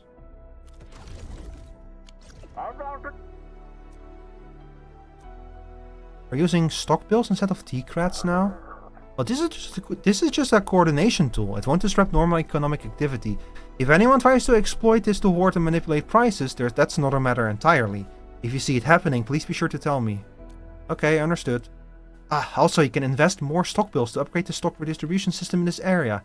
That way, I can offer you a wider variety of goods. Just remember, here in Valley 4, we only use Valley stock bills. That's right, but that would take more time to explain. If you're interested, feel free to come to find me anytime. So if there are other regions as well, aside Valley 4, then those regions are probably going to have their own currencies. Never mind, she's still alive in round 2, damn! That fast?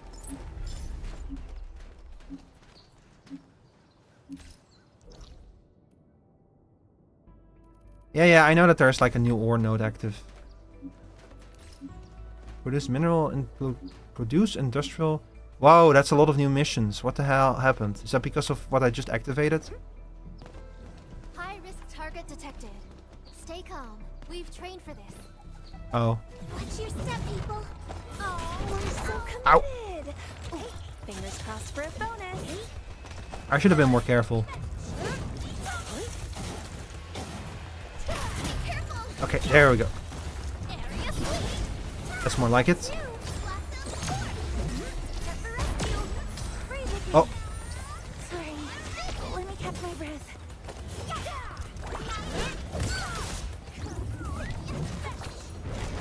Nope. Nope. Give me those sheep. Those sheep are healing, chat. That's why I...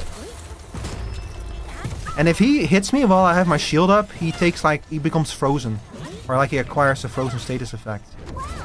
Perfect execution. That's why I tried to bait his attacks with it. Oh fuck. Also, when he is down like this, when he's stunned, it means that we can do a lot more damage to him.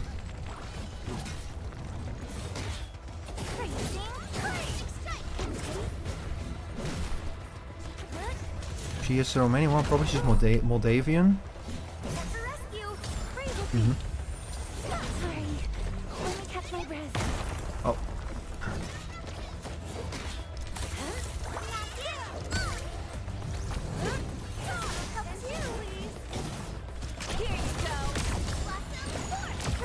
Nice. We did it. Oh, I'm taking a lot of damage. Oh, he's leaving poison behind. That's why. That's okay. I can project a healing field. God, I love this operator. She's so strong. Oh, never mind. Forget I said anything. One thing that I like about this game a lot, chat, is I mentioned this before, but this game has partially inherited the class system from Arknights. So every operator has a class.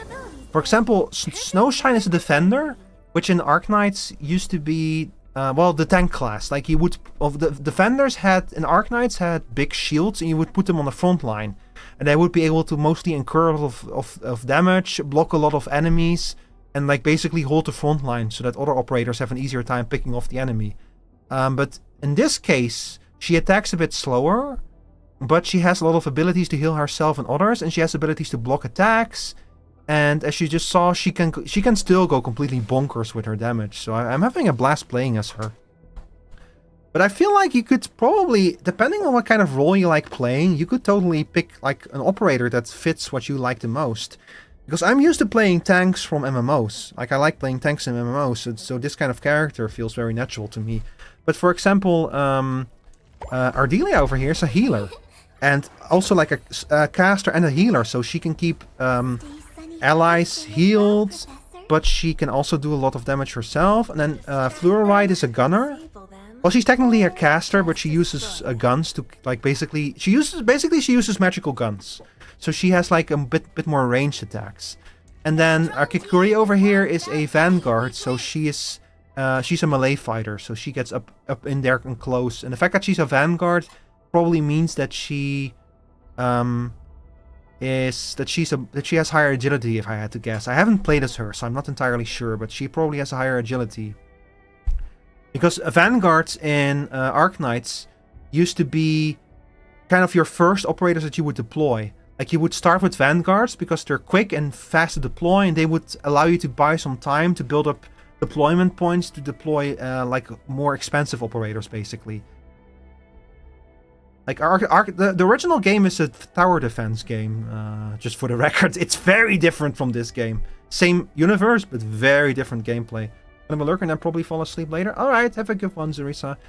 That's part of why I'm so excited for this game. This is like the first time that we get to experience anything related to Arknights like this in full 3D. It's a shame that it's not the original world, but honestly, I don't miss it that much. I would like to see some of the areas from the original world in 3D, but I don't miss them that much. This new world is also very cool and interesting. Oh shit, we did it. We hit level 15. We can finally continue with the MSQ.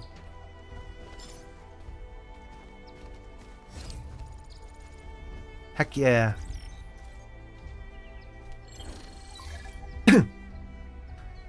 Administrator, contact between the hub base and Dijang has been further restored. Preparation for precise long-distance teleport protocol is complete. The base requires your assistance for the final calibration. Oh shit, we can go back? Can we go back? Absolutely, and please make your way to the control tower as soon as you can. Oh hell yeah, we get to go back. I've not been back to the Dijang since the start of this game. Also, that's a lot earlier than I was expecting. I thought that we would not be able to go back until we hit the end of the storyline.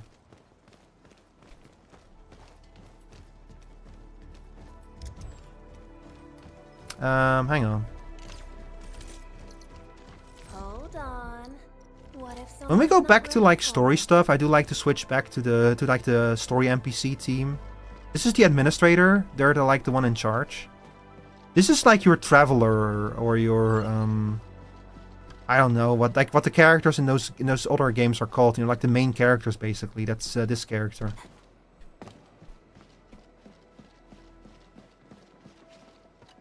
Hi. Ah, Endman, Supervisor Prolica. You came at the right time. Did I? We just ran another test. Results are quite stellar. We can now progress to the next step. Heck yeah. Where are we needed? Kindly connect your protocol synchronizer with OMV Dijang. We shall, upon your request, proceed to reference it and calibrate the teleprotocol site of the TP point accordingly. Operator Zaihi? I'm glad to hear from you so quickly. Greetings, Supervisor Perlica. I am pleased to re-establish conventional communication with the hub base. Had we been forced to rely on the exclusive channel any longer, Communication Officer Fiona might have been displeased. Administrator, you may reference the use of planet-side TP points to teleprotocol to Dijang. Oh. We have many work reports to present to you. Work reports? Are we making progress in the repairs of OMV Dijang? Yes, it is advancing more swiftly than anticipated, Supervisor. Now, please proceed with initiating the teleprotocols. I look forward to our meeting aboard Dijang. Hell yeah, so we get to teleport back to the ship. from any place in the universe, basically. The Jung has been marked on the map. Press Y to board the ship. Oh, straight up just directly back to it, huh? Hello, Enfielders have activated the DP point for us. Press A to select it. So this is where you start the game chat in a spaceship, or like a space station, I suppose. It's a bit unclear if this is a ship or a station. I think it's supposed to be a space station, though. Hi. Welcome back, Administrator. Supervisor Perlica. The surface-to-orbit teleprotocol seems to be operating smoothly. Truly, this calls for a celebration. And thank you for helping us with the calibration work. Endman, Operator Zaihi is the resident liaison from the Cabal of Tranquility. She is currently performing various tasks at our engineering division. Wait, aren't you the character at the end of the prologue? The one who summons the weird Grim Reaper looking fucker? Nah, it's not her. It can't be her. Yes, many parts of Dijong are in need of repairs. Cabal of Tranquility is a partner of Endfield. As a liaison from the Cabal, I am duty-bound to carry out the aforementioned repairs. Are you like a synthetic human or something? We firmly believe that information and technology will, in time, establish the vital connections that preserve human unity. Equally, we recognize that repair work is also a form of meditative. So she's like from a religious group who do engineering jobs? The engineering division has readied the empty cabins aboard Dijong. Or something? They stand prepared for your occupancy. We may commence activation of several cabins forthwith. In the meantime, access to the Dijong control nexus will soon be restored. Kindly assume command upon its readiness, Administrator. For the present, you got it. We may begin our earnest work. Oh, you imagine I also have a till. Manufacturing cabin. Hang on, let me show you. Oh, hang on, I'm gonna have to do this in the vertical thing. How do I do this? Here we go.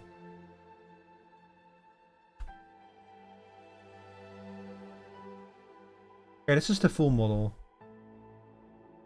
Ta-da! Yeah, it does have a tail, yeah.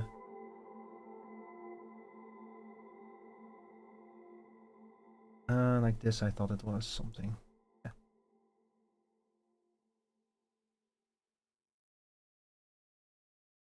Oh, Lord.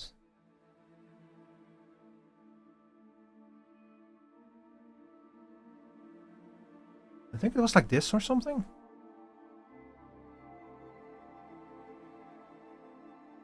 Ah, this is good enough.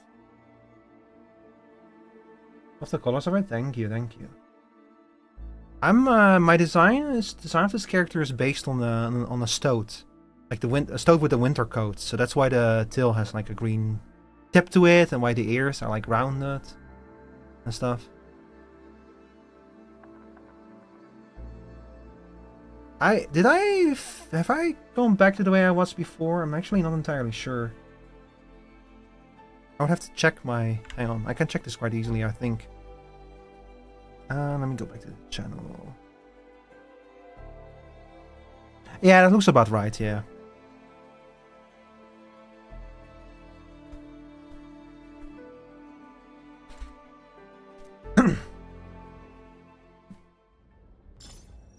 Oh, we're back. Back Mesa. Oh, there's just another teleporter over here. So you have our bridge over here, the central ring over here, the living sector, the working sector, the reception room, and the kernel sector. This ship is fucking sick, by the way. That looks so cool. God, the art style of Arknights is so nice. I want to go here. Let me in. Oh.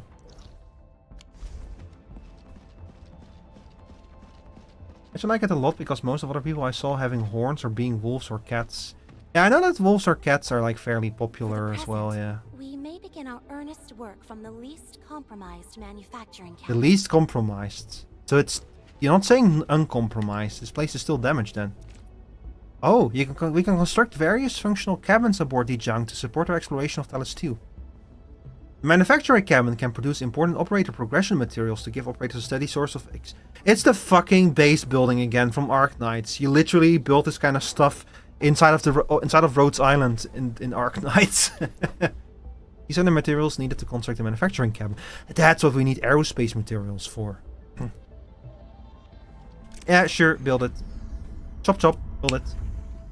Not that I do not like or anything, but for everyone being similar, you stand. That I'm happy to hear that, because like I think if you as a VTuber, it's important that you have an appearance that you're comfortable with, you know? Like you need to do what you want to do. If you want to be a dog or a cat, absolutely go for that. But if you look at it more from the perspective of like standing out, it helps to stand out, you know? So that hearing that does make me happy, but it's not the main reason why I'm a stoat, but I'm happy to hear it. Let me put it that way. Like I'm honestly I'm kind of surprised that there's not that many stoats out there. I know a few other stoats VTubers, but it's a fairly uncommon thing for people to pick, and especially as a male VTuber, I know no male stoat VTubers. The only ones I know are all female. They're definitely out there. I just don't know them, you know. This control panel serves as the main controller for the manufacturing cabin. Kindly interact with it to designate personnel or to stipulate production plans. The software has undergone significant optimizations. Ah, yes. A few changes were enacted in compliance with the relic scripts of ancient knowledge. If What do you mean? Transgressed my authorized boundaries, may I submit my written confessions afterwards? The relic script of ancient knowledge. That won't be necessary, Zaihi. What I meant was that the UI has been improved. Is her clan basically the Mechanicus or something? But are these ancient scripts like ancient user manuals? That is most reassuring to hear. I shall await the completion of your configuration setup. Please feel free to utilize it at your discretion. Aerospace materials are needed to construct or upgrade functional cabins aboard Dijang. Periodically visit recycling stations throughout Talos 2 to gather aerospace materials. Confirm. Let's see. I'm a person that likes people that stand out because being different is so much better than blending with the others. Like at fashion, clothing, and IG, not sure. Yeah, that's also the kind of area where I think people need to like do the stuff that's like they're comfortable with and that feels natural with them. You know, like and that part of that is developing your own style, doing things because you want to do them, not because everyone does them or something like that. As tempting as it is to follow the crowd. It's especially as like what's happening? Am I getting raided? Oh, hi raiders. I'm sorry that I think that the alert broke again. Heck, damn it. This always happens. Hold up. I can launch another alert, but yeah, I'm sorry chat. But hi everyone, welcome in. Dick, thank you for the raid, I appreciate it. What were you playing? Guilty Gear? Hi everyone, I am Rico Rivetmore, the Steampunk Stoat. I love games with building in them, and as a matter of fact, they just released a gacha game with building in it. Right now we're aboard a spaceship, if you will believe it. But if you like games like Genshin Impact and Wuthering Waves, which I've, to be honest, never played, but I've told that the combat in this game is very similar to those games, you might like this game. If you like Factorio, oh my god, you're gonna love this game. Except for all of the story that gets in the way. But the factory building in this game is actually genuinely really good. But yeah. But welcome in everyone, welcome in, welcome in. I hope you had a good stream, Dick. Also, hang on, my chat is not... Ah, damn it. I apologize, chat. Right now, everything is breaking on my side. But so, what was Dick doing? Playing Guilty Gear? Okay, we're about to, like, be tutorialized again. Oh my god, yeah, it is another tutorial. This game has been tutorializing me non-stop for 8 hours now. Longer than that, like 12 hours at this point.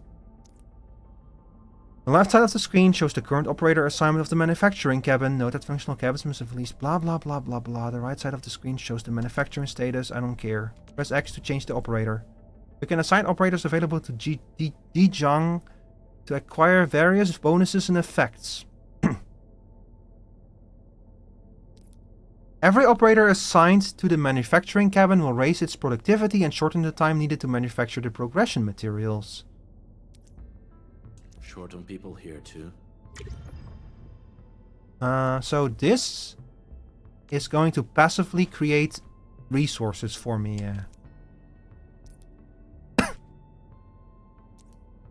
Note the MFG load of the cabin. Now you think your neighbor is finished. I hope so too. Note the MFG load of the cabin. This determines the maximum amount of items that can be made at once. Different items also use up different amounts of the MFG load. Press RT to increase the quantity. Press A to complete the setup. Beautiful. Here we can see that operators assigned to the manufacturing cabin will improve its performance. However, these operators will slowly lose mood over time. An operator with 0 mood will automatically head to the central ring to rest and restore their mood. A resting operator will not provide any assignment effects. Don't worry, when mood is fully restored, the operator will automatically return to the cabin and continue their work. The administrator may also choose to interact with resting operators and tell them to head back to work early. Manufacture will take a while. Let's come back here after a while to collect the items. Yeah, makes sense. This is just a system from the first game. This game is technically a sequel, but it takes place so far in the future and is so disconnected from the first game that you don't really need to have played the first game, because the first game was a tower defense game, so a lot of people have not played it. I have also carried out maintenance routines for facilities furnished with the stasis core. I pray this may be of help to your endeavor. I have no idea what that is, but it's a giant space rock and I like it. I just came out of that place for a few days. Oh yeah, that's true. So this is the player character, and she actually woke up after a 10-year nap. She emerged from the crystal. Allow me to lead you to the reception room. And this girl may or may not be in the anime equivalent of the Mechanicus. It's that's kind of undecided right now. The SOW will appreciate this adjustment. Operator Zaihi, may I ask what prompted the accelerated repairs of Dijon? I don't do something with this. Oh, no. For the past several days, the Originium drive module has exhibited significant performance enhancements, thereby increasing the amount of energy available for allocation. What? I missed what they just said. What did you say? Did you repeat it? Wait, I have a log here somewhere. No, that is not it. Whatever, it doesn't matter. It can't have been that important. Hey yo, look, space. Ah, space. The last place uncorrupted by capitalism. This is the reception room. Ella. Who are we receiving here? We have also repaired the display section. This is where you can showcase the various... That's fucking sick. I can just display my giant golden medals on the wall here. It has an embedded angelos, and it has exerted rather impressive effects. That might be a little too avant-garde for us. But you are right. A good display section will be effective. Visitors will get a better understanding of our work at Endfield. The reception room is now prepared for use in full. You are welcome to explore its functions at your convenience. Nice. I'm gonna put out the biggest metal here. Gonna put up my just a guest terminal to view records of friends who visited recently in the activities they took part in. Oh, is this where the friend systems comes in? Can your friends like visit your reception room? The TP platform in the reception room is now active. Try using it to visit a friend's ship. Provide production assistance. Credits can be spent at the credit store to buy key resources that include operator progression materials, weapon progression materials, and arsenal tickets. Press start to open the Proto Sync. Oh my god. Press A to go to the acquisition center. Oh. I don't wanna. You cannot keep tutorializing me, game.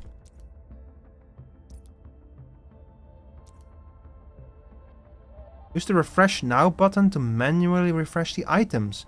However, there is a limit to manual refreshes and every refresh costs increasingly more credits. Hey, basic credits rewards can be claimed every day at the credit store. Earn additional credits when a friend sells regional goods at the ship. There is a storage. Yeah, this I just remembered. This is actually also based on a system out of the other game, and it was also just as annoying. Hey, 300 points though. Arsenal tickets. T-crats. Protoprism.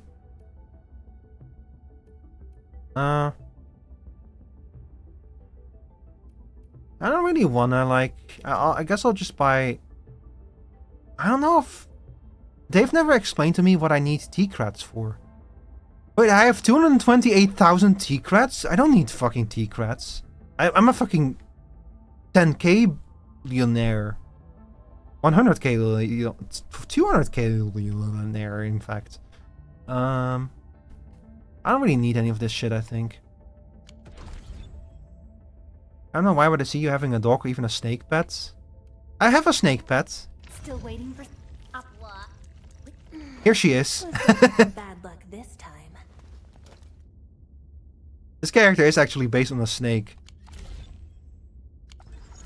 Supervisor Perla, I'm sorry, that was a stupid joke. I will never do it again. Now officially hand over the control authority of Dijon to our administrator. Can I officially hand over the what? Oh, speaking of snakes. So I can just put... Can I just put her up on the slide projector? Once you return to the bridge and re-establish control, I believe every piece will fall perfectly in place. Nah, we'll take another one.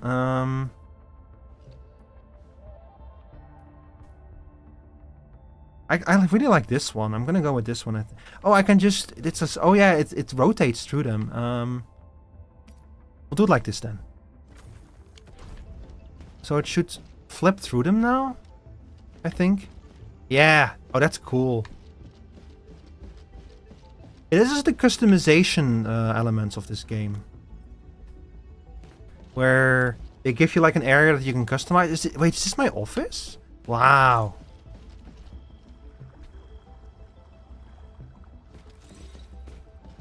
Has anyone visited yet? No. I'll go visit the friend's ship real quick. Once the reception room is available, the TP platform or the friend screen can be used to visit a friend's ship. In addition to touring a friend's ship, a visitor can also provide production assists, sell regional goods, and engage in other activities to earn credits rewards. There is a daily limit to production assists, it's shown here. And production assists can be provided to a cabin of a friend's ship. The visit button will also be marked accordingly. Add some friends, then use the visit button to visit their ships and offer them assistance. Brave of this game to assume that people have friends. I'll go to Zorisa's ship. And check it out. Visit the friend's ship for a tour, provide production assists, sell various goods, or engage in various activities. Press the left D-pad to open the guest terminal. Visit the friend's ship to see the friend's snapshots, engraved medals, operator CVs, weapons, and other display items. I get it.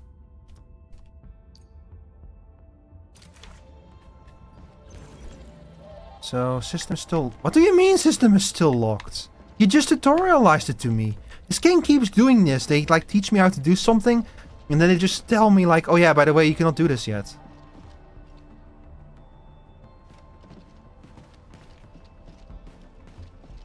Dear Lord.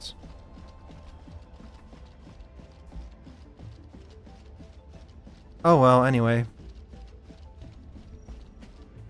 I want to check out the ship.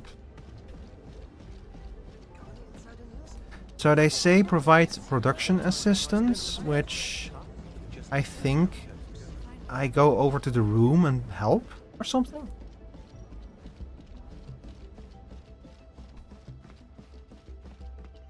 That's what I assume anyway. Hi. Wait, what? I might have skipped over the things a little bit too fast.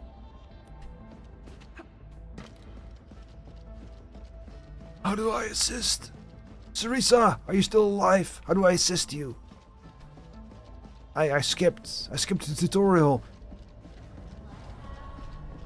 Hi. Someone once reached the top with just 2 jumps.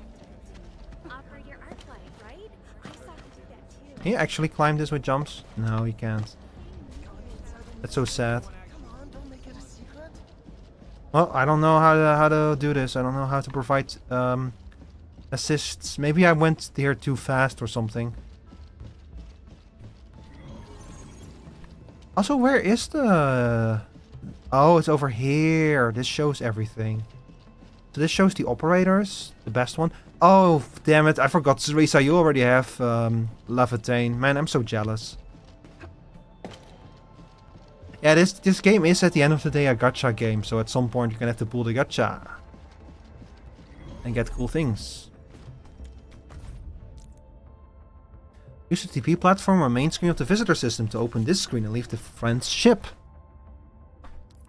To return to your own ship, press Y to end the visit. Let's go. I'll figure out this system some other time.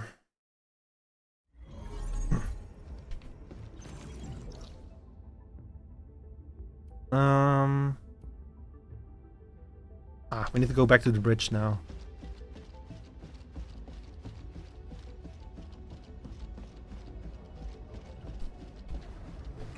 I wonder what's up with this.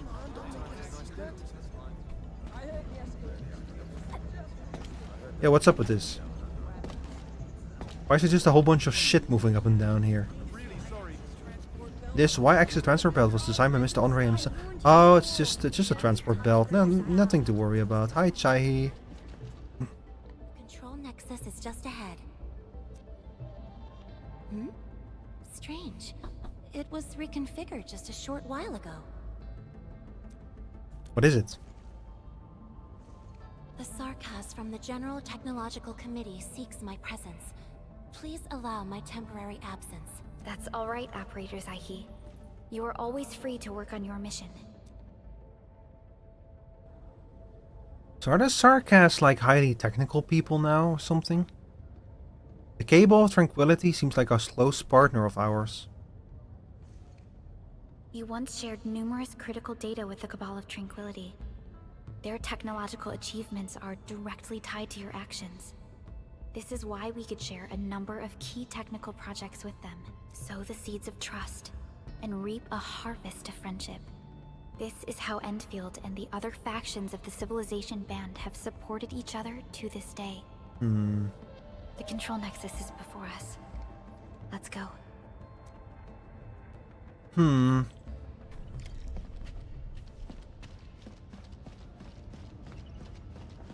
This game frequently puts me in a situation where I have to compare something that is happening now to the way that something was in the old game.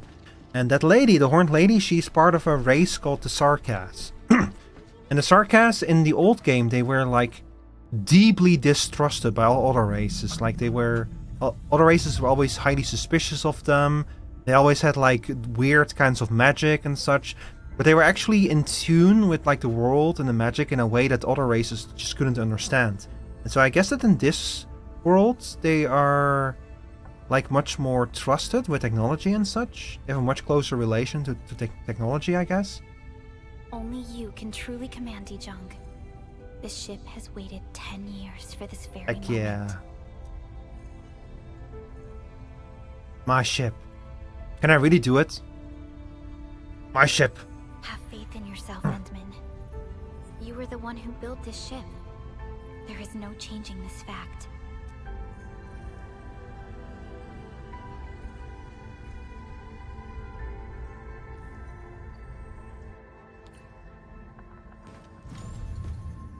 Control Nexus.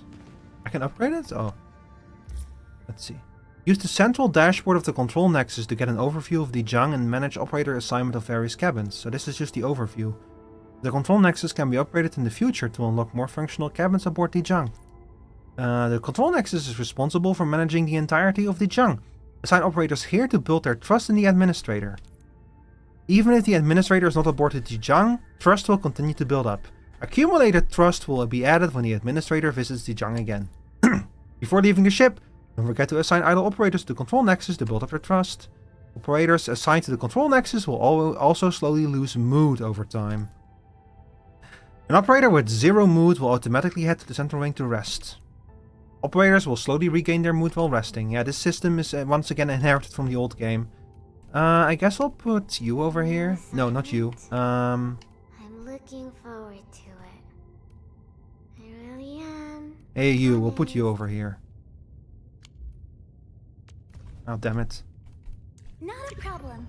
I've actually tried every job at this place, and they're way simpler than putting up fortifications. Hey, got the combat record already. Nice.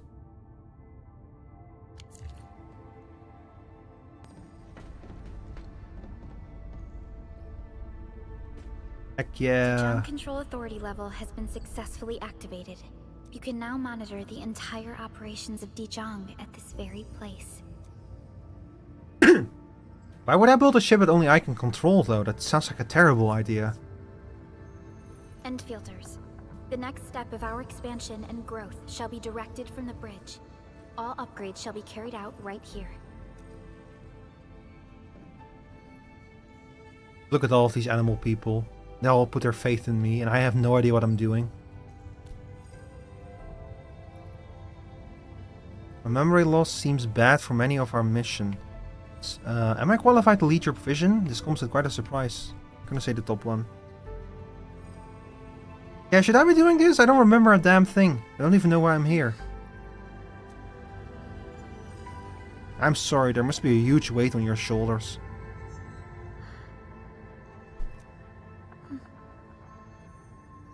Hearing those words from you is enough for us.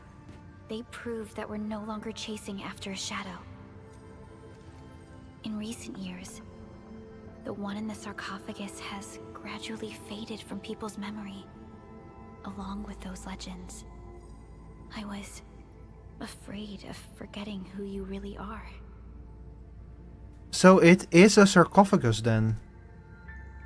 But now, how fortunate we are to finally see you again and fight by your side. Thank you. Endman, the SOW has gathered some clues.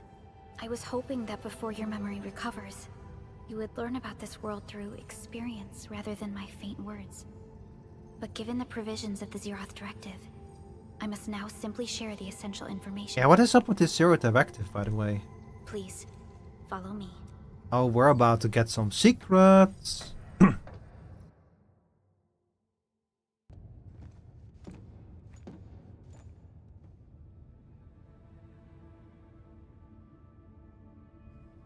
Yeah, I was about to ask you what's up with that. You enjoyed looking at Talos 2 from this place before your slumber. Talos 2, is there anything I need to know about it? Our long journey, what we found out, and the new threats we face.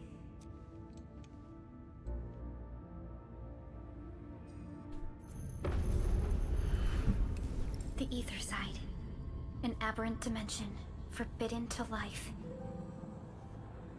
Death has trailed us ever since that first encounter. An exploration team, an observatory, a nomadic city. You still have nomadic cities? We explored the unknown, each step bought with sacrifice.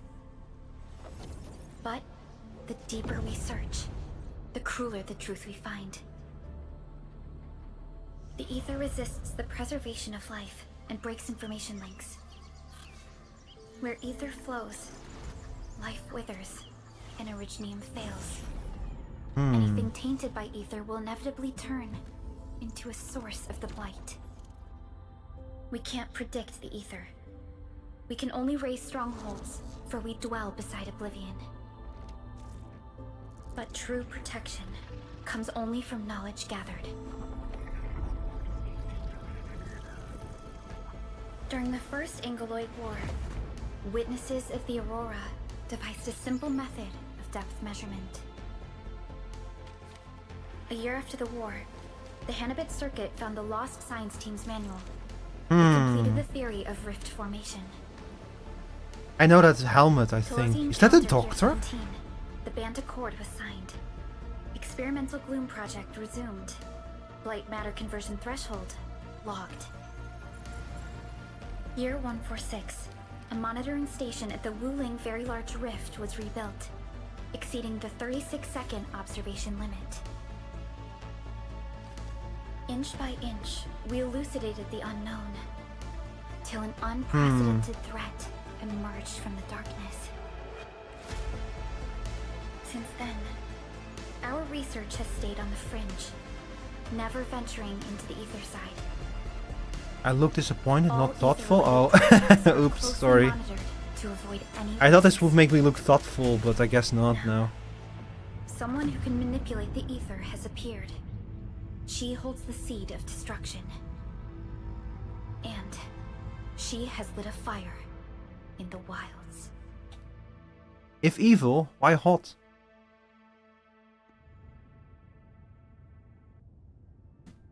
Neferith is a dangerous sign of what is to come. We must be alert, or history may repeat itself. That's funny, actually. Oh, repeat itself. Has this happened before?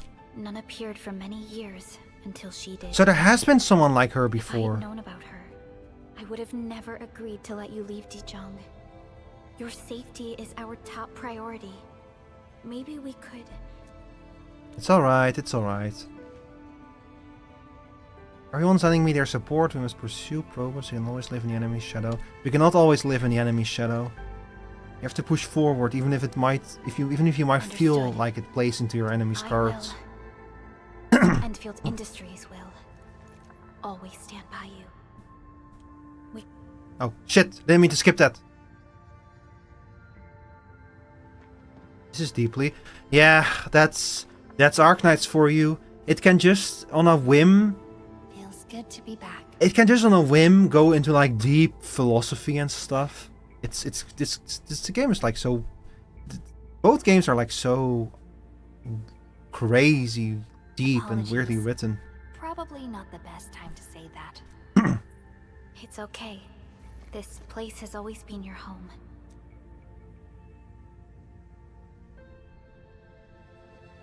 Let's take a break. Once everyone's fully rested, we will return to Valley 4. Yeah, this really is like the tutorial is over now. You know how to play the game now. The Turbid Heavens, Chapter 1, Progress 2, Maintenance, Progress, Mission Complete. Heck yeah. And the next...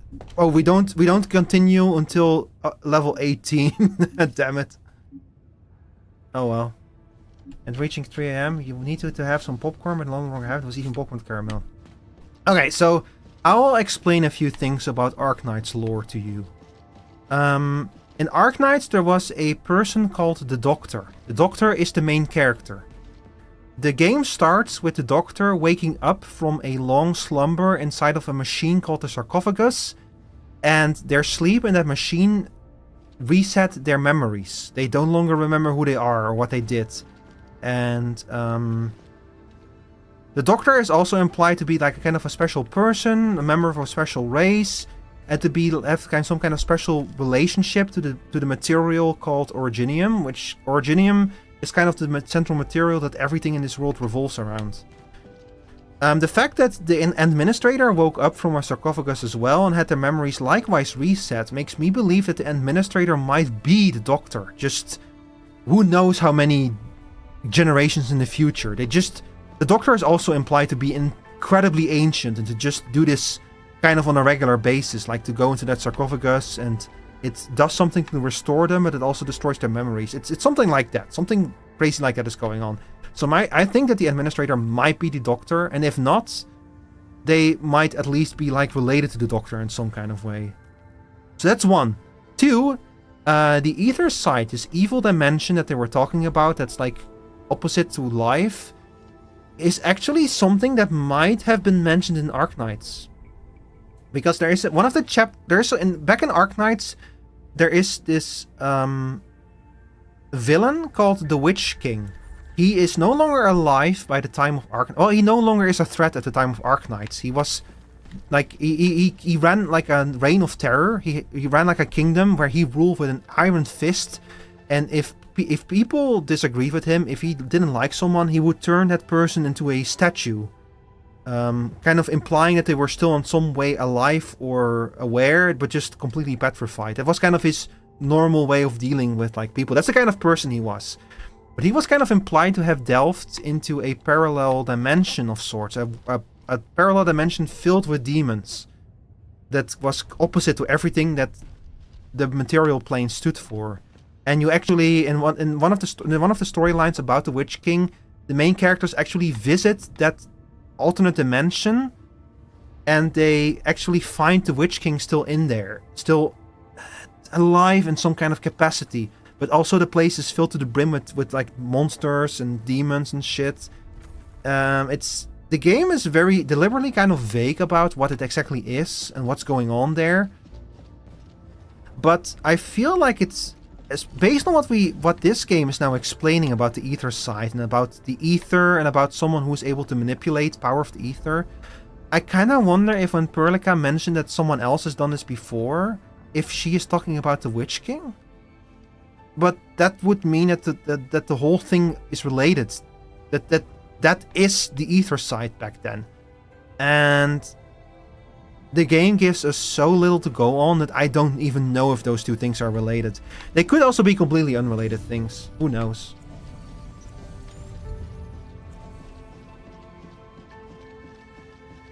I bet you told me about the plot of the game. I'm sorry. This game is kind of I was kind of hyper fixated on Arknights lore for a long time, so now that this game is kind of bringing all that back, I feel like my hyper fixation is coming back as well. It's important to know is that, despite what I just said, you absolutely don't need to have played Arknights to play this. Like, again, it's all so vague and so inconsistent. Like, it's so vague and so little to go on that I can at best just offer a few theories like that, but I have no idea if any of that stuff like is actually gonna like add up for it. It could also be completely unrelated. It could be that the ether side is completely unique to this world and has nothing to do with anything that was going on the old world. Ah yes, Factory Building Simulator. Hi Ricardo Gaming, welcome in. Yep. And we did a lot of factory building. We're taking a short break. We're taking a break from the factory building now to get some exposition and some lore. And to like hear me desperately try to unite the lore of this game with the lore of the old game. And failing, because there's just not enough to go on. Who knows? Did they want me to do anything else here? I guess I could go to the living sector and check that place out. I either felt like the parent had listened to the child explaining something excited. Yeah. That's what I feel like when I talk about lore things.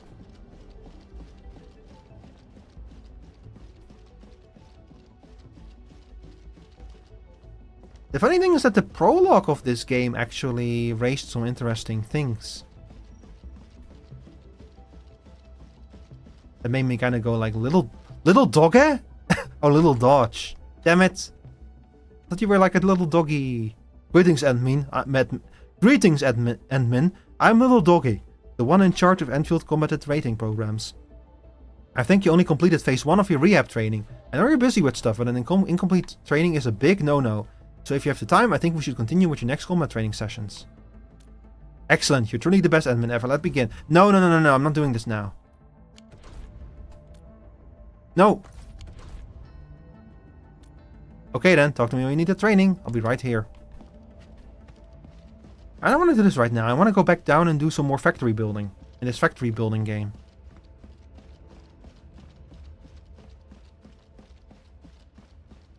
But first, let me get distracted by this. What is this? This is an elevator? Oh yeah, it's an elevator.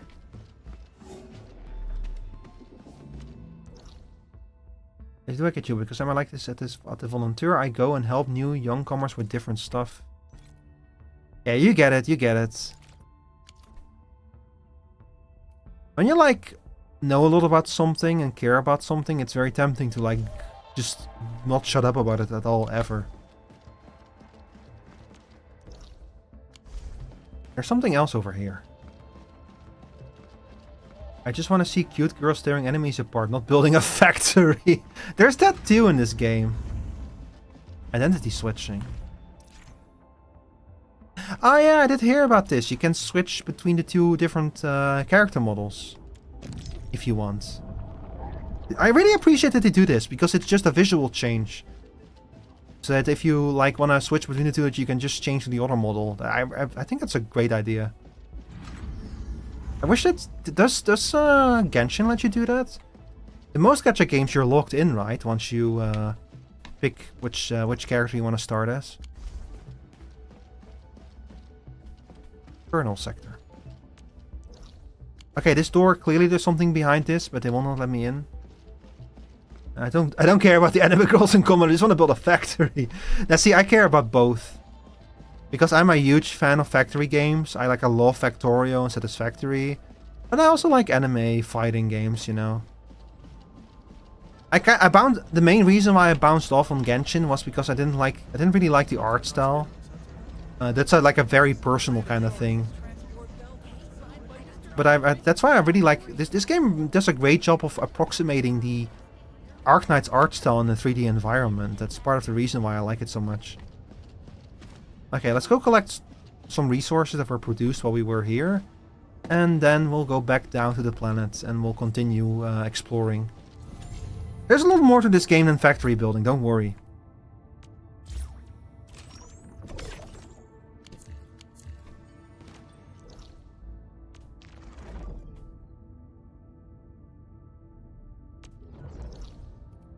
So last we were over here. And actually see another teleporter point there that we need to activate. I want to go to Aberry Quarry. There's some stuff going on there that I want to find out about. So we'll go to this teleport point here.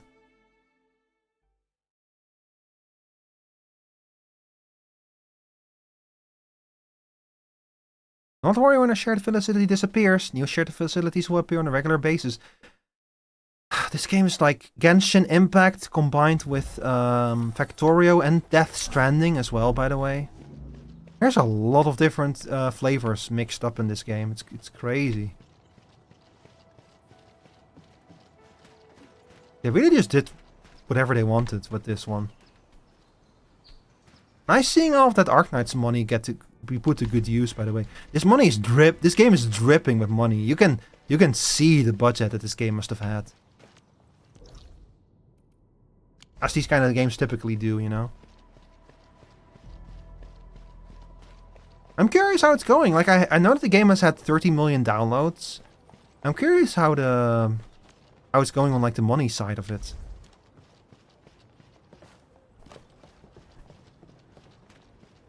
Yeah, I'm sure it must be going well. This game is monetized to hell. I'm sure they made a lot of money. I need to start making my own explosives, by the way, so that I can like take care of that rock. Nah, we won't do that yet. I'll do that later. That's a lot. Yeah, it's like honestly, 30 million downloads of a free game. Like, even though it's free, that's still a lot of downloads. It's good to see this game be do well, you know. Danger up ahead. Let me see how good this one is. Oh, fuck. Let me grab my team. Endfield won't stop progressing.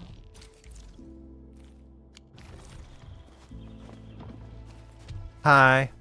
We're going head to head. Execute planet. We'll see. Please help, Mr. Dolly. Help too. This is gonna be loud.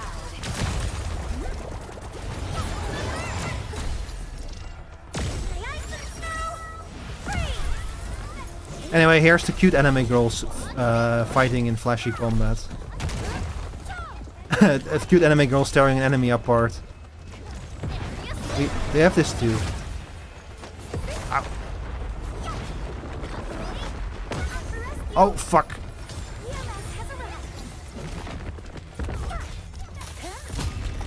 Nice. I got a medal for that one, by the way. I blocked his attack with my shield ability and it got a medal for it. It's crazy.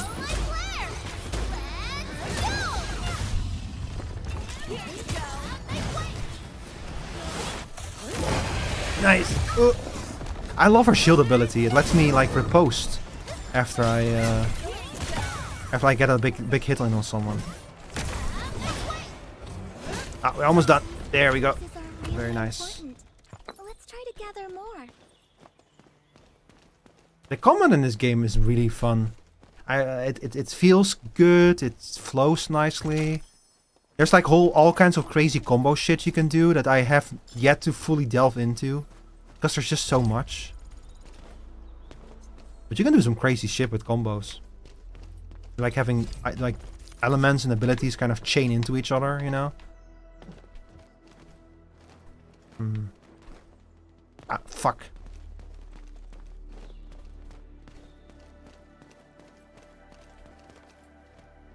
That's death if I fall down there. I'm not gonna do that.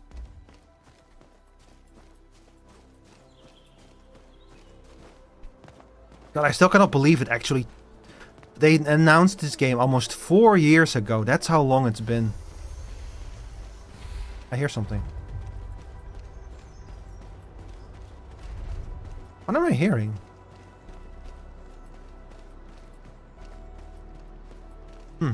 Interesting.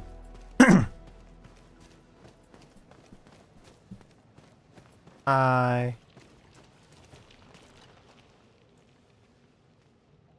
Gate 2 is fully repaired. You should be able to access the place now.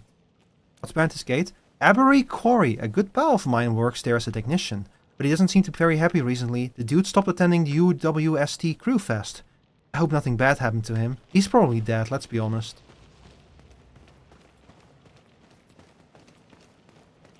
Ooh.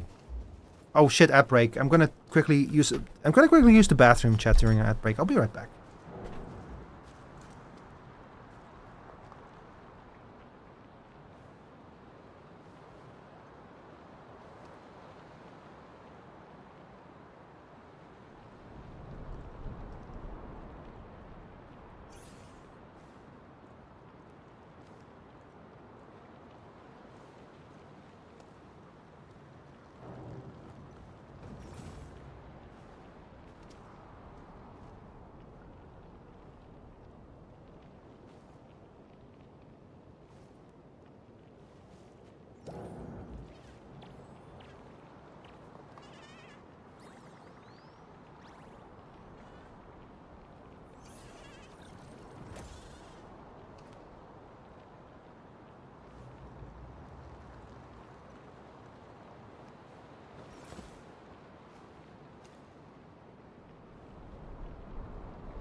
Since the tactics manual doesn't have any rules against fun, how about we play some icebreaker games?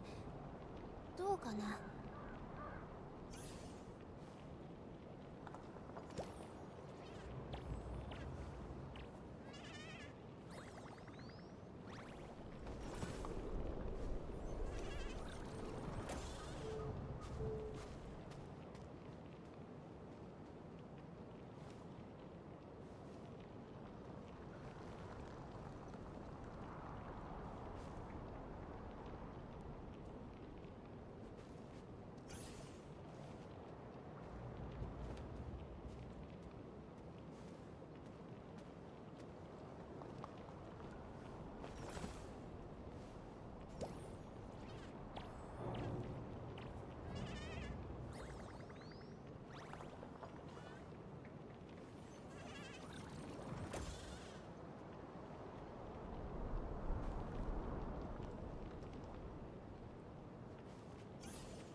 Hi, chat. Because I'm boring, I'll randomly ask, having any fears? Oh, you're not boring. Don't worry about it. I have arachnophobia. Although I feel like it's gotten, like, better over time. It's not as bad as it used to be, and it's like, it becomes more like I find spiders unpleasant rather than, like, really, truly hating them, you know? And I have thalassophobia really bad. Awesome. I was about to head in and look around the place on my own. What's the situation here? Also, why are you here? You're my team. I don't really know. I saw figures scurrying about, but they're so far away. I'm not sure what they're up to. That's a big crane, by the way. I guess we'll have to ask someone. I totally agree. Great. It's time to jump right in. Jump seems pretty far down. We should look for another way in. Please don't jump. Not taking the shortcut? Sure-footed as always, Enmin. Perhaps a more cautious and grounded approach will work out better for us. And it's okay if you change your mind, Enmin. I can give you a piggyback ride and jump down. It's totally safe. Enmin. I hope I'm not seeing things, but you turned really pale. Why would you jump down? I'm okay. Just feeling a little, you know. I'm wondering if there's another way in. Fine, I get it. All right then. Time to look for a detour. Oh, the second fear is thalassophobia. It's fear of deep water. Means that when you're like underwater and you see like deep water, especially when it's murky, it's terrifying. I don't know if you've ever heard of the video game Subnautica, but that game was like absolute hell for me to play the first time. It gets better later on when you kind of know what is everywhere, you know, and so you know like what's at the bottom of the pit. But man, the game is terrifying.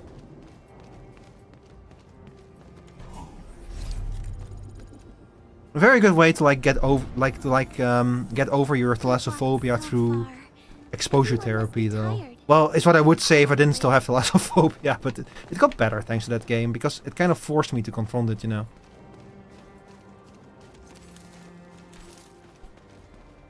Boost!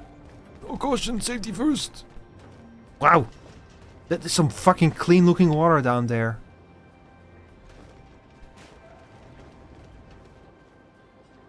This place is too quiet for my liking.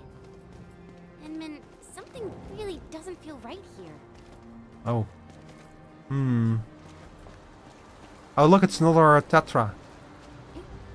God, I love the Tetra. I'm so happy that I found out that there's actually one in the... Well, I don't know if this is exactly the Tetra, but it definitely looks inspired by it. I'm so happy to saw that there's actually one in SnowRunner. You just need to unlock it. You just need to get the DLC that it's in, and then like finish that DLC map to unlock it first. But I'm very excited about that. So you're afraid of not knowing what it is underneath there? Mostly, yeah. It's like it's a bit more than that. It's also the psychological effect, you know, of looking at deep water and knowing that, like, especially if it's combined with like giant machinery or something down there. That's really like, ugh. Like if I'm on top of a dam and I look like at the side that the water is on, and I think about like there's really deep water there, and there's gonna be machines in there that are gonna like, oh shit, there's gonna be like machines down there that will suck the water into the dam to like generate electricity. Ugh. No, thank you. I don't need any of that shit. I don't want to think about that.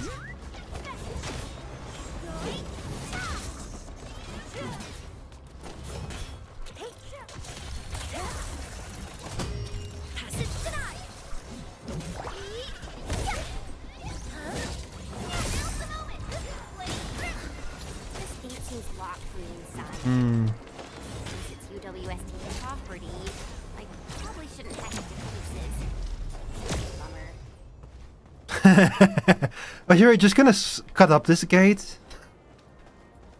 Damn, Chen sees a gate and she's just like, yeah, I'll destroy it. I'll just cut it to pieces. Who needs a key when you have a sword? You know, the thing is, she actually probably could do it too.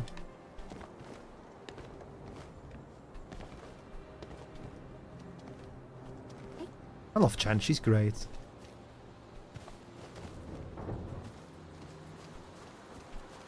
I also kind of miss the old Chen though, but the old Chen is a very different kind of person.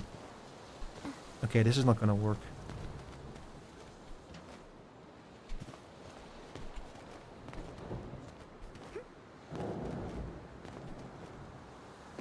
I don't think that they actually want me to go up there, to be honest.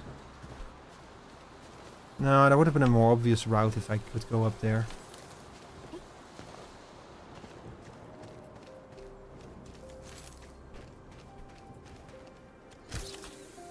Alright. Stay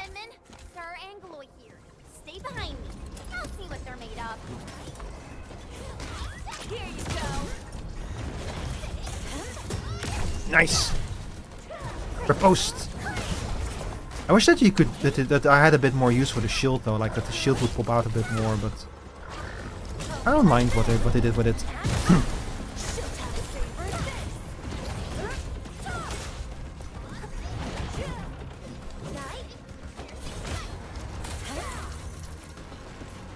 Yeah, there we go.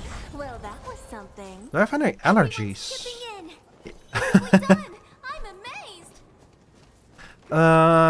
I have hay fever. Really bad every summer, every spring and every summer. My nostrils, like my nostrils and my, what do you call those spaces in your head, you know, that are like connected to the nostrils? Like it all goes crazy and starts filling up with like mucus because of the hay fever. It's really bad. I hate it. It gets worse every year because we get more and more exotic species here that will have a hyper effect on it. Sinuses? Yeah, that's the word I'm thinking about, yeah.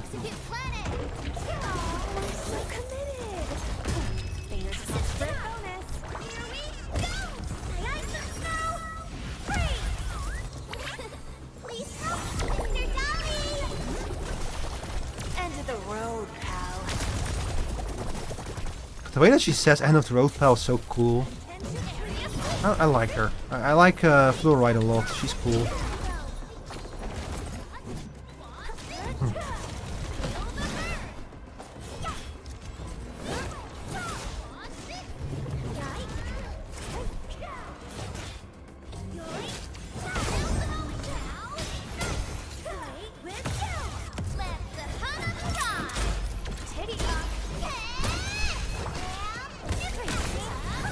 Yeah, ooh, that's nice. That was a lot of damage during its vulnerability window there. Very nice.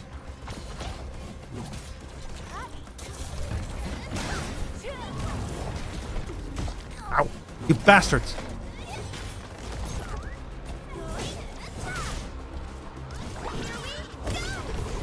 Please give me heals. Ooh. Tried seawater to clean the nasal passages. I have never heard of using seawater for that. But I usually just use like nose spray to like clear out the airways, and it does help. But the best thing is like there's like special medicine called cetirizine, which acts as a neuro inhibitor that reduces the effects. You know, that reduces the effect that that kind of stuff that pollen has on like the brain and everything. It makes you just less sensitive to it. Landslide reminds me of those super blighted areas outside. Works really well. I'll have to look into that then. I've never heard of it, but I'll check it out. But the clearing out is not the problem. The problem is the response to pollen. Oh shit, this area is big. Just go down. No. Elevator's broken. So the only thing that really works against that is like medicine, like cetirizine. The gate seems locked. Fine. I'll refrain from bashing it open so they won't charge me with vandalism. Well then, I guess we'll look around. Ah, damn it.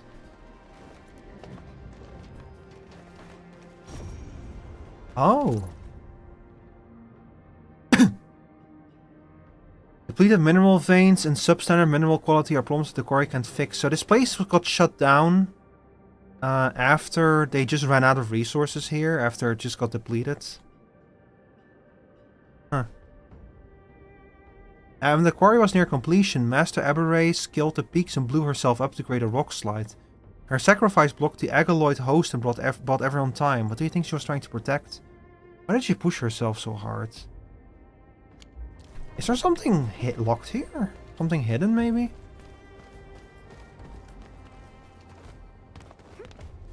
Try to change your diet? To help with hay fever?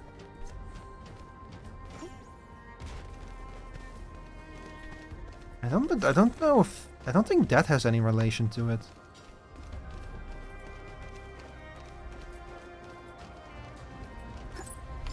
Aureline.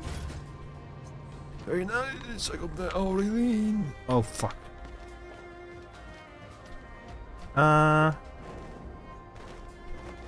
Oh, those mini hats. Putting this in such a way that you cannot jump up here from there.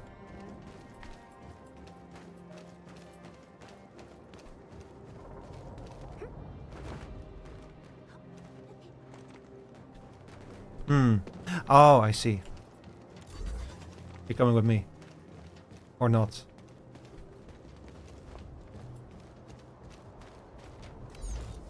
Now we can use you to get up there.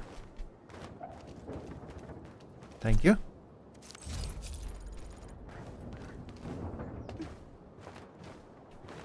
Oh, we got two of you. But I want to check up. Oh. Never mind, there's nothing here. I don't know if like diet is actually related directly or like indirectly to hay fever.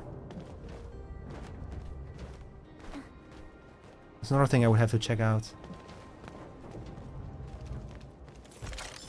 Hey, nice. How much do I have now? I have... Oh, we're almost up to 4K. Not much more and I'll be able to do another big pool.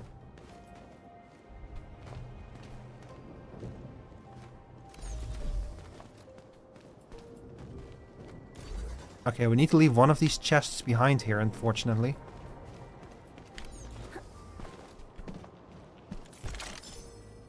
Thank you, thank you.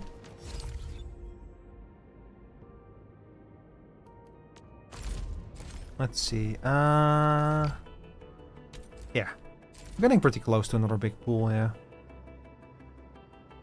Hat hunting completed. Wait, oh, I ran out of attempts on the New Horizons thing. You only get to pull a certain amount of times on this one?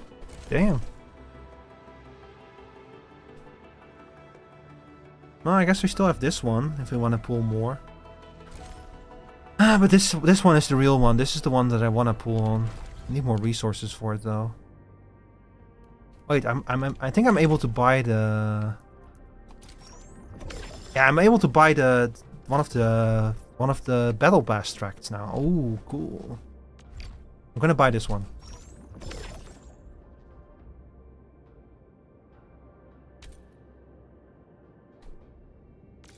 So do I? Available at level 40. Total available at level 10. Available at level 30. Okay. Now I can claim items from this. Yes. So they have 3 tiers of battle pass in this, which I'm not super happy with. But the idea is that you have the free tier. You have the tier that you buy with the in-game currency that you can earn. And you can, if you actually finish the whole battle pass, then you'll earn back all of the currency you spend on it. And then the 3rd tier is a purely completely paid tier. Like I don't think there's any way to be able to get anything from this tier without paying. It's just straight up money that you have to spend in the game no matter what. Which is a weird system. I've never seen a system like this before. Not really sure how to feel about this. It's a bit weird. But I guess, like, yeah, I mean, I kind of get it. Like, you do need to, like, afford and pay for your game development, you know. Try to have your house clean. It's good that you take medication and stuff, but you know. Yeah, I know. I know.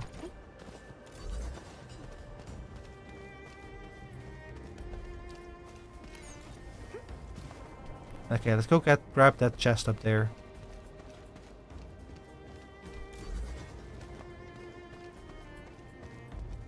Over here.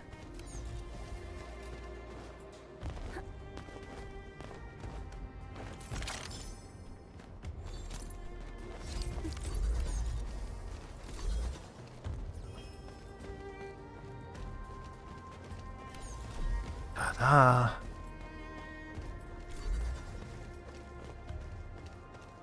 Ta-da. We can now head in. Awesome. I just traced and triangulated the signal that you picked up. The sender should be nearby. I'm sending the coordinates over to you and Chen. It's another wacky inflatable arm flailing tube man. Hell yeah. I see ore veins here as well. That means we're going to have to extend a power line all the way over here. What the hell? How deep does this place go? What the hell? Damn. Oh. Hello. Oh, the device powering the gate is down. If only we had a backup generator. The switch is no use if we got no juice.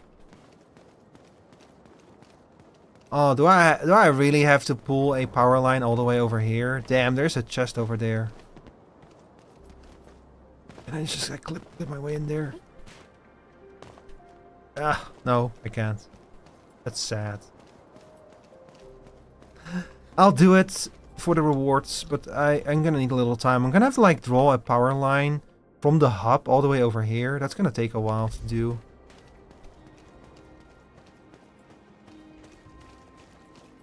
Also, when it comes to the medication stuff, I'm actually like, I cannot take it every day because it actually goes down in effectiveness if you take it every day because it's a neuroinhibitor, so your brain gets used to it and it becomes less effective. So I usually take it like every other day or only like when I really need to go out. We're getting real close to the coordinates, Enman. The sender should be atop this platform. Now, oh. I could simply jump around a bit and reach the place. But since I have to take you around, I guess we'll take the elevator. Just be Chen, safe, you know? stop bragging. It's unbecoming of you to keep bragging like that. So what's going on over here? Dang it, Long, we only managed to stop the bleeding on your leg. Sit your sorry ass down already. But I haven't heard anything from George. I can't just sit here. Ugh, there's nothing we could do. Comms aren't even back online. The best option is to tend to the crewmates around us. What is going on here? Are those children? No, they're just young. Hi. I guess there are still no suitable backup parts. No. Our depot was hit as well. Most of the backup parts have been destroyed. Okay. Well, what should we do? Oh, if only we knew where Penny went. She'll definitely make something work. Hi. It's me, the Endman. Endfielders? Oh, I heard about you. But why are you here? Because we received your distress call. We ran all the way from our base to this place, you know. Anyways, I heard you got trouble. Spit it out, and I'll get it settled. Oh, okay. I mean, really nice to have you here. Nerd. I'm Ramon. Nerd glasses. I'm the person in charge of this quarry. So, since you have received our distress call, then you should know that the disaster blocked a lot of our roads. That also happens to be the major cause of our most pressing issue. Just need some road repairs. Indeed we do. The disaster made a mess of this quarry. Fortunately, the aftershocks weren't as strong, so we initiated our contingency plans. However, every road leading to other key zones is either blocked or has collapsed. Signal interference is also really bad here. We still couldn't contact many of our crew. They're just kind of stuck in here. This is why we must clear the roads, locate our crew, and get Back them and to actually safety sour soup is difficult again to explain Balkan type foods. I think I have an idea. I've had some food from the Balkan before. We actually found a bypass key to handle our problem. It's this. Our super crane. Oh, this juggernaut did a lot of heavy lifting in the quarry. But our old boy seemed to have experienced a major mechanical hiccup because we overworked it for years. Happened before I got this assignment, too. We never really activated it since then. Stuck in like rats in a trap. Yeah, this is a big crane. Old boy's lifting cage still works. It's how we could still reach the zones cut off by the road collapses. The super crane's lifting cage is still usable? Yeah, that old boy is pretty banged up from overwork. Its lifting cage is the only part that can still move. This is also why we really need skilled machinists who know how this works. Fixing and activating the super crane will let us reach even more places in the super crane. I like how he keeps saying that. Are you saying that none of you know how this works? We do. I mean, we did. We just lost contact with her after the disaster. So... This is an actual Mechanica situation. Oh my god. Remember when I compared Arknights to Warhammer 40k? Yeah, it's on more levels than you can imagine. Including like them using old technology that nobody actually understands how it works. Okay, let's see.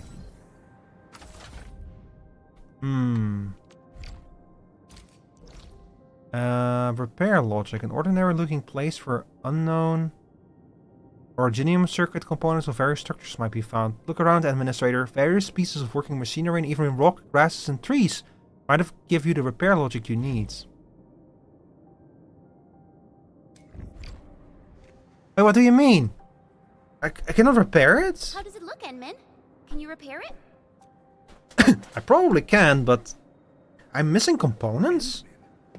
Does that mean you're that administrator of Endfield Industries? Oh, wonderful! That means we can save the super crane. Oh, apologies. I got too carried away. So you said you probably can, but you ended that line with a but. Yep. Have you modified this crane before? What? Wow. How do you know? There are parts taken from other machines.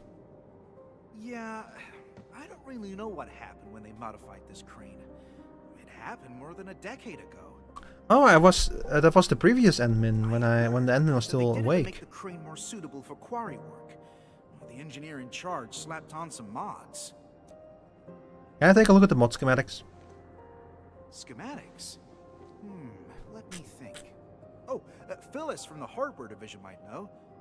Penny probably does too. Oh, but we've lost contact with these crew members. I must be the unluckiest manager ever. Yeah, trouble usually comes in threes. But hey, look on the bright side. We're here, so your luck is probably turned around. Oh yeah, I just remembered something. You'll definitely find the schematics there. Oh? I really hope so. Hope you all kept your administration okay.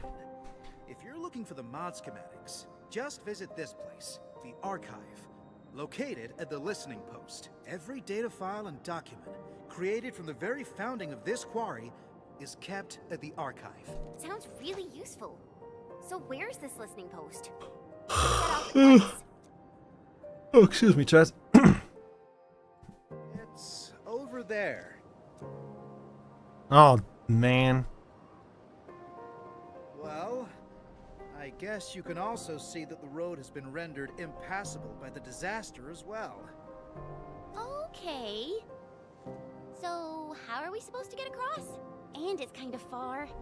Even I would have trouble reaching that place. Oh my god, girl, stop jumping everywhere. It's alright. Remember the lifting cage of the crane I've mentioned? We can use it to reach certain zones. And the listening post happens to be one of them. We'll just use the crane and get you over there. Got it. Enmin, I guess it's your turn to run the show. Why were you all still using this place like this when... Try it out, Inman. Like, if this is all so dangerous now and so unstable, I really don't think that y'all should still be using this in this way. Okay, hang on. There's like stuff down there, I think, so we'll go back down first.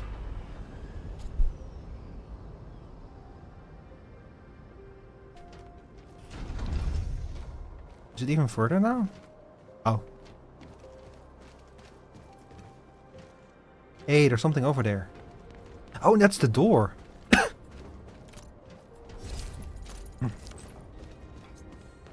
Oh, never mind.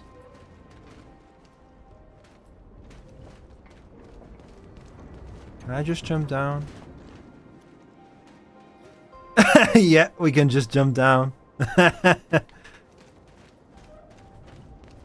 is really funny when these NPCs just like go ahead of you and just get in trouble like that. There's something over there as well. There's a lot going on here.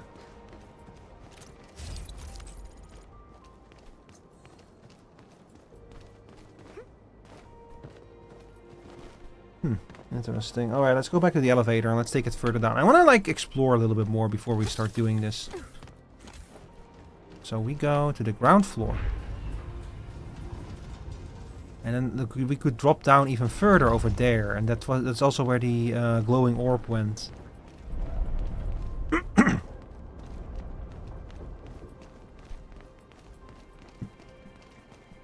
Speaking of glowing orbs. This place is a shithole. Oh, there's like a horror. Go to the protocol automation core at the hub area, then transmit power to this place via relay towers and electric pylons and place an electric mining rig on the mining spot. Yeah, so we do have to like expand a power line all the way over here to be able to do anything here. Lovely. I'm not touching that thing. Yo, Flaying Tube Man.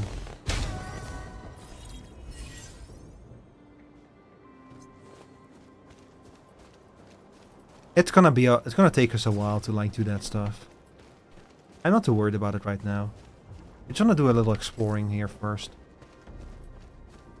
So we have amethyst veins and just random originium growing out of the ground.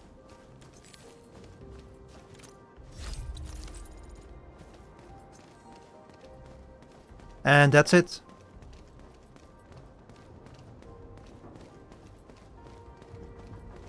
Just, yeah. Originium ore, but amethyst veins.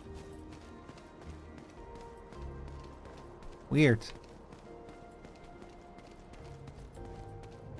I don't think there's anything in this corner. I think I already went here. Nope, there's nothing here. Aburi Quarry.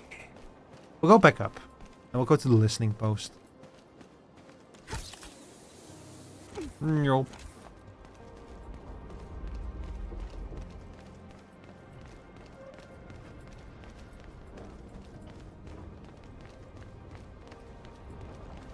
I like that she has a snowboard on her back, even though we like have literally not done a damn thing. We haven't even seen snow. Snow is a myth. There's no snow.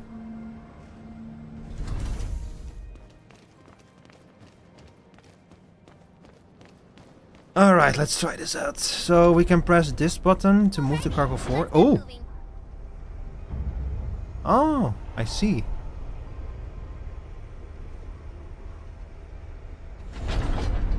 Oh, Jesus.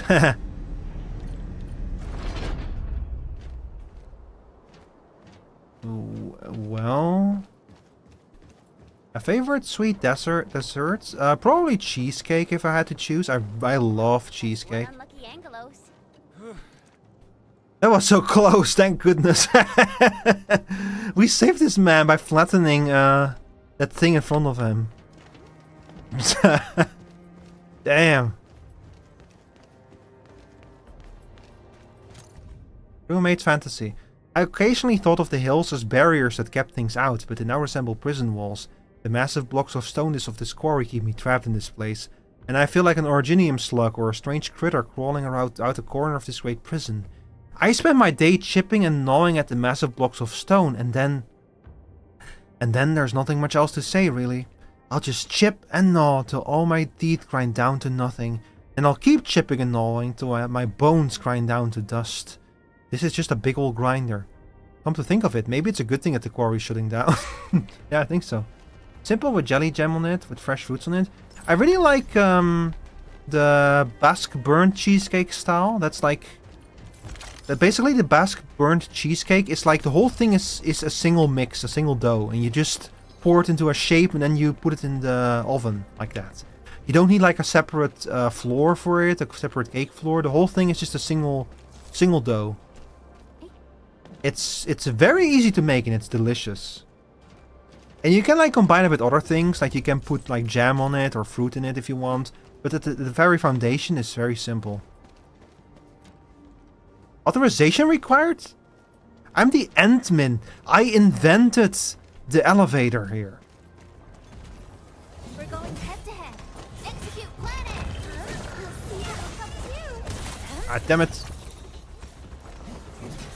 Here you go.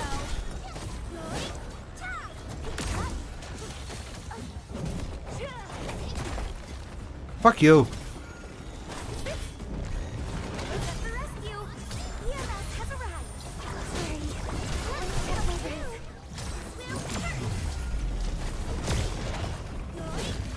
These damn things are so annoying. Yeah, but I can one-shot them with my big sword. Maybe I should have picked a sword that has like a bonus attack. I could have picked another sword that had like a bonus on finishing moves. Maybe I should have picked that one. Hang on, let me heal real quick. More healing. Thank you. I love her ability. It's so fun. Hey, yo.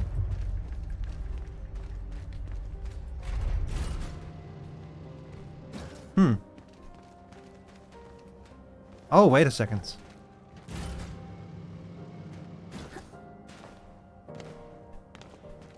How am I supposed to get on there?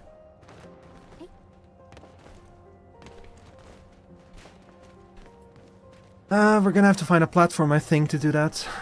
Is there one over here? Oh, this is the door that she said she wanted to cut down, but then didn't. Oh. Over here, maybe. Yeah, that works. Oh, they won't let you break OSHA laws in this game, apparently. No activating a forklift truck while you're standing on it. Ah, damn it.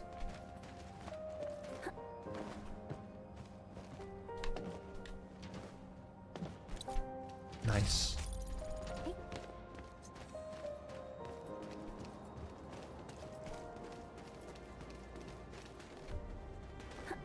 Wait, we did make it over. Oh yeah, no, of course we did. I was thinking in the wrong direction, chat. So we're actually continuing with the mission this direction.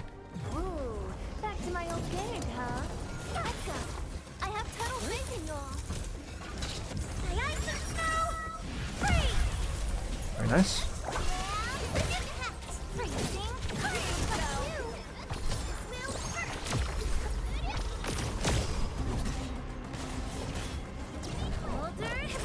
Oh. Whew. These scorpions are getting brutal. By the way, one thing that I noticed is that in the old promotional material, like the old previews and teasers for this game, those rock monsters, they had halos, but they're gone now. They've removed them. So I wonder how many rewrites this game went through before they released it. Because it feels like they've been changing a lot of stuff in the background. Huh? Oh, what?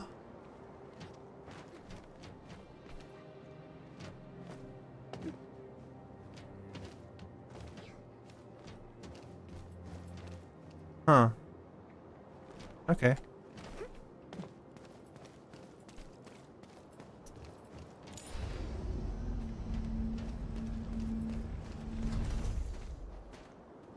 Okay, what is going on here? Oh.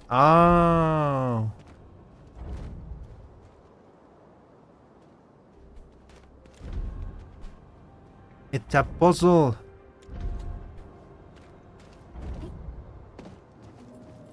It's a multi-part puzzle even.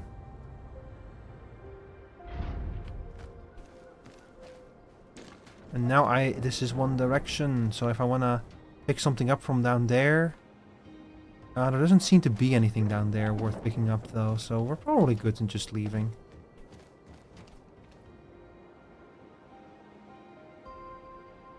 Yeah, I can just leave. I have to find out how to get up there though at some point. There's a thingy dingy down there. And there's a chest down there. So there's a thingy dingy up there and there's a chest down here.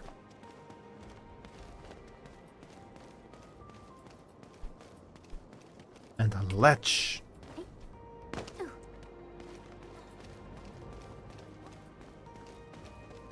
It definitely make the most out of a quarry.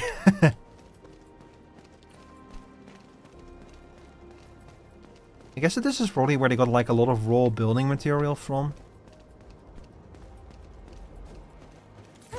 Hey, nice. But that's a lot of stuff.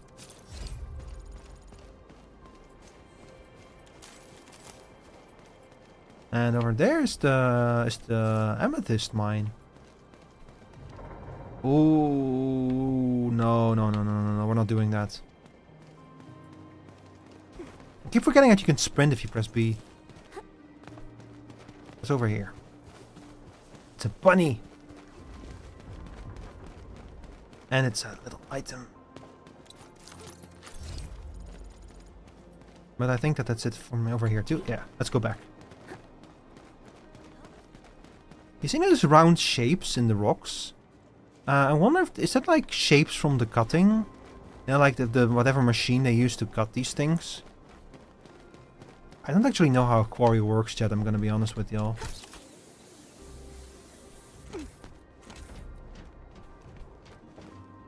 Wait, there's something over there.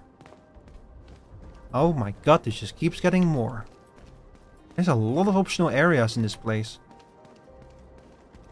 High-risk target detected. Stay calm.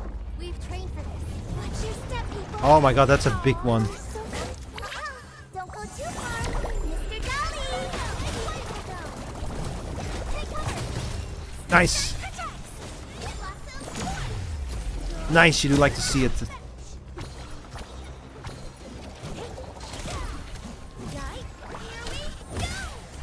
Her ability sometimes flashes, and I don't understand why.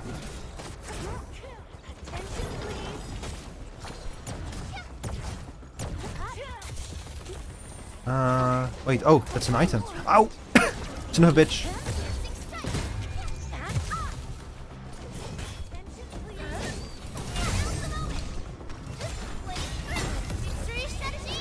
Come on. He's weak now.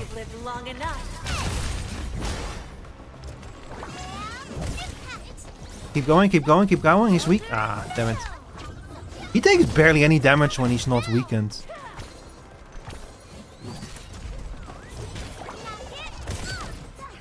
Ow, damn it. I was hoping to block him with my shield, but I didn't realize I had... Ow! Hey! I had no much skill points left. Okay, no problem, no problem. Easy foe, easy foe. Me walking away from a battle, like bleeding heavily, missing an arm and an eye, and going, easy foe, easy foe.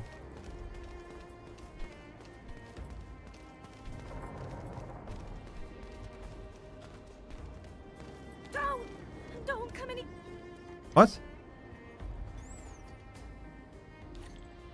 Huh? Oh. I see. Anyway.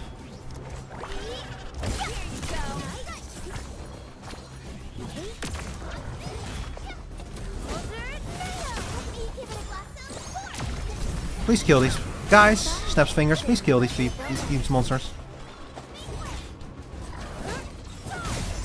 Okay, there we go. You too, please. So, chat, apparently recently there was like an Xbox showcase or something. I completely missed that, and also I've heard literally nobody talk about it. So I can't... Oh! Hey, new raid! Hi there, Whimsy Plush. Welcome in! How are you doing? Hi everyone. I'm so happy that my raid alert is working again, by the way. It was broken earlier. Welcome in everyone. My name is Rico Rivetmore. I am a steampunk stoat and I love games with building in it. And let me tell you, they just released a gacha game with building in it, so you better bet your ass I'm checking that out. Also, it helps that I'm a big fan of Arknights and I played the first game a lot, so that's also very cool, you know. Oh, hi, Emmy sent you. Hi, Emmy. Good evening. How are you doing today? How was your raid streams? You were like playing, hang on, what were you playing again? You should head back right now. I saw the message in your Discord server. It was... oh, Secret of Mana. Tales, what was it again? Secret of Mana. What was the Vinny meme again?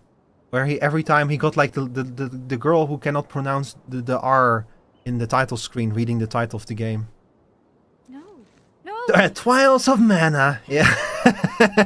Trials of Mana. But yeah, welcome in everyone. Welcome in. Whimsy raid. Closing job? Is it something important? Hi Tayoma. Welcome in. It's a really important job. If you're afraid of story spoilers for Endfield, don't worry, this is a side quest, a total side quest. I need to hit level 18 before I'm allowed to continue the main story. So we're just bumming around this quarry right now, trying to figure out what the hell's going on here. But I'm super impressed with this game. The combat is really fun. The factory building is suitably deep and tutorialized like crazy. This game is basically back-to-back tutorials about factories for like a first... Like, no, that's not true. This game is back-to-back tutorials for everything for hours, and a lot of those are factory tutorials. But I would say it does a pretty good job of alternating between things, where when you get bored of one thing, the game goes like, okay, now check out this other cool thing that we can do. I must upload the last batch. Also, if you like anime people with animal features to them, there are pretty much no regular humans in this. Everyone has like either horns or tails or ears, you know. Really? That's wonderful. I actually am kind of surprised that they didn't let you create your own character. Yeah, I forgot to introduce myself. My name's Mila. Hi Mila. Everyone say hi to Mila. She's very nervous. But yeah, how was Secret of Mana? I know only superficially about the Mana series. I know that there are a series of RPGs and that they're very popular. And I know about the Vinny memes, and that's about the extent of my knowledge about the Mana series. I'm really happy to meet you. Oh, she's adorable. I like her little stammer. She's just happy to meet us. Okay, anyway, this is what the actual gameplay is like. When you're not building factories, you're just running around an open world. Oh, never mind. Back to cutscene hell. You guys just missed a lot of gameplay, I'm sorry to say. This system will attack. I get raided every time I'm in the middle of a bunch of cutscenes. I took a training course. I hope this works. Like, not when I'm in the middle of a cool boss battle. Now it's in the middle of cutscene hell. Oh, wait a second. This is a reactive device. The game also has a bad tendency to tutorialize things long after I've had to learn how they work myself. Oh, fuck! This one is timed? That's not fair. P4231. P28... What? What is this? Yeah! I made a mistake. West is what again? Oh, this is so hard. Hey, chat, wanna see me blow something up? Definitely get it right on the first try. Don't worry about it. We'll figure something out. Oof! If hacking doesn't work, just let me smash that thing. Ow! Damn it! So if I had you, then... Am I gonna have to hit all of those at the same time? I bet I'm gonna need another explosive. Okay, grab another explosive. Run. And then we'll throw the explosive over there. That should activate all 4 of them. What? You can actually do that? Now that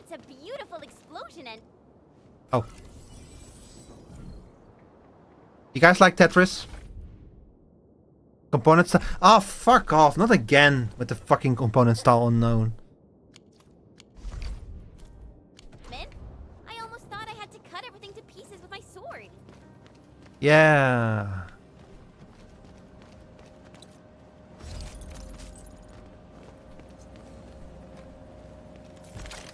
She keeps saying that I'll solve a puzzle and she'll be like, man, I wanted to cut something with my sword. It looks really heavy. Don't you ever get tired? There we go. Thank you, thank you. I got used to the weight, you know? I got a collection of my little buddies in there. If I had to leave this place, I'm gonna take them all with me. What buddies? Okay, the secret cache of the secret forbidden Tetris pieces. So, how does it look? See anything, Edmund? Yeah, so many forbidden Tetris pieces. Let's head back right now. Oh, before I forget, we should tell Mila. She probably wants to come with us. G313, granite, hardness. I think that she's in her zone, honestly. We should leave her alone. Mila, we're done. How about you? Wanna head back with us? You're so fast. But I still have tons of data to upload. I can't head back right now. All right then. The path through those gates should be safe. Look, leave her alone. She just wants to like hang out with her rocks and upload her rock data, you know? Should have been more like Phyllis and learned something about heavy lifting cranes from the instructor. I would be so much more useful that way. Rocks are cool. Too nice. Just focus on your job and get back safely. That will put a smile on my face. I will do that. Thank you, friends from Endfield.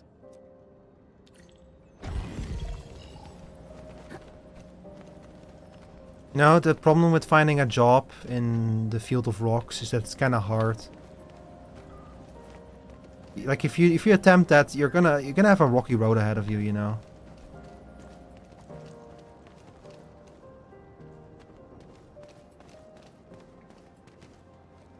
The ground's shaking.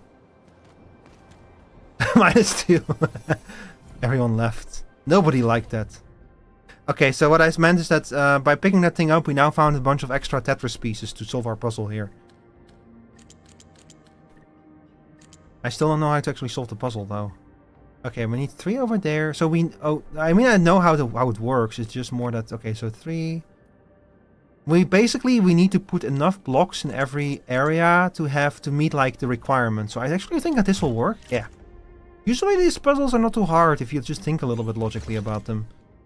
But you want to like fill every row and every column with enough green blocks. That's kind of the idea.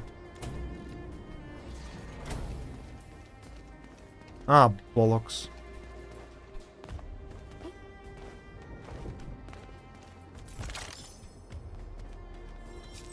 Oh wait, all of the gates are permanently deactivated now. Oh, that makes this a lot easier. So anyway, I'm gonna throw a bomb.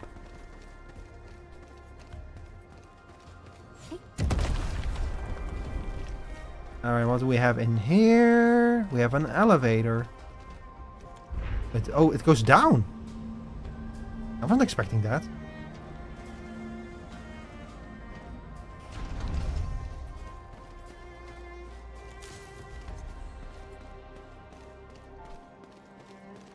Chat, what is your favorite rock pun?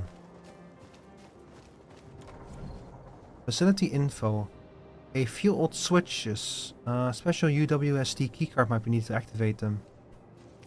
Worn keycard. A key might be used to open an old abandoned area. So we're gonna have to find a key before we can do this. Come on, chat. You have a favorite rock pun, don't you?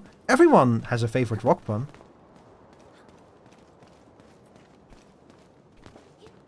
Me, I can never choose.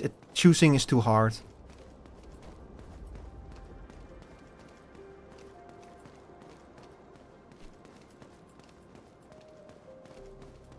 You know, sticks and stones may break my bones, but I will never be able to choose my favorite rock joke or pun. Hey, yo. Bro, why is there no secret here? Why is there nothing to pick up? Literally unplayable, man. Oh no! Ardelia, no! Is it that bad to spend time with me? Why are all my operators jumping into the water? I think I have to... Did I find the key from that or not? I actually don't remember. I was too busy thinking about rocks.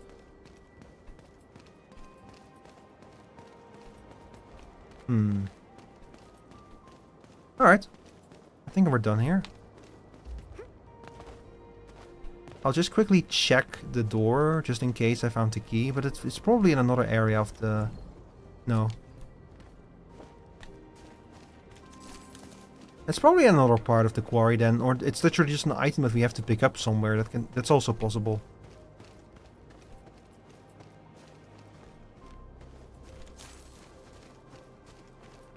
I like how tranquil this game is when you're not fighting things. It's just nice to kind of walk around and look at the areas and such. The music is very nice as well.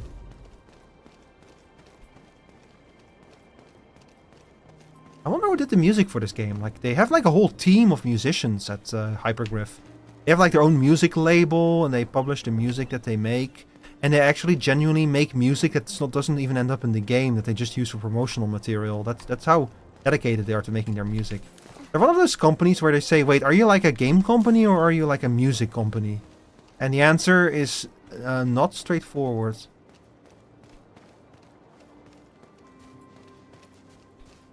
Long ear. Long ears are one of the many beasts living in the world of Talos 2. Follow long ears carrying flowers on their backs to find their hidden resource stash. When tracking a long ear, the critter will escape and return to the starting position if you manage to get far away enough from its pursuers. I didn't know about any of this. It's news to me that they have like hidden resource stashes. Oh my god. He does, and he has a little house as well. Aw.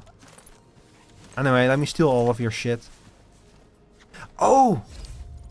Oh, that's so cute. He actually has a little hidden resource, and he's gone. Never mind. I thought I made a new friend, and he gave me all his stuff, and then he left. I was trying to become friends with him, not like rob him. What the hell?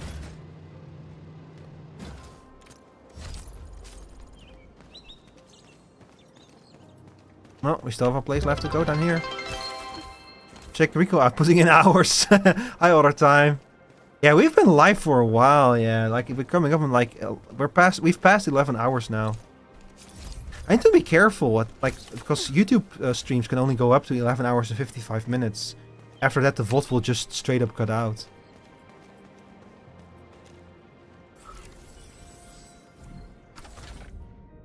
Component style unknown. Serious? Ah, damn it. Oh well. So we need to come. Basically, we need to come back here later. There's an whole area here that we cannot explore yet. And the component is in a different region altogether. Wow. If that happens, you have to record it and split it into a part 1 and 2. Yeah, but like what I usually do is if I start to approach... Like, first of all, 12-hour streams, even on a Saturday, even for me, are kind of not super common. If it does happen, I usually interrupt the YouTube stream and just start a new stream, you know. But that's like, if we even get to that point, because we're still like an hour away from it, so. If we do get to that point, I'll take some adequate measures to save the vault.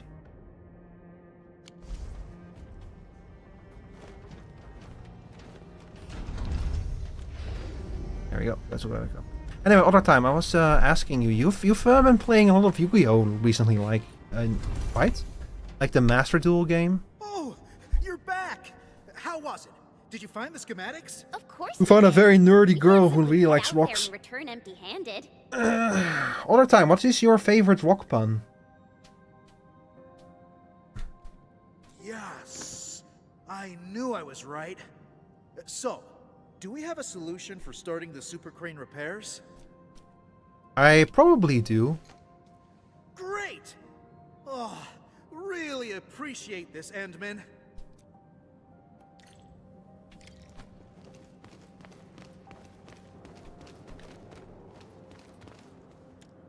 Okay, now we can repair this thing with our new super secret Tetris piece that they don't want you to know about.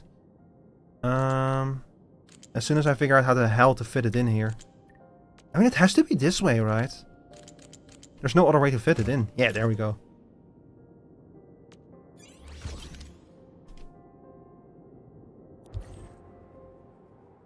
Ta-da!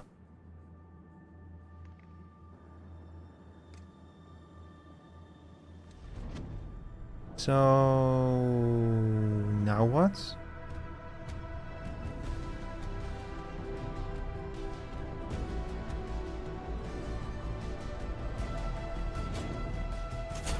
Yay! We did it. We fixed the crane.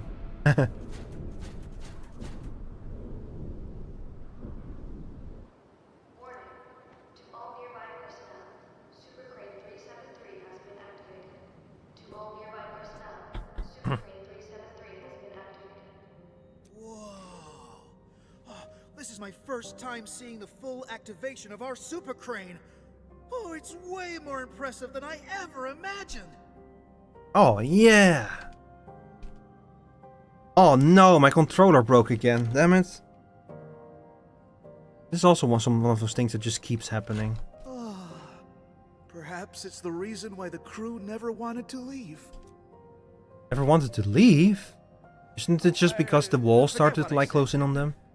And thanks a lot for everything you've done for us. Now I can use the crane to move the rescue teams and save more of our crew. But there are still a few zones we can't reach. I'm not sure if we'll find a way to get there. I guess I just have to wait for... Man, stop sighing. You bore me. Ask me something. Sure. If it's something I know, I'll definitely give you the answer. That sounds kind of awfully specific.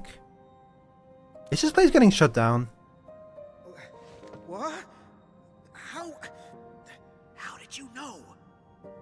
Are you for real? You pretty much told me they're shutting that this place is like gonna end. It's very obvious. You also gave us the slip. Fine. I'm not trying to hide things from you. It's just something really sad that nobody wants to talk about. Hex Kid's son, thank you for the follow. Welcome in, welcome in. Enjoy your time here. And yes, you're right. This quarry is shutting down. We were putting together a closing ceremony and then the disaster happened. Oh. And you couldn't contact those sent to do the closing jobs? Yeah. We couldn't get in touch with most of them. I guess they were closing down the place. So they were closing down the place in the middle of the disaster, and they never got to tell the people that they were that the people that were closing down that they were stuck here. I haven't been here for long, but it's obvious that everyone has their own ideas about leaving the quarry behind. Yeah, I found like notes of someone who was losing their mind.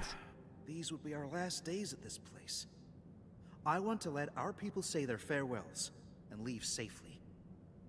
I believe this is the closing work I have to oversee as the last manager of the quarry. That's kind of sad.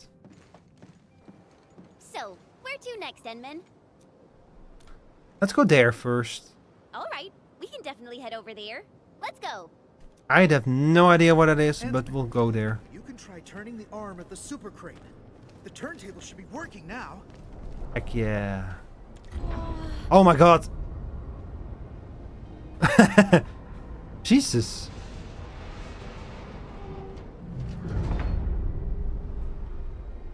Uh-huh. Why did the things, why did the fences drop even though we're not like at the thing yet? Well, I don't like how your character has like a tendency to stop right in front, like to actually literally stand on thin air in this.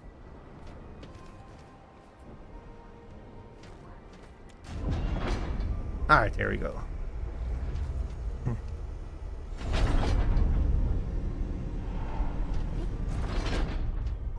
Very nice, very nice. Oh, this place got seriously wrecked as well. You can hardly walk on this mess. I mean, Very nice. it isn't hard for me. Why the hell do they have babies crying in ads? Because the only thing that matters is getting your attention, that's why. It's very... I really hate how annoying ads have become, especially internet ads, where there's like even less control on them. But it's all about grabbing your attention, no matter what, and a crying baby will grab your attention. It's sad. Back to my old days, huh? Let's go. Be gentle, Mr. When you think about it, it's kind of like extremely uncreative. As like when you're like someone who's creating ads to like go for the crying baby, because like people have known for generations that like people pay attention to crying babies. Like that's not exactly creative or original, you know.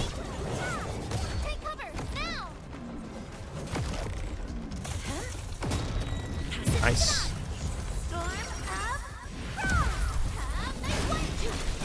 Alright, let's kill this thing. So similar to the combat in like a Genshin, it's all about like comboing things and abilities in this game. But on top of that, I also have like a special shield ability that will let me riposte if like someone attacks me while my shield ability is active. And you can stun your enemies with a stagger bar. You can stagger them, and while they're staggered, you deal extra damage to them.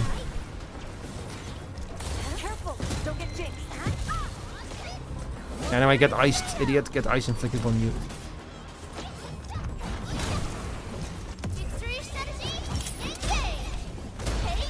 Guess you've lived long enough. Ow. Pray with me. Sorry. Let me catch my breath. Let me give it a go. Be careful. Yes. You idiot, you keep falling for it.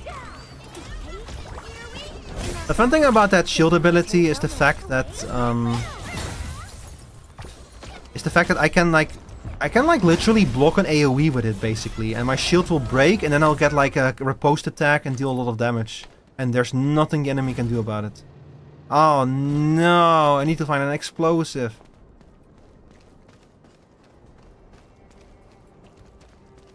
Is there even an explosive out here? Found something cool. You can craft your own explosives and bring them with you is the problem. But I always forget to do that. I already forgot where I can even craft them. There might be an explosion dispenser somewhere around here though. They do sometimes like give you an item that will literally let you create as many explosives as you want. You can just not take them very far with you if you do that. That's mostly in areas where you need the explosives to progress. So since this is an optional area, they probably won't do that for me. They won't be so nice to me. Hey, orb. I want that orb.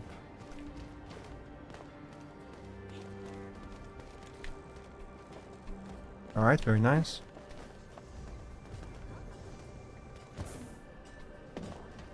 Enmin, I think this is the spot. We can head up from here. What are we doing again here? There, children. You're taking a dangerous path. Don't rush into things. Take the time to look around and be cautious. Okay, mysterious British voice. The voice came from over there. Stop gawking around, girl. I'm over here. I'm an old lady who happens to be passing by and giving a few random words of advice. Heed them or ignore them. Your choice. Matters not to me. What are your words, wise goat of wisdom? I guess I'll let you decide. Ah, jeez. Ah, jeez. Damn it. Hey. If they completely shut down the quarry, where should I go? Okay. That might be the old lady's message. Oh! Ooh, the frame rates. Those frame drops.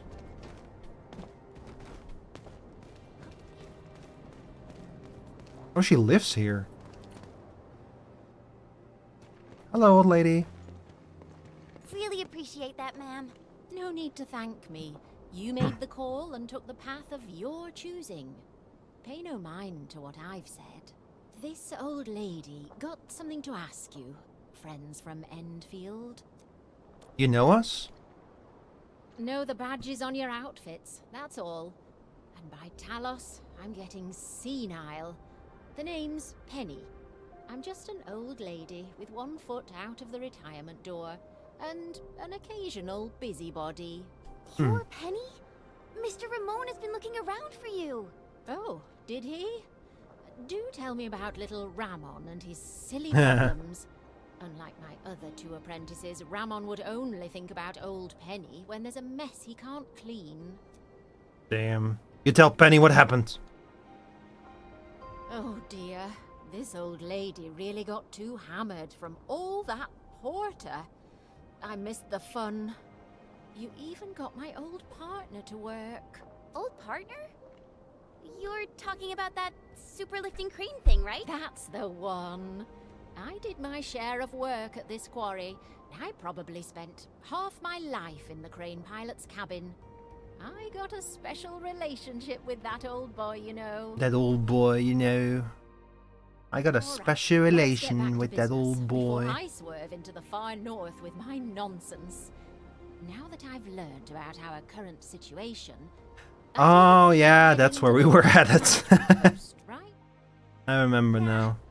We really need to find a way to reach that place. But getting around this quarry is such a nightmare. I assume you know a way. Of course I do. Count yourself lucky. You asked the right old lady. Follow me. Oh boy, another tailing mission. Penny uses her climbing tools and reaches the top in an astonishing speed. Well, she is a mountain goat. Don't just stand around. Move those legs and get yourselves up here. Incredible. She's climbing almost as fast as my mentor.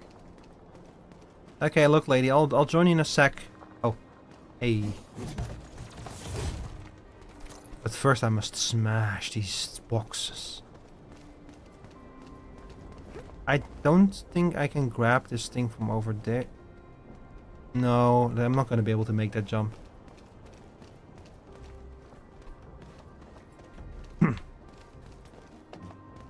Oh.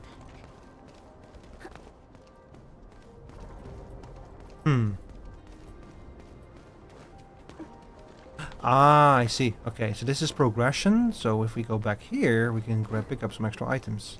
And oh lord, place is so complicated. Everyone, be cautious. That enemy looks very dangerous. Yeah, we'll deal with it. We're going head to head. Execute planet. Anyway, Ardelia, please help me. Ow! Ow!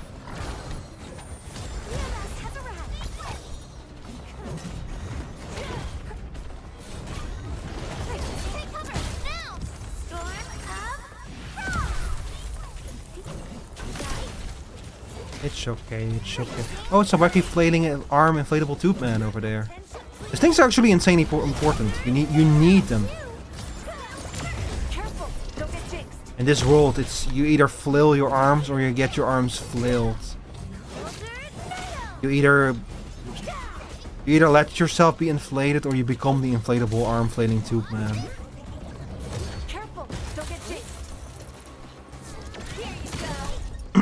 Maybe one day I'll actually know what I'm doing in this game. Not today though. Ah, I love the fucking... When you stagger an enemy, you can do a special attack on them and I absolutely love it.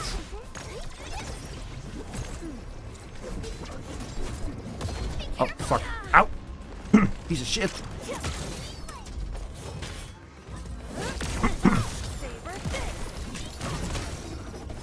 Careful, don't get jinxed. I wonder if I do more damage if I hit his... Yeah, I do think I do more damage when I actually hit his still when he does that. I think? Yeah, I do seem to do more damage. I need to get some more upgrades, I think. We've reached that point where I can kind of feel that I'm getting a little bit too weak. Need to grab some better gear after we're back. I have the factory set up now to like make the resources to craft better gear at least. So.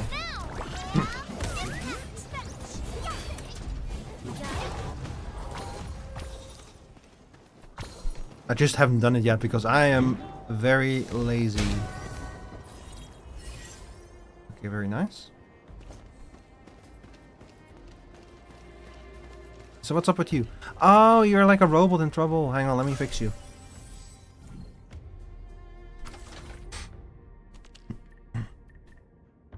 By the way, aren't Tetris pieces like copyrighted or something? Like, I'm kind of amazed that they are allowed to do this kind of stuff. I thought that all of them were copyrighted. Or was that like an urban myth or something? Oh, there's another one.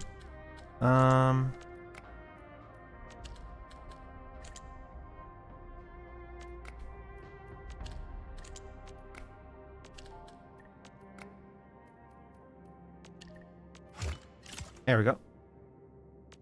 These puzzles are kind of fun. I kind of like that. They're not too complicated usually, but they can catch you unaware if you're not careful. Oh, the robots are so cute in this. I love them. Let's add this to our emergency stockpile. I got a sword out of that. Let's see. Memo, thank you. Thanks, bro. I won't wait around because I got some investigations to do. I've taken away the excavation rock samples from the box. I'll keep talking to the others. Your report of weird humming noises just a few days before the evac notice is really helpful. Thanks for telling me about that. I wonder if there's something more going on in this quarry. Like if they know more about what's going on with the rocks.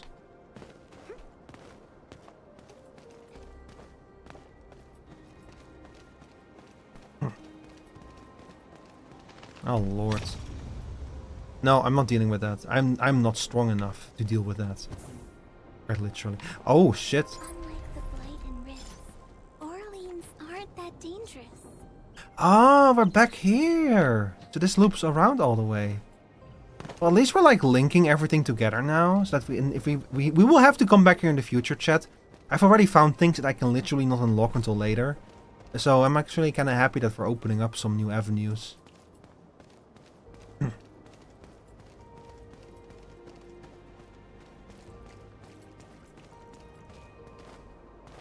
I'm kind of amazed how much leverage they got out of a quarry of all places.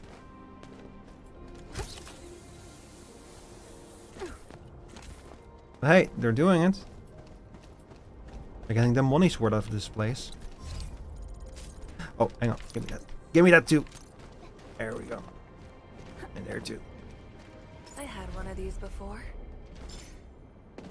Okay, I think we can follow the old lady now. This whole time the old lady has been watching us just run around and like going in completely the wrong direction. Oh, kids these days.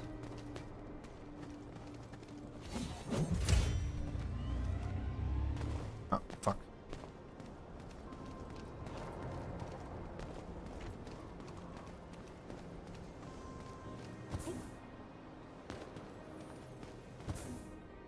Hey, nice. Nothing that I'm missing here. No special items or anything like that. Hi. Not bad, children. Faster than I thought. Very impressive. Are we now? So just follow this route, and you'll reach the highest point. Once you're there, you can leap onto the crane arm and head down via the maintenance shaft. Turn the arm to the right angle, and you'll have a path to the deep management post. Understood. I guess we really have to thank you this time, Penny. Fine. Just treat this as me thanking you for what you did for little Ramon. What, get him to finally work a day in his life? With young, inexperienced children. They just won't let me retire in peace. Don't worry, lady. This whole place is getting shut down anyway.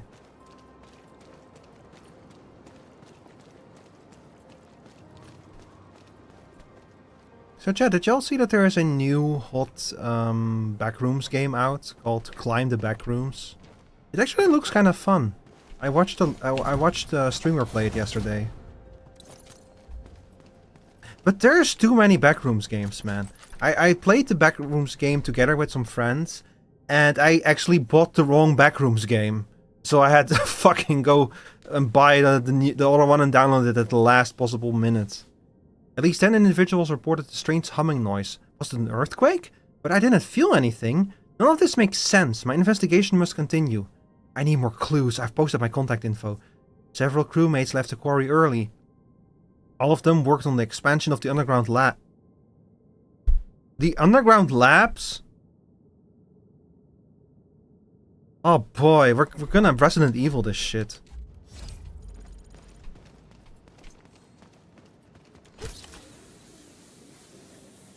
Yum. Yum. I think I see the crane arm. We just need to reach the top. Yeah, about that. Oh, I think I see how to do this.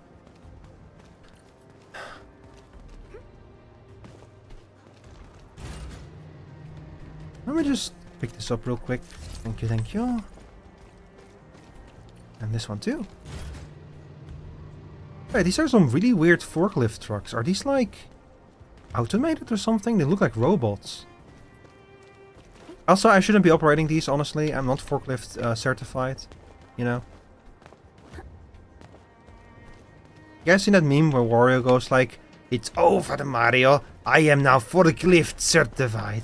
And then he drives into like and then they play like the little video of the guy who drives a forklift truck into a pallet, like into a stack of pallets, and like everything starts collapsing around him.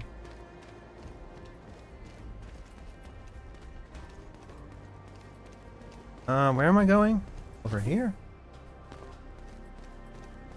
Wait. Oh, I went the wrong way. If I want to get the orb, I need to go over here first. Ooh. Is this Oraline? Oh, how pretty. We should stash it properly. Ooh. All these jumps, man. Although, honestly, most of these characters could probably survive a jump like that. The people in this world, they're strong. Like the lady I'm playing, she's a bear lady, right? She's a member of the Ursus race, which are the bear people. And the Ursus are insanely strong. Like they have an insanely high constitution. They can like drink insane amounts of alcohol without. They get drunk, but they will not have like any major bad effects afterwards. They'll probably have like a hangover, but nothing quite like we do, you know. The people in this universe are insane.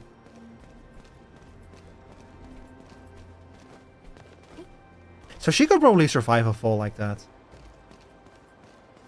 I don't know if she would want to, though. Anyway, let me get this orb. These orbs, they get rewards if you collect certain amounts of them. So I do want them. Wait, what is this? Oh, there's even more secrets here. Right?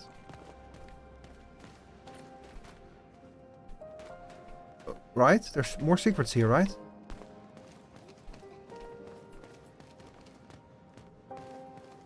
Ooh. Aw, man. No, wait, there is something else here. Yes. Nice, thank you, thank you.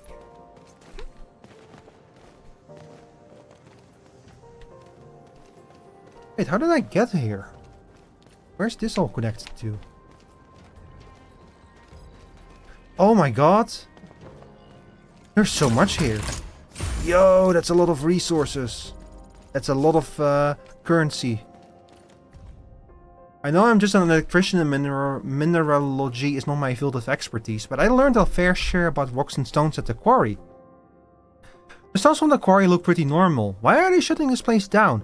What about the regular electrical checks and maintenance at the lab? Can someone ask around about all this? There's something else going on here. There's something weird going on here. I don't believe for a second that this place needs to be shut down. They want to shut it down. For some reason.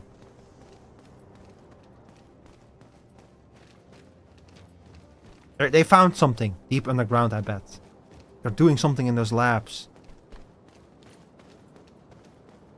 I thought this was supposed to be a side quest, but in hindsight, it might not actually be. Well, it is optional. It's not part of the main scenario. So, who knows what we're about to find. Oh. That was a mistake.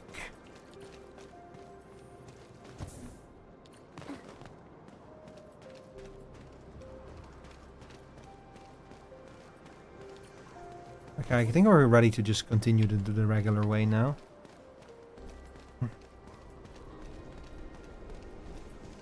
Ah, here we go. Whoa, it's really far down. Try not to fall Oh off. my god. Yui. Falling off would hurt real bad. Even for someone like me. The way the camera zooms out. Oof. Oh my god, we're up really high here. What's going on over here? This is actually pretty spacious. We can probably stuff a dozen people into this. Wait, someone seems to be lit. A metal box covered with dust. The box is rusted and had scratch marks at a few places. Opening it reveals a pile of commendation medals with Penny's name on them. Penny lives here. Edmund, is this the maintenance shaft that Penny mentioned?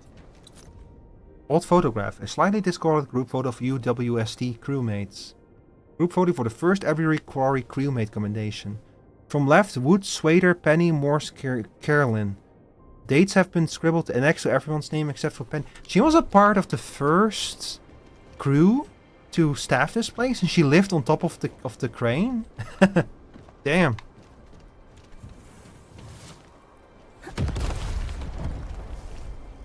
Return to the lifter central. Oh, okay, yeah. So now we can go down there. Oh, there's weights here. Damn, lady's been lifting. And there's like a... There's like a... That's an amp. She's been playing the guitar as well up here. Holy shit, lady. I think we found the coolest lady on the world.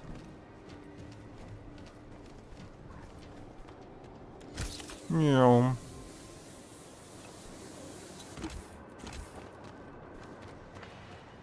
Hi. Endman? How? You came here from the top. Does that Yep, mean you, from the top. You'll never guess. We actually came down from the crane arm itself. You tell Ramona a Penny situation. You met Penny. Oh, thank goodness. Oh, looks like our luck has indeed turned around. Oh, feels like having a weight off my shoulders. You're worried about her, right? Of course. Penny's really important. Not just to me, but to everyone in this quarry. She did a lot of work here, and all of us have a ton of respect for her. How old is she? Absolute faith in her judgment. I say we follow Penny's instructions and do things her way, Endman. Yes, that you don't have to come up with your own solution, probably. Benui. Endman, our rescue team is atop the crane. The crew is ready to roll. We'll just need you to turn the crane arm towards the deep management post. Move cargo back for retrieval. Yum. And now we spin the crane. My god, that thing turns so fast.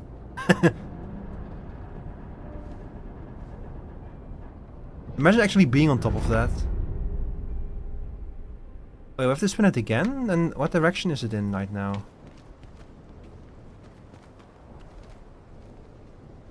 Is there like more stuff over there? There might be. I need to check that out later. No.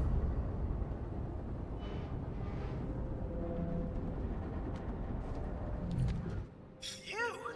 We can finally get across. Really appreciate your help, Endman. Attention, You're welcome. rescue team. Once you reach your target nav point, deploy your counter-interference receiver at once. No one gets left behind on our watch. Roger. Beta team is commencing with a thorough sweep of this area. We're making good progress. Hopefully we'll find our missing crew ASAP. Good job, people. I guess this concludes our mission in this area. No, it doesn't. I want to find out. We went to all this trouble only to find out if there's some kind of secret buried below this quarry. I want to know what's going on here.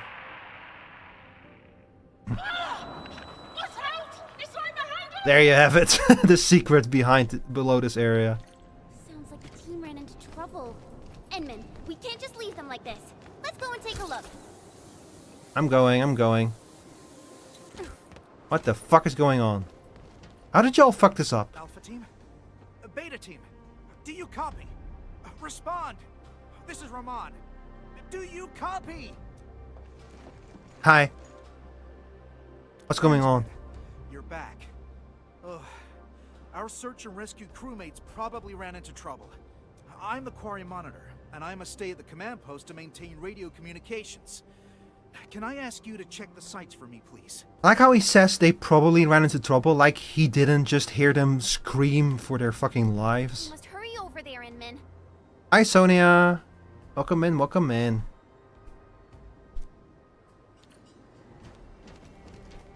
How are you doing today?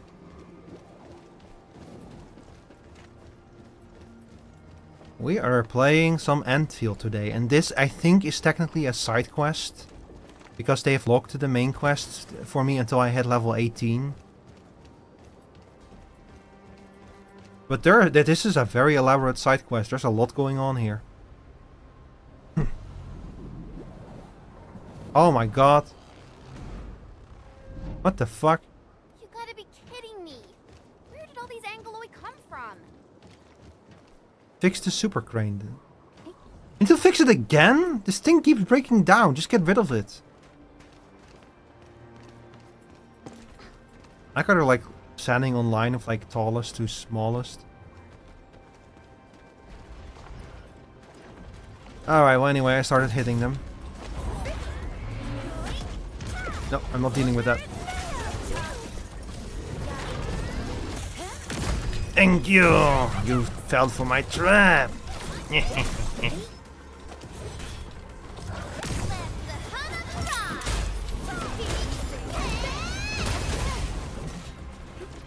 I was talking about this earlier, but I saw Slapper pointed out to me that like there was some kind of interview about the development of Metroid Prime 4, and in that the published like the guy who produced Metroid Prime 4, I think is like the creator from of the Metroid series. So I think it's the same person who made Metroid Other M, and that kind of explains why there's so many baffling decisions in Metroid Prime 4. At least Samus did not narrate her every single thought and emotion in every cutscene, but like it does explain why there's like why there's just randomly a bike there. You know.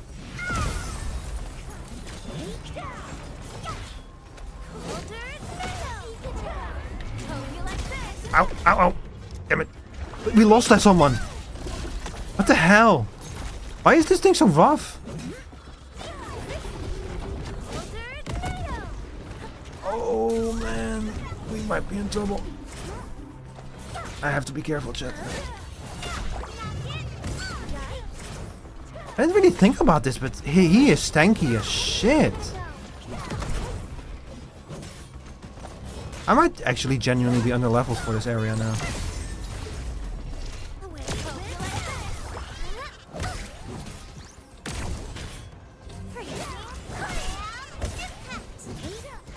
Okay, time to heal.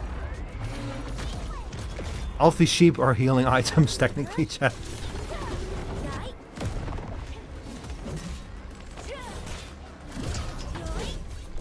Nope. Not dealing with that. Need more healing?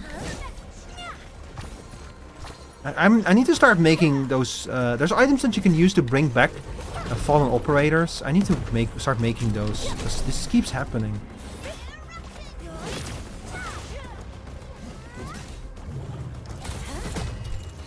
Yeah, there we go.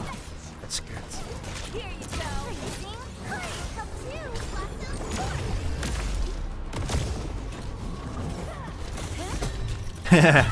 I love her ability so much. The fact that she can just like project an ice shield, and if it breaks, she gets to repose the enemy is so cool.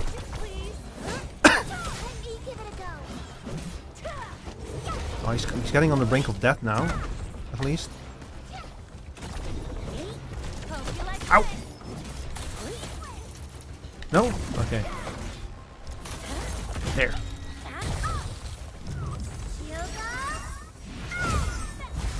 Not entirely sure what Shield of Ice does. Should I read her skills to know what they're doing and actually know what I'm doing? I probably should actually read what her skills do. Wait, how am I supposed to get up there?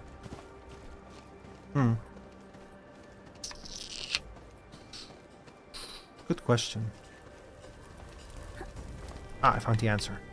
I think. Oh!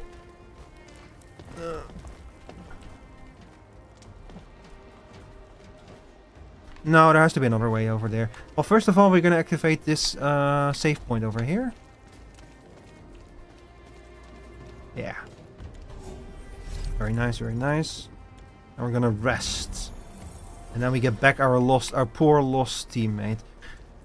Alright, and chat, I'm very sorry to do this to you all, but this is also going to be the wrapping up point for me, because I've been live for almost 12 hours at this point, and I'm getting a little exhausted, as you've probably noticed with me getting a little bit quieter. So I'm gonna wrap up here. I'm gonna send y'all away. Was not planning to just stream Endfield for 12 hours straight today, but hey, there we are. This game is pretty good. I'm kind of enjoying my time with it. I think they did a great job with it. Hang on, I'm just got a ping. It's not loading. Oh my god. It doesn't matter. Chat, yeah, thank you guys all very much for watching today. Thank you to all the raids today. Lots of raids. I really appreciate it. I will be back on Monday, I think. Other time? Are we still playing Void Crew on Monday? Crow cannot make it, right? I might be back on Monday. I'll definitely be back on Tuesday, though. Hang on, let me chat. Actually, let me switch to the just chatting scene. Here we go. I'll definitely be back on Tuesday, though, because I'm going to start playing Bomb Rush Cyberpunk on Tuesday. And you're not going to want to miss that. Because, yeah, boy, got a little something for that stream.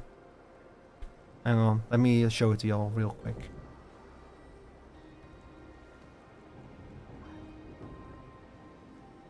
You're not gonna wanna miss the Bomber Cyberpunk stream. You're not gonna wanna miss it, believe me. It's gonna be great. We played through both. Oh wait a second, this is the wrong one. I think that I'm loading here. Ugh. And we played through both Jet Set Radio and Jet Set Radio Future, so I'm very excited to finally be playing Bomber Cyberpunk. It's gonna be great. We're gonna do it on Tuesday. And yeah, this game will return next week as well. Haven't entirely decided when yet. Probably whenever I'm not playing another game, let's be honest. I want to just try to get to the story of this game as fast as possible. And just like unlock a bunch of shit, you know? I'm having a blast with this game. This game is great. Alright. Anyway, I've spent enough time. Let me send y'all away. Let's see, who's live? It's great to see so many people play this game.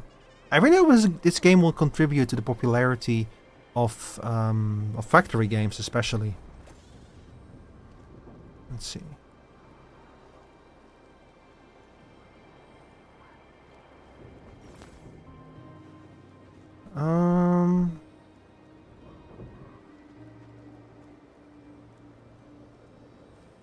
You're live? I rated you already recently.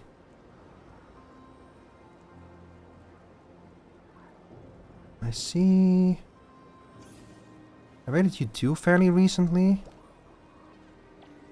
Ah, come on.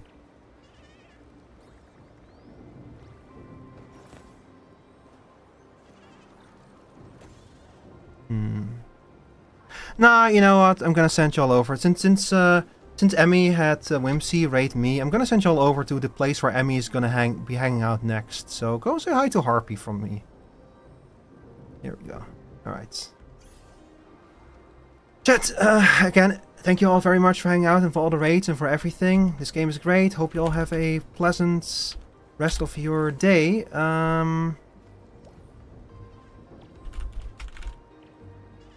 Here's your raid message if you want one.